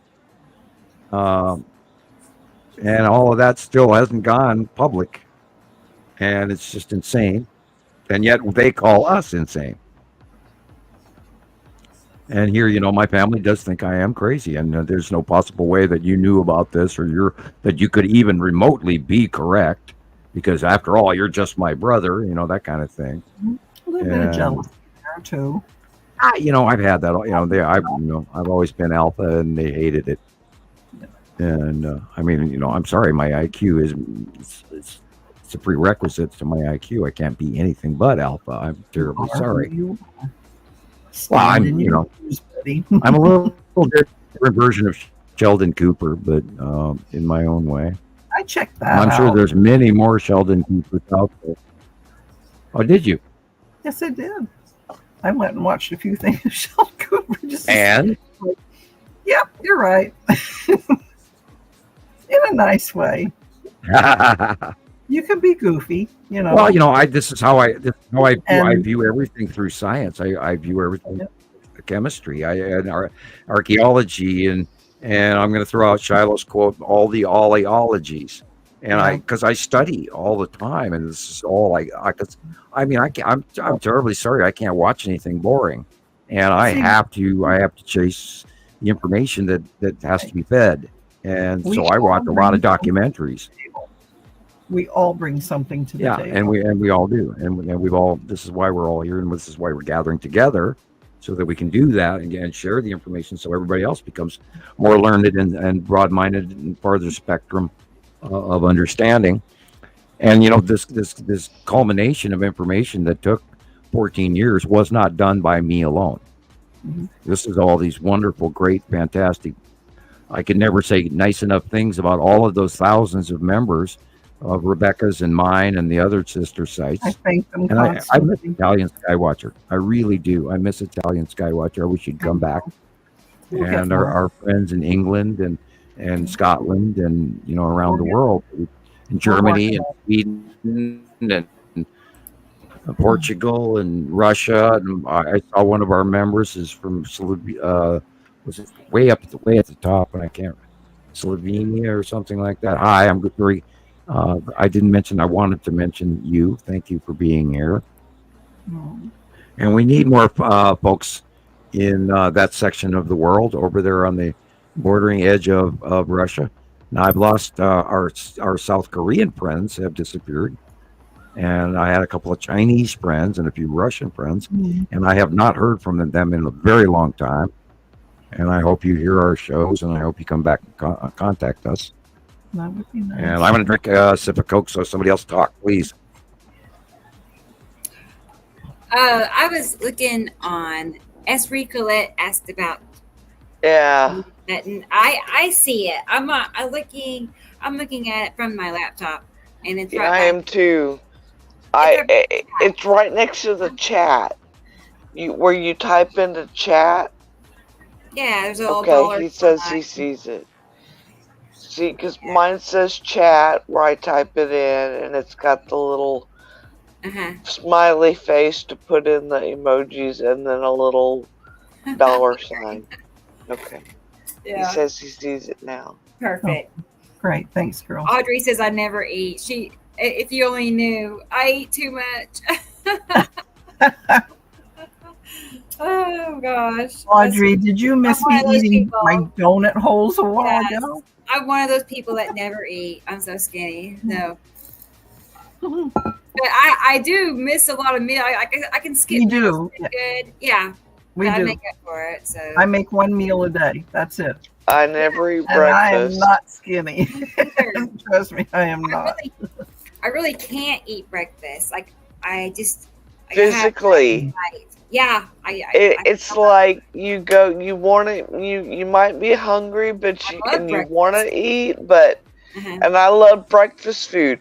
My ex-husband used to hate it because I would fix breakfast for dinner. Oh yes, I've done that forever. You can't do that. Biscuits and gravy and pancakes. Oh yeah. I do the cereal and the oatmeal, bacon, and yeah. Well, I'm stuck on egg sandwiches for breakfast lately myself. Oh, I love egg sandwiches. Miracle Whip, whole wheat bread, and an egg. Oh, my husband would love you. He makes his own food. I hear you. I love egg sandwiches. A bacon sandwich. There you go. He does bacon. Leander did try my cheese, grilled cheese sandwich potato. recipe that I gave everybody, and she said she liked it very much. Well, that was nice. And that's my secret grilled cheese sandwich, and that'll come out in the book. So buy the book when I write my book 10 years from now. I'm joking. It'll come out in the book. I have no book plans until I figure out how to get this laptop that somebody sent me working. Isn't that weird?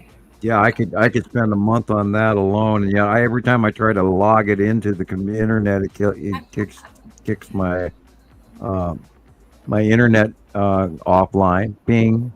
Like, what is going on? It's either too powerful for my internet or I don't know. It's weird. But it's brand new. Anyway, that's back to that old subject that we barely want to talk about, and it still feels kind of poorly for some people, and shake my head for others. But anyway, God, what a year we've had. And God, it is already the end of August, and it's just amazing how fast this crap's going by. This whole year, Sam, I don't get it. The weeks are flying by because we go from show to show, and I'm looking back over the last week, and I'm like, how did we just have a show, and it's already time for another show tomorrow? It's like they do it again. Hey, remember when we were doing 2 shows a week? Yeah. That was almost insane. Yeah. I didn't have time to do anything else, remember? Never. I barely got my housework done. I was like, oh. Well, that's another reason. We spent all spring on that. For the Saturday show, some people complain because you're on too long, but you're not required to sit and watch the whole thing. No. Take a bit during the week, watch a little bit here, a little bit there, scan through if you just want to see the pictures and hear what it says. But write down the time marker when you leave, and then come back to it on YouTube the next day. I watch them over and over again, and I go to different segments, and I watch the time marker from a time marker, and someone says, "What's this? What?" And I go back to the video where I have it marked where it is, and I can give the example, and they can hear your words. Smart, yes. Yeah. Oh, thank you. Yeah. We make it work. Yeah, you can cut and paste from the YouTube link. It'll let you grab the video from where it is, and you can hand them directly the quote you want rather than the full audio version, which I do a lot of occasionally. But I'm so busy answering everybody. And I had last week I had 2 people get mad at me again. You never answer me. Are you avoiding me because no. It's just No, it's just that I talk to a lot of people, and I can't get to everyone, and I do try. People in your group. Well, we have 10,000 in our group. Katie has a lot in hers, and Sam, your groups have thousands. Yeah. And to keep up current, every day we're looking at all the current posts, picking out the ones that are showing the changes, trying to take care of some problems, trying to add information. It takes hours a day. Oh yeah, I sit. My rear end can. I get up my old schedule. Go ahead. So I know what you guys go through, and I'm only a small part of what you guys are doing. I used to get up before dawn, sometimes 4 o'clock, 5 o'clock in the morning. That way I would make sure that I had all the current information before anyone else. Mm-hmm. I wanted to be first, and I did that for years. And I finally, I kind of let go of that, going, wait a minute, why? Why am I doing that? Why do I have to be first? As long as I get the information out today, I'm okay. I don't have to be up at 5 o'clock in the morning doing this. Although I wasn't doing a lot of sleeping anymore because I was getting up at 3 o'clock in the morning, so I started doing more work again. And then, unfortunately, YouTube has become a far too easy way for me to get lost in a 3-hour documentary and stay up far past my bedtime and or change my sleep schedule. So, however, I have recently tried to get a little more sleep on purpose, and this is why I slept in yesterday, and today I was well rested and could actually get up and walk around, and my back has been good ever since last week, and it's still a little sore, but I mean I had it really bad the week before because not sleeping well. And then I did the yard work and then a little exercise, and my back finally went in. It was like, yay, which seems weird, but I had to exercise to make my back better. Oh, yes. That's what happened. Stretch, it helps. And so I'm better off and I'm resting better, although I am still uncomfortable with my back. But anyway. I'll go to my page. That's, sleeping on a 20-year-old mattress. Right. Yeah, well, when you sleep on a 20-year-old mattress, you have health issues. And I would have them if my yeah, anyway, totally off topic. Yeah, well, I actually need to become world famous and highly wealthy, and then I'll invite you all over to the Montana farm, and then we can all, live off grid and be comfortable and happy and grow our own wheat crop. And of course, joking about growing your own wheat crop. Oh my God. Wow, could you imagine what that would take to grow wheat and food? And we're going to have to. Yeah. Well, I don't want to end up in that scenario, but the more we can all learn about farming right now, it might be a really good thing. I think so. Although if we burn up, we're not going to be able to grow anything, or are we going to have to climate migrate? There's old rumors where, we're all going to have to go down to Mexico from some ice age or from some, this, that. I mean, there's all these kind of rumors out there. And, this is why I don't tell people to bug out and that, other than to have bug out camping supplies ready in case you do have to quick evacuate. Do get extra copies of your important paperwork and keep them in that bug out pile. Put all your camping spotting stuff together. That way you can do it, you can move it quickly, and that way, if you do have a tornado, or if you do have a nuclear spill, or if you have some forest fire or flood coming, then you just grab your crap, you throw it in the car, you know all where it is. You don't spend 2 hours gathering it, because it's all right there. And grab what you need. Even have the boxes prepared. Think about how you're going to load this, etc. I have cardboard boxes on hand and duct tape. And so they're all stacked nice, brand new boxes already, and I can load up empty, brand new boxes. So if I was to pack food and sleeping bags and clothing and camping supplies, then I have containers that I can stack correctly and put in the car and take up the proper rights of space, etc. Think about these things. Yeah. Or, if we end up in deep shit and we're no longer on the grid and we have no power and no Wi-Fi, no phones, no nothing, well then, we're going to be in deep shit. And garden seeds, huge. Garden tools, space from your neighbors, less populated areas. Those who have food are going to have to fight people that don't have food. I don't like that idea. Some people you can't work alone either. You have to have people you can trust around, because nobody can grow enough food to survive by themselves. No. You have to collect. Talking about growing food, when I moved in over here, I actually tried to grow like zucchini and squash on the side of my house, and I got a few squash and that was it. My neighbor down the street gave me like 3 pumpkins last fall, and I was going to take them and move them, and I didn't get to it, and so they rotted down. The seeds, were, and I have this like 4 by 4 foot pumpkin patch in my front yard now, with pumpkins growing on it. Awesome. And I took. You cannot emergency grow food. Well, and I had a few zucchini and squash seeds left, and I thought, well, I'm just gonna put them out there and see what happens. I dug holes in rock hard ground. Mm-hmm. I threw some seeds in there. I didn't even water it. I let the rain take care of it. I think I watered them once, and they're growing perfectly. I'm getting zucchini and squash off of them. I'm not trying. I'm not even trying, and it's coming up better than if I even tried. Yeah. You know what else, Michelle, would help you too, where you are?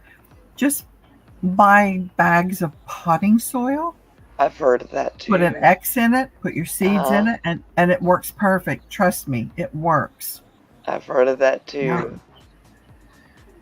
Yeah, but it was amazing that I just quit trying. I just put them out there and said, "Okay, do what you're gonna do," and it's better than if I had to try. Grew up. Most families used to have very large gardens. We did, where they actually grew a great deal of yearly. That's how we lived. Me as a teenager and a child, we grew a lot of our own food in Minnesota, and we lived off the corn, and we lived off the potatoes, and we lived off the tomatoes and everything else that we grew. And it made up a huge part of our rabbits, things like that. My dad and I got all the meat. I've had my share of squirrel, I can tell you that. Squirrel pie. Spitting BBs on the plate. Yeah, I'm sure. We had lots of them. The ting, ting, ting, ting, ting. That's what I was trained for. I've never had squirrel. We did. Or rabbit. Never had squirrel. I've had rabbit. Rabbit's pretty good. Rabbits, yeah. Squirrel and rabbit taste very close to the same. Pheasant. There's a lot less squirrel to bite into than a rabbit.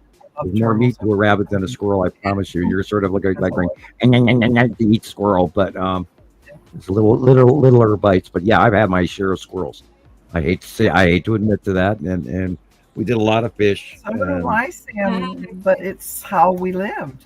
We grew everything we ate. Gator, alligator When I was really little, my parents tried to cook a porcupine, and they could never cook anything from it. It was purple. And that's an old family story where they were trying, for one winter, they tried to cook this damn porcupine. Well, when you gotta eat. And it did not turn out well. They never got it cooked properly to any level of edible satisfaction. And so it was an old family story. I don't know all the details, but it was, I'm reminded of it. Yeah, we're gonna have to relearn a whole bunch of science on how to deal with deer. And I mean, the family cow suddenly has a huge amount of value. I mean, if you got a milk producing cow, you're a rich man.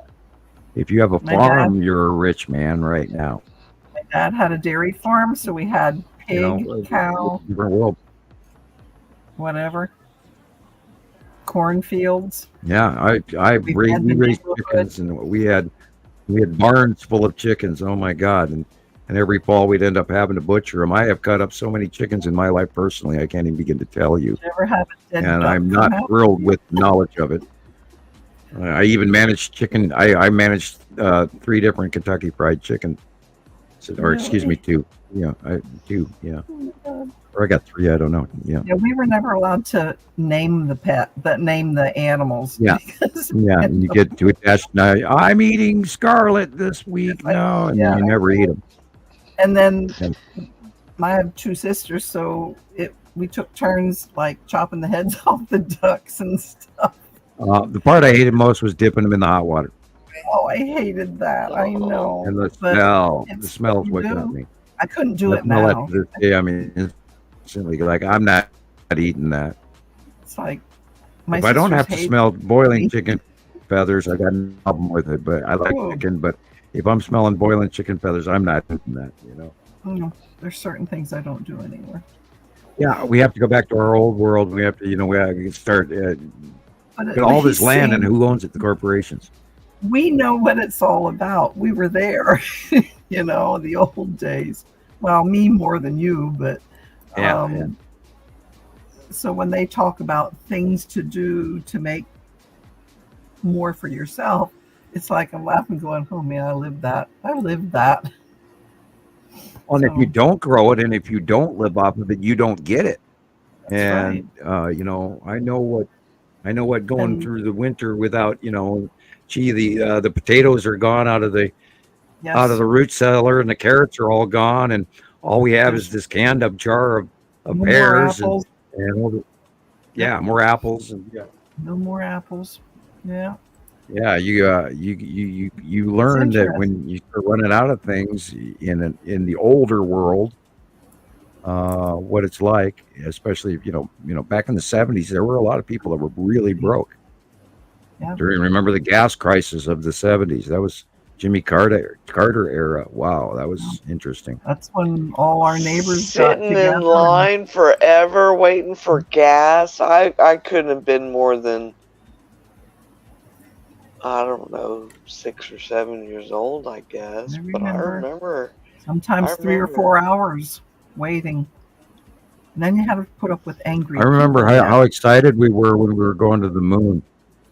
Oh, I mean, everybody was glued to the TV, watching the moon landing and all of that, and the Apollo project. Before me. That's before me. I don't. We only had a radio. I remember JFK's funeral, so you know. Yeah, that's before me. I think I was in 6th grade when that happened. And President Johnson and all of that. Yeah. Johnson was my first president.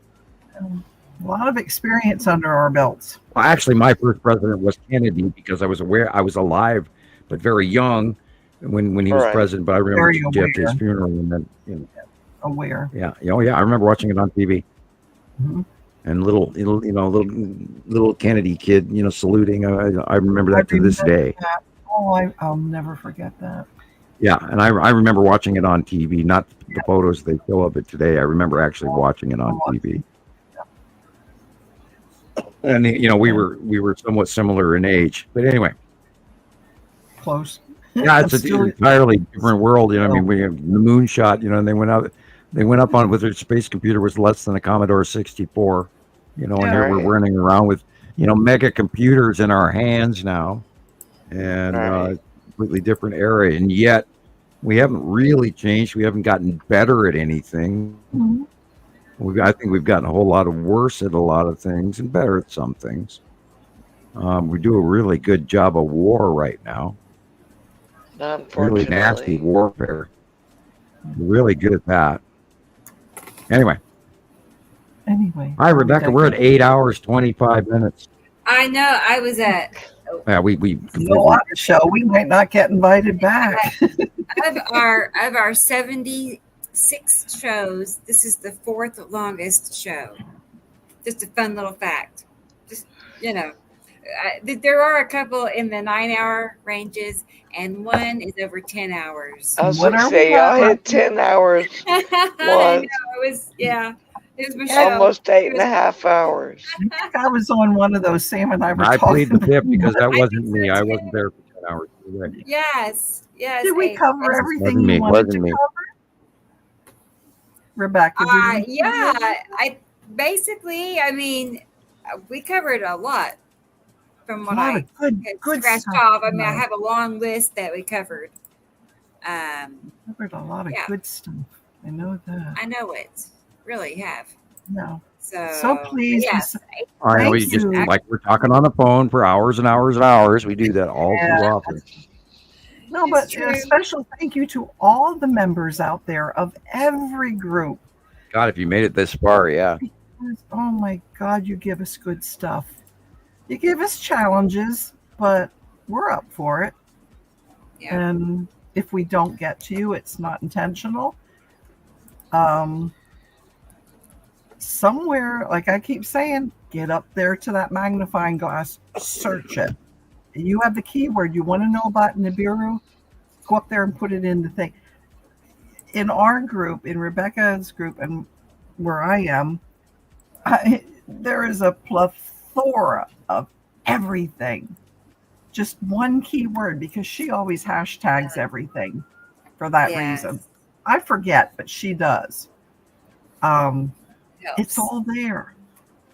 And don't believe. Go up in the search and type whatever the name of the planet or whatever, you'll pull up everything I've posted. Especially about that the informational videos that Rebecca does. If you watch that first, don't believe everything that the people are putting in, like after your question. Get used to go looking for yourself first. Then go back and read the comments. Then you'll save yourself a lot of grief and a lot of confusion. Right. Because it's all Good there. Suggestion.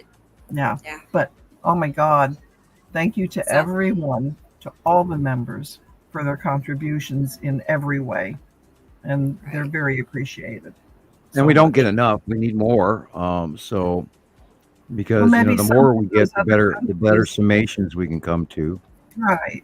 I'm hoping some of those other countries will pick up and spread the word a little bit. I miss the Italian skywatchers because they were right there in the Mediterranean, and they're closer to the equator and all of that. And oh my God, the shots they were getting from like Milan and even Rome, and it's just like and Petty's in Hungary, and he's just a little north of them up there in Istanbul and all of that. He's from Tony, and great job, Tony, and you guys, and we got to have more. Yeah. And we go through it every day as best we can and try to get in touch with everybody. And for the most part, I will give you an answer of what I think you have there. We're through with one of the drawings, and I haven't bombed everybody with 10 examples. Like every once in a while, I will do. I'll have a week where I just bomb everybody with tons of pictures. And then there's days I'll just send one, and just depends Rebecca and I play tag with each other. She'll throw something in and I'll throw something in. It's like we all get excited. Here, look at this. Here, look at this. Here, look at this. Here, look at this. Gratefully, because one picture might not work for one person, but it will work for another. So it all works. And then we steal stuff from Sam's site and bring it over to ours. Oh, I don't care about that at all. Go right ahead. Help yourself. It's like we do help ourselves. Good. Well, you, Carol Ann, you save a lot of stuff. I do. You have surprised me in the number of times where you produce something that's something like this 5 or 8 years old, and I'm going, wow, she has a copy of that. Cool. Oh, you know what? It comes in handy. You have done your homework and you've saved all the right stuff. Yeah. And again, everybody get a copy of the monthly site drawing. Oh my gosh, yes. Mainly, look at that. That is just that caught my eye. I found this on TikTok. Look at that damn orange sky. That's amazing. Yeah. Look at that damn orange sky. Oh. And the purple. Holy cow. Hey, did anybody ever grow up with a sky that looked like this? No. No. Yeah. The colors are wrong. Hello. I sat close to the mic on that one. But. And Nipicity again? Yeah. Yeah. I bet it is. Okay. Yeah, and then the red sky is probably refractive of Isatum. And yet we're looking at the dark side of Isatum and green Nipicity, and yet they're shadowy and gray, like and purple, bluey, or whatever. Yeah, I'm in awe and amazement over the orange, and the orange is also a direct additive of the bottom of Saru, because Saru has a brilliantly yellowish orange base cloud that always shine, and it was always really weird. Struck me as odd that Nipicity doesn't have that kind of a luminosity, because Saros is much bigger, and therefore it's also one band, where Nipicity has 3 bands on the bottom. It's completely different, 2 different ducts. Okay. And wow, yeah, cool. that's and we huge change just in the last month on our out view and the colors and everything. This is awesome. And there's no absolute way that we can prove everything, but God, everything points to this and everything points to that, and it's just wow. I mean, I'm amazed at these colors.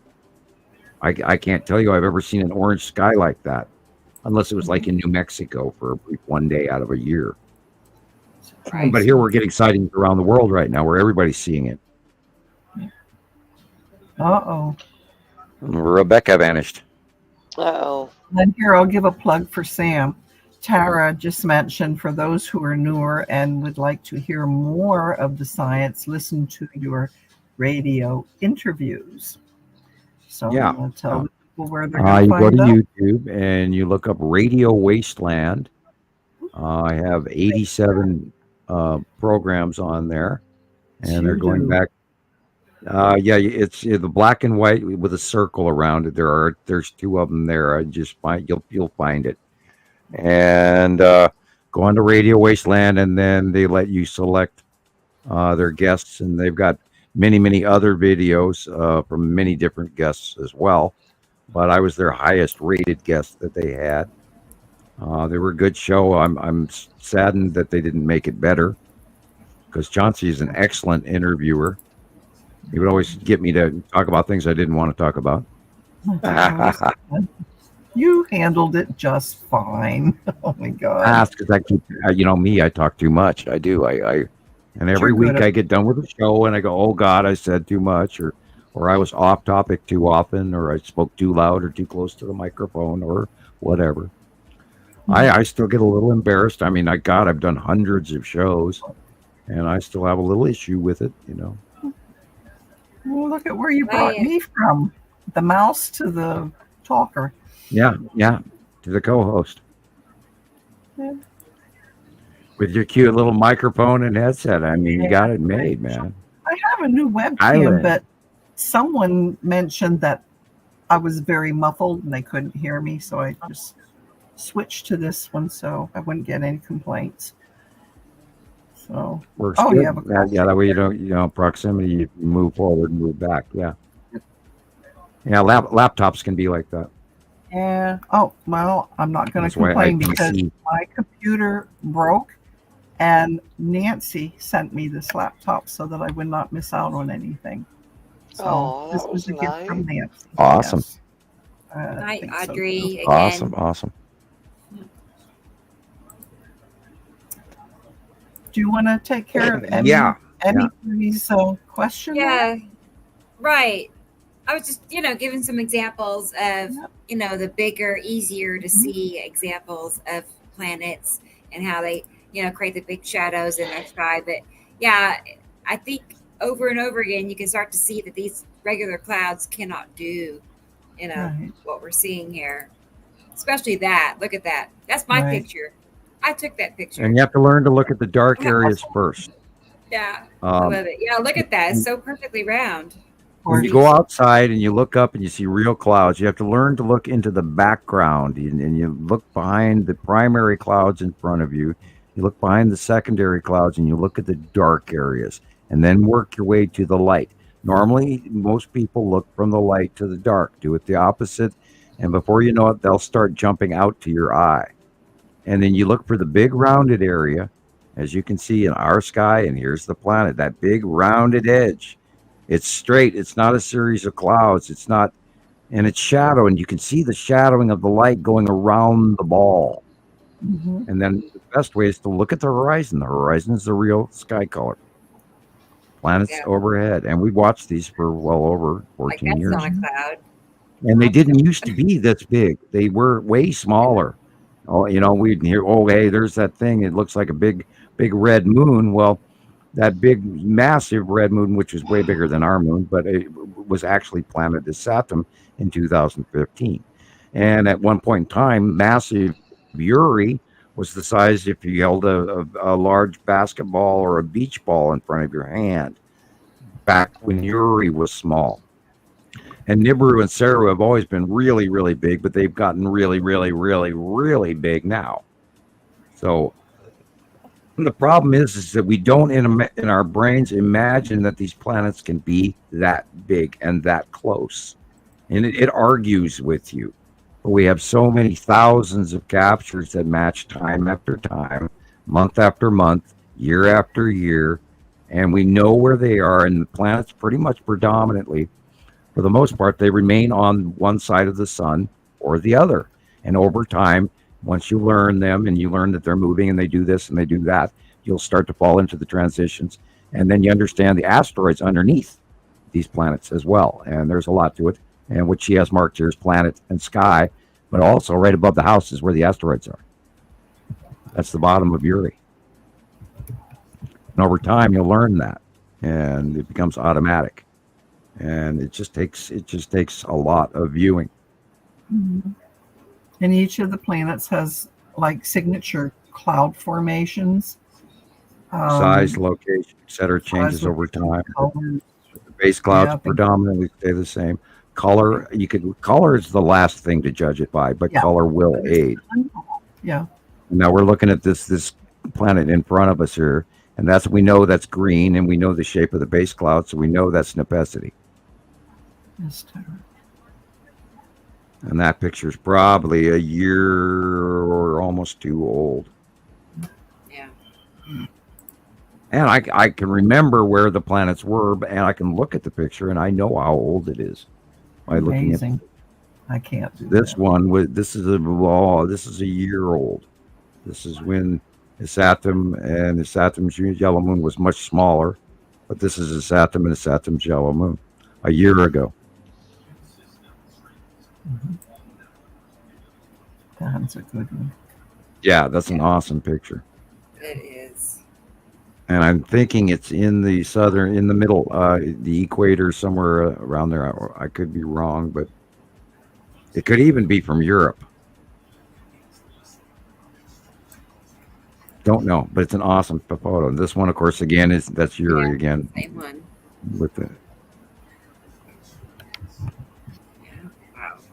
Tara made a good point about people have a hard time believing their own eyes with what they've been ingrained with. And I think I told her from the very start, Tara, I'm going to tell you right now, forget everything you ever knew. We're going to start from scratch.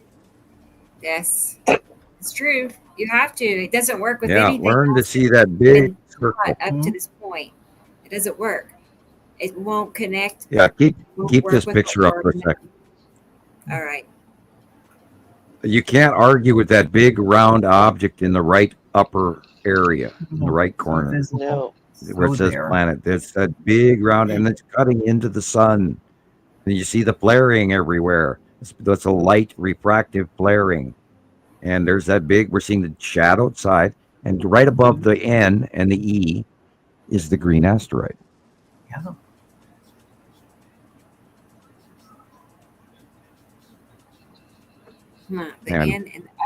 Yeah.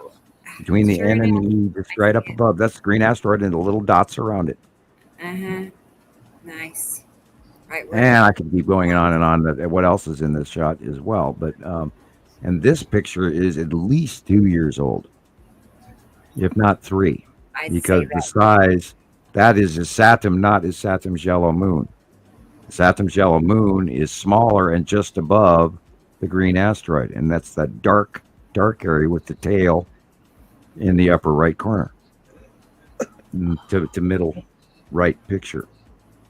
And you can see it there. It's much darker than the planet. Yeah, I see it. Yeah, it's so obvious. It's much smaller. It blends in at first. So that's easy 3 years old. If you didn't know that there was another solar system out there, you wouldn't probably see it. No. You know what I mean? You wouldn't see it. And the only reason I know what I'm looking at most of the time is because I have been doing this every day with minor exceptions, some Sundays off, etc., or occasional few days, or when I'm in Facebook jail. Sometimes you need a break. Which happens all the time. Oh, God, I actually enjoyed last Facebook jail. To avoid Facebook jail. I don't know how I've done it, but I love this one.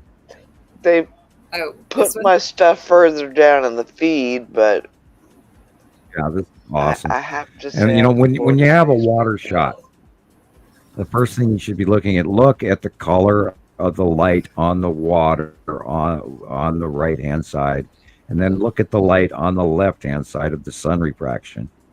Yes. And that flaring, if you look at the water, you can see the real sun. And that flaring is the light coming around planet Yuri, and this one is dated 2017. So that is Nibiru right there on the right hand side. Yeah. It's so perfect because it's even curved. You know how it's cutting in. Yeah. It's not straight. It's even got a curve, just like a planet is curved. You know what I mean? And that is when Nibiru started going away from us. and farther back. And then we lost sight of her in 2018 because Yuri came over from where it is, which is on the right hand or on the left, upper left corner. It's smaller back then. And then it came over to right in front of Nibiru on the right hand side, and then got bigger and bigger and bigger until to 2018 and 2019, where then it went over to the left hand side and then got bigger and bigger and bigger and bigger. And then we've been staring at Yuri for years. This is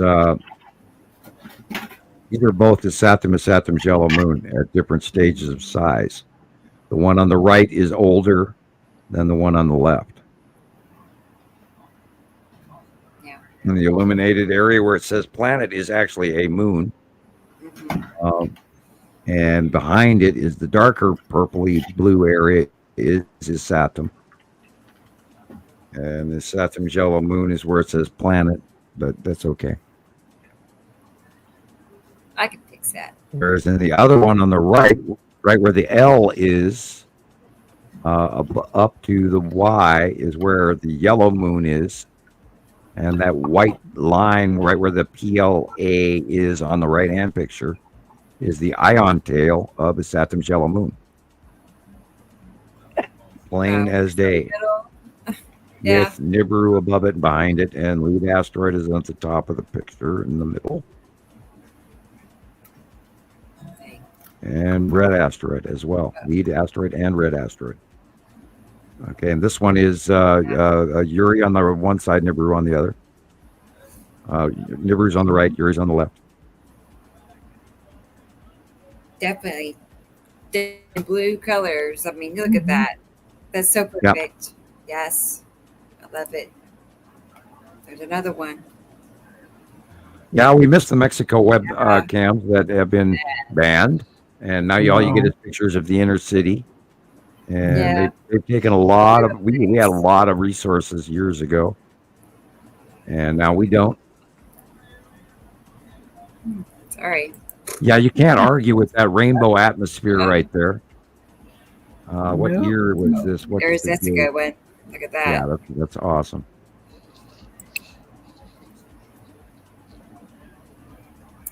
So, yeah, I just wanted to show that in me. Yeah, you're welcome. Yep. There you go. Our pleasure. Through on how to I mean, not all pictures are going to be this blatant, and that's, I think a lot of people get frustrated because they're like, well, I don't see it here where I live.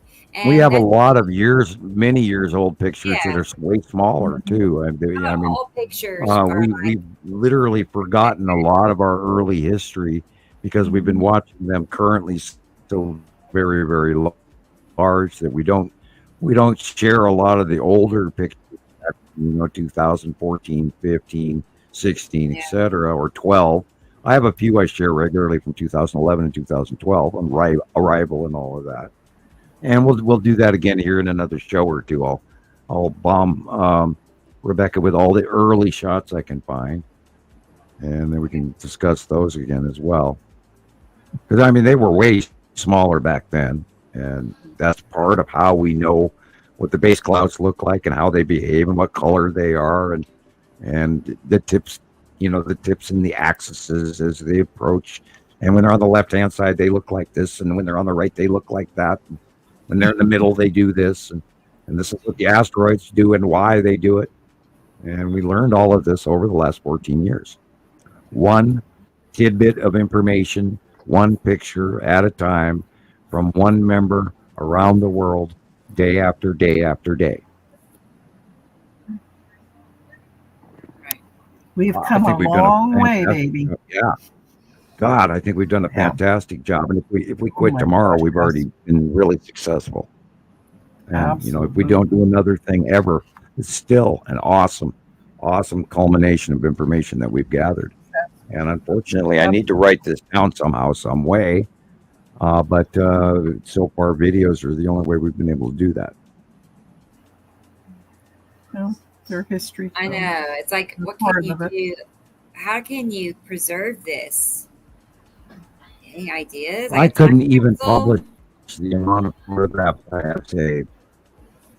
I mean, I have thousands and thousands and thousands of photographs on this computer alone. I mean, we've lost thousands and thousands of pictures from the early years and 15 computers over. And unfortunately, I was not able to store all of that information because you don't get to choose.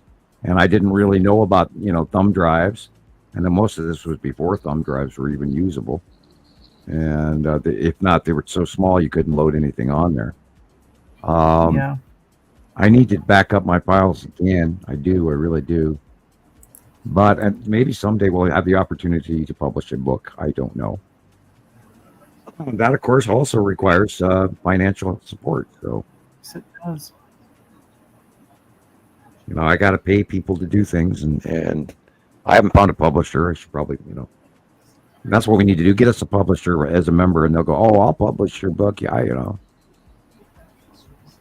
but then we have to worry about, we have to, title it that this is for entertainment purposes only or something. I don't know. Disclaimer. I get frustrated. I tell Taylor, it's like they're making me have to say something that's not true.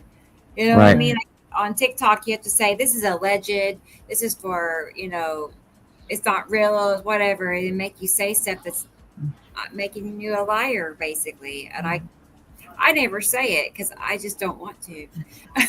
I never do that. The only way, well, not the only way, but a way around is to say, TikTok requires me to tell you, and just throw it right back on them. Yeah. Or YouTube requires me to say. Yeah. And most people will pick up on that. It's not my personal beliefs. Right. Right. Yeah. And I throw out, this is a fact, this is a fact, this is a fact all the time, but it's time proven information through citizen science.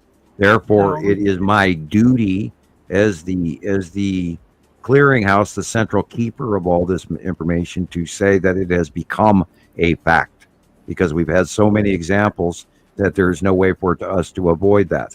But it is still opinion, and it's been proven. All of this crap, everything we talk about, has been proven. And I was really, really adamant about making sure that we collected all of this information, and only personal photographs from most of our members. I did a little farming, and some people farm out pictures that aren't meant for us, and I don't necessarily use them very often. I don't share them very often. I use material from our members because they're submitted to us, and that's the stuff we use. And there's a lot of stuff out there that I don't use. So be aware of that. And we're pretty strict about our information. If we do use it, we always ask the members, give us a name or where you got it or whatever, because we like to give credit to wherever it comes from. So yeah, absolutely. There are occasional things. That's why I tell people, if you want credit, watermark the picture before you publish it, because it's just a point of view. If you can take the time to publish it, you can, and you want credit for it, then you should also take the time to mark your photograph. And that way, not only that, a year from now, I can pull up your photo because I thought it was so cool, and I can immediately know exactly who it belonged to, where it's taken, and when it was taken. Yep. Yeah. Date, the date it was taken is really important. And it connects the dots on everything, and then before you know it, we can then add it to a string of information. Well, it's like a diary, that. Right. That's one thing. I know Carol Ann does it too. It's like a setting on our phone that automatically puts the new ones. My new phone, I can watermark. My old one that I usually use to take pictures, you can't. There's not that option. Yeah. So I actually have to go in and edit the picture and add, the time and the date and where it is. But it's so worth doing it. It is. It's worth it to take that extra 30 seconds to edit it and put it on. Yeah, I had to start marking my side drawings, and for a while there, I was doing side drawings in between. Not the monthly side drawing, but a side SIDE side drawing of something that was occurring that I thought was important enough to do an extra drawing over. And I wasn't marking them at first, and I went, "Oh, this is stupid." And then, now that we have them marked, in a lot of cases they show stuff that we get captures of now that matched that, and I drew it in 2018, and I chuckle at that, when I still get the little nuanced curls in the clouds and the facial markings of some of the asteroids and all of this stuff is almost sometimes as if I'd copied the damn picture from today, and yet I drew it in 2018, which is hilarious, and I see it all the time. I love it. Well, it is awesome drawing something and then having it. You've got your drawings. We're documenting everything here on video. But like you said, what happens if it all disappears? You still have your drawings. Oh, yeah, I have all of those, yeah. And right in front of me. Write a book. You don't necessarily have to publish anything. Just write it on notebook paper or whatever, and keep it. Right. That way, if something does happen, I have at least all you have your own all personal of the site little drawing, information. with the exception of probably two. I sent one. I sent one. I think it was either a reject or a repeat draw to Jesus, and he loves it. I wish he had framed it by now because it's probably getting a little old. So you better put it behind glass, otherwise it's going to turn into Chinese carbon paper. But anyway, I'm joking. Yeah. Yeah, I have all of those still, and we can. Yeah. And it's quite a heavy box by now. So many years of drawings. And I throw notes in on top of it and little topics that I take notes for sometimes. Little side history note thing about, this volcano went off here and there was a great flood here, and in the California earthquake, or just that kind of thing. And I write myself a lot of little notes, and I throw those. Yeah. I was doing notebooks, and then you quit and you don't do it. And, I forgot to do it the last 2 weeks, and then you come back to it, and years later I'll look back and chuckle at myself for not being complete. But we are, after all, very busy, as we already are. Yeah. And all I would be doing is eating up more time. But yeah, Pro Max. I'm jealous. You guys got phones. I don't even have my camera. I can't even use a phone to get a dang picture with. I was almost there. My Insta 360. I can dream. Yes. The Pro Max Insta 360 Pro Max camera. Some cameras it's only do $500. I'll get there someday. I got then I worry. If I order the damn thing, I like it because it's in a plastic case. And if I order the damn thing, I hope I don't fry it like my other 5 cameras that I already bought. And Wear thick rubber gloves. I do worry. It's like Yeah, probably a good idea. I'm serious. Wear thick rubber gloves. It's a little fumbly, but I agree. And then I got to learn how to catch up to the 21st century. Being that I'm still living in the 20th century. I got my. After Windows 8, I got bad. I'm running Windows 11 now, and I'm still annoyed because pretty much Windows 11 is mostly set up for cell phones, and it's barely computer friendly, and it's a chuckle. And every time you turn around, they're changing it still. And I hate upgrades, man. But I finally had to get rid of my VHS collection, so I'm still complaining of back in my era. I know. I got rid of mine now DVDs are becoming obsolete. They're not even putting the movies on DVD and selling them at stores anymore. You got to go to Netflix or Disney Channel to watch anything. And I'm like, no, I can't get it here. I don't have a cell phone. Yeah, but I can't pay for Netflix or Disney Channel unless I have a cell phone. Not everyone can do that. Yeah, I know. Not I have no everyone way can to pay because I don't have a cell phone to bank through. And is there an address I can mail them a monthly check? No. that's not available. So I mean, I'm literally stuck in an old era because I don't have a cell phone, because I fry electronics. Joy. Are the I'm being girls cornered okay and with that? pickled in my own jar. The girls have problems. They can use them. No, they don't have problem. They can use them. I just don't have. I don't have the money to pay for the service. Hey, yeah, and you know, child plays on my. I have a cell phone, and it's a nice one, and I just don't pay for the service. Nobody to call. Right. I do everything online or my telephone. You know, I don't have 8 people or 10 people in Missoula that I talk to regularly, so you know, I'm kind of a hermit, and we enjoy that.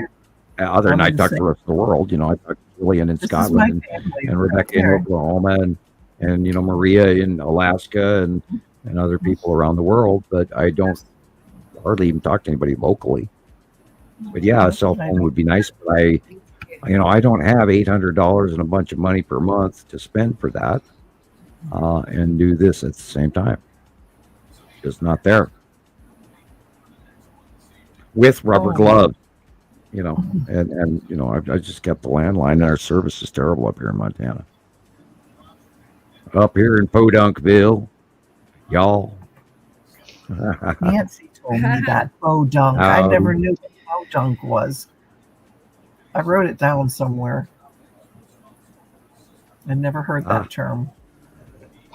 Yeah, you should see the people on the eastern side of the state of Montana. Wow, talk about living in the 50s. There's a lot of ranchers that are still living the old west up here. It's great. It's great to see. A lot of folks aren't up to speed with there's a lot of people that live on their phones right around me every day, and I just, they're another world.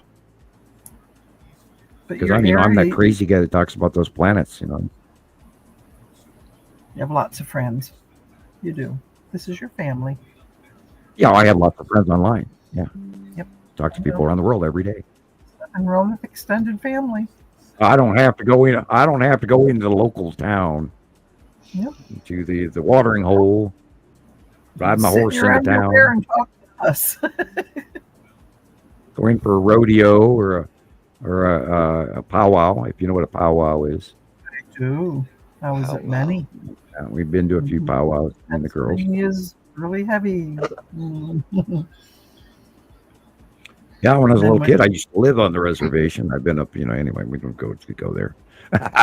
Pennsylvania Dutch were heavy in that too. And when you got sick as a kid, you got shysted to the neighbor that did powwow, and then they'd blow smoke in your ear or do their thing. And I know about powwow, put it that way. Yeah, the local witch doctor bends over parts on you, yeah. There you go, now you're cured. Breathe this, kid. Yep. Do this, do that. Buffalo bones and all. Yeah, no, eat this. My parents were really into the Western thing when they came up from Utah. And they went from Holland to Utah, then from Utah to Montana. Anyway, I am running out of voice, and we just hit 9 hours. Yeah, We did. 9 hours. And I was telling Katie Joe good night. Yeah. 1 o'clock here. And 1 o'clock in here. Yeah, I was going to say 1 o'clock yeah. for you guys. Midnight for me. It's 11 for 1 Sam. o'clock. 11:05 here. It's like a work day with overtime. Yeah. So I can't talk hardly anymore, so I'm catching myself breaking here in my vocals. So it's like it's time. It's been fun. It's been good. And you need to go play some Star Wars, Sam. Got it, bingo. You're exactly right. That's how I wind down from the show. I go play Star Wars on. You disappeared. You disappear. You click that button and you run like heck. I can just picture him in my mind, throwing everything down. It takes a minute to warm up. It is a PlayStation from the 90s. I'm amazed it still runs. I'm that game. I don't know what. Actually, we had one of them go bad. I had to find and replace it. I did have to order it online from Amazon. Thank God I got another copy of it for. PlayStation 2 is hard to find right now. And if my controller dies, I'm really in trouble because those controllers are almost impossible to find right now. So I'm sure Amazon has somewhere some warehouse full of them. Who knows? We'll see. Anyway, as you can see, I'm breaking up, so I'll let you guys say your good nights, and I'll wait until we get done with that, and then we can close it out. The Walton family good night. Good night, Samuel. Good night, Rebecca.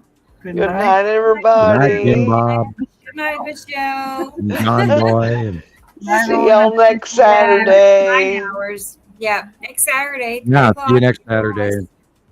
Yeah. All right. Well, thank you, It was a everybody. pleasure. It was a pleasure. It's Thank been you. great. Good night. Thank you. Blessings. Good night. Lots of love. All right, good night. Bye-bye.